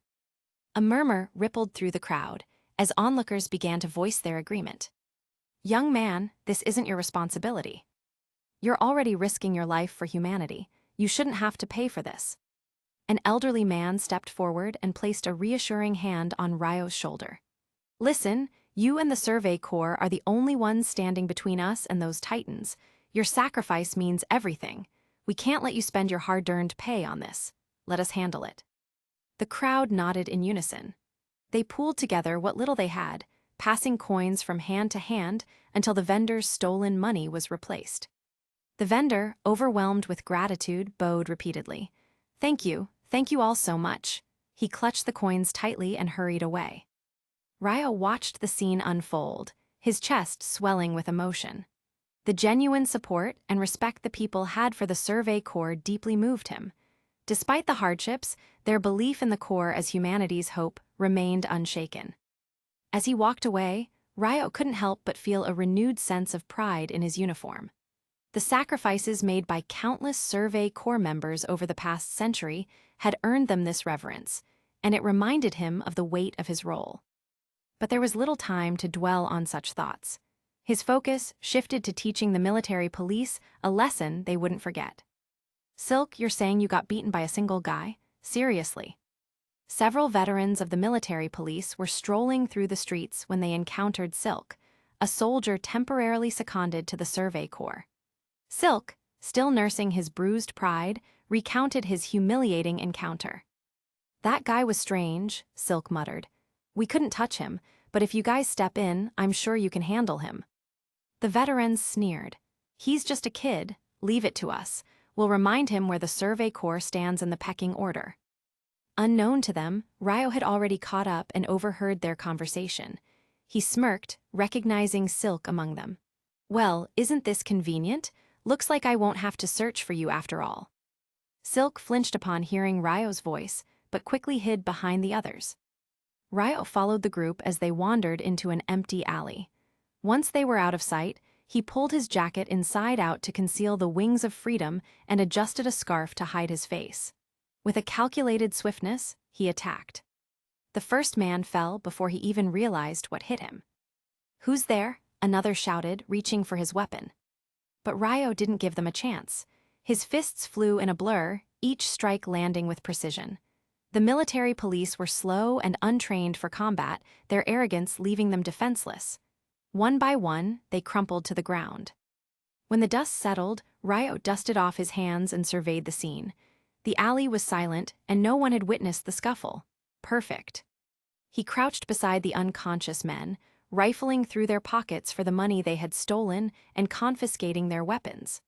Then, with a mischievous glint in his eye, he stripped them of their uniforms and left them sprawled on the ground in their undergarments. "Let's see how you explain this to your superiors," he muttered, shaking his head in amusement. Before leaving, he scribbled a note and pinned it to one of the uniforms. "This is what happens when you prey on the weak. A concerned citizen." Satisfied, Ryo vanished into the shadows, his job done. This wasn't just about revenge, it was a statement. The military police might hold power, but today, they'd learn what it felt like to be humiliated. Chapter 111, A Coat and a Promise. Ryo leaned against the wall, holding the book Mikasa had shown him. His thoughts were a whirlwind, replaying the day's events. The chaos with the military police, the coat he purchased, and now this forbidden book Mikasa casually held. He glanced at her, her expression calm yet focused, her fingers delicately flipping the worn pages. Armin's book, huh? Iren must have been excited about this, Ryo said, his voice low but curious. Mikasa looked up at him, her eyes soft yet firm. He was. Armin said it holds records of the world outside the walls.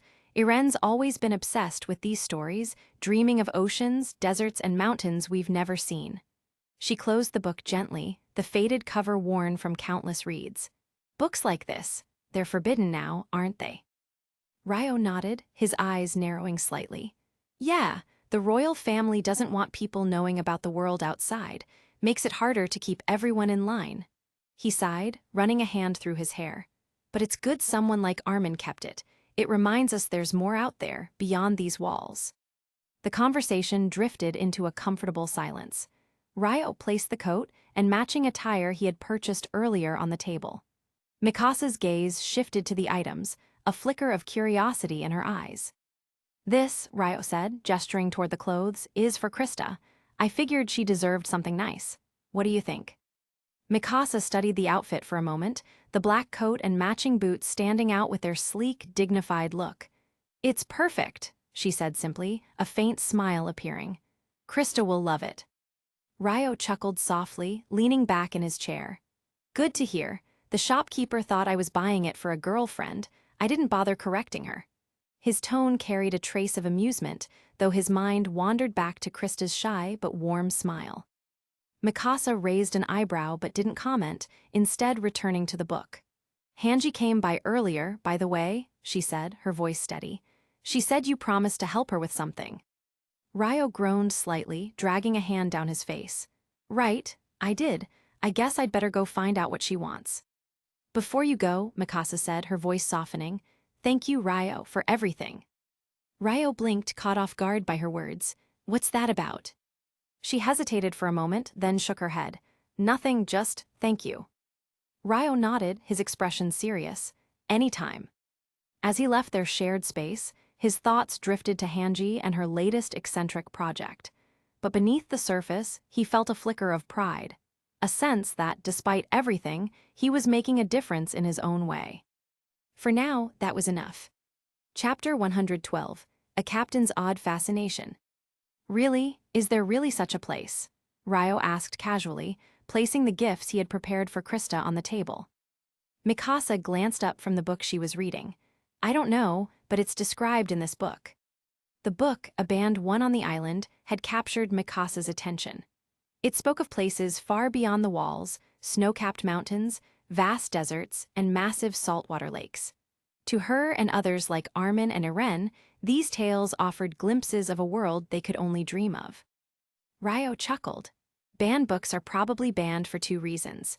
Either the content isn't true, or the government doesn't want us knowing what's beyond the walls. His dark green cloak of the Survey Corps hung loosely over his shoulders, paired with his three-dimensional maneuvering gear. It was a stark contrast to the khaki combat uniforms, and Ryo took pride in the look. It made him feel ready for any challenge. Tossing a small bundle toward Mikasa, he said, Here, Maltos, I thought you'd like it. I'll bring dinner when I get back. Stay put and rest. Mikasa caught the bundle, her expression softening. Thank you, she whispered, but Ryo was already out the door. In another part of the camp, Captain Hanji was in her element, or rather, deep in one of her bizarre experiments. A restrained Titan loomed before her, its limbs tightly bound, though its head remained mobile. Oh, Hans, you're so cute, Hanji exclaimed, naming the restrained Titan. She leaned dangerously close, inspecting its features with unsettling fascination. The soldiers stationed nearby were on edge, their eyes darting between Hanji and the Titan.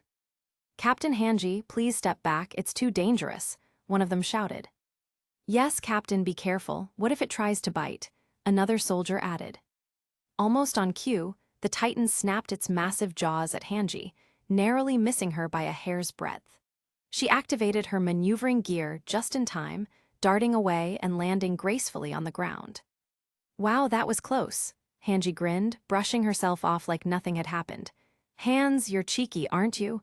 Are you upset you couldn't eat me? The soldiers groaned in frustration. Captain, please take this seriously. Unbothered, Hanji continued her one-sided conversation with the Titan, much to the dismay of her team. At that moment, Ryo entered the scene, taking in the chaos with a raised eyebrow. Hanji, are you looking for me? Hanji lit up when she saw him. Ryo, perfect timing, come here and help me with hands. Before Ryo could respond, the Titan lunged at Hanji again. His instincts kicked in, and with a swift maneuver, he pulled Hanji out of harm's way. Captain Hanji, are you okay? Ryo asked, his voice laced with concern. His eyes remained fixed on the Titan, wary of its next move. I'm fine, Hanji replied unfazed. Hands is just a little shy. Isn't that right, Hands? Ryo couldn't help but scratch his head at her carefree attitude. Glancing at the other soldiers, he saw their helpless expressions. Clearly, they were used to this by now. Captain, Ryo began, his tone exasperated. Why don't you tell me what you need me to do before you get yourself eat? Hanji finally turned her attention to him, though only briefly. Oh, don't worry about me, but I could use your help analyzing Hands here. He's quite the specimen. Ryo sighed, shaking his head. Hands, huh? I don't think he appreciates the name, he muttered, watching the Titan struggle against its bindings. Hanji, oblivious to the tension in the air, grinned. Oh, don't be so shy, Hands. If you won't cooperate, we might have to resort to unfriendly measures. Ryo glanced at the Titan, then back at Hanji. Unfriendly measures, he echoed, a smirk tugging at his lips. You really do feel sorry for these things, don't you? Hanji laughed. Of course not, but it's all in the name of science. Ryo couldn't help but admire her passion, even if it bordered on madness. Despite her eccentric ways, Hanji was undeniably brilliant and fearless. For now, though, Ryo resigned himself to the task ahead. Fine, he said. Let's see what Hands has to say. Chapter 113, A Dangerous Experiment. Captain, this doesn't seem like a good idea. If something goes wrong, it'll be difficult to control, Ryo said, hesitating as Hanji explained her latest experiment. Hanji's plan? To release a Titan's legs and test its speed, strength, and other attributes. These were metrics that had never been properly measured before, and the data could be invaluable for the Survey Corps. However, the risk was undeniable. Even restrained, a Titan was no less deadly. It'll be fine, Hanji waved off his concern with an enthusiastic grin. We'll keep its hands tied, and with your skills and the maneuver gear, you'll be safe as long as you stay alert. The test was undoubtedly dangerous, requiring someone with both exceptional strength and the composure to handle a Titan in such an unpredictable scenario. There were few soldiers who fit the criteria. Levi, of course, was out of the question. Hanji didn't even bother asking him. There was no way he'd entertain something he'd consider a waste of time. Captain Sanmao was another option, but his rank made him unavailable. That left Ryo. His stellar performance during the battle in the forest, where he single-handedly outmaneuvered 2 abnormal Titans, made him the perfect candidate for the task. Hanji had even tried recruiting him into her research unit, though Ryo seemed intent on returning to the training corps. A pity, in her eyes, a talent like his shouldn't go to waste. Ryo sighed, resigned to the task. Are we only testing its speed and strength, or do you have other plans for it? Well, Hanji's eyes lit up as she considered the possibilities. We could test its vision and hearing too. We know Titans don't feel pain, but what about their other senses? There's so much we still don't understand. And once the tests are over, what's your plan for securing it again? Hanji's grin widened. Simple, we'll just cut off its limbs. They regenerate anyway. It'll be fine as long as we don't kill it. Besides, observing its regeneration rate could give us even more valuable data. Ryo couldn't help but chuckle. Hanji's unconventional methods and boundless enthusiasm were legendary, but this bordered on madness. Still, her reasoning wasn't entirely flawed. Cutting off its joints would be a more efficient approach, Ryo suggested. Disabling its movement without wasting its limited regenerative energy would preserve its vitality for future use. Hanji tilted her head, considering his suggestion. That's fair. The upper joints are easy targets, but the legs might be a bit trickier. Are you sure you're up for it? Ryo finished strapping on his maneuver gear, adjusting his blades. If you called me here, Captain, you must already believe I can handle it. Hanji laughed. True, but don't forget, if something happens to you, someone might be very upset. Her eyes darted toward the ring on his finger, a knowing smile playing on her lips. Haha, people with something to protect are always the most dangerous on the battlefield, Ryo replied, his confidence unwavering. He turned to the soldiers, giving them a signal. Release the Titan, let's get started. The soldiers hesitated, casting uneasy glances at the restrained Titan. Its looming form, bound yet still exuding raw menace, was enough to make even seasoned soldiers nervous. With a final glance at Ryo's calm demeanor, they began loosening the restraints around the Titan's legs. Ryo flexed his fingers, feeling the familiar weight of the maneuver gear. As the Titan growled and started to move, he couldn't help but feel a thrill of anticipation. Time to see what you're made of, he muttered under his breath, his gaze locked on the Titan. And with that, the experiment began. Chapter 114, Unleashing the Titan's Strength. The location Hanji and her team had selected was indeed strategic. It was a secluded area surrounded by high walls, cutting off all connection to the outside world. Even if the Titan were to rampage, it would take significant time to destroy these walls. That time would be more than enough for the Survey Corps to organize a countermeasure, whether it was recapturing or eliminating the Titan. These fallback measures were just in case of an emergency, though Hanji was confident that their experiment would proceed smoothly. With Ryo's presence, her confidence soared. The soldiers moved cautiously, prying off the steel nails and freeing the Titan. Once unbound, the creature let out a guttural roar and lunged toward Ryo and the others. Hanji and her team, understanding their limits, activated their mobility gear and swiftly retreated to safety. They knew they couldn't contribute much in such close combat. Instead, Hanji settled into a comfortable vantage point with her notebook and snacks, ready to observe. Ryo, it's all up to you now. Show us what you're capable of, she called out, grinning. Ryo sighed, giving her an exasperated look. You're really enjoying this, aren't you?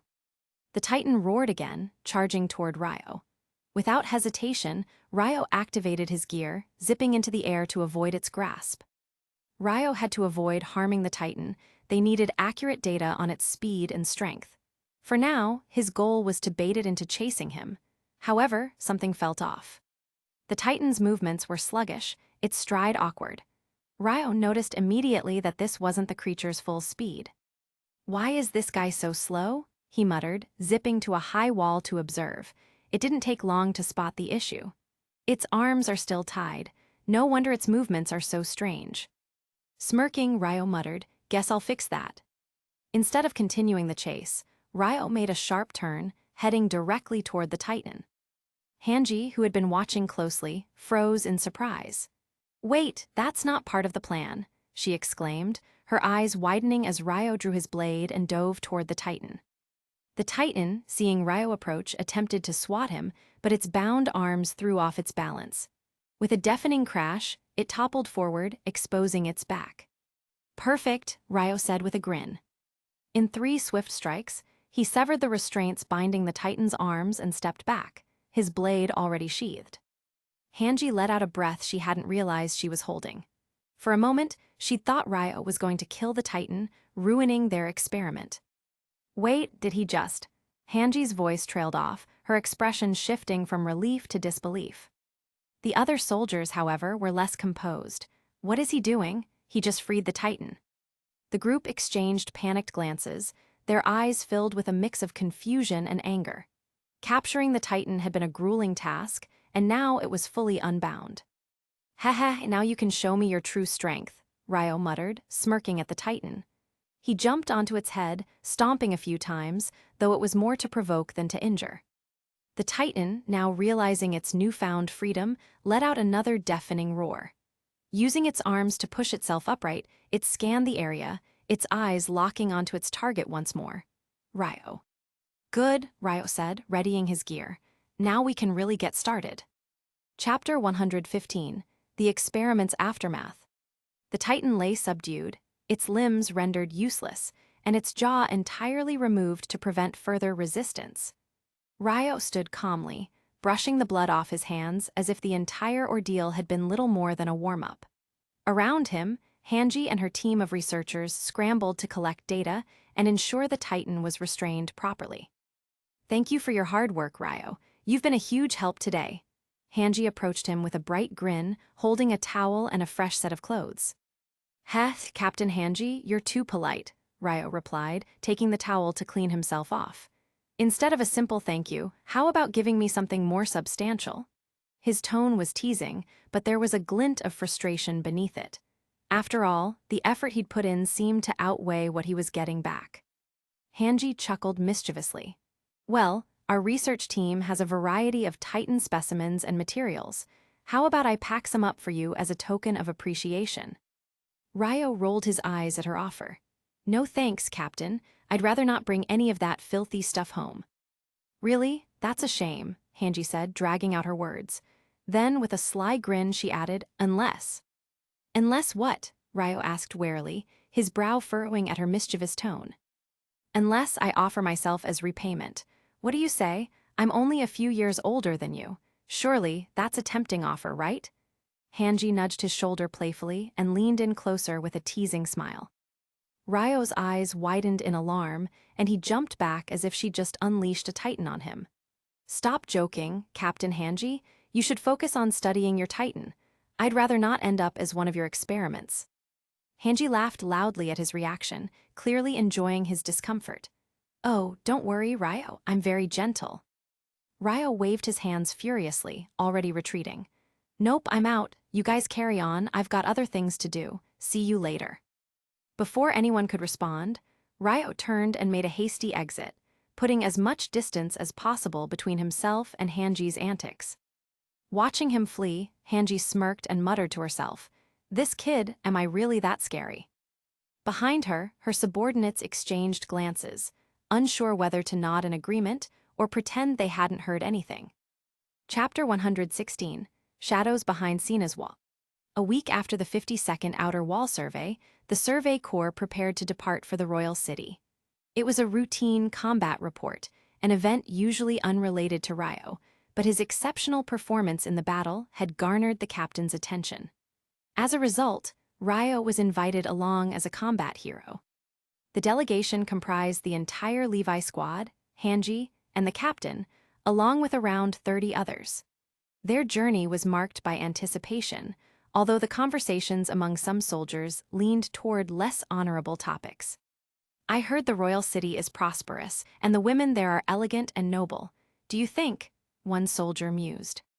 Another chimed in, laughing, heh, maybe for the nobles, but there's always the underground scene. We can't touch the noble ladies, but, you know. Ryo frowned, steering his horse away from the group. Such discussions disgusted him.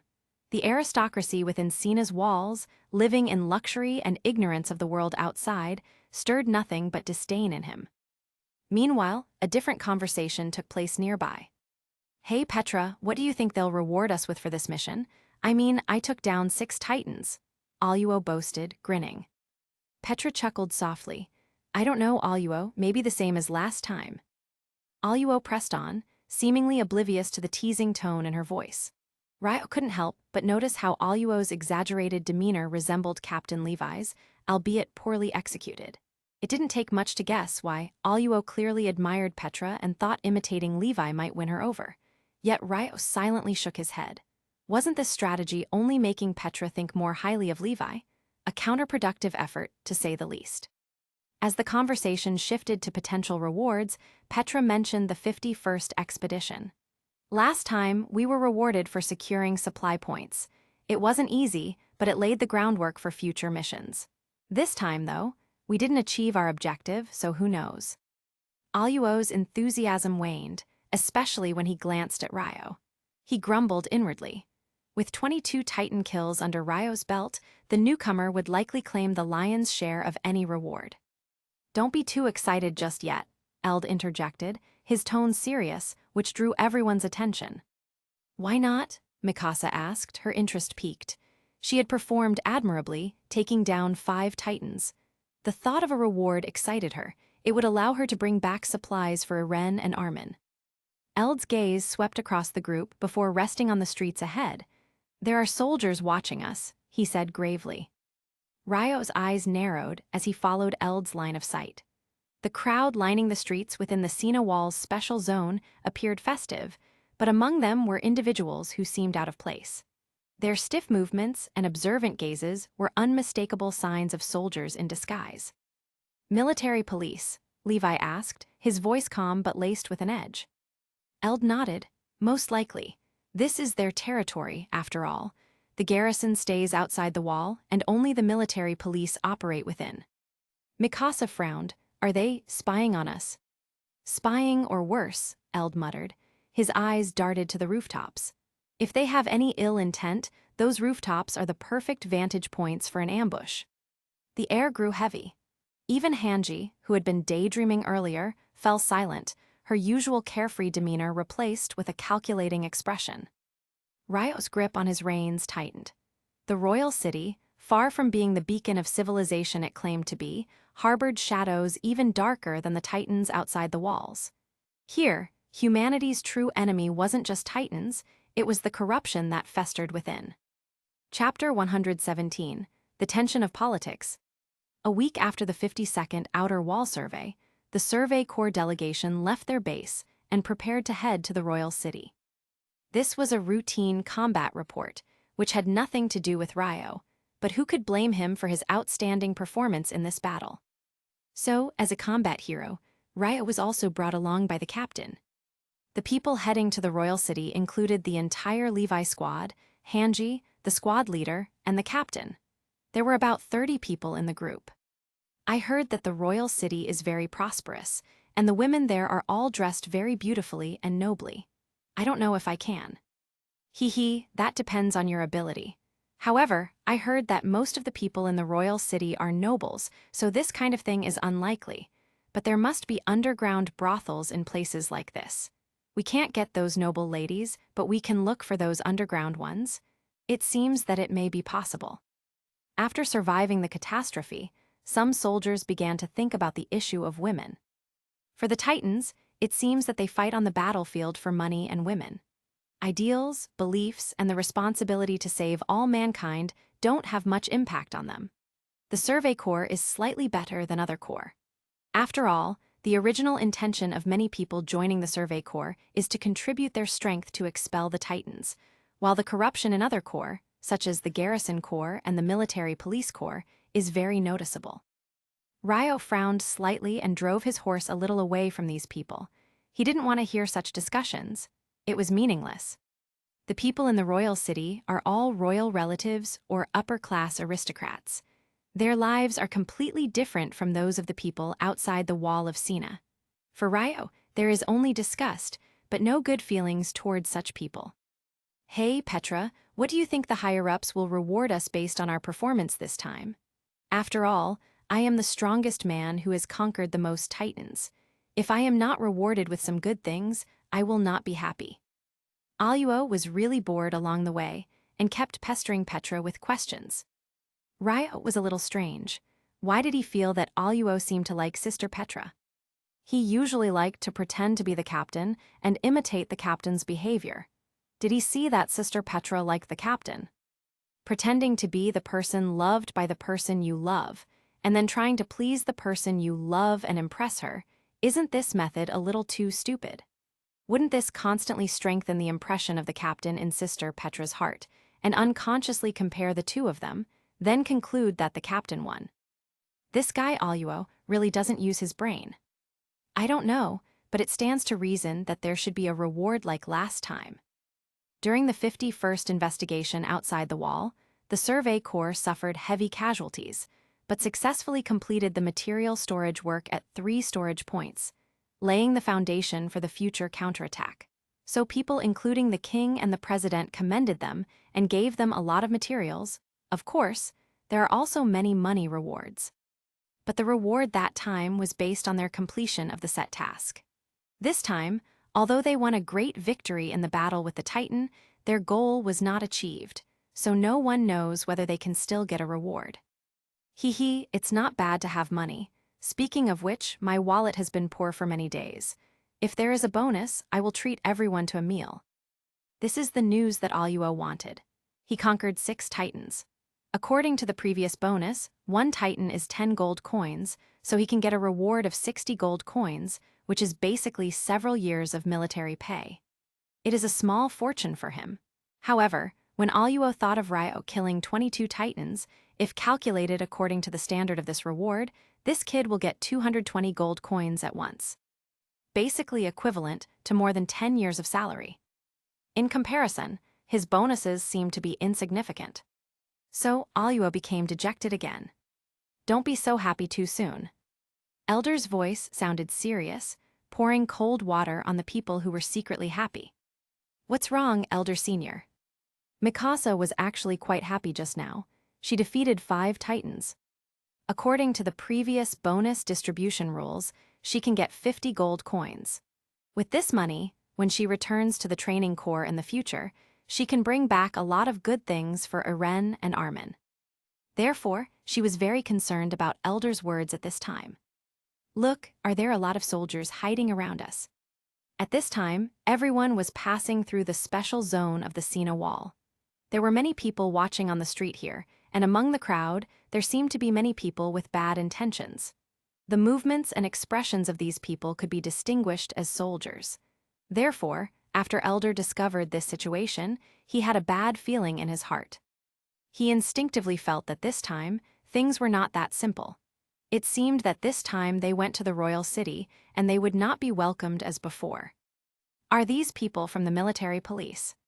The garrison corps is stationed outside the Sina Wall, and generally does not enter the Sina Wall. The area behind the Sina Wall is basically the private land of the military police. This is an area that other people generally cannot set foot in. Therefore, most of the soldiers who appear here are from the military police. It seems that they are monitoring us, but I don't know if they have any bad intentions. Elder raised his head and looked at the surrounding roofs vigilantly. If they want to attack them, then these high roofs are undoubtedly the most suitable place. If they attack from here, they will become sitting ducks because of the height disadvantage. Chapter 118, Founding Titan Powers. Ryo knew some of these things, but he wasn't particularly clear on the details. Who would study something like this unless it became necessary? He had long known that Krista was the future heir to the king, but he secretly hoped that she would not take on such a role. Only members of the royal family could master the power of the Founding Titan, and only by wielding the Founding Titan's coordinate ability could other Titans be controlled. Mastering this power was key to resolving the current Titan crisis. For Krista to master the power of the Founding Titan would come at a great cost. The lifespan of the owners of the 9 intelligent Titans was severely shortened. From the moment they activated their abilities, their lifespan was limited to just 13 years. In other words, Eren, who currently wields the power of both the Attack Titan and the Founding Titan, has less than 10 years left to live. If Krista were to inherit such a massive power, she would die young. This was something Ryo could never accept. Initially, because Eren wasn't of royal blood, he couldn't wield the coordinate power of the Founding Titan, so the battle to defeat the Titans couldn't progress. But in the last episode of Attack on Titan Season 2, Eren seemed to have suddenly awakened the Founding Titan's coordinate power, commanding other Titans to kill the female Titan, who had eaten his mother. From this, it seemed Krista didn't necessarily need to consume Eren to inherit the Founding Titan's power. Even if the Founding Titan's power truly couldn't solve the crisis, and the coordinates weren't the key to dispersing the Titans, Ryo still had other options. He could strengthen himself, become stronger and stronger, until he could wipe out all the Titans by his own strength. He would never allow Krista to suffer. The power of the Founding Titan, it could go to hell. Whoever wanted it could take it. Although the atmosphere on the road was tense, they reached the meeting place without incident. A large number of military police were stationed there, ensuring order. Looking at these well-armed and arrogant soldiers, Aluo was tense. These guys only show off their power behind the protection of the three walls. They're so well-equipped, yet we never see them fight the Titans. Ryo and Mikasa exchanged a glance, both smiling helplessly. Senior Aluo's temper was difficult to handle. "Thank you for your hard work. We've been waiting for you for a long time." The commander-in-chief of the three armies, Darius Zachary, the country's president, stood up and nodded to Captain Irwin as he entered. The gesture reflected the admiration he had for the Survey Corps. Despite tensions between the three branches of the military, Darius knew that the Survey Corps were key to defending humanity. His control over the military police corps was limited. This branch, stationed in the royal city, had been heavily influenced by the royal family, often ignoring his commands. He was frustrated with the situation. Darius understood that to protect the country, the strength of the military police corps should be reduced. The resources, personnel, equipment, and finances needed to be directed toward the Survey Corps, the only force capable of truly fighting the Titans. Yet, ironically, the Survey Corps was the smallest of the three. It seemed the royal family thought internal threats were more dangerous than the Titans outside the walls. Despite having so many soldiers behind the walls, they were kept away from real combat, assigned only to policing and stealing, much to Darius' confusion and resentment. "Hello, Mr. President. Please allow me to extend my sincere greetings to you," Irwin said. Irwin knew that without the president's support, the Survey Corps might have been dismantled by now. He respected Darius greatly. "Please sit, I know you've had a tough journey." Darius nodded, and then shifted his gaze toward the others around Irwin. His eyes lingered on Levi for a moment. 4 years ago, Levi had been a troublesome figure in the royal city. But now, 4 years later, Levi had become one of humanity's strongest warriors. Darius couldn't help but admire him. It would be nice to have more people like him. The president's eyes then moved leftward and stopped on Ryo and Mikasa. He studied Ryo for a few extra seconds. This young man had killed 22 Titans in their recent battle. The sheer power he displayed was impressive. Darius was surprised by Ryo's abilities. Although he had heard about Ryo earlier, receiving reports while he was still in the training corps, he hadn't paid much attention at first. He'd visited the 104th Training Corps once and heard that Ryo was as strong as his instructor had claimed. Impressed, Darius had considered recruiting him into the military, hoping to nurture him into a true warrior. But it seemed the royal family had already taken the initiative, contacting Ryo first. This had made Darius feel regretful, thinking such a talent would be kept in the royal family's grasp. However, hearing that Ryo had turned down their offer only piqued Darius' curiosity. When the Survey Corps needed reinforcements to support their missions outside the walls, Darius thought of Ryo. He believed sending the young man to the front lines could help him grow. After all, the sooner a soldier sees battle, the stronger they become. Only through experiencing bloodshed and death could someone truly become a warrior, and an ordinary soldier could become something more. Some lessons simply can't be learned in classrooms. Chapter 119, A Battle of Strategy and Sacrifice. Even Darius, who had high expectations, did not anticipate Ryo's exceptional performance in his first battle. Killing 22 Titans in one battle was a feat that made him stand out as an extraordinary warrior. If every soldier could fight with the same courage and strength as Ryo, the Titan threat that had loomed over them for centuries would no longer seem insurmountable. Unfortunately, such warriors were a rarity. To date, Darius had only encountered 2 others who shared such incredible skill, Levi and now Ryo. Oh, and one other individual.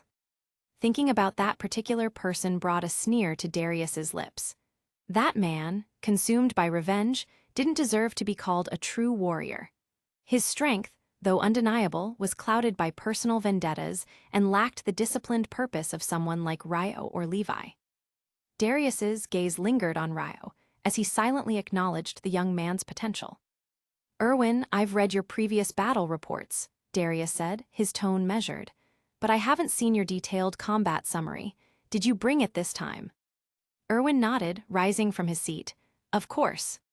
He handed over a thick folder filled with reports meticulously prepared by the Survey Corps. Darius, known for his scrutiny, opened the folder and began to review it carefully. The military reports followed a strict format designed to make it easier for commanders to sift through key details. Casualty figures and resource usage always took precedence, as they directly influenced decision-making. The Survey Corps, under Irwin's leadership, had implemented innovative strategies, including the long-distance scouting formation, which had significantly reduced casualties in past expeditions. However, the recent push to reclaim Walmaria had forced them to carry heavy supplies, slowing their mobility and exposing them to more Titan attacks. In just 3 years, the Survey Corps had launched 25 expeditions beyond the walls.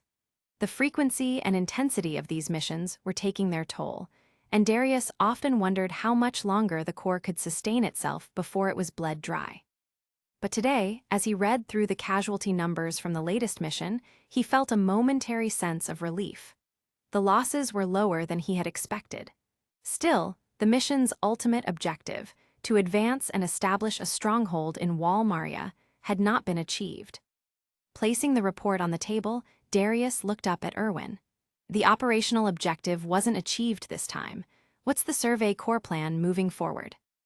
Irwin, ever composed, replied, "We plan to launch the 53rd expedition beyond the walls in a month. Our priority will be re-establishing a base in the A1 area to prepare for future operations." Darius nodded, appreciating the clarity and foresight in Irwin's response. He understood the weight of the situation. While the Survey Corps had failed in this particular mission, their efforts were critical to humanity's survival. Without their relentless push against the Titans, the people within the walls would have no future to speak of. "Good," Darius said finally. "I'll report this to the Royal Council." He gestured for the waiter to pass the reports to the other Corps leaders present, Pixis of the Garrison Corps and Nile Dock of the Military Police. Both corps had provided support for the operation, and it was only fair they reviewed the results. Ryo, standing quietly to the side, couldn't help but glance at Nile Dock. The military police had suffered heavy casualties in this battle. Ryo wondered how Nile would react upon seeing the grim figures. Would he lash out, or would he remain composed? As the reports were passed around, the atmosphere in the room grew heavy with tension. For the Survey Corps, failure meant more than just lost lives. It meant increased scrutiny from the royal family and dwindling support from the other corps. Darius, sensing the unease, turned to Irwin with a rare moment of candor. "Remember, Irwin, failure isn't final as long as you have a plan to recover. The royal family may be watching closely, but as long as you deliver results, they'll have no choice but to support you. Stay the course." Irwin nodded, appreciating the encouragement, even if it was laced with expectation. Meanwhile, Ryo stood silently, his resolve hardening. He didn't fight for the approval of the royal family or the admiration of commanders. He fought for the future of humanity, for the little angel who shouldn't have to bear the weight of Titan powers, and for a world where the walls would no longer define their lives. No matter the challenges ahead, Ryo knew one thing for certain. He would keep fighting, no matter the cost. Chapter 120, Tensions Within. The Garrison Corps had suffered more casualties than the military police during the mission. However, due to their significantly larger numbers, the loss of a dozen soldiers didn't weigh as heavily as it would have on a smaller unit. After all, during the Battle of Trost, the Garrison Corps had faced hundreds of fatalities and thousands of injuries. This current skirmish was minor in comparison. Still, the Battle of Trost hadn't yet broken out, and tensions were simmering. "Irwin, why is the casualty rate in the Survey Corps 20%, while the Military Police Corps suffered a 70% casualty rate?" Neil Deck, the commander of the military police, finally voiced his frustrations, slamming the casualty report onto the table. His tone was sharp, his displeasure evident. It didn't matter whether Neil genuinely cared about his subordinates or not. As the commander, he couldn't afford to seem indifferent to the losses of his men. If he did, he'd lose the respect and loyalty of the few competent soldiers within the military police. Moreover, the long-standing animosity between the military police and the Survey Corps gave him all the more reason to confront Irwin. "Captain Neil, I understand your concerns, but there's something important I need you to realize," Irwin responded calmly, his voice steady but firm. Though Erwin carried himself with composure, a storm brewed within. His disdain for the military police ran deep, rooted in the trauma of his youth. It had been the military police who captured and killed his father for speaking out about the truth of the Titans. Over the years, Erwin had transferred part of his anger to the royal family, but that didn't erase his bitterness toward the military police. Any soldier seconded to the Survey Corps becomes one of us the moment they join our ranks. Thus, all casualties sustained in this battle belong to the Survey Corps, not the military police, Erwin explained. His words caused a stir in the room. Commander Pixis of the Garrison Corps frowned, while Neil Deck slammed his fist on the table, his face red with indignation. "How ridiculous," Neil snapped. "When did my soldiers become part of your Survey Corps? By your logic, all the credit for this mission would belong solely to the Survey Corps as well." His words caused Pixis to stiffen. Though the Garrison Corps had worked in collaboration with the Survey Corps, their support was essential for securing the operation. The Garrison Corps had provided troops, supplies, and logistical support. Losing credit to the Survey Corps would be unacceptable.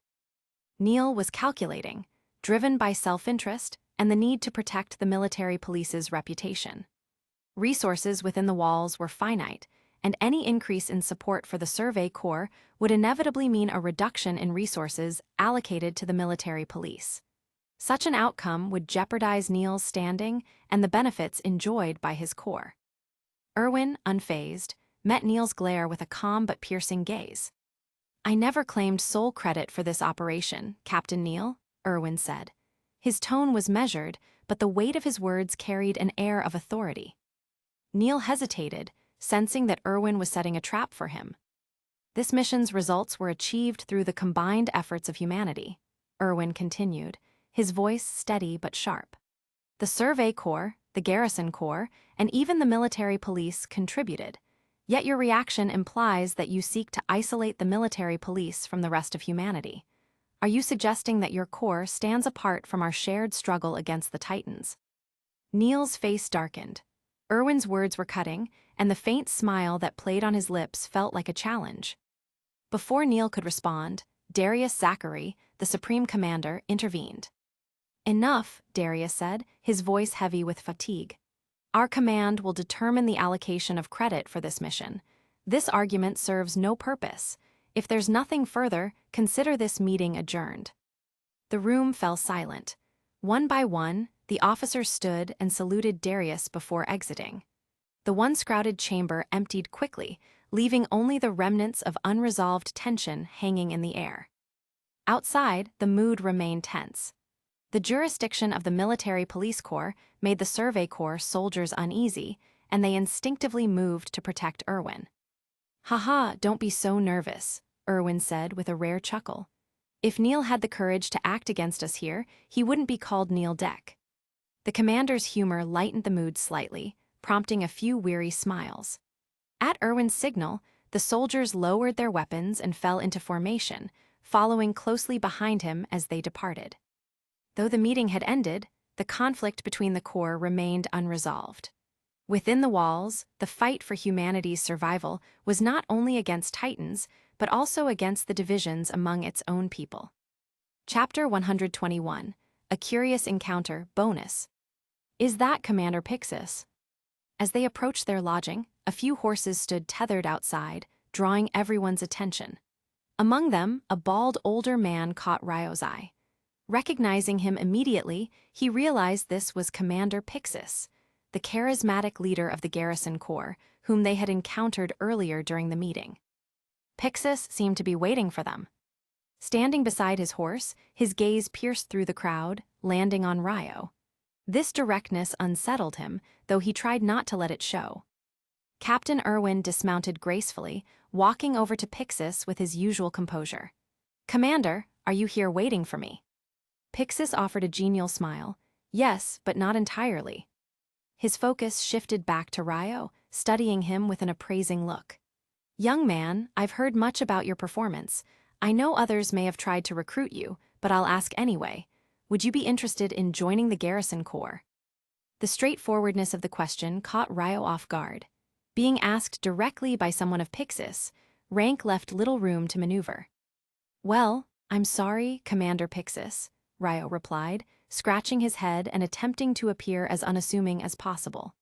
"I'm still a recruit and haven't graduated from the training corps yet.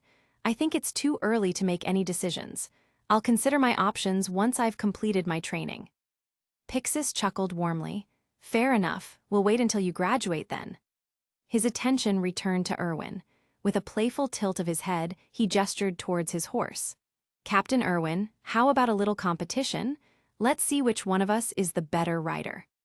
Irwin caught the implication immediately. Pixis wanted a private conversation, and this wasn't the place for it, considering they were still within military police jurisdiction.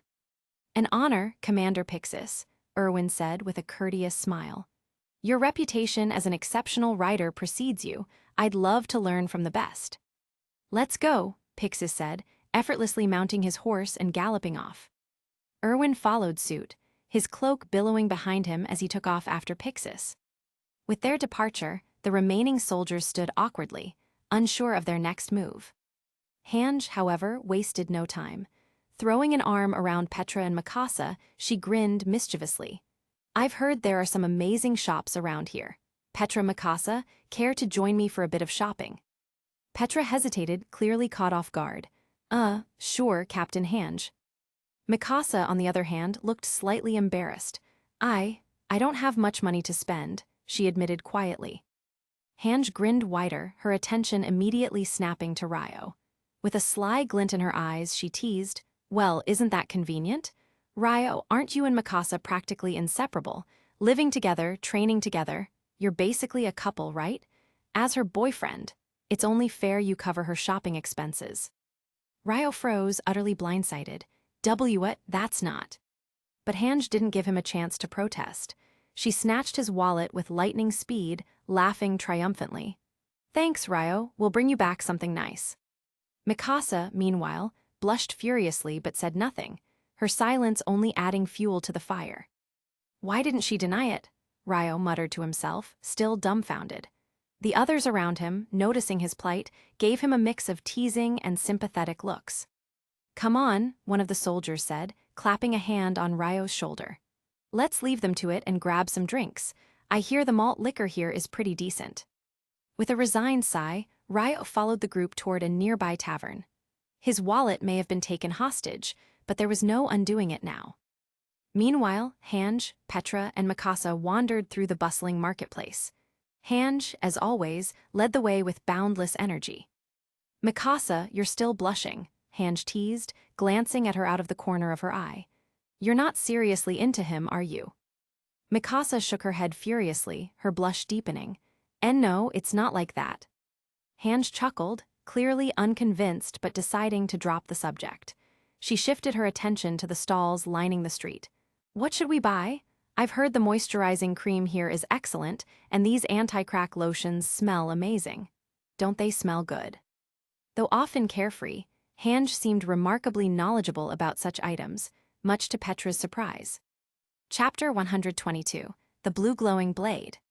After the group dispersed, Ryo returned to his room by himself, waiting for Mikasa to come back. He had time now, and he figured it was a good opportunity to check his system rewards. He had been too busy before to pay attention to them. Upgrading from a recruit to a private soldier had granted Ryo a private soldier gift package. The system had promised there would be a weapon inside, and Ryo was eager to see what it was. For now, Ryo was using the standard weapon, the bladed knife with a replaceable blade. The knife was lightweight, easy to replace, and durable enough to cut through tough targets. It was a reliable weapon used by the 3 Major Corps, ideal for fighting titans. However, there were clear downsides. The blade was thin yet hard, which made it prone to breaking. In battles against titans like the female titan, many soldiers, including Mikasa and Captain Levi, struggled because the opponent's hardened skin made their weapons ineffective. If Ryo were to face a titan with intelligence in the future, he knew he needed a stronger weapon. That's where the weapon in the gift package came in, a glimmer of hope. But before checking the weapon, Ryo decided to review his attributes and status. He had already killed 18 titans in the forest, as well as a few strange species and titans by the city wall. This brought his total experience points to about 400, 200 from titans and 200 from strange species. When Ryo upgraded from level 9 to level 10, the experience requirement was low, only about 200 experience points. With 2,400 points, he was ready to level up several times. So, Ryo eagerly opened the system, ready to click the upgrade button. But something stopped him. The experience bar was almost full, but not quite. It seemed to be stuck at just 1/3 of the way to the next level. What was going on? Ryo frowned and checked the experience requirement for leveling up. From recruit to private, the experience needed was significantly higher. He needed to kill at least 40 titans to level up. That was a huge jump. Ryo couldn't help but feel frustrated. It seemed that leveling up was going to be much harder from now on. He quickly glanced at his attributes. Strength, 98 points. Stamina, 102 points. Constitution, 97 points. Agility, 92 points. Spirit, 90 points. It was clear that his stats had improved, generally by about 10 points across the board. Stamina had even surpassed 100 points. Ryo had previously wondered if 100 was the upper limit for these attributes, but now he knew it wasn't the case. With these stats, he might even be stronger than a captain. Before, Ryo had been unable to view Captain Irwin's favorability due to the difference in their attributes. But now, Ryo's stats were close enough to Irwin's level that he started thinking about how much experience the captain must have accumulated. If Ryo's system experience was tied to Titan kills, then the captain's combat experience would be impressive indeed. However, Ryo didn't have time to dwell on that. He had a more pressing matter to attend to: his new equipment. The system had mentioned 4 pieces of equipment as part of the reward: private armor, private helmet, private boots, and private gloves. He had already equipped them, and during his previous battles, he had noticed their benefits. The private armor reduced the damage he took, absorbing most of the impact from an attack. Even if the armor couldn't fully withstand the force, it still helped protect him from fatal blows. The boots helped Ryo maintain speed, agility, and balance despite his weight.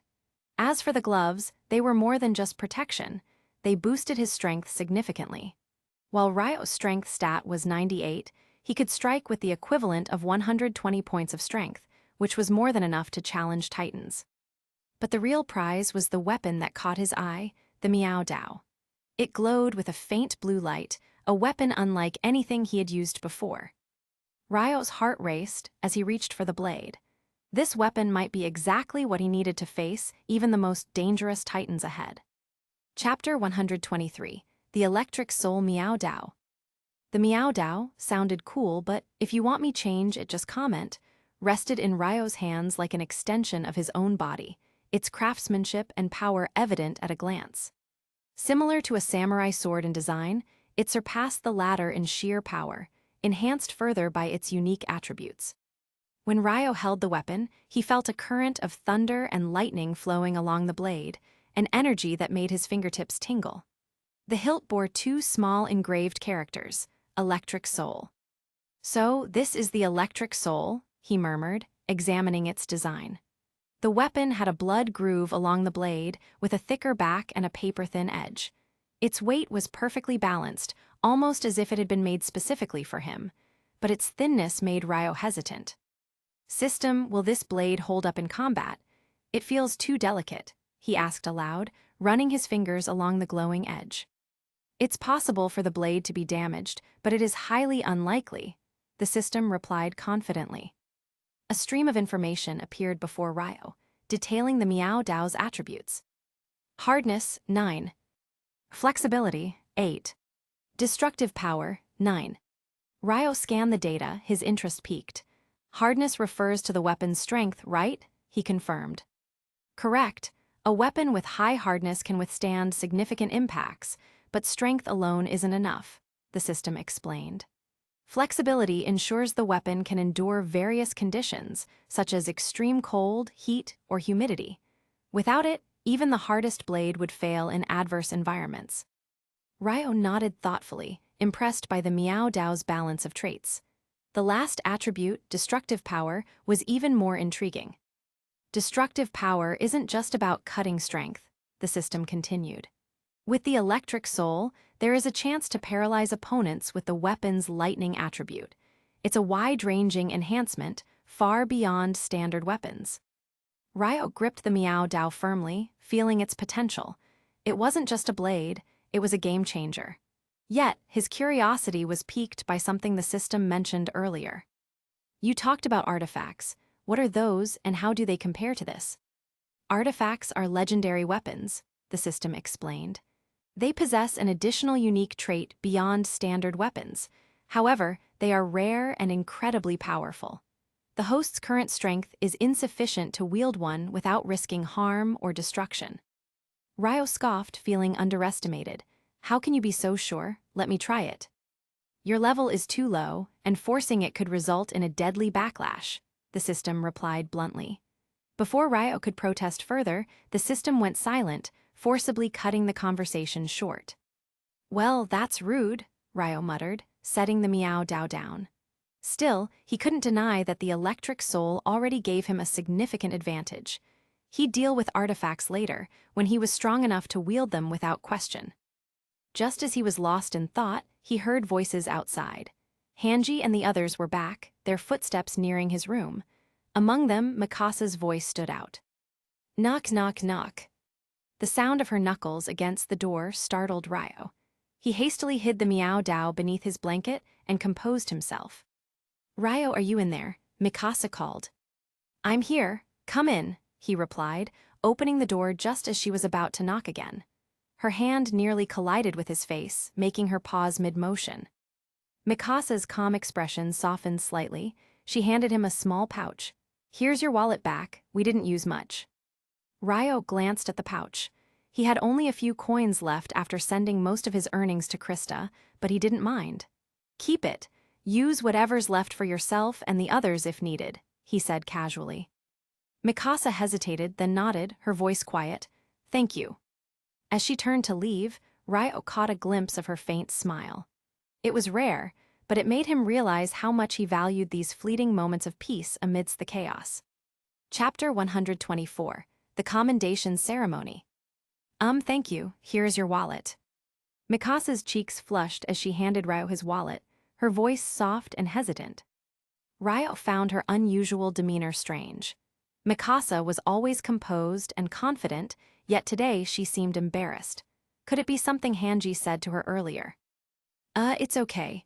You're welcome, Ryo replied with a smile, taking the wallet from her hands.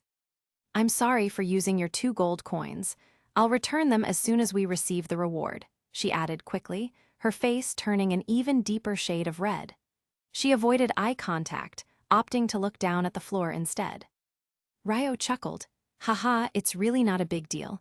Don't worry about it, we're all friends here. Still, he couldn't help but glance into the wallet, curious to see how much remained. To his surprise, only 2 gold coins had been spent. Considering Mikasa had gone out with Hanji, who was notoriously extravagant, this frugality surprised him. But a debt is a debt, Mikasa said firmly. I can't accept not paying it back. Her persistence left Ryo no room to argue, so he simply nodded. It was just 2 gold coins, nothing worth dwelling on. The conversation shifted in his mind as he thought about the value of gold coins. Within the kingdom, 2 forms of currency were in circulation: paper money and coins. Paper money was widespread but unreliable due to rampant inflation, while coins, especially gold ones, held their value. Over the years, people had come to trust precious metals far more than paper bills. Just then, a commotion outside drew Ryo's attention. President Darius was addressing a crowd gathered for the commendation ceremony. All the subjects of the royal city, today we gather to announce the results of the latest operation beyond the walls, President Darius declared, his voice firm and commanding. The announcement was crucial for maintaining public morale. Though the operation hadn't achieved its strategic objectives, the government needed to present a narrative of success. The annihilation of a significant number of Titans would suffice to reassure the people. Through the combined efforts of the 3 major corps, we successfully annihilated more than 70 Titans in this operation, including several abnormal types. For the first time, the casualty ratio between our forces and the Titans stood at 1:7. The crowd erupted in cheers. For decades, Titans had seemed invincible. Their massive size and immense power made them a nightmare for humans. Before the advent of the ODM gear, it had taken an average of 33 trained soldiers to kill a single Titan. Civilians had stood no chance at all. Even with ODM gear, the casualty ratio had been a staggering 7:1 in the Titans' favor. Against this backdrop, the news of 70 Titans defeated with comparatively lower casualties felt like a miracle. The Survey Corps actually managed to destroy 70 Titans in one mission. That's incredible. Yes, and the casualty ratio is lower than ever before.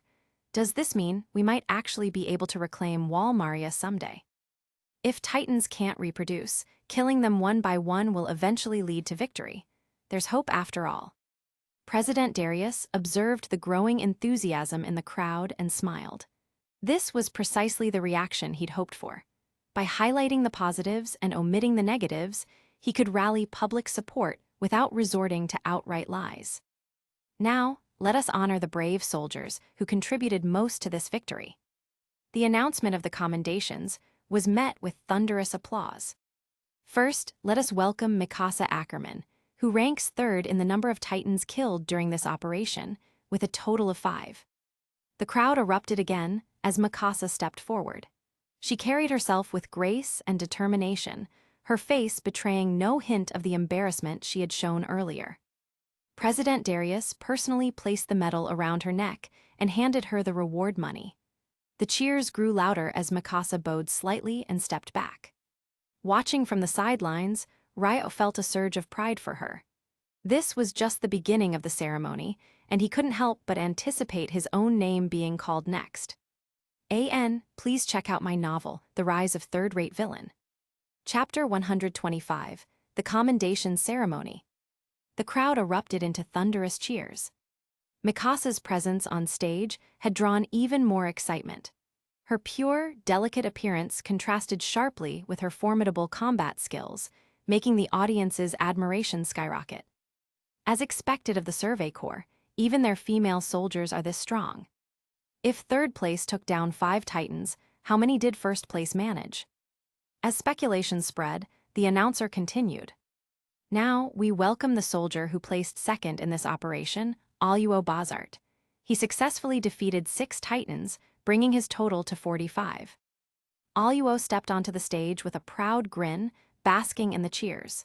His demeanor showed he was no stranger to this kind of recognition. Haha, this guy again. That's the 3rd time, right? Eld smirked, nudging Genta beside him. Genta nodded. Yeah, the 3rd time. He's got some serious luck. Nearby, Ryo chuckled as he overheard them. Was there a hint of jealousy in Genta's tone? Well, I think Ryo will surpass him soon. He's more than just a rookie, he's practically a monster. Eld patted Genta's shoulder in agreement. Yeah, scarier than a monster, actually. Ryo sighed. Hey, is that any way for seniors to talk about a junior? Calling me a monster, come on. It wasn't like he had called himself that. If anyone deserved that title, it was Levi or Irwin. One had insane combat abilities, and the other was a master strategist. Compared to them, he was just taking advantage of the system. Now, we solemnly invite Ryo Carter, the soldier who ranked first in Titan subjugations during this operation. Ryo froze for a second. Who had reported his name like that? He had always been Ryo, not Lin Quan. He sighed but stepped forward as all eyes turned to him. This was his first time participating in an expedition beyond the walls, yet he set a new record, defeating 22 Titans in a single operation. He now ranks second on the Survey Corps all-time Titan defeat list. Let's give our loudest applause to this guardian of humanity. President Darius had fully shifted into the role of a host, delivering an exaggerated introduction that made Ryo question if the man was secretly his fan. Ryo waved and smiled. Hi, everyone. The cheers surged even louder. His youth, impressive kill count, and natural charisma had turned him into an instant celebrity. Lord Ryo. Suddenly, a wave of fangirls in the crowd screamed his name. their admiration pouring out with no restraint. Ryo's eyelid twitched. Was this a commendation ceremony or an idle concert? Darius chuckled and patted Ryo's shoulder. This is your bonus. Keep it safe and keep up the great work for humanity. He handed over a heavy bag of coins, 220 gold coins in total. A significant sum, but to Ryo, it felt lighter than air. After the ceremony, the Survey Corps left the royal city the same day. They could have stayed longer. Erwin had planned to meet with key politicians to secure more funding. However, the military police weren't keen on their presence. Using the excuse that the Survey Corps might disturb public order, they promptly forced them out. Those guys hold grudges, Aluo grumbled. I didn't even get to spend my money before getting kicked out. Heh, this place is better left behind anyway, Hange scoffed. Only the military police would want to stay here. These fools think the walls will protect them forever. She had no patience for the royal city's residents, who lived in ignorance of the real threat beyond the walls. If walls alone were enough, then the people behind Wall Maria wouldn't have been devoured. Mikasa, let's return to the training corps tomorrow. Now that the operation was over, they had permission to leave. The two of them originally belonged to the training corps, so they would be heading back there. All right, Mikasa nodded, though a hint of hesitation flickered in her eyes. She was looking forward to seeing Eren again, but at the same time, she had enjoyed this time outside the walls. And the person beside her, Ryo, gave her a deep sense of security. It was a feeling she had grown attached to. That night, they camped outside since they couldn't reach base before dark. Erwin, seated by lamplight, was reviewing documents when a soldier handed him a letter. Captain Erwin, this just arrived from the post station.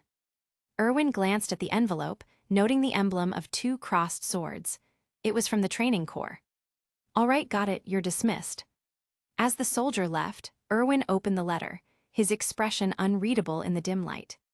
Chapter 126, Returning to the Training Corps. Finally an answer. A slight smile formed on Erwin's lips as he opened the letter. He had been waiting for this response for days. Logically, it should have arrived sooner, but for some reason, it had been delayed. Now, the question was whether his plan could still proceed as expected. As he read through the contents, Erwin confirmed that the sender was his old superior. After the incident with the congressman years ago, the former commander had gradually entrusted the Survey Corps to him. Under his leadership, the Corps had slowly found its footing, yet the old commander had chosen to step away, taking on the role of an instructor in the training corps. Officially, he had claimed he wanted to train future talent for the Survey Corps, but his methods were notoriously harsh. His extensive knowledge of Titans had been drilled into recruits so intensely that many became too terrified to face them. The result? The number of recruits opting for the Survey Corps had actually decreased instead of increasing, an ironic outcome. However, despite this drawback, his improvements to the training corps regimen had undeniably strengthened the quality of new soldiers. Though fewer in number, their combat skills and survival rates had significantly improved, indirectly benefiting the Survey Corps by reducing casualties. Erwin's eyes settled on the name in the letter, Ryo Carter. As expected, someone had arranged for him to leave. If Ryo couldn't be retained, then the next best option was Mikasa Ackerman. Her combat skills were promising, and her connection to Levi made her a worthwhile asset. Erwin set the letter aside, his decision made. At sunrise, Ryo and Mikasa finished packing their belongings. Before leaving, they made sure to bid farewell properly. It would have been rude to disappear without a word. Dear seniors, thank you for looking after us. Sorry for the trouble we've caused, Ryo said sincerely. So, you're really leaving?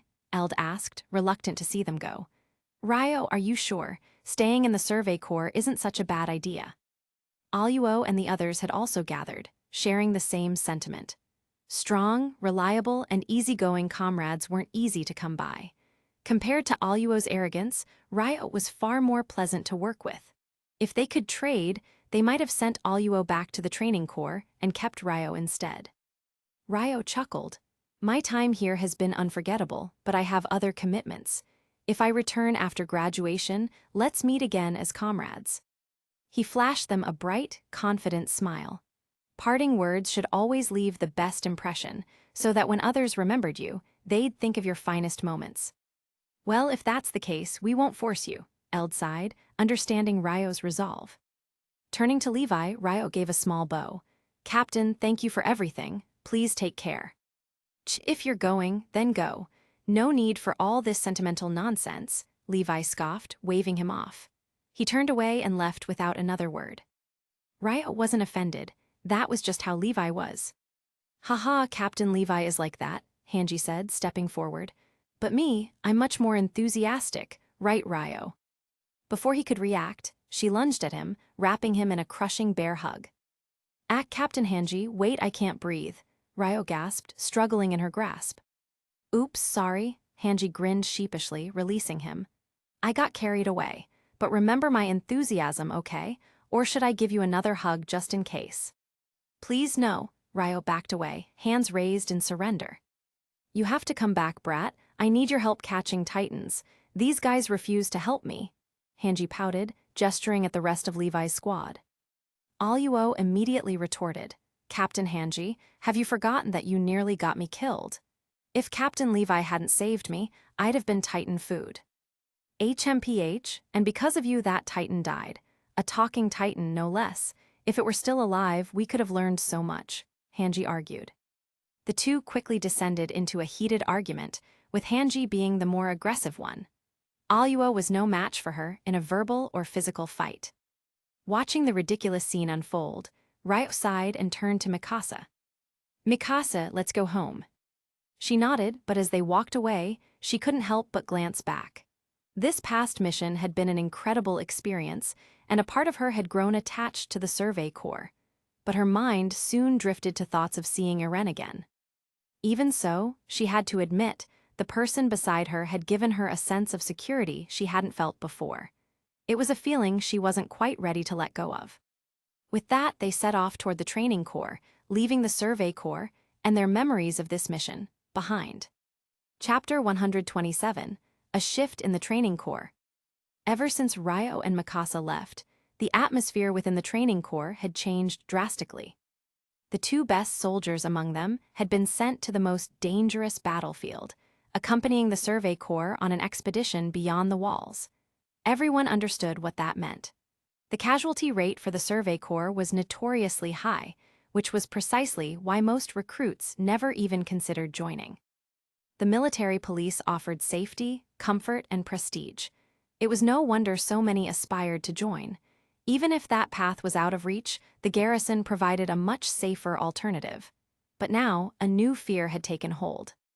If someone performed too well, would they be forcibly transferred to the Survey Corps before they even had the chance to enlist in the military police? That terrifying thought began to spread through the ranks. Training sessions grew sluggish, and a heavy sense of defeat hung over the recruits. Their once fierce competition for the top 10 had dulled into quiet resignation. The instructors, puzzled by this unexpected shift, had no choice but to hold a meeting. It seems our previous rule was the right choice after all, one instructor commented. Everyone knew exactly what he was referring to. Only the top 10 trainees were eligible to join the military police. This rule had always been in place to ensure discipline and high performance. It fostered intense competition, driving recruits to push themselves beyond their limits. Even those who failed to make the cut ended up as strong candidates for either the garrison or Survey Corps. Yet this system was now backfiring. The top 2 recruits had been taken by the Survey Corps, making everyone rethink their ambitions. If excelling meant being drafted into a near-suicidal mission, then perhaps it was better to stay unnoticed.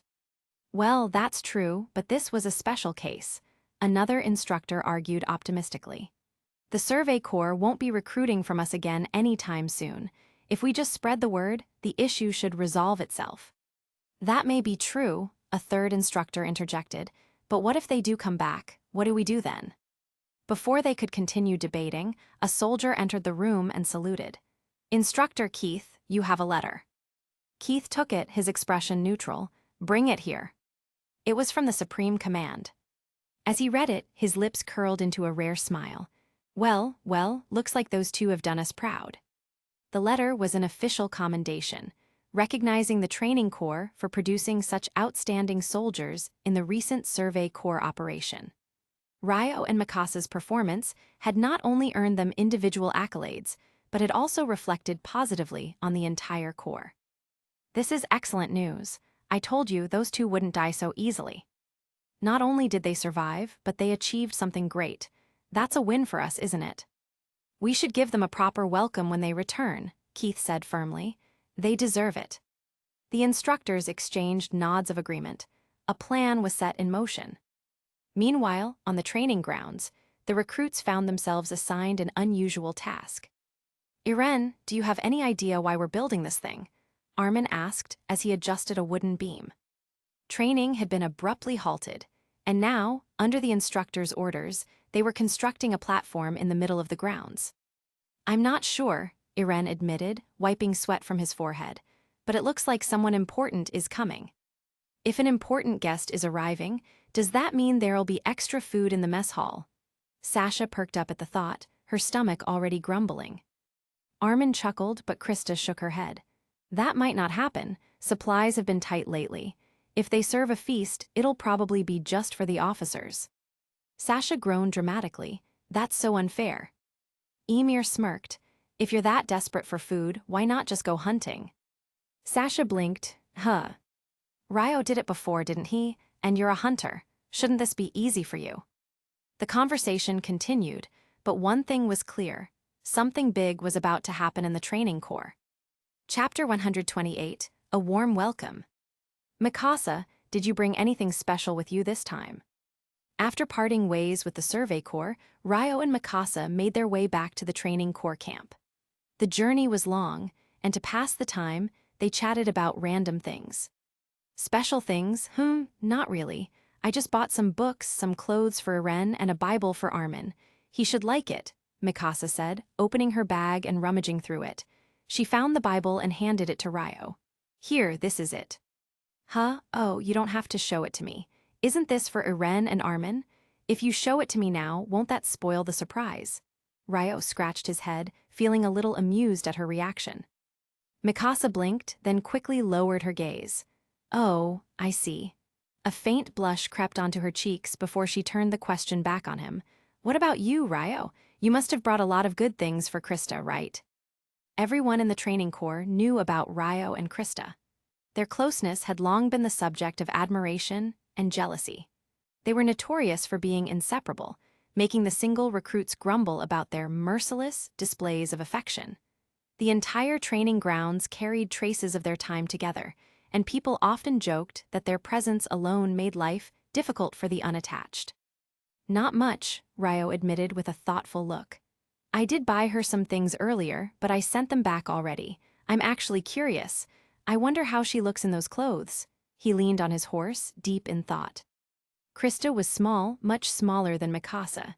It wasn't just her height. Her frame was more delicate, contrasting sharply with Mikasa's well-defined muscles. Mikasa had abs, after all. If Krista had abs too, now that would be a sight.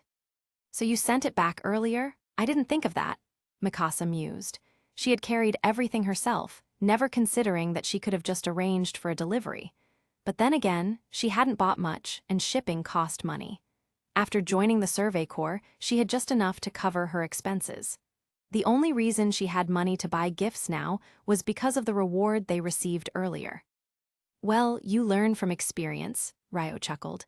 This was my first time with the Survey Corps, so I didn't know much about these things either. Next time, I'll be more prepared. By the way, Mikasa, have you ever traveled far from home before? The two had been riding all morning, and the training corps camp was just over half an hour away. Mikasa thought for a moment, then shook her head. Not really. Her mind drifted back to her childhood. If it weren't for the colossal titan destroying Walmaria, she would have never left her hometown. Did that count as traveling? It wasn't a choice, it was an escape. So, this trip is a good memory then, Ryo said, nodding. But when he noticed the slight change in Mikasa's expression, he decided not to press further. They continued their journey in silence until they finally reached the training corps. Just as they were about to head straight to their friends, a group of instructors intercepted them. Instructor Keith, what's going on? Were you waiting for us? Ryo asked, puzzled. The way they stood there, almost expectantly, made him feel like something was up. Well, we were waiting for you, Keith confirmed, but we're not the only ones. He stepped aside, and Ryo and Mikasa exchanged glances. What was this about? As they walked forward, they saw that the entire training corps had come out to welcome them. It's Ryo and Mikasa, you're finally back. I thought you guys wouldn't make it. Ha, as if anything could happen to Ryo, he's too strong. A chorus of excited voices erupted around them. The recruits swarmed them, eager to welcome them back, but Ryo and Mikasa barely paid attention to the commotion. Their eyes searched the crowd for the people who mattered most to them. Krista was easy to find. Standing at the end of a red carpet, she wore the beautiful dress Ryo had sent her. A bouquet of flowers rested in her arms, her small hands clutching the stems tightly. Instructor Keith must have arranged this. Ryo had imagined many scenarios for their reunion, but this wasn't one of them. Still, he had to admit, it was pretty romantic. Dismounting from his horse, he strode toward her without hesitation. Krista didn't move, but her reddened eyes told him everything. She was struggling to hold back tears. The closer he got, the more her emotions welled up. And the moment he pulled her into his arms, she couldn't hold back anymore. Hee, little fool, I'm back safe and sound, Ryo whispered, brushing a hand through her soft hair. So why are you crying? There are so many people watching. Don't embarrass me like this. But Krista didn't care. The dam broke. Tears spilled from her eyes as she buried her face in his chest. All the worry, the fear, the sleepless nights, everything she had held in for so long, rushed out at once. Because when you care so much about someone, the thought of losing them is unbearable. And when they finally return to you, safe and sound, the relief is overwhelming. Krista wept uncontrollably, holding on to him as if she would never let go. Chapter 129, A Promise in Her Tears. Yous will never leave me again. Krista sobbed, her words broken between hiccups and tears. Ryo felt his heart ache as he gently wiped her tears away, but they kept falling, unchecked, as if they would never stop. Seeing her like this, so overwhelmed with emotion, he could do nothing but hold her tighter, offering silent comfort. Okay, I promise, he whispered, his voice soft with reassurance. But if you keep crying, your eyes will be all swollen and you won't look as cute. Look, everyone's watching us. Even though we usually don't hold back with our affection, the instructors are here too. This is getting a little embarrassing. Krista sniffled, finally realizing the number of eyes on them. Her face turned red in an instant. Quickly, she stepped out of his embrace, lowering her head as if trying to disappear. But curiosity got the better of her, and she peeked up, only to confirm that Ryo was right. Nearly everyone was staring at them. She immediately looked down again, her embarrassment deepening. Just as Ryo and Krista were about to step away from the center of attention, Instructor Keith cleared his throat and stepped forward. Quiet down. The recruits settled down, their murmurs fading as Keith took command of the moment. First, let us welcome Ryo and Mikasa back with the warmest applause. They represented our training corps on an expedition outside the walls, performing exceptionally well in battle. Their efforts have earned them high praise from both the Survey Corps and the Supreme Command. Now, let's show them our appreciation. Keith's voice carried authority, but beneath it, there was genuine pride. The recruits didn't hesitate, thunderous applause erupted from the crowd. Ryo had always been well-liked, and now that he had returned victorious, they respected him even more. Mikasa, too, stood strong beside him, earning admiration from her fellow trainees. Keith continued, his tone shifting slightly. In light of Ryo and Mikasa's outstanding performance, the Military Police Corps has taken notice of the 104th Training Corps. They have decided to expand their recruitment.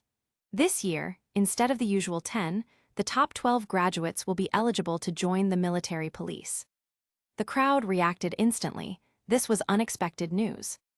That means if you want to be in the military police, you have to train harder than ever before, Keith declared. And if you want to join the Survey Corps, you should know that Ryo alone took down 22 Titans in a single battle and was personally commended by the commander himself. A stunned silence followed. 22 Titans. Everyone knew Ryo was strong, but that number was beyond belief. Whispers spread through the ranks, a mixture of awe and excitement.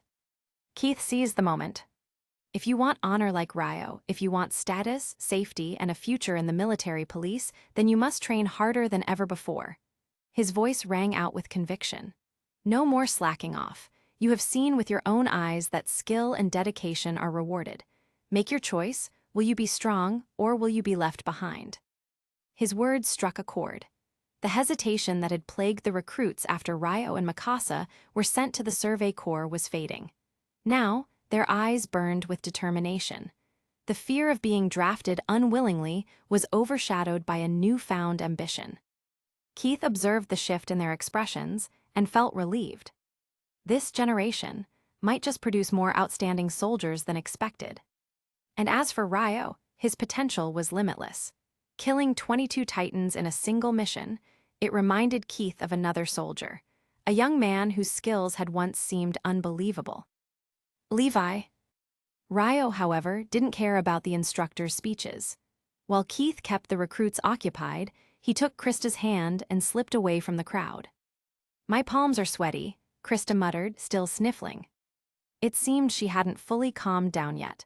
She clung to his hand tightly, as if afraid he would disappear if she let go. Ryo chuckled.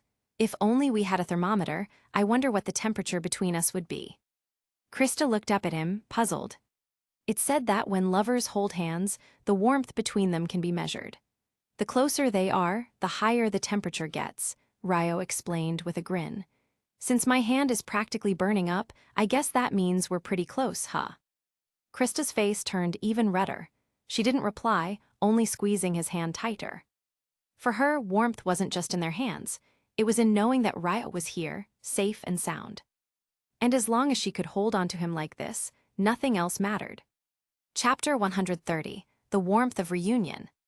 Yous will never leave me. Krista sobbed, her words broken and barely understandable. Ryo felt his heart ache as he wiped her tears away, but they just kept coming, streaming down like a never-ending rain. Seeing her so overwhelmed, he could do nothing but hold her tightly, trying his best to comfort her. All right, I promise. No more crying, okay? If you keep crying, your eyes will be all puffy and you won't look as pretty anymore, Ryo teased gently, stroking her hair. Look, everyone's watching us. We're always affectionate, but now even the instructors are staring. Even someone as thick-skinned as Ryo couldn't help but feel a little embarrassed. Being surrounded by so many people was not exactly his idea of a romantic moment. Krista sniffled and, realizing the attention they were drawing, quickly pulled away from his embrace. Her face turned crimson as she glanced around. Just as Ryo had said, every single person was looking at them. Embarrassed, she lowered her head, wishing she could disappear. Thankfully, before the situation could become even more awkward, Instructor Keith stepped forward. Quiet down. The chatter died down as everyone turned their attention to him. First, let's welcome Ryo and Mikasa back with the warmest applause. They represented the training corps in an expedition with the Survey Corps and performed outstandingly. Their contributions have earned them commendations from both the Survey Corps and the Supreme Command. Let's give them a round of applause. Keith was clearly intent on making an example out of them. Not only had he arranged this entire event, but he also made sure to publicly praise them, ensuring that the entire training corps recognized their achievements. A wave of applause erupted as the recruits cheered. Ryo had always maintained good relationships with his peers, and Mikasa was widely respected. Their return, safe and victorious, was something everyone could celebrate. And in light of Ryo and Mikasa's remarkable performance, the military police have decided to expand their recruitment slots for the 104th Training Corps. The top 12 will now have the chance to join the military police. Gasps of excitement spread through the crowd. Soldiers, train hard and you will achieve your dreams. If you want to join the Survey Corps, follow Ryo's example. He killed 22 Titans in one battle and even received a personal commendation from the commander. If you seek the safety of the military police, you must prove yourselves through hard work. Do you understand? For the recruits, two things were most enticing: honor and security. Keith had dangled both in front of them, fueling their determination. Some yearned for glory on the battlefield, while others desired the comfortable life within the walls. Either way, their path was clear: train harder than ever. Seeing the spark in their eyes, Keith nodded in satisfaction. The fear that had weighed on the recruits after witnessing their first Titan attack had now been replaced with motivation. Perhaps this class would produce many excellent soldiers. But regardless of what others might accomplish, Keith was certain of one thing: Ryo's future was destined to be extraordinary. Killing 22 Titans in a single battle was a feat that reminded him of someone else, someone who had once turned Titans into minced meat. Levi. Ryo, however, had no interest in the instructor's plans. Taking advantage of the distraction, he grabbed Krista's hand and quietly slipped away.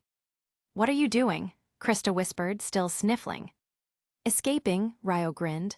"Way too much talking back there. I'd rather spend time with you." Krista blushed but didn't protest. She clung to his hand tightly, as if afraid that if she let go, he might disappear again. "My palms are sweating," she murmured shyly.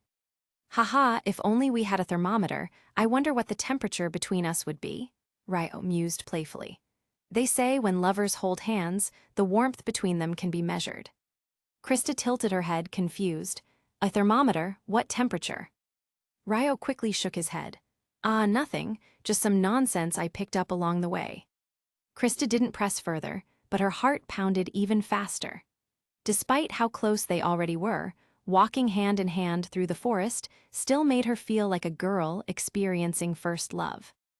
"Oh, by the way, did you get the things I sent you?" Ryo suddenly asked, remembering the packages he had sent while away. Krista nodded. "Yes, you sent back so many things, I couldn't even finish all the food. It got divided between Sasha and Emir." She pouted slightly, then hesitated before lowering her voice. "As for the clothes." Her cheeks turned bright red. Ryo raised an eyebrow. "What about them? The one you're wearing now looks great." He took a moment to admire her outfit. He had personally chosen that pink dress, preferring it over the black one. The soft color suited her, making her look even more angelic. Krista fidgeted. You sent me a lot of outfits that were too revealing." Ryo chuckled. "Well, I just thought they'd look good on you." Krista's blush deepened. "You're just saying that to tease me." "Hass, our little angel looks beautiful in anything."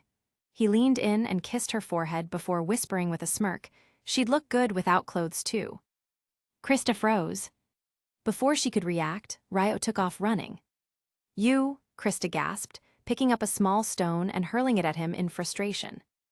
Her mind flashed back to that time by the lake when he had accidentally seen her and Mikasa bathing. He had the audacity to act all innocent afterward, and now he was teasing her again.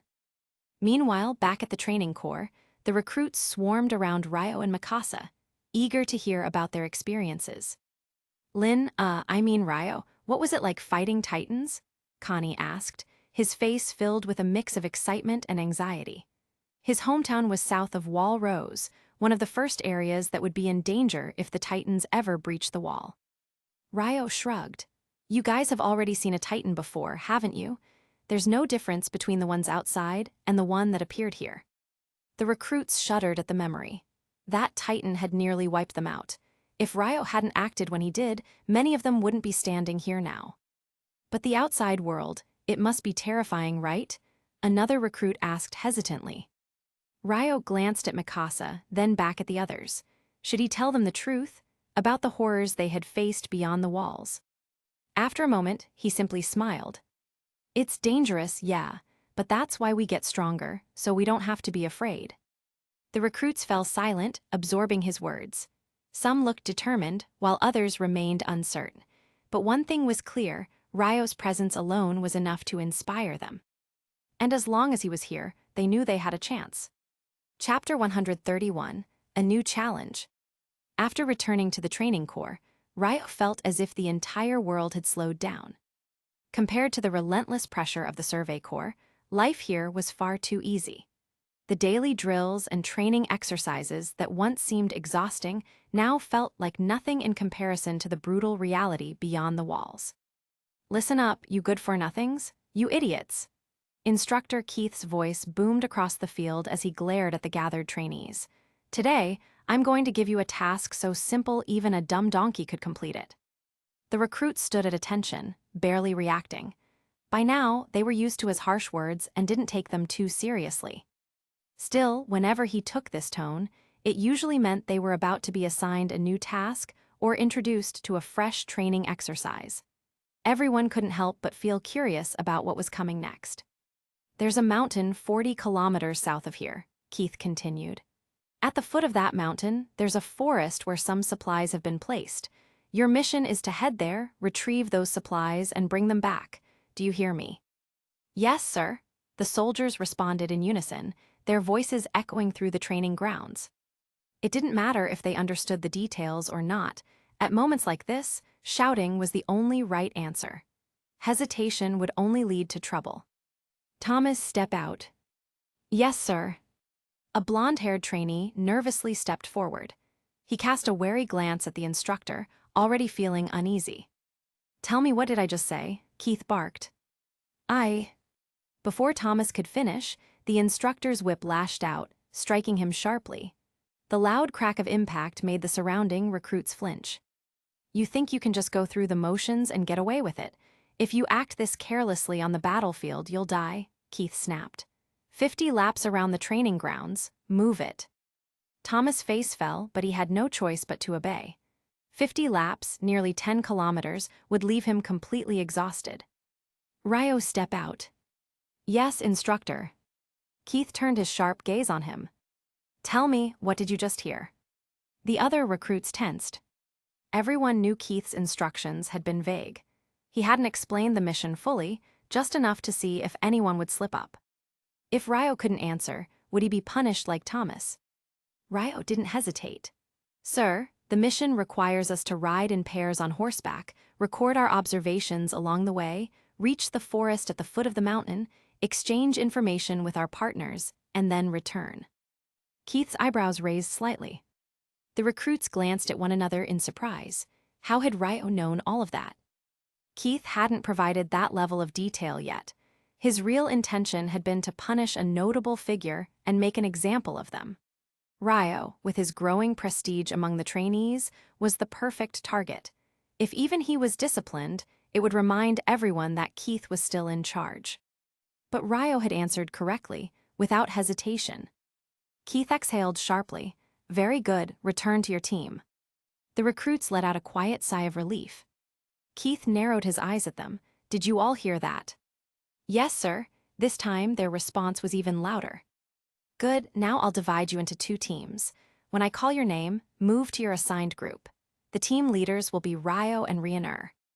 As Keith began calling out names, the trainees shuffled into their assigned teams. This kind of exercise was crucial. The training corps needed to prepare recruits for all 3 branches of the military. While the garrison regiment and military police had their own specific requirements, only the survey corps needed soldiers who could endure long-distance mobility missions. Having been a former survey corps commander himself, Keith understood that better than anyone. The ability to travel vast distances while remaining alert and coordinated was a skill every potential survey corps member had to master. And after everything Ryo had experienced outside the walls, this exercise felt like just another simple day of training. Chapter 132, AN. Chapter 133, My Beautiful Wife, Krista. "Captain, why don't we speed up? At this pace, we might have to spend the night in the woods when we reach the south." Armin, Irene, and Ryo were in the same team, along with Krista, Jean, Sasha, and a few others. Mikasa, Rienur, and the rest had been assigned to a different team. Since Mikasa wasn't much of a talker, their captain was Rienur. The instructor seemed to have confidence in Rienur's leadership ability and had given him the position without hesitation. "There's no need to rush. Even if we speed up and reach the southern woods, we still won't make it back today," Ryo said casually.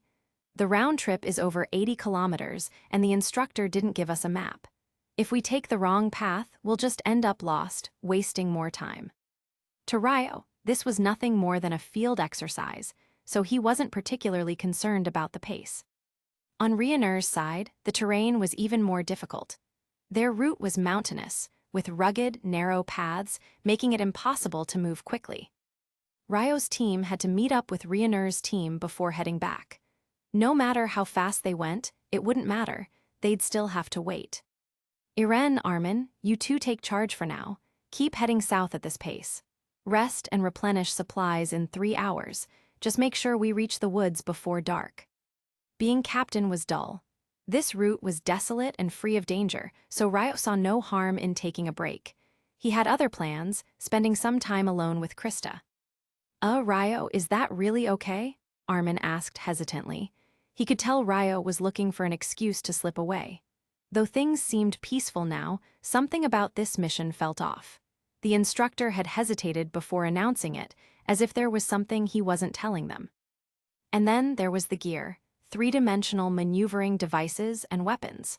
For a simple training exercise, why bring equipment meant for combat? Armin couldn't shake the feeling that this mission wasn't as simple as it seemed. It's fine, I know what I'm doing, Ryo assured him. If anything happens, just look for my flare. He patted the holster at his waist, where a flare gun was secured. He wasn't planning to stray too far, and if anything went wrong, they could easily signal each other. All right, I understand, Armin said, giving up on convincing him. There was no changing Ryo's mind once he had decided on something. Ryo hadn't had much time alone with Krista lately, so this was a rare opportunity. And with the others around, what was the worst that could happen? Let's keep moving, Irene called out, waving them forward. As the team continued south, Krista glanced at Ryo, her cheeks slightly flushed. Aren't we going with them? Ryo grinned. No need, they're slow, we'll catch up before dark. They rode side by side, the breeze tousling Krista's golden hair. As the wind lifted her bangs, she self-consciously tucked them behind her ear, unaware that, in Ryo's eyes, the simple gesture was mesmerizing. Is there something on my face? She asked shyly, lowering her gaze when she caught him staring. Ryo chuckled. No, I'm just admiring my beautiful wife. Krista's face turned bright red. Who's your wife? You're so shameless, she huffed, spurring her horse forward to escape his teasing. Ryo laughed and chased after her. Whether you admit it or not, you're mine. Think you can run from me? No way. Krista giggled mischievously. Then catch me if you can. They raced across the open plains, their laughter carried by the wind. Eventually, they arrived at a deep blue lake, where Krista reined in her horse and took in the view. The lake stretched out before them, its surface shimmering under the fading sunlight. A lush grassland bordered the water's edge, the tranquil scene untouched by time. Ryo dismounted and patted his horse's neck, letting it graze freely. The mounts were well-trained and would return at a whistle, so there was no need to worry. Krista stepped closer to the water, spreading her arms as if embracing the vast beauty around her. What a beautiful lake, she murmured, her reflection rippling in the water. Ryo watched her, feeling a pang of regret that he didn't have a camera to capture the moment. Yeah, it really is. Stepping up behind her, he wrapped his arms around her waist, pulling her gently against him. Krista tensed for a moment before relaxing into his warmth, her heartbeat quickening. The quiet world around them faded, leaving just the two of them by the water's edge. Chapter 134, A Promise by the Lake. Ryo, you're so bad. Krista pouted, ready to scold him with her hands on her hips. Ryo laughed. What? Everyone says I'm a good guy. He feigned innocence, grinning at her. HMPH, you're definitely a bad guy. Otherwise, why would you put your hand there? She huffed. My mom said that boys who try to take advantage of girls are bad guys. Hearing her serious tone, Ryo couldn't help but burst into laughter. Letting go of her hand, he sat down on the grass, picked up a stone, and casually tossed it into the lake. The still water rippled outward, spreading in gentle waves. Oh, your mom really said that, he teased. Did she also tell you that when a boy and a girl are together, they can create incredible miracles? He plucked a small yellow flower from the grass and tucked it into Krista's hair as she sat beside him. Krista instinctively reached up to touch her hair, wondering what he had placed there. When she realized it was a flower, a soft smile graced her lips. Though she couldn't see herself in a mirror, the fact that Ryo had given it to her made her heart flutter. I don't remember her saying anything like that, she murmured, eyeing him curiously. What do you mean by miracles? Ryo smirked mischievously. Oh, haven't you heard? Want me to tell you? HMPH, it's definitely something bad. Krista crossed her arms, immediately on guard. She knew that look on his face, it meant he was up to no good again. Ryo chuckled, deciding to let it go. She was only 14. Teasing her too much would be unfair. Instead, he changed the subject to something more important. By the way, Krista, where's the ring I gave you before? Krista blinked in surprise. I have it with me. She rummaged through her bag and pulled out the small ring. Ryo smiled, taking a deep breath. Miss Krista, will you accept my proposal and marry me one day in the future? He had asked her once before, but it had been more playful back then, without a ring, without much thought. This time, he meant it. Even if they were too young to marry now, an engagement wasn't out of the question. Krista's cheeks flushed. I don't want to. If I marry you, you'll definitely bully me. Oh, so you dare to reject me? Ryo narrowed his eyes, feigning offense. You must be tired of living. Looks like I have no choice but to teach you a lesson. Before she could react, he launched a tickle attack. Ryo, stop, haha no. Krista tried to resist, but Ryo knew exactly where to strike, her sides, her knees, even the back of her neck. Her laughter rang out across the lake, uncontrollable and breathless. The more she laughed, the harder it was to stop. Had enough, Ryo teased, finally letting her go. Krista collapsed onto the grass, gasping for air. Her face was flushed from laughter, making her look like a little apple, absolutely adorable. As she caught her breath, her expression grew serious. Ryo, there's something I've never told you. Ryo noticed the shift in her demeanor and stayed quiet, waiting. Krista hesitated. She had always carried a heavy burden, one she had tried to keep hidden even in the training corps. Though no one had come after her yet, the fear remained. One day, someone might find her, just like they had found her mother. That thought had haunted her for years. But now, she wasn't just worried about herself. She feared dragging Ryo into it. Ryo, my real name isn't Krista Lentz. Ryo tilted his head. It's not. She took a deep breath. My real name is Historia Reyes. Chapter 135, Historia's Secret. Reyes is the royal family's surname, and my true identity is the illegitimate daughter of the current king, an abandoned member of the royal family. Krista gathered all her courage to finally reveal the secret she had been carrying for so long. Ryo sat up from the grass, but instead of reacting with shock or fear, he simply smiled. Wrapping his arms around her from behind, he said, So what if you're from the royal family? Unless you look down on me, a country bumpkin. He knew exactly what Krista was afraid of. She worried that her identity would bring danger to those close to her. After all, her own father had ordered assassins to kill her mother. If not for a moment of mercy from the assassin, Krista would have died that day too. That horrific memory had never faded from her mind. For years, she had lived in fear, constantly looking over her shoulder, convinced that if she let anyone get too close, they would be dragged into her misfortune. Hiding her real name and joining the training corps had been her way of surviving, of keeping herself away from the reach of the royal family. But then Ryo came into her life, and suddenly, that distance she had carefully maintained no longer seemed possible. Now, she was torn between staying silent to protect him or telling him the truth and risking losing him forever. Ryo, you're not afraid. Krista's voice wavered, her eyes glistening with unshed tears. What's there to be afraid of? Ryo chuckled, pulling out a handkerchief to wipe her tears. Don't cry, our little angel is the most beautiful when she smiles. But you don't understand, the royal family is terrifying. Krista insisted, her grip tightening on his sleeve. And for the first time, she told him everything. She was born as Historia Reyes, the illegitimate daughter of Rod Reyes. Because of this, she was never acknowledged, never allowed to be a part of the family. Her existence alone was a disgrace, and her mother despised her for it. Krista had grown up in isolation, locked away in a distant manner under strict supervision. Whenever she tried to make friends with other children, they would throw stones at her, call her names, and threaten her. She had no one except books. The manor had an extensive library, and within its pages, she found an escape from her loneliness. But she hadn't been entirely alone. There was one person who cared, her half-sister, Frietta Reyes. Frietta would sneak into the manor to visit her, teaching her how to read and encouraging her to be kind, to grow into someone people would love. Those moments with Frietta had been the happiest in her childhood. Yet, they felt distant, like memories slipping through her fingers.